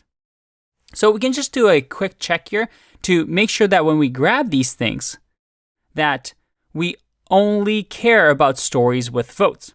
And luckily for us, this is why we want to check if a story is more than 100 points. The way we're going to do that, we're going to add an if statement right here.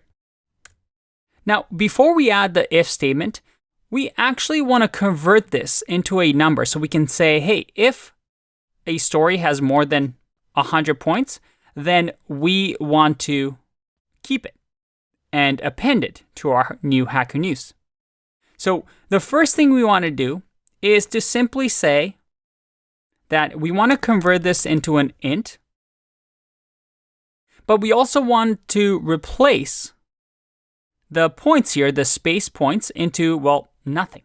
So we can use the .replace method and simply say, hey, anytime you see space points, which is what we see over here, I want you to replace that with just an empty string.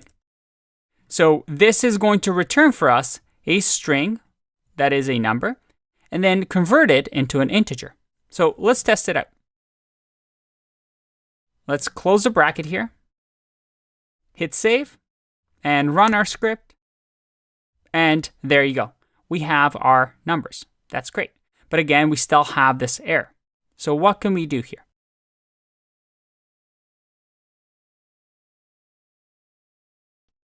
So in order to fix this, we have to change our strategy. Instead of grabbing the points, we should grab what we call the subtext.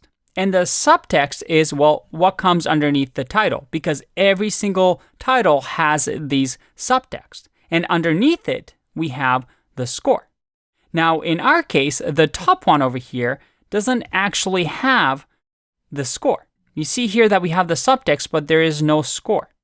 So what we can do is do a little extra check. If we go back to our code, we can now change this a little bit so that instead of having the votes here, what we can do is grab the subtext. And this is going to be the subtext class that we're going to grab to make sure that all links are going to have the subtext. So let's select subtext. And in here, we're going to change our strategy to say that, hey, the votes that I want, or in our case, the vote, because we're looping through here, is going to equal the subtext at the place that we're looping through. And we're going to select the class of scores. So remember, if we scroll down, class of score is what we want. And that's going to be our vote. Now remember, there are some cases where the vote won't be there. So what we can do now is say, hey, if vote has no length, because remember, we're going to get an array. If this length is 0, that's going to evaluate to false. But if it's not 0, then I want you to do all of this. So now, our vote, instead of doing index here, we can just say vote, get text, and replace the points. But it's only going to run if the vote list exists. So let's test this out. I'm going to run. Oh, and we have to change our parameters from votes here to subtext. So let's do that. Let's say subtext, subtext. If I save and run this again, we get list object has no attribute get text because, again, we get an array here, so we have to grab the first element in the array. Remember, because we're grabbing the subtext. So if I run this again, all right, it looks like we finally have our points and no errors. That's awesome. So you see here, when you're web scraping, you're testing out your assumptions and maybe you make some mistakes, so you want to adjust and fix them based on what the website does. Now in here, the last thing I want to do is to actually add the vote into our Hacker News append here. So let's remove the print here. And I'm going to add the votes as the points that we get here. Let's make this a little smaller just so you can see. Perfect. So we have this Hacker News append. So let's test it out. Now, before I show you, I want to show you something when it comes to enumerate. Why did we use enumerate? Well, it's because in here, we have two lists, the links and the subtext. And we're only enumerating over the links list. And subtext, well, is not being enumerated. So what happens here is we need the index so that we can access this subtext within our loop. Because otherwise, well, if we didn't enumerate, there's no way to grab both links and subtext items. So for example, in here, my links can just be converted to item and item. But subtext will just have to use the index that we have here. Hopefully that makes sense. Now, let's print this and see what it looks like. I'm going to print, hit save, and let's run our script. Oh, and we have a little mistake here. We got to make sure that the curly brackets are outside. If I run this, all right, we see that we get our data. And let's just check. We have title about security issues on VLC, which has a vote of 307. Let's just check that on the page. If I scroll down, about the security issue on VLC, which has 307 votes. Awesome. So this seems to be working. Our script is working. Wonderful. Now, the last thing I want to add here is this whole printing is a little ugly. And ideally, we can print things nicely to the terminal. Well, we have a module, a built-in module that we can use in Python called PrettyPrint. And we can just import it like this, pprint. Now, check this out. If instead of print here, I do pprint.pprint, let's see if we notice a difference. All right, it's a little neater now. We have a little bit more spacing and, well, it's a lot cleaner than it was before. That's really nice. Now, the other thing is, as we mentioned, we only care about the votes that have over 100. So let's add another if statement here. Let's make this a little bit bigger. And within the points here, we'll just say if points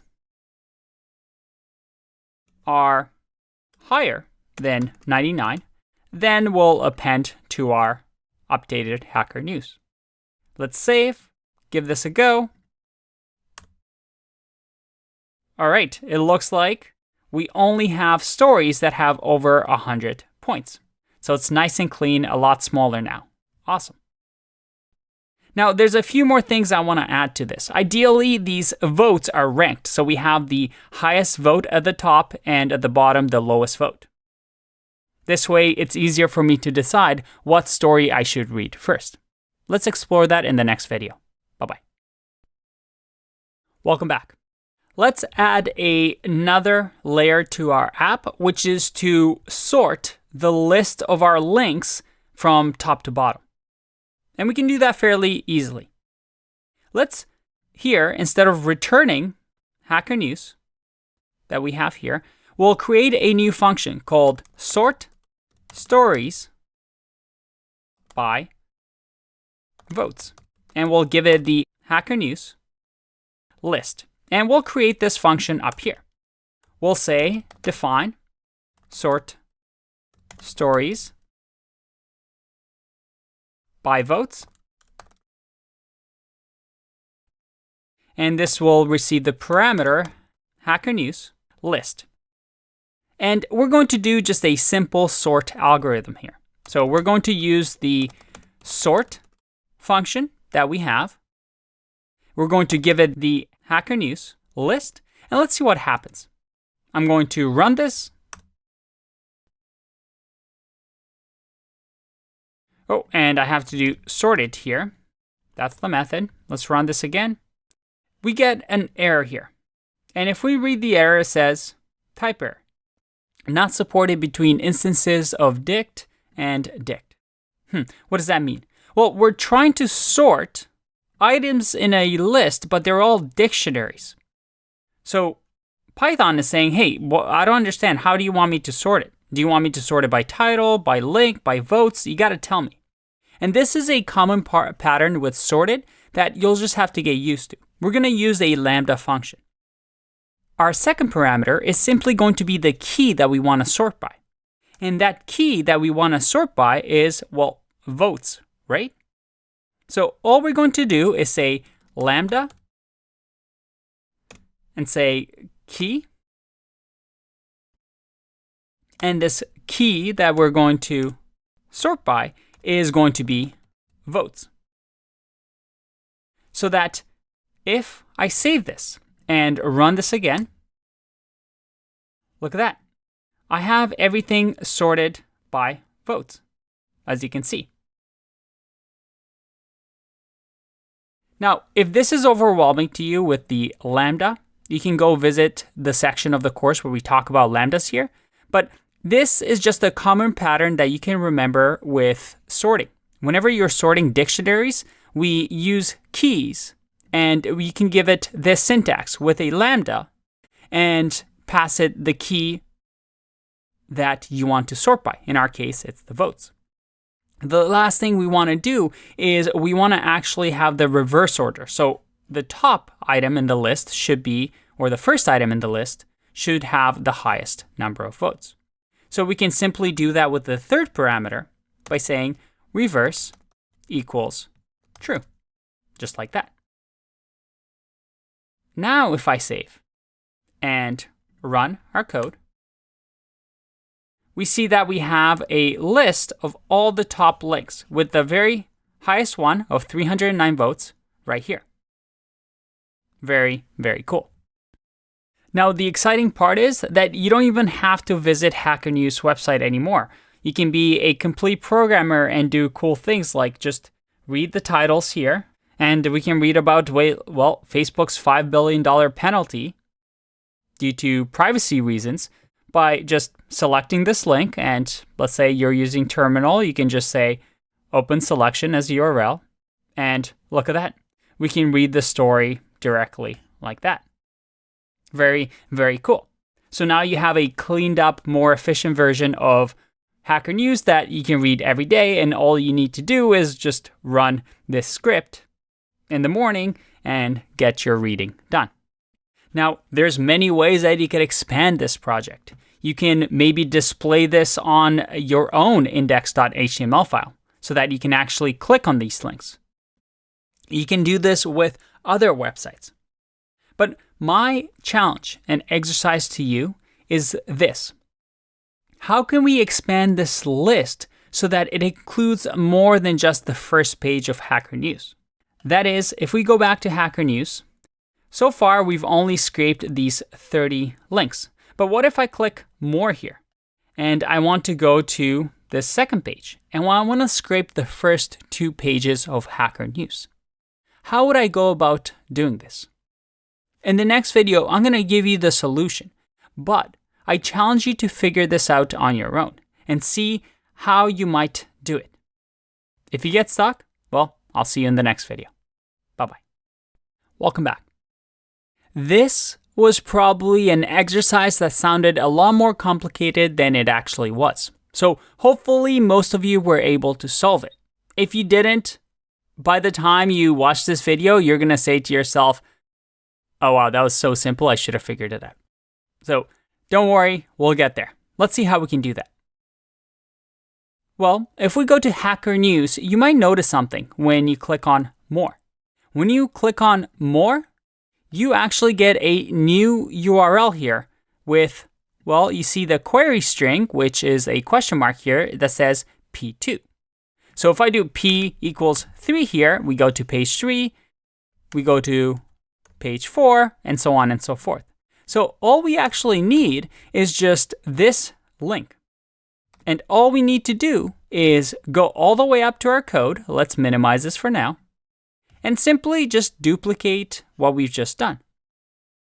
We grab a second response, and this response will be request.get, and this link with page 2. From here, we simply grab this soup and recreate it as soup2, and it's going to be from the response2.txt. Again, what we'll do here is we'll duplicate this code, and again, if you notice that this could be more efficient, maybe we can extract this into a function. That's good, you're starting to notice these things. So here we're just going to do links2, subtext2, which we'll grab from our soup2 and, well, soup2.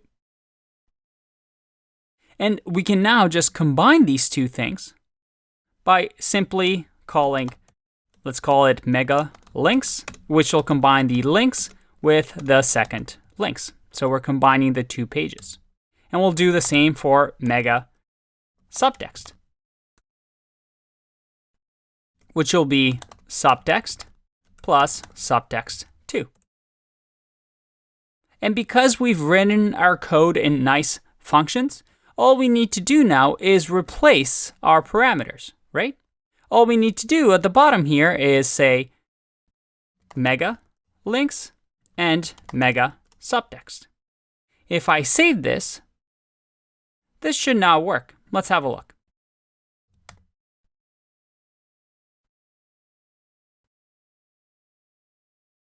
Oh, and classic me made a bit of a spelling error. If we go over here, it's not mga subtext, it's mega subtext. Let's run this again. You'll see here that it takes a little bit longer, again, because we're going to 2 pages. But look at that.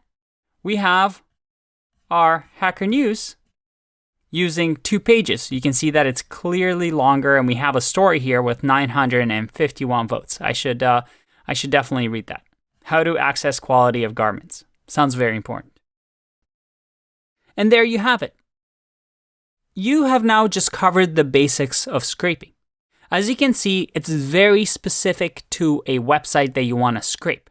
Remember, you want to check to make sure that A, you're able to scrape the websites by checking the terms and conditions of that website and robots.txt, and try to use the data in, well, non-nefarious ways. Be nice, be ethical.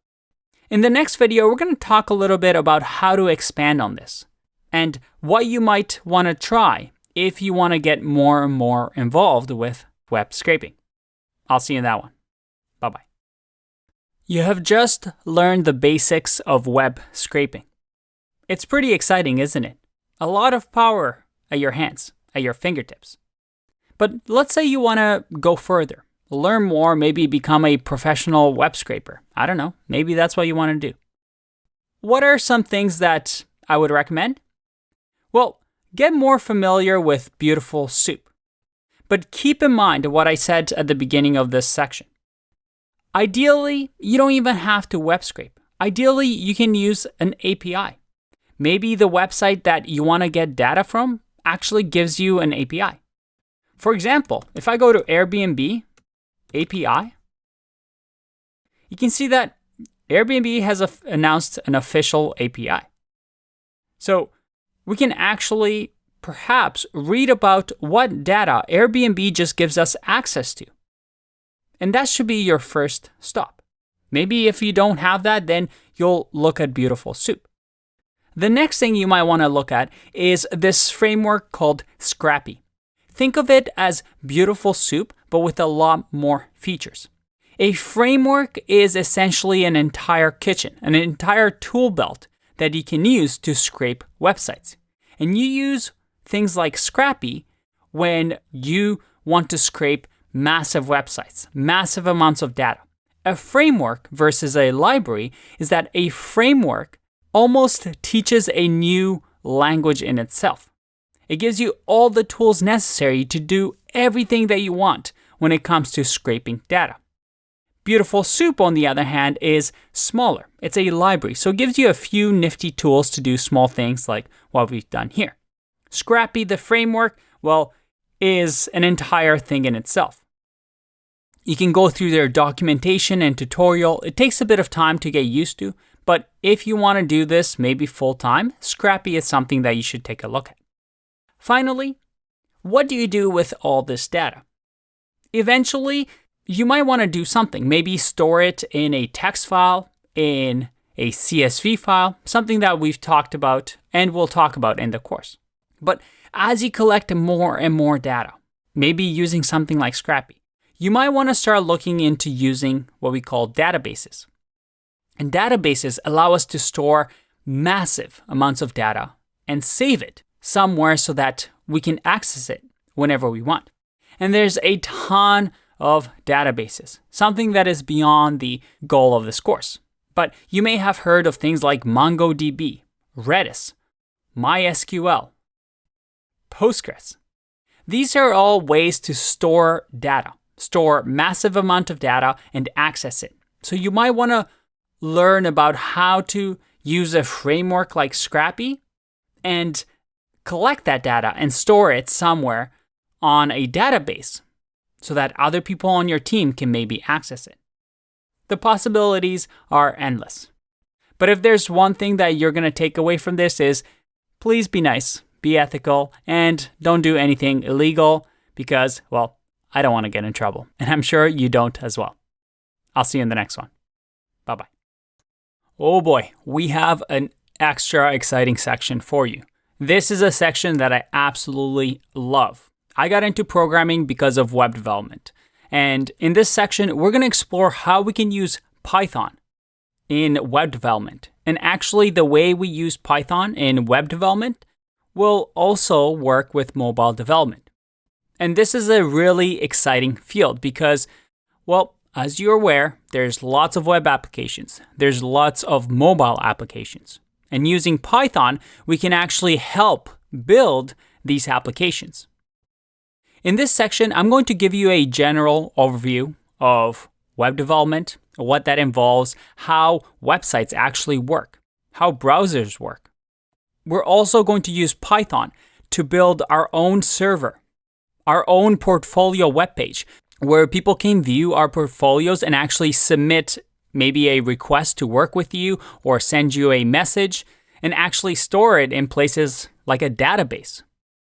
So by the end of this section, you're going to have your own portfolio website that is live and in production. It's going to be a very, very fun one. But in order for us to learn how we can use Python, we need to first understand how the web works. So in the next video, let's learn how the web works. I'll see you in that one. Bye-bye. So how do websites work? Now, I have an entire web development course, so because this is a Python course, we're not going to go super deep into this topic. Instead, we're going to focus on the Python side of things. But I do want to help you understand what we're building and how everything works, because hopefully by the end of this course, you're able to actually change your portfolio, update your portfolio to your own liking, and showcase the projects that we've built throughout the course. So I have a website for you here. We have XKCD, which is just a little funny comic website. If I click refresh here or enter this URL, I'm taken to this website. But how does this actually work? How is my browser, in this case, Google Chrome, able to display this web page for me? I need to be connected to the internet, right? So there's some sort of data that's being transferred for me to be able to see this. So let's explore how this works. And look at that. I created a nice little diagram for you. And in this diagram, I'm going to attempt to just tell you exactly how it works. It's quite simple. We have our browser right here, which can be Google Chrome, it could be Safari, it could be Firefox. It doesn't matter. This browser, we're able to type into it a website or maybe Google for a website and then click on a website. When we click on a website, what happens is that through internet, the browser makes a request all the way to another machine. And this machine, which we call a server, is located anywhere in the world. It doesn't really matter. Because through our internet network, the browser is going to say, hey, this website, who owns that website? Or which machine can serve me the files for that website? And using some complex logic, it's going to find this server, which at the end of the day is just a computer, and we're actually going to show you and deploy our own server. Well, it simply says, hey, give me some data, because without data, I'm not able to display anything on a web page. And the server, well, first of all, they communicate over something called HTTP and HTTPS.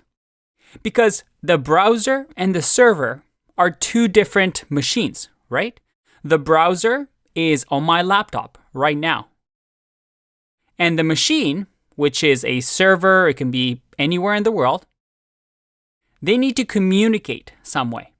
And we need a rule to say, we don't want all these machines talking to each other with no rules in place. For example, we can agree that when we communicate between you and I'm going to speak in English.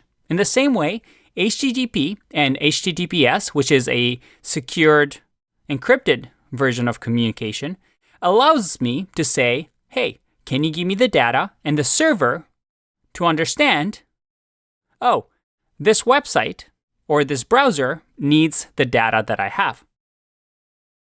If I go back to this website over here, you see that I'm using HTTPS. And it's saying, I want to use the HTTPS protocol, that is the language, to communicate that I want to go to this website. So as soon as I hit enter, it's going to make that request all the way to a server somewhere. And then the server is going to respond with this data. Let's continue with our diagram. So the request has just been made. This server just happens to have 3 files that we need. One is an HTML file, and this file is the text or content of the website. The other one is the CSS file, and this contains all the styling of the website. So that is colors, maybe some fonts, maybe the position of the elements, anything to do with style so it doesn't look like a boring piece of text. And then we have JavaScript. JavaScript is what gives websites behavior. When I log into Facebook or maybe tweet something on Twitter, JavaScript is allowing me to perform those actions. Because with just HTML and CSS, we just have text and some pretty styling. With JavaScript, we're able to take actions. But we don't need to focus on that too much. All we need to know is that the server, because it's a computer, on its files has these 3 files for us. And these 3 files, what happen, get sent to the browser. Because the browser was really, really kind and asked, hey, can you give me data? And the server says, sure, here it is, and sends us these 3 files. And these 3 files, when they get sent back, the browser understands them. And because it understands them, even though to us it may look like gibberish, it's able to display that website for us. But let me ask you a question. Up until now, I haven't really talked about Python. I thought this was a Python course, Andre. Why are you telling me all this stuff that I don't care about? Well, because in here, there's one piece that can actually be written in Python. Can you guess what that is? If you guessed the server, congratulations. You get 5,000 points. You see, the browser is something that, well, it's an application we download on our computer, right? But up until now, the server was kind of a mystery box, a machine, a computer somewhere. But Python programmers can actually write the logic and the rules that servers can act upon. So all this communication of, hey, can you give me data, can be interpreted in Python and then send this data to the browser using Python. And we're going to build our own server over the next couple of videos, but also touch upon these HTML, CSS, and JavaScript files so we can actually display something like a website. Now, I want to finish off this video with one question. Do you think that this server has to be written in Python? What do you think? No, it doesn't, right? The browser doesn't care what this machine is like. All it cares about is these 3 files. And because we're speaking in this HTTPS protocol, the browser says, hey, I don't care what language you speak, I don't care anything. I'm just going to tell you through this HTTPS, just give me the data that I want. And we can do whatever logic we want in here. I can send emails from here if I want. I can send text messages. I can do math operations. I can play a game on this computer if I want. It doesn't really matter. As long as I am able to send these files back to the browser. So we can do that with Python, but we can do that with other languages like Node, like PHP, like Java. So we can write a server in any type of language. The only thing we can't really do is on the browser side. On the browser side, we have to use these 3 files because, well, at least in general terms, it can only understand JavaScript, which is another programming language. All right, let's explore this topic a little bit more in the next video.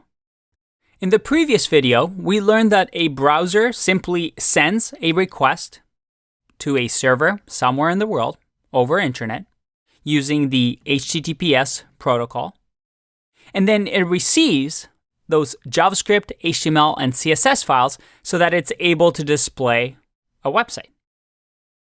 Now, how can we actually check this? Well, I can actually go to View, Developer, and this is using Google Chrome. So I recommend for this part to use Google Chrome so you can follow what I'm doing. If I go to Developer Tools here, it's going to open up a little box here with some information for me. Now, what I want to focus on is this Network tab. And this Network tab is going to tell us what type of information we receive from the server. If I refresh here, you'll notice that I get some data here. Now, you want to make sure that there's no filter involved. So we want to say over here that we want everything. So there's no filter, everything, there's no searching going on. And we can refresh again. And all right, we see a lot more files. But this looks intimidating. Let's think about what we just learned. We learned that we first get an HTML file, which happens to be this one. It says over here, type document. And if I click over here, this is an HTML document. So the response from the server, when I hit refresh, remember, it communicated to a server somewhere in the world that had these files on that computer. And here we have our HTML file. If I'll scroll down, look at that. We can see over here the webcomic of romance, sarcasm, math, and language, which is right over here. Remember how I said HTML is the text that gets displayed on a website? Well, this is our HTML here that the server responded with. And the browser knows how to read this and display the text. What about the CSS? Well, I can actually click on this CSS tab here, and it'll show me all the CSS files that came from the server. And you see over here that this, again, looks a little bit different. It's in a different syntax than an HTML, but all it does here is it gives me the styles that I want. You can see over here, we can pick background color, we can pick different position, width, left position, and this gives us the styling that we want on a website. And then if we go to JavaScript, we actually see the JavaScript files that this website uses. Now, we don't have to worry about JavaScript here. JavaScript allows us to do some interactivity on this website that, for now, we probably don't need to worry about. Now, I do want to point out that there's a few other things in here, like image and media. And as you can see, images, we definitely have some images in here that we are using. If I click on preview, we can see the images. But at the end of the day, the concept is the same. We have an HTML file, which in our case is right over here. You see how the HTML file is displayed without CSS, which is just the textual data. We have the CSS, which is the styling of our page, and then some JavaScript to make our page interactive, and maybe some images. But at the end of the day, all these things are actually just textual data that we receive from the server. So that means that in order for us to be able to build our website, we need to create these three things: an HTML file, a CSS file, and a JavaScript file. Actually, we don't even need a JavaScript file if we don't want any interactivity. We don't even need a CSS file if we don't want any styling. We can even just use an HTML file. So in the next video, we're going to build our first website. I'll see you in that one. Bye-bye. Welcome back. Let's build our first website. Now, I've already created a folder called Web Server because this is going to be our web server for now. And inside of this web server, we have an index.html file, which will be the extension for creating an HTML file. We have script.js, which is the extension for writing JavaScript, just like we have .py for writing Python. And then we have style.css for writing CSS styles. Now, in this section, I'm going to be using Sublime Text and my iTerm terminal, but you can use whatever developer tool that you want. I like using these ones just for the screen recordings. They help because Well, it's nice and clean. It doesn't give me too many hints so that I can also make errors and show you along as I make errors how I fix them. But again, you can use Visual Studio Code, whatever you prefer. Now, you see over here that all these files are empty. But remember, a web server simply gives these 3 files to a browser so that the browser can display the page. So let's start off with HTML. How do we write HTML? Well, Sublime Text actually lets me do something interesting here. If I type in HTML and then hit Tab, it autofills it for me. All right, I kind of cheated, but hey, I don't want to bore you to death. So this is a standard HTML file. Because I have the .html extension, if I have this type of syntax, I can write HTML. And it's not that difficult. We have opening tags and closing tags with the backslash here. So we have the head of the website with the title. So this is what appears on the tab. So let's say my website. Very creative. So that's the head, and then the body. This is what gets displayed on a website. So in here, I can say, I am a webmaster. Just like that. And we've created our HTML file. Now, check this out. If I now open index.html, if I right click here and let's say open in new window, or you can even just go and double click this file. So if I double click this, look at that. I am a webmaster. Just simple text, nothing too crazy, but I've just created my first website. Let's continue with CSS.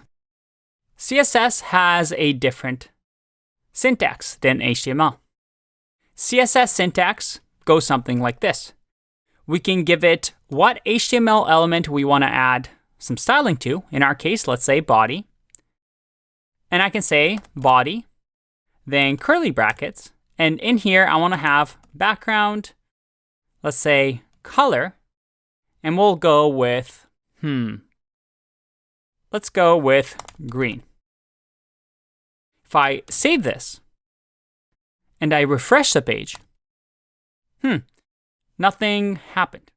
And this is a little small detail that, again, this isn't a web development course, so we don't need to worry too much about. But essentially, the very first thing that happens is that the HTML file gets sent, and the HTML file is actually the only thing that gets read by the browser. So within the HTML file, I have to say, hey, HTML, by the way, we also have a CSS file. Can you also use that in the website? So we can do that in the head tag by using something called a link tag. So a link tag, we can actually remove some of this. We simply have to say, hey, it's a type of text CSS, and it has something called href. Href simply says, hey, where is this file located? In our case, because it's in the same folder as our index.html, we can simply say it's style.css because, well, just look for style.css and that's where the style file is. And now, if you remember, we also had the relationship style sheet that we need to include. I just removed it so that we can see what we're writing over here. So if we do style sheet, and this is just something, a syntax that you have to get used to if you want to include a CSS file. If I save this and go back and refresh, hey, look at that. My ugly website, let's make it a little bit bigger. My ugly website with a green background color now has some style. If I open up the developer tools once again, and I hit refresh, look at that. I get an HTML file and a CSS file. Awesome. So I just created my own web server, right? We could even write JavaScript here, but again, this isn't a JavaScript course, so we don't need to worry about it. In this case, here you go. I just wrote some JavaScript, which this is kind of like writing print in Python. If I refresh the page one more time, again, JavaScript file doesn't get displayed because, well, we have to, again, tell index.html that we need a JavaScript file. And usually, JavaScript files are contained in a script tag, usually at the bottom of the body. So let's close that. And then in here, instead of using the href, we just have to say src for source. And then once again, where's the JavaScript file? It's at script.js. So if I save this and I refresh the page, look at that. We're now loading the script.js file. And all it's doing is if we click on the console tab is, there you go. It printed something in the console, and console is something that JavaScript uses. But all we care about is that we're able to serve these 3 files. What we've done is created our very first server. But you may have noticed something. When you went up over here, look at the URL path that we have. That's not what you usually type into a website, right? I mean, we saw that the website over here, xkcd.com, well, has the .com, uses HTTP. That's a real URL, right? Well, I'm sorry to tell you that we didn't actually create a real web server, because all we've done is we've served to the browser some files from, as you can see, from our computer. So all it's doing is the browser saying, hey, I'm going to display these files that are located right here on your computer. So essentially, we have a web server that's also running a browser, but that's not how real life works. Why would that be? Well, imagine if you had your own website. Do you really want to have people from all over the world access your website directly through your computer, grabbing the files from your computer? I mean, no, right? There's a lot of security issues. There's a lot of issues with performance. You have to keep your laptop on the entire time so people can access your website. Instead, we want a web server, which, as the name suggests, serves files and specializes in serving files to browsers somewhere in the world that I don't have to worry about. It's not on my computer. Somebody owns that machine. Somebody owns that computer. And it's on all the time so that whenever we go to a website or a link, it's always going to be running and sending those files out. So we're finally going to get back to Python here, because what we want to do is do something more sophisticated than just having these files on our machine. Instead, we want to build a real server using Python that we can deploy so that people can access our website anywhere in the world. Now, you might still be confused. This whole process might not make complete sense to you because we're just getting started, but don't worry. By the end of it all, it's all going to make sense. So let's forget about the browser for now and get into building a real server, something more sophisticated than what we've done up until now, which is just a folder with these 3 files, and we just double click on index.html. I'll see you in the next video. Bye-bye. Welcome back. It's time to use Python and build our real server. Now, what should we do here first?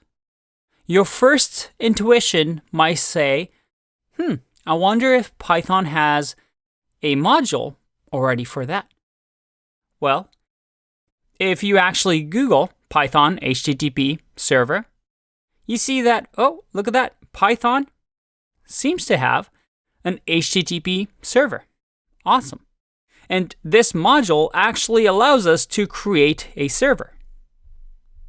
You can see over here that all we need to do is use the HTTP server, and, well, we have ourselves a server. You can actually read through the documentation and see how you can build one. You can see over here, for example, that it's a simple couple of lines to create a server. However, if I scroll all the way up, there's a warning here. HTTP server is not recommended for production. It only implements basic security checks. You see, building servers is a very, very common thing. A lot of Python developers are hired as backend engineers to build things like servers. So when we use something like the HTTP server that's built in as part of the Python standard library, well, we're redoing all these things that, frankly, a lot of developers have done before. And when you have a problem that is constantly getting solved, or the problem is constantly being rewritten and rewritten and rewritten, we start to have something called libraries, but also something called frameworks. That is, instead of using something that, well, frankly, would take us a really long time to do, and as you can see here, there's still a lot of issues like security issues that we need to check and fix, we can use a framework like Flask to build a server, because so many engineers are building servers using Python. Flask is a tool that uses, perhaps underneath the hood, something like HTTP server, but instead make sure that the security, the added tools and benefits are already pre-built for us. You can think of it as a kitchen. You're trying to bake a cake, and instead of you having to go buy the knife, go buy the bowl, the mixer, the oven, go buy the ingredients, all that stuff, Flask is like the kitchen where you get to enter the kitchen, you have all the tools necessary, you have the ingredients, and all you have to do is cook. Now, when it comes to Python, there's two really popular frameworks. There's the Flask framework and the Django framework, right over here. Now, Django is one of those frameworks that it's really, really big. It's a big, big kitchen. On the other hand, Flask is what we call a micro framework. That is, it's extremely lean. It's a small library so that we can do things fast. I'm going to teach Flask over the next couple of videos because I like the simplicity of it all. Sometimes when you write in Django, it feels like you're not even writing Python because there's so many rules and so many tools that you can use. Versus with Flask, everything is clean and small, and it's great for our use. So how do we get started? Well, as you know by now, as with any tool that we use, we should read the documentation, right? And in our case, we can just go to installation and actually read through and see what they recommend. You see over here that they recommend we use a virtual environment, something that we've already talked about in previous lesson. And you'll see why this is important when we actually deploy the project to production. But it looks like we first create an environment, so we make a directory, a project directory, which hopefully we already have. And then we create a virtual environment. Now, one thing I haven't told you is that if you use Python 3, which if you're following this course, you already are using, it comes pre-built with something called venv. So instead of pipenv or virtual env that I've talked about in the previous video on virtual environments, this comes pre-built. So we can actually just run this command in our terminal. So let's give it a go. And look at that. A new virtual environment folder was just created. Now, you see over here that the virtual environment was created, well, in a new folder called venv. If we actually leave out the first part, or the last venv, or actually, let's go back one directory and simply say Python 3-m venv, and then say web server. The web server now becomes the virtual environment because we already have the folder built. So we don't want a new folder called virtual environment. We can just delete that and instead have the virtual environment right over here. Now, it also gives you the option on how to do it on Windows. So again, on Windows, you might have to run py-3. Or if you're using Python 2 and you don't have the venv module, in that case, well, you have to use virtual environment. And then finally, we have to activate the environment. And all we need to do, if you're on a Mac or Linux, is just grab this code, or on Windows, grab this. So let's just copy and paste this. If I paste it in here, let's talk about what it's doing.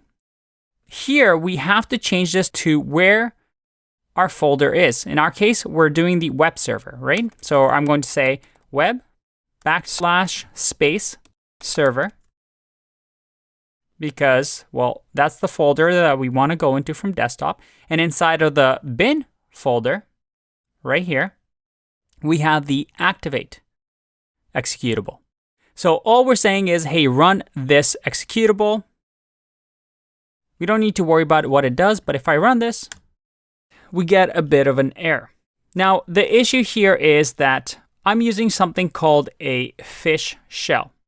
And the reason I'm showing you this is because everybody's machine is different. So whether you're on Windows or Mac or Linux, or maybe you're using a different type of terminal, you might get these errors. Now, the best way to solve these is if you go to the VNV Python module, and if you scroll all the way down, you'll see here that you can activate using certain scripts, but depends on which shell you're using. Most of you are using PowerShell in Windows or Bash if you're using a Mac. In my case, I'm using this, fish. So all I need to do is actually add this .fish at the end of my script. You'll notice here that you might have to add different things based on what you're using. So if you're on Windows, you're most likely going to add .bat or .ps1. So let's try that again. I'm going to run the same thing, but this time say .fish. There you go. It's now working, and I am in the web server, which is this folder in the virtual environment. So now I can install packages here and just be in my own little world. Now, if for some reason activating doesn't work for you, you can actually still keep going with the lectures. It won't really affect you. This is just one of those things that it's a little tricky. You might not get it straight away, but the best thing to do is to always read the documentation and follow the instructions. All right, that took an unnecessarily long time. So let's finish off by installing Flask. If we go back to our guide, we can finally install Flask by doing pip install Flask.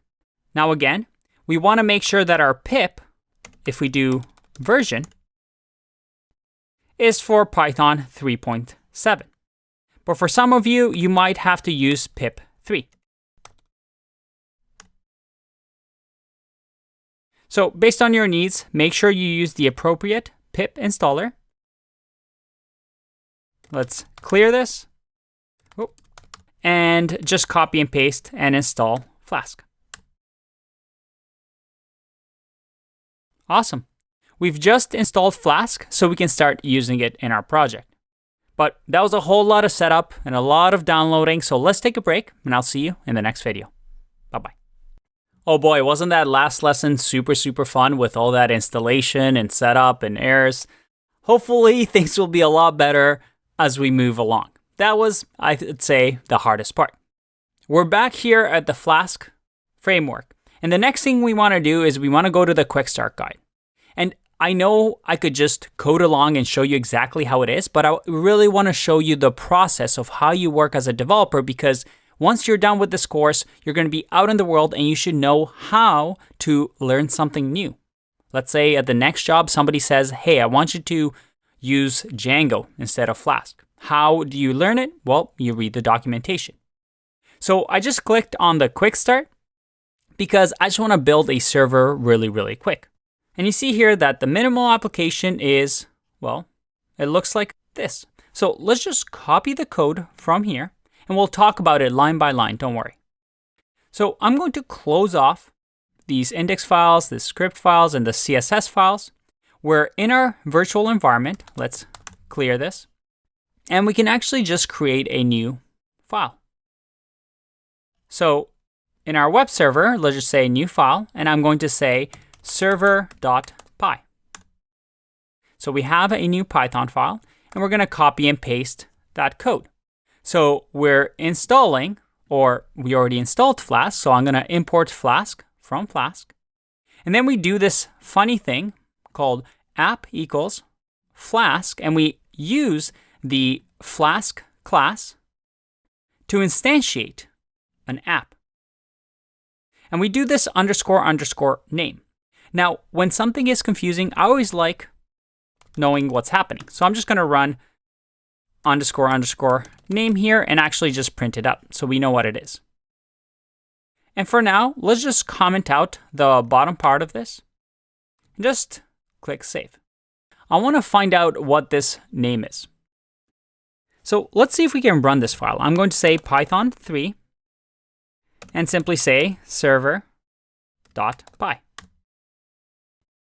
Oh, and we're in the desktop right now, so let's cd into web server. Let's clear and run that again. So Python 3 server.py, and there you go. So our name in this case is main. And why is that? Well, because this is the main file that we're running. This shouldn't really be a surprise, right? So we've created an instance of a Flask app, or set up our Flask app, and this is our app. And when we run it from our command line, it sets the name as the main. So that's the name of our app, essentially. All right, so we've created our app, our Flask app, and then we see that we're using, what is this? This is a decorator, right? We learned about this. Again, one of the cool things about frameworks is that they give you what we call a higher level of abstraction. That means we don't necessarily need to know what this is doing, what the code is doing underneath. We just know that this app.route decorator gives us some extra tools for us to build a server. In this case, it's going to say anytime we hit slash, or what we call the root, I want you to define a function called hello world and return hello world. But let's go back to the documentation. Now, one thing I want to note here is that when you call your Python file, make sure you don't call it flask.py because this would actually conflict with Flask itself. So name it server.py or hello.py, whatever you want, just in case you get that error. Now, the next part is to actually run our application, our Flask application. Now, there's one other trick here that we need to do. We need to run the Flask run command. So Flask also gives us a command line run to actually run our server. But we also see here that we need to export. Let's make this a little bit bigger. We need to export Flask app equals to hello.py. And as you can see here, we just need to give it that environment variable. So Flask app, just like this. And if you're on Windows or PowerShell, it shows you what commands to run. Again, I'll link to this resource so that you can copy and paste as well. In my case, I'll just do export. So copy and paste here. And instead of hello.py, I'm going to name it server.py. And then we can do Flask run. Now, another option is to actually do Python-m Flask run. But since we created a virtual environment, we should be able to run Flask run. All right. We get a little warning. This is a development server. Do not use it in production deployment. All right, that's good. We don't need to worry about it because we're not doing production right now. This is just something on our computers. And you see here that it's running on HTTP 127.0.0.1. This is the standard. It's what we call a local host. This is the URL or the address of the laptop I'm working on. And for you, that's the same thing with port 5000. So if I copy this and open this up, what? Look at that. Are you kidding me? We just created our server with hello world. Where is this coming from? Well, it's coming from this, right? The slash says, hey, anytime we do the root directory, so this is like saying here, slash here. Anytime the browser requests for this endpoint, it's going to hit our server, and look at that, it's actually logging out that 127.0.01, which is us. We logged this entry. the app route is going to say, hey, somebody needs some of our resources, some files, some data. What should we do? Well, we have this hello world function that we're going to run, and we're going to run by returning hello world. That's right, we just created our very first server. Just to prove that I'm not making this up, let's put your own name on it, refresh, and I'm refreshing and it's not working. And that is because you see here that I'm actually making these requests, but the changes haven't been saved. We actually have to do Control or Command C, let's clear, and run the server again. So now, if I refresh, look at that. Now that's really cool. And I also want to show you that, see here how it says serving Flask app server.py? Remember when we ran the command, this, where we used Flask app equals server.py? This is what it's saying. We are able to do what we call an environmental variable and set Flask app, which is going to get displayed here, as server.py. So I could have called our app whatever we want. So if I go back here and just say super duper, and I run, you see that my Flask app is named super duper. Now, the other thing I don't like is the fact that every time I make a change, I have to restart the server. And you can see here that the debug mode is off. I can actually turn on the debug mode by doing something like this. Once again, we use the environment variable, and if we go to debug mode in our documentation here, you can see here that if we do flask env equals development, which again, instead of the Flask app, we'll say env equals development, and I run this again, you see that I'm now in the debug mode on. This is something that we use, again, just Flask specific, to make sure that it's in development mode. And what this does is, watch this, as I change this and save it, I go back and refresh. And I get an error. Again, this is one of the cool things with the debugger. So if I make this a little smaller, I get an error saying, hey, could not import super duper.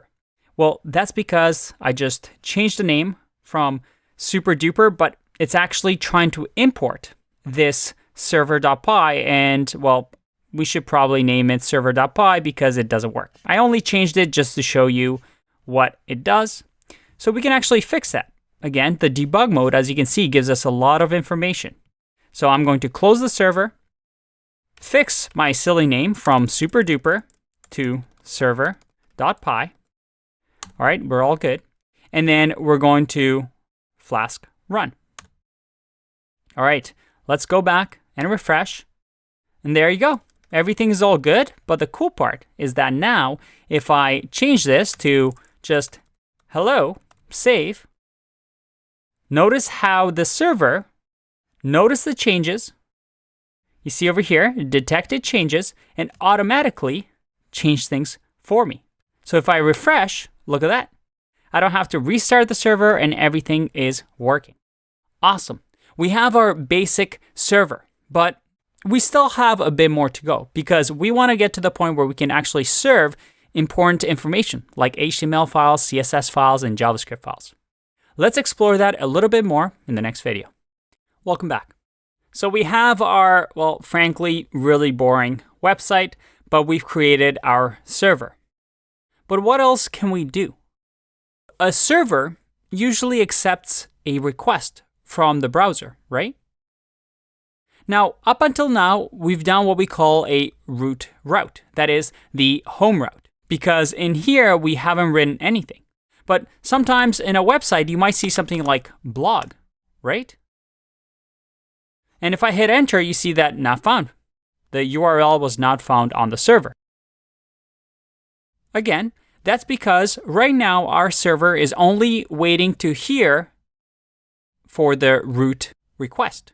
But if we type something like blog, well, there's no function here that cares about that, so it sees that there's nothing to care about and moves on. So let's create a blog route as well. I'm going to copy and paste and just say that, hey, we want to listen to the blog endpoint. This is going to be called, let's call it blog, and say, these are my thoughts on blogs. If I save, again, we have the debugger mode, so I don't need to restart. If I refresh now, look at that.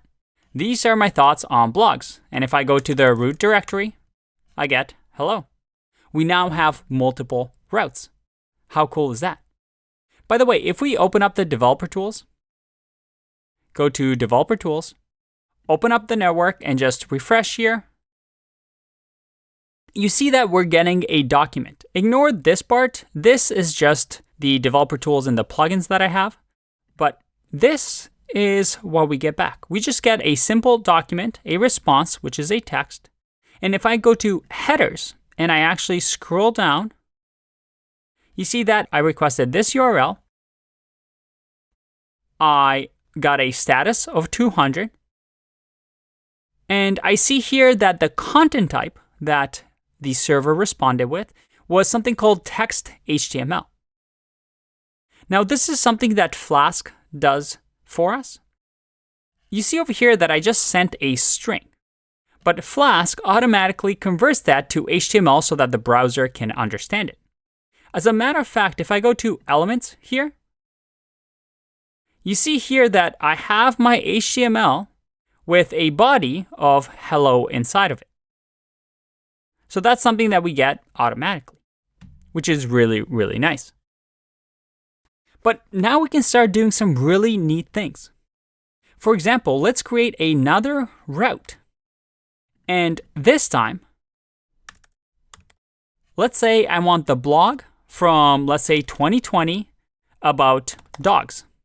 Can I do that?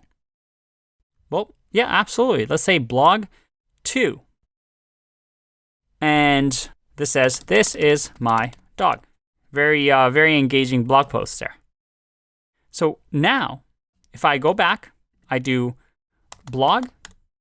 All right, I get that. If I do blog 2020, let's say dogs, I get this is my dog. Awesome. So I can have multiple routes like this. What if I remove this and have 2 blogs with the same endpoint? If we go back and just go to blog, I get these are my thoughts on blogs. Because once it hits a route that it sees, which on line 9 it sees, it's going to automatically just return and forget about the rest. So let's bring our dog's blog post back. But you know what's a shame? Because we have this beautiful website, I'm being sarcastic here, this beautiful HTML website that we've created with CSS and JavaScript. Wouldn't it be nice if instead of me just sending out text, I can actually send those? Could I do that? Well, yeah, you can. You see, Flask has another thing called render_template. And this render template function is going to allow us to actually send the HTML file. So let's say the home route now, instead of hello, is going to do something different. Instead, it's going to run the render template function that comes with Flask. And in here, we give it the HTML file that we have. So we can give it a route, in our case, because it's in the same folder as the server file, we can just do index.html. If I run this, let's see if this works. If I go back to my home route, I get an error. Let's read the error. Template not found, index.html. So it tried to look for index.html and it didn't find it. That's not good, is it? What if we do a // which means current directory, grab the index.html. If I save and refresh, I still get the error. Again, this is another thing that you'd have to just learn as you read the documentation. the reason that this is not working is because Flask automatically, when you say render template, tries to look in a folder called templates. So let's create that. I'm going to say new folder, call it templates, and put all my HTML files, in this case, the single HTML file that I have, I'm going to say move, and put it in the templates folder. So now it's in here, and let's save, go back and refresh, and look at that. I am a webmaster. Everything is working. If I go to blog, again, these are my thoughts on blogs, but my HTML file that I've created is working perfectly. How awesome is that? And Flask uses this idea of templates to add multiple HTML files. So for example, I can create a new file. Let's just say duplicate here. So I'm going to duplicate this file and call it about.html. And this about.html is going to say about me. And let's go into server.py and have the root folder as index.html. And perhaps add another route, say about.html. And yes, I can do that as well. And in here, we'll grab the about.html. Let's call it whatever we want. Let's say about function. And if I go back, go to about, well, it's not going to work because remember I added the .html. There you go, about me. Awesome, this is great. We're starting to learn about different routes and how servers work. And we're able to send our HTML file. But what about the JavaScript files and the CSS files? How can we do that? In the next video, we'll find out. Welcome back. Let's figure out how to add CSS and JavaScript to, well, our index.html. Because if you remember, we are using script and CSS in here. Now, once again, with Flask, if we go to, let's say, CSS, we see that there's static files. Static files simply means it's a file that's never going to change. That is, CSS and JavaScript, usually once we send them out, they're not going to change. They're static. And you see over here that with Flask, we have to store the files on the file system as static/style.css. So we need to create a static folder. Again, this is something that you just have to get used to, but let's say in here, we'll create, just like we did with templates, we're going to create a static folder so that the Flask app knows to look in here for CSS and JavaScript files. So I'm going to move the JavaScript file to the static folder and do the same with the CSS file. So once again, move that to static. Now, if I just save this and run, you'll see that it won't actually work.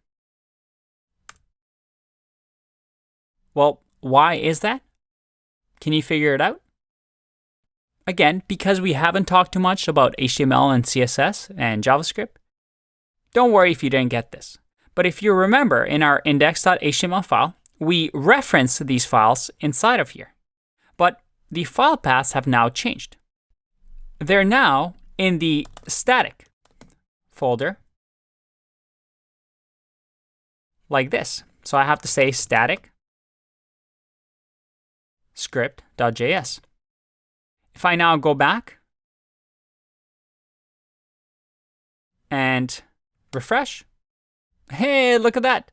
My beautiful green website for, let's say this is Christmas website, is now working. If I open up the developer tools, go to network and refresh, hey, check that out. I have my document, then I have my JS file, and why is there no CSS? Let me refresh again. Oh, there it is, right over there.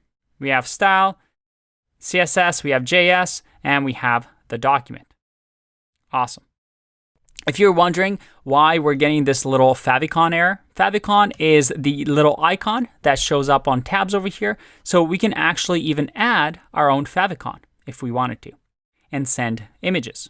And the way we would do that is to, again, in our endpoint, instead of the blog, I'm going to say favicon.ico for icon. And we can just send it an image. How will we go about doing this? I'm going to show you the answer in the next video, but I want you to give it a try and figure out how you can send an image back to this endpoint so that we don't get this error, and when a browser automatically requests for this, which all browsers do, it's going to show up a little icon over here for us. So pick whatever icon you want and see if you can solve it. In the next video, I'll show you the answer. Welcome back. Were you able to figure it out? I just Googled around for some free .ico icons, and I really like this lightning bolt one, so I've just downloaded it as an ICO. And now it's in my folder over here as bolt.ico. Now, how were you able to solve this? If your first instinct was to Google for it, well, good job. That's what you want to do as a developer. You see over here that, well, Flask has documentation on how we can use it. Now, there's two ways to do it. We have this link way and a way that works with older browsers as well. Now, this syntax might not be obvious to you, but let's use this method and then I'm going to show you what it actually does. So let's just copy and paste. So we go into our index.html, and in our link tag, I'm going to add this. So let's make this a little bit bigger so we can see, and maybe a little smaller so that everything is in here. And we see here that we have this syntax that we haven't seen before that's actually going to be used with Flask that we're going to talk about. But we see here that it's going to be for the static folder, and the file name is going to be favicon.ico. But mine is called bolt.ico, so let's just call it bolt.ico. That's the file name. And it should be in the static folder, so I'm going to move this into this static folder, just like that. Now, if I just save here, I can actually comment this out, hit save, and see what happens. If I go back to my website and I refresh, hey, look at that. Do you see how I have a little bolt here? You see that the bolt.ico is now on my website. How cool is that? And I didn't really do anything crazy. I didn't even have to have an endpoint, which is really cool. Again, Flask, because a favicon is something so common, just makes it super easy for us so we don't have to clutter our code with a favicon endpoint. So I can just remove this. But you know what? I'm not a big fan of doing things without understanding them. And right now, what we just did here seems really strange. Where is this URL for thing coming from? What's with this double squiggly lines? In the next video, we're going to find out what all of this means. Welcome back. What is this weird syntax? In order for us to understand that, we have to understand this idea of a templating language. You see, the power of Flask is the fact that we can build things dynamically. What do I mean by this? Well, let's assume that in the body tag here, I write 2 curly brackets like this. If I do in here 4 plus 5, and I save, let's go back to our website with our cool lightning bolt, and let me close this for now. If I refresh, I get 9. Is that what you expected? How is that possible? Because if you're wondering, this isn't HTML. if I did this in a regular HTML, it will just show the actual curly brackets, 4 plus 5. But something is happening here. Flask looks at these double curly brackets and says, oh, this is an expression. This is a Python expression that I actually need to evaluate. And this is actually the exciting thing with Flask. Underneath the hood, it uses something called Jinja, a templating language. It's a way for us to do this, and Flask comes built in with that. So if we look at the favicon, what we just did is we've used Jinja to say, hey, I want you to evaluate this as Python. So if I copy this and I go to server.py, and in here, let's just do a print and paste this in. That is the exact same thing that we added to our HTML, except for we now need the URL for that comes with Flask. Let's move this here actually, inside of the route. If I refresh, I see over here that I get static bolt.ico. So it's printing the actual URL static/bolt.ico. Now, I could just technically have copy and pasted this and just done this whole thing as a string instead of using URL for. But if you go to the documentation of Flask, it talks about URL for and why it's a good idea to build a URL instead of hard coding them. And it gives you actual reason of why you might do that. For now, you can just think of it as a safer way to build URLs. So that's all we're doing. We're essentially saying grab the bolt.ico from the static folder. And we're able to do this through this templating language. Very, very cool.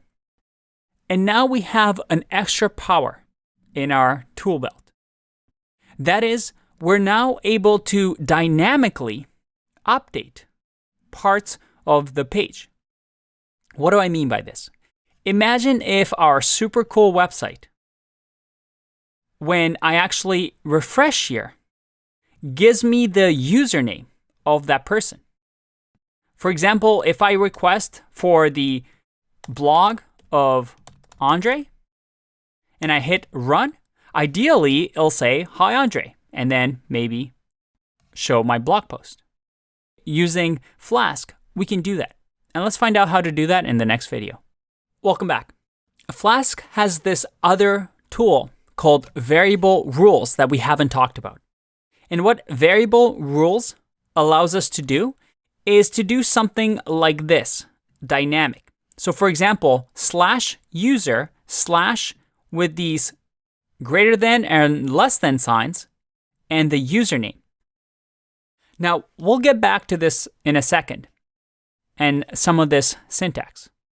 But if we go back, what we can do here in our server.py is perhaps, let's remove this because we don't need it anymore. Inside of our hello world, let's say that we want name in here. Or in our case, username. Now, the neat thing is that Flask is going to look at this and say, oh, this is something that we can pass on into this function. So I can now say username equals the username that we receive. So let's say username. And let's just change this to name just so you see what the differences are. So I'm passing whatever I receive here into the hello world name parameter. And now in my index.html, I can pass on this data by simply doing a second parameter and saying name equals to name.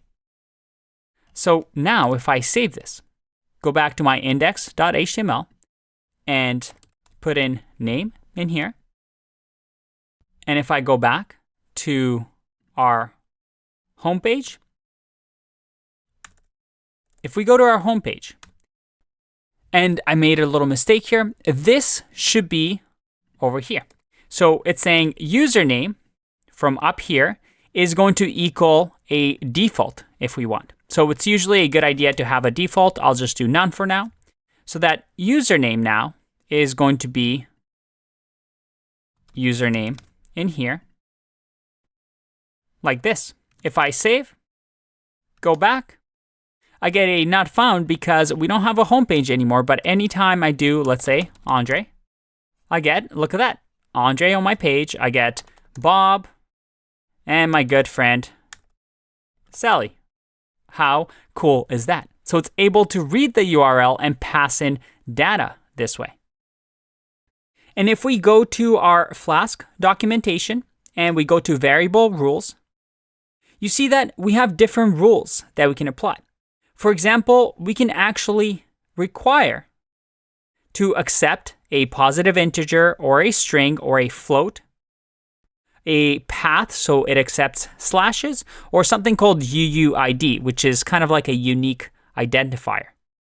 So let's try that. Let's do a post ID here, or in our case, let's just copy this and say I also want the username, and then perhaps accept some sort of a number. So instead of post ID, maybe it could be, I don't know. Actually, post ID is good. Let's keep it like that.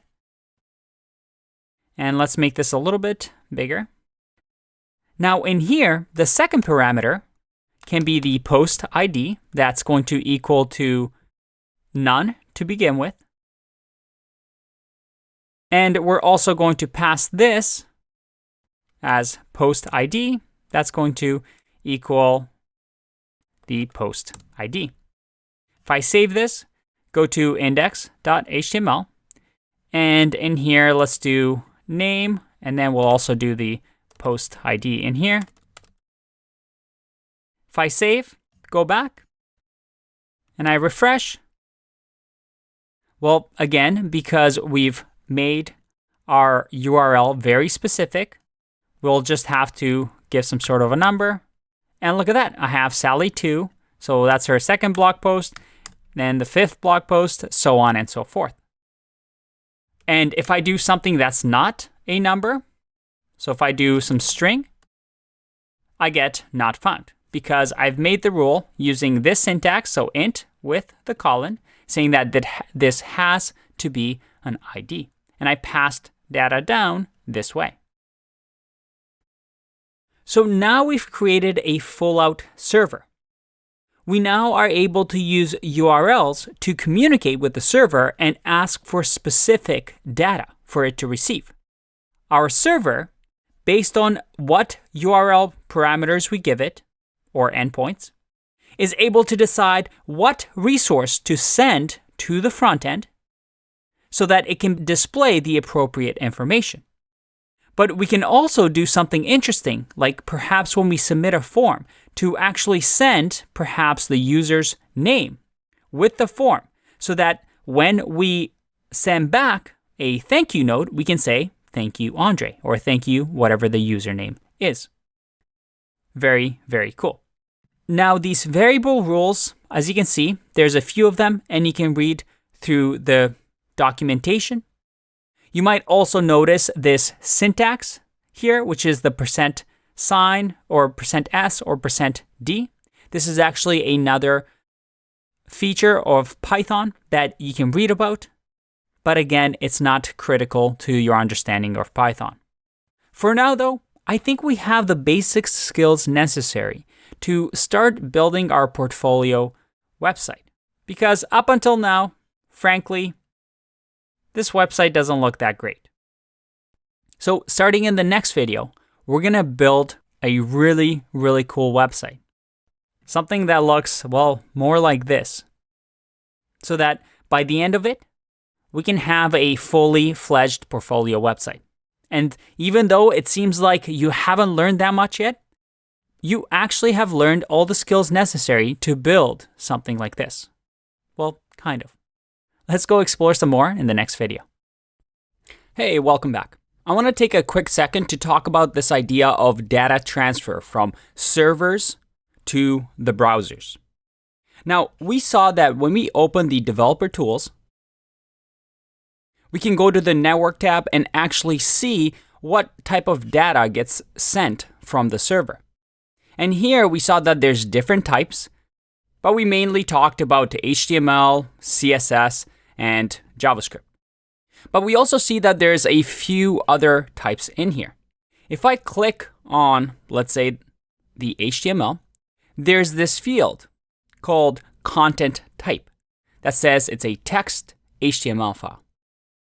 Now, this is something quite important because it uses something called a MIME type, and it stands for Multipurpose Internet Mail Extensions. Sounds very impressive, doesn't it? And you see here, and I'll link to this resource, and let's make this a little bit bigger, that browsers use this MIME type, not the file extension, to determine how to process a URL.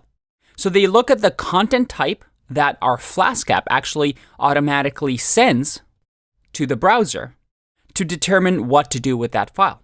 So that they know, hey, is it an HTML file? Is it a CSS file? Is it a JavaScript file?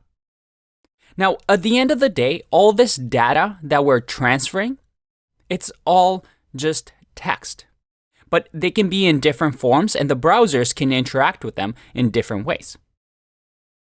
For example, if we scroll all the way down here, we have different types, but we want to focus on the important MIME types for web developers. We have things such as plain text, we have CSS, we have HTML, we have JavaScript. So that if I go to the JavaScript file here, and I go to content type, I see that, yep, it's application JavaScript. And we see here that there's a little note about why it's application JavaScript here instead of text JavaScript. Either way, this way the browser knows I'm about to read a JavaScript file, do some certain things because it is a JavaScript file. Now, if we keep scrolling down, there's also image types. So again, if we look at the images, let's say the PNG, again, if we scroll down, we see that it's an image PNG. At the end of the day, it's actually text that we receive from the server, but in a way that it can be read as a PNG file. So based on this knowledge, websites work by sending all this data and letting the browser take care of, well, building the page for us. Now, so far we've only talked about HTML, CSS, and JavaScript. And usually that's how websites are displayed. But there's different ways that we can also use servers, such as what we call API endpoints. So right here, I have the swappy.co, which stands for the Star Wars API. And what it does, as you can see here, is it sends us data. So instead of displaying a web page, it just sends us information. So for example, if I copy this, like so, and then let's say we do people over here. So let's do people. If I hit enter, look at that. I get this data. And this content type is what we call JSON. And JSON is just this format of data that we can use in our applications. So again, a website might take this data and perhaps display the name Luke Skywalker on the front page. So this endpoint, instead of sending HTML, CSS, and JavaScript, just sends us this JSON data. Because at the end of the day, all a server does is send some data, right? It serves data. We can send all sorts of things. For example, this RoboHash website, if I do, let's say, anything I want in here, and I hit enter, it sends me a random image of a robot. If I change anything in this endpoint, I get a different robot. So web developers and mobile developers use this idea of servers all around the world to try and grab information, grab data from a server and display something useful on a browser. And I hope this shows you the power that servers have. We can do anything. The options are limitless. And we can build all sorts of servers with Python to do all sorts of things for us. All right, let's get back to our portfolio website. Welcome back. So we've learned the basics of Flask. We understand what servers do, and we also know what browsers do. But let's be honest here, this is kind of boring. I mean, this is not impressive. If you show this to a possible employer, they're gonna look at you like a crazy person. So let's actually build a nice looking portfolio just based on what we've learned up until now. Now, I have a little gift for you. That is the fact that you won't have to write your own HTML, CSS, and JavaScript because, again, this isn't a web development course. And luckily for us, if you Google anywhere online for something like free templates or HTML free templates, you can find some really nice looking websites that you can just use for free. For example, let's look at Universe over here, and I'll link to this resource so you can take a look for yourself as well. If I preview it, check that out. You have a nice little website or portfolio page that you can just use. How cool is that? And it's actually already tablet and mobile friendly. So everything is already pre-built for you. That's pretty cool, right? So how can we use this? Well, let's just download it. And by the way, as you follow along, you can actually use whichever one of these you want. But for now, let's just use the Universe one just because there's a little astronaut here. It looks pretty cool. Let's just download this and see what happens. All right, I get a little question saying, how do we want to download the template? In our case, we want to pick HTML. And there you go.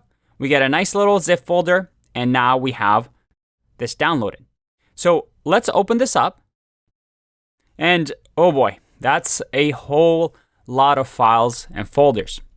So what should we grab from here? Well, there's a few things. First, this is the sample page. We actually don't need this, so let's just move it to trash. Next, we have assets. These are, well, different assets for our page to work, such as the astronaut page. So we'll keep that around. And then we have our HTML pages, which we definitely need. And then it looks like we have some JavaScript files and CSS files. Now there's a .gz here, which is what we call a compressed file, a gzipped compressed file.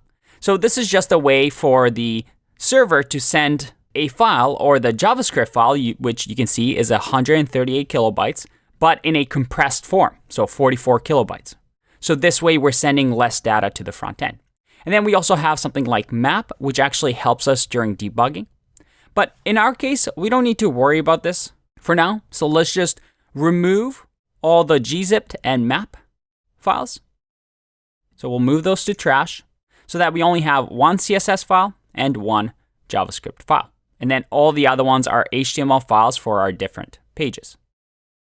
Now what we're going to do is we're going to copy this and move it to our project folder. Remember this folder over here?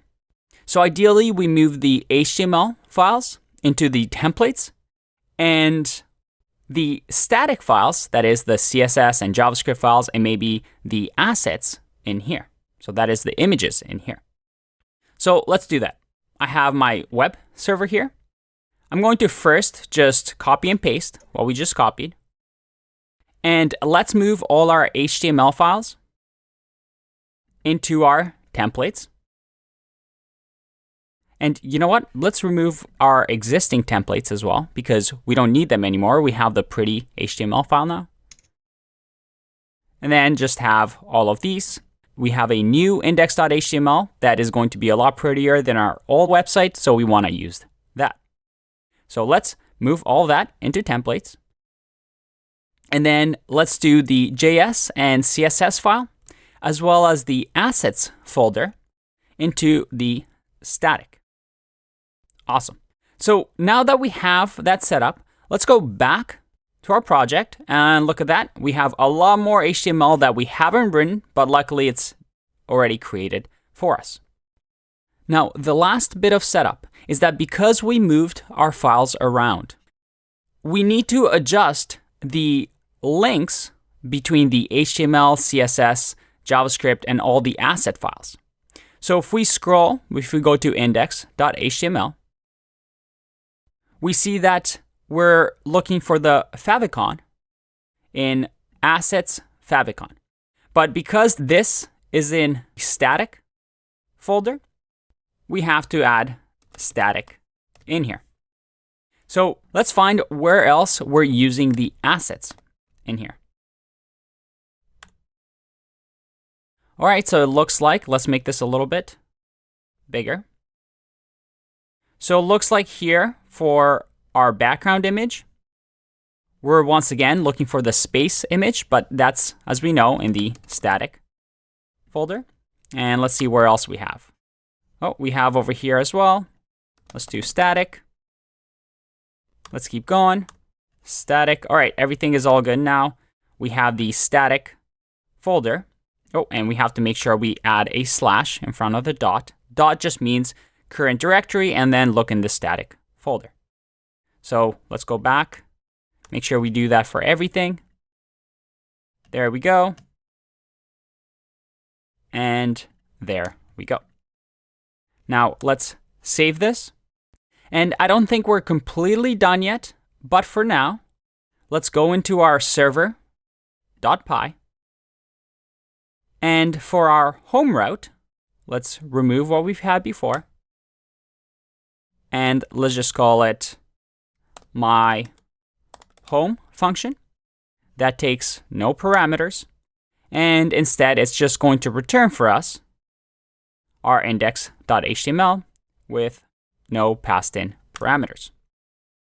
So let's save, go back to our page or my website, and see what we get when we refresh. All right, that's a pretty ugly website, but it looks like at least we're displaying something. But right away, we notice that, it looks like there's no CSS being applied. It looks like we have some HTML, but the links aren't working either. So once again, this is because we have to update the links between the files. So what we'll do is actually go back to index.html. And in the head tag, we see that we have our style sheet, our CSS file. But again, we have to update this to have it in the static folder, as well as the JavaScript file, which if we scroll all the way to the bottom, we have the JS file here, which once again will be in the static folder. All right, let's save and go back and see if that makes things better. Hey, look at that. That's pretty cool.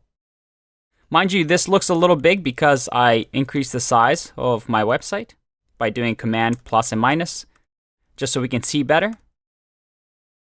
But that's pretty awesome. Now, if I click on, let's say, works, I get works.html does not exist. So how can we fix that? We already know how to do that, right?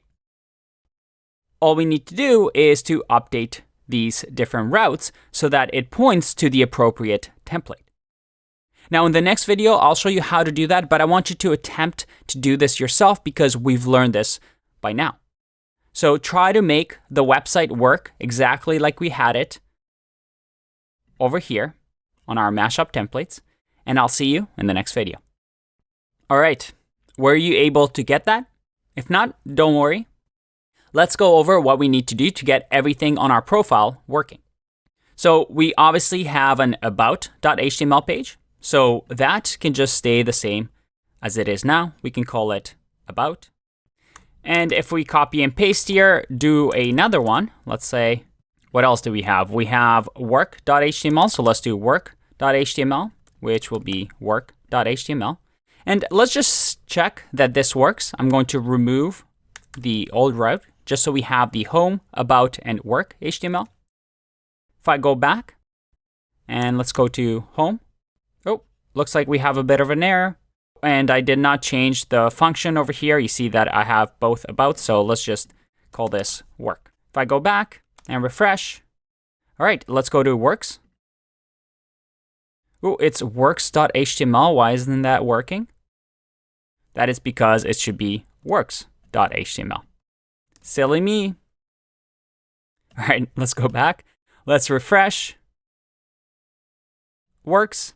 All right, works is working, but once again, the CSS is not being applied.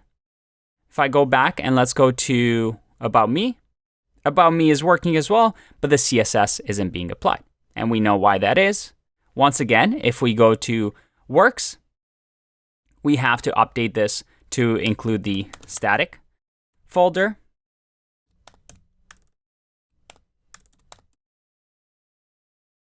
Awesome. And then we update the CSS page as well as the JavaScript page.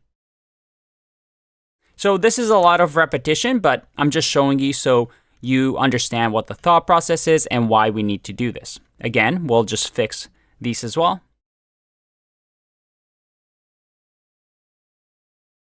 And this one. I feel like I should have a song in the background as I do this so you don't get bored of me just doing this over and over. But repetition is good, right?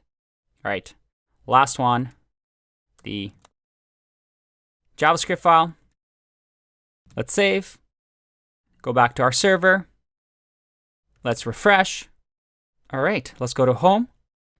Uh-oh, looks like index.html is not working. So we got to fix that as well. We have the route directory that's working. If I click on works, looks like the CSS didn't work. Let's see About Me. About Me is working, so we missed something in works. If we go back to, and that's because we have a work and works HTML. So we have to make sure that we incorporate the works HTML instead of the work one. I'm not sure what this page does, but I'm sure it's part of this. So again, going into our works HTML, doing the same thing we've been doing, adding the static.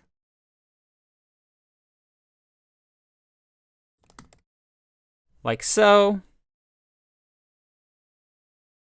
And all the way at the bottom for the JavaScript file as well. Let's go back, go to works, and hooray, look at that. All our works are being displayed, but it looks like some of the images are not displaying. Now, can you guess why that is? Well, if we go back to our works HTML and we look for our images, we see that here we have to add the static as well.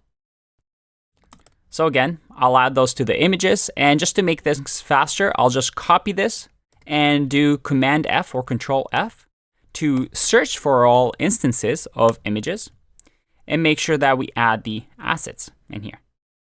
An easy way of doing this, and this is what an IDE can help you with, or a text editor like Sublime Text, is I can select the entire thing like this and do Command Control G. And this actually selects all the instances. And I have now multiple cursors. Now what I can do now is just add the static on all the instances, as you can see at the bottom and the top here as well, so that I don't have to repeat myself. Now let's go back, refresh, and look at that. We have our projects displaying. That's really, really cool. And just like that, we have our templates. Now we still have the components that we need to fix and the contact. Now the components we actually don't need, because if you go to the preview here, the components is just an HTML template that you can just copy and paste based on what components you need, but we don't actually need that on our real portfolio. The only other one that we need is the contact page, which is really, really important because we're going to use that for our Python server. So let's go back here. Let's remove the components.html. Or for now, we can just keep it there, but in the index.html file, we can go all the way down. And in the navigation bar section, you see over here how we have the components.html. We can just remove that, just like that. So we're not using it. Now, one thing you may have seen me do is copy and paste code so that now we would have to do another route that says contact and then once again do contact. But this is us repeating code. Based on what we've learned, can we improve this so this becomes more dynamic so that maybe when we add a new HTML file to this profile, we don't have to constantly just copy and paste the same code over and over? Try that, and in the next video, I'll show you how we can do that. Welcome back. Let's make this a little bit more dynamic. We have our home route, but for all the other HTML pages, it'll be nice if this was generated dynamically so that we don't have to copy and paste code. So let's delete all of these and instead use this little syntax that we learned about, where we can dynamically accept different URL parameters. In this case, we can just call it page name. And this page name should be a string, right? So now we can use the string type to say, I want the page name. So this is going to be HTML page. And we want to render in the template the data that was entered in the URL. So we can actually give it the page name here as the input and print out the page name here. Let's see if this works. I'm going to save this, go back to our homepage, and it works. What if I do works? Yeah, look at that. If I go to About Me works. Contact. All right, contact is working, but the CSS isn't being applied, so we have to update that. And we still see the components.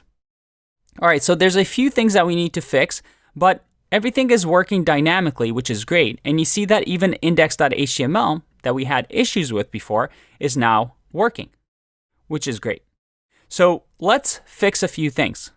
We've now made our code super simple and easy to understand. But there's a few bugs that we need to fix in our code. First is to remove the components. Now, the reason this is happening is that each page, if we scroll up to the top, so let's go to the About page, has the components link. So from each page, we just have to remove the components. So let's go to Contact, remove the components here. Go to Index, we've already removed the components for that one. If I go to Work, Work is a little bit different. We'll get back to that in a second. If we go to Works, and again, at the top in the navigation, the components we can just remove, just like that.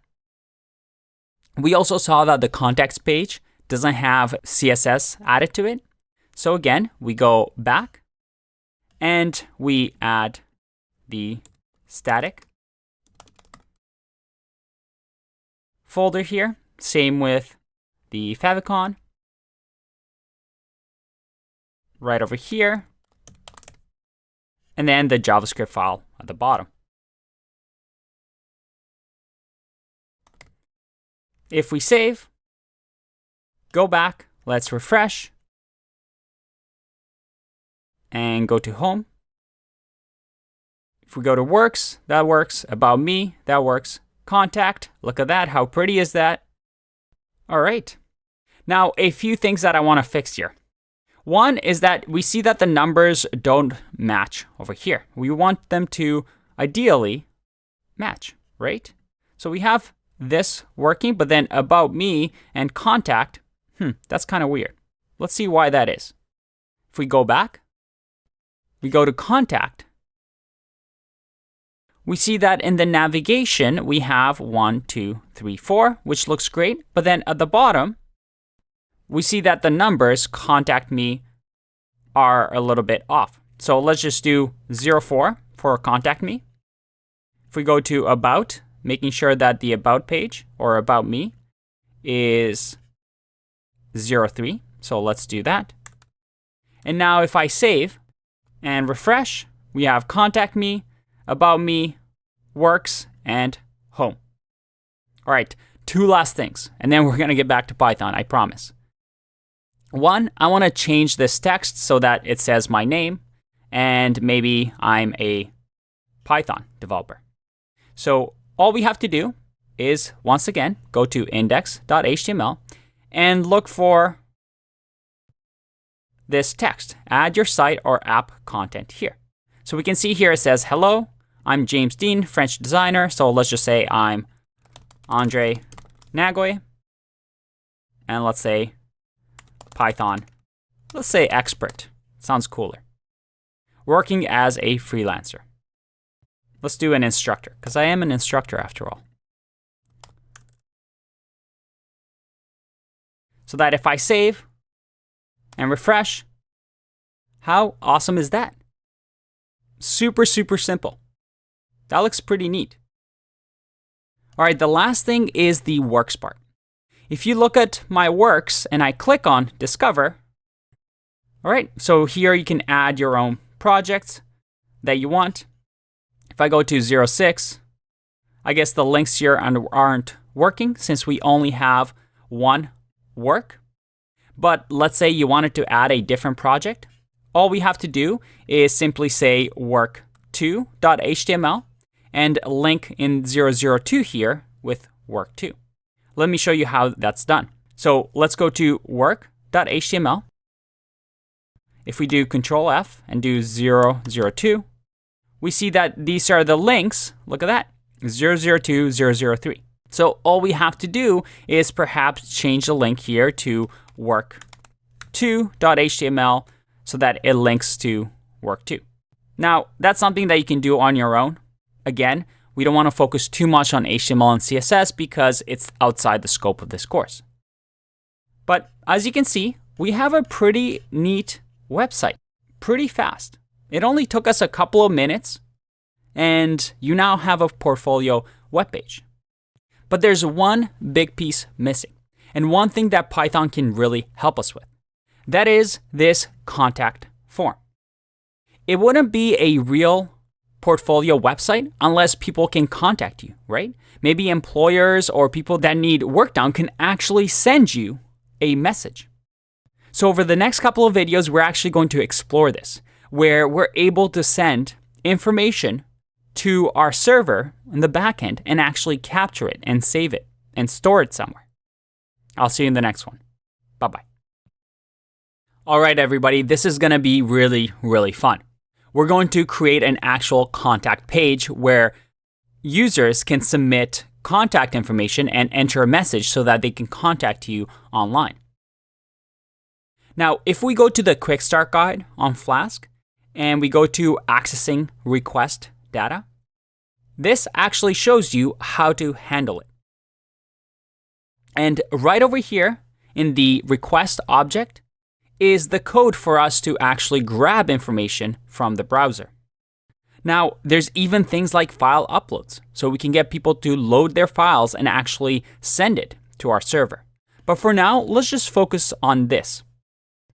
I want to copy the code first, and then we're going to talk about what's happening. Let's go to our server.py. We have our basic routes right here, and let's add another one like this. Now, the only thing I care about right now is this part right here.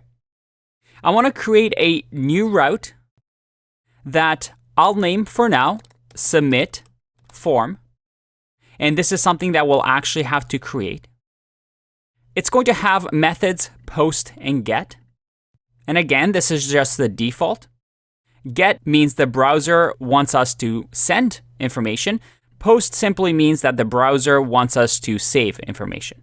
But we won't worry about that for now. We also want to define a function called submit form.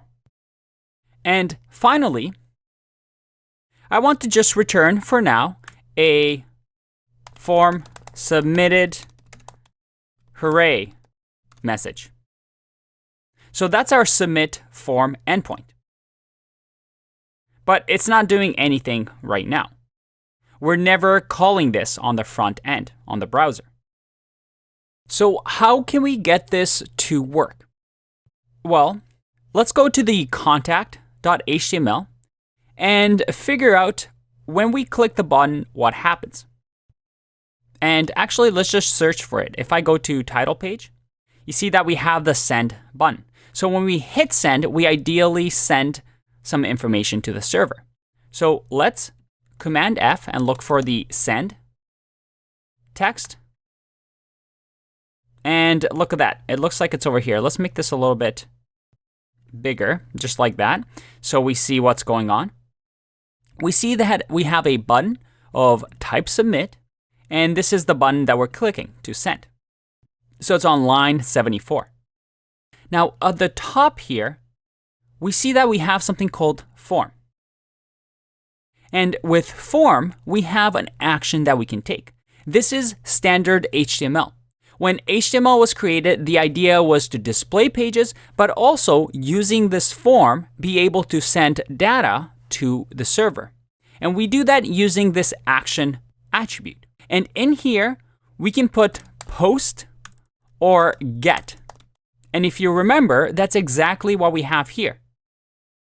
This endpoint will be able to accept methods, either get or post.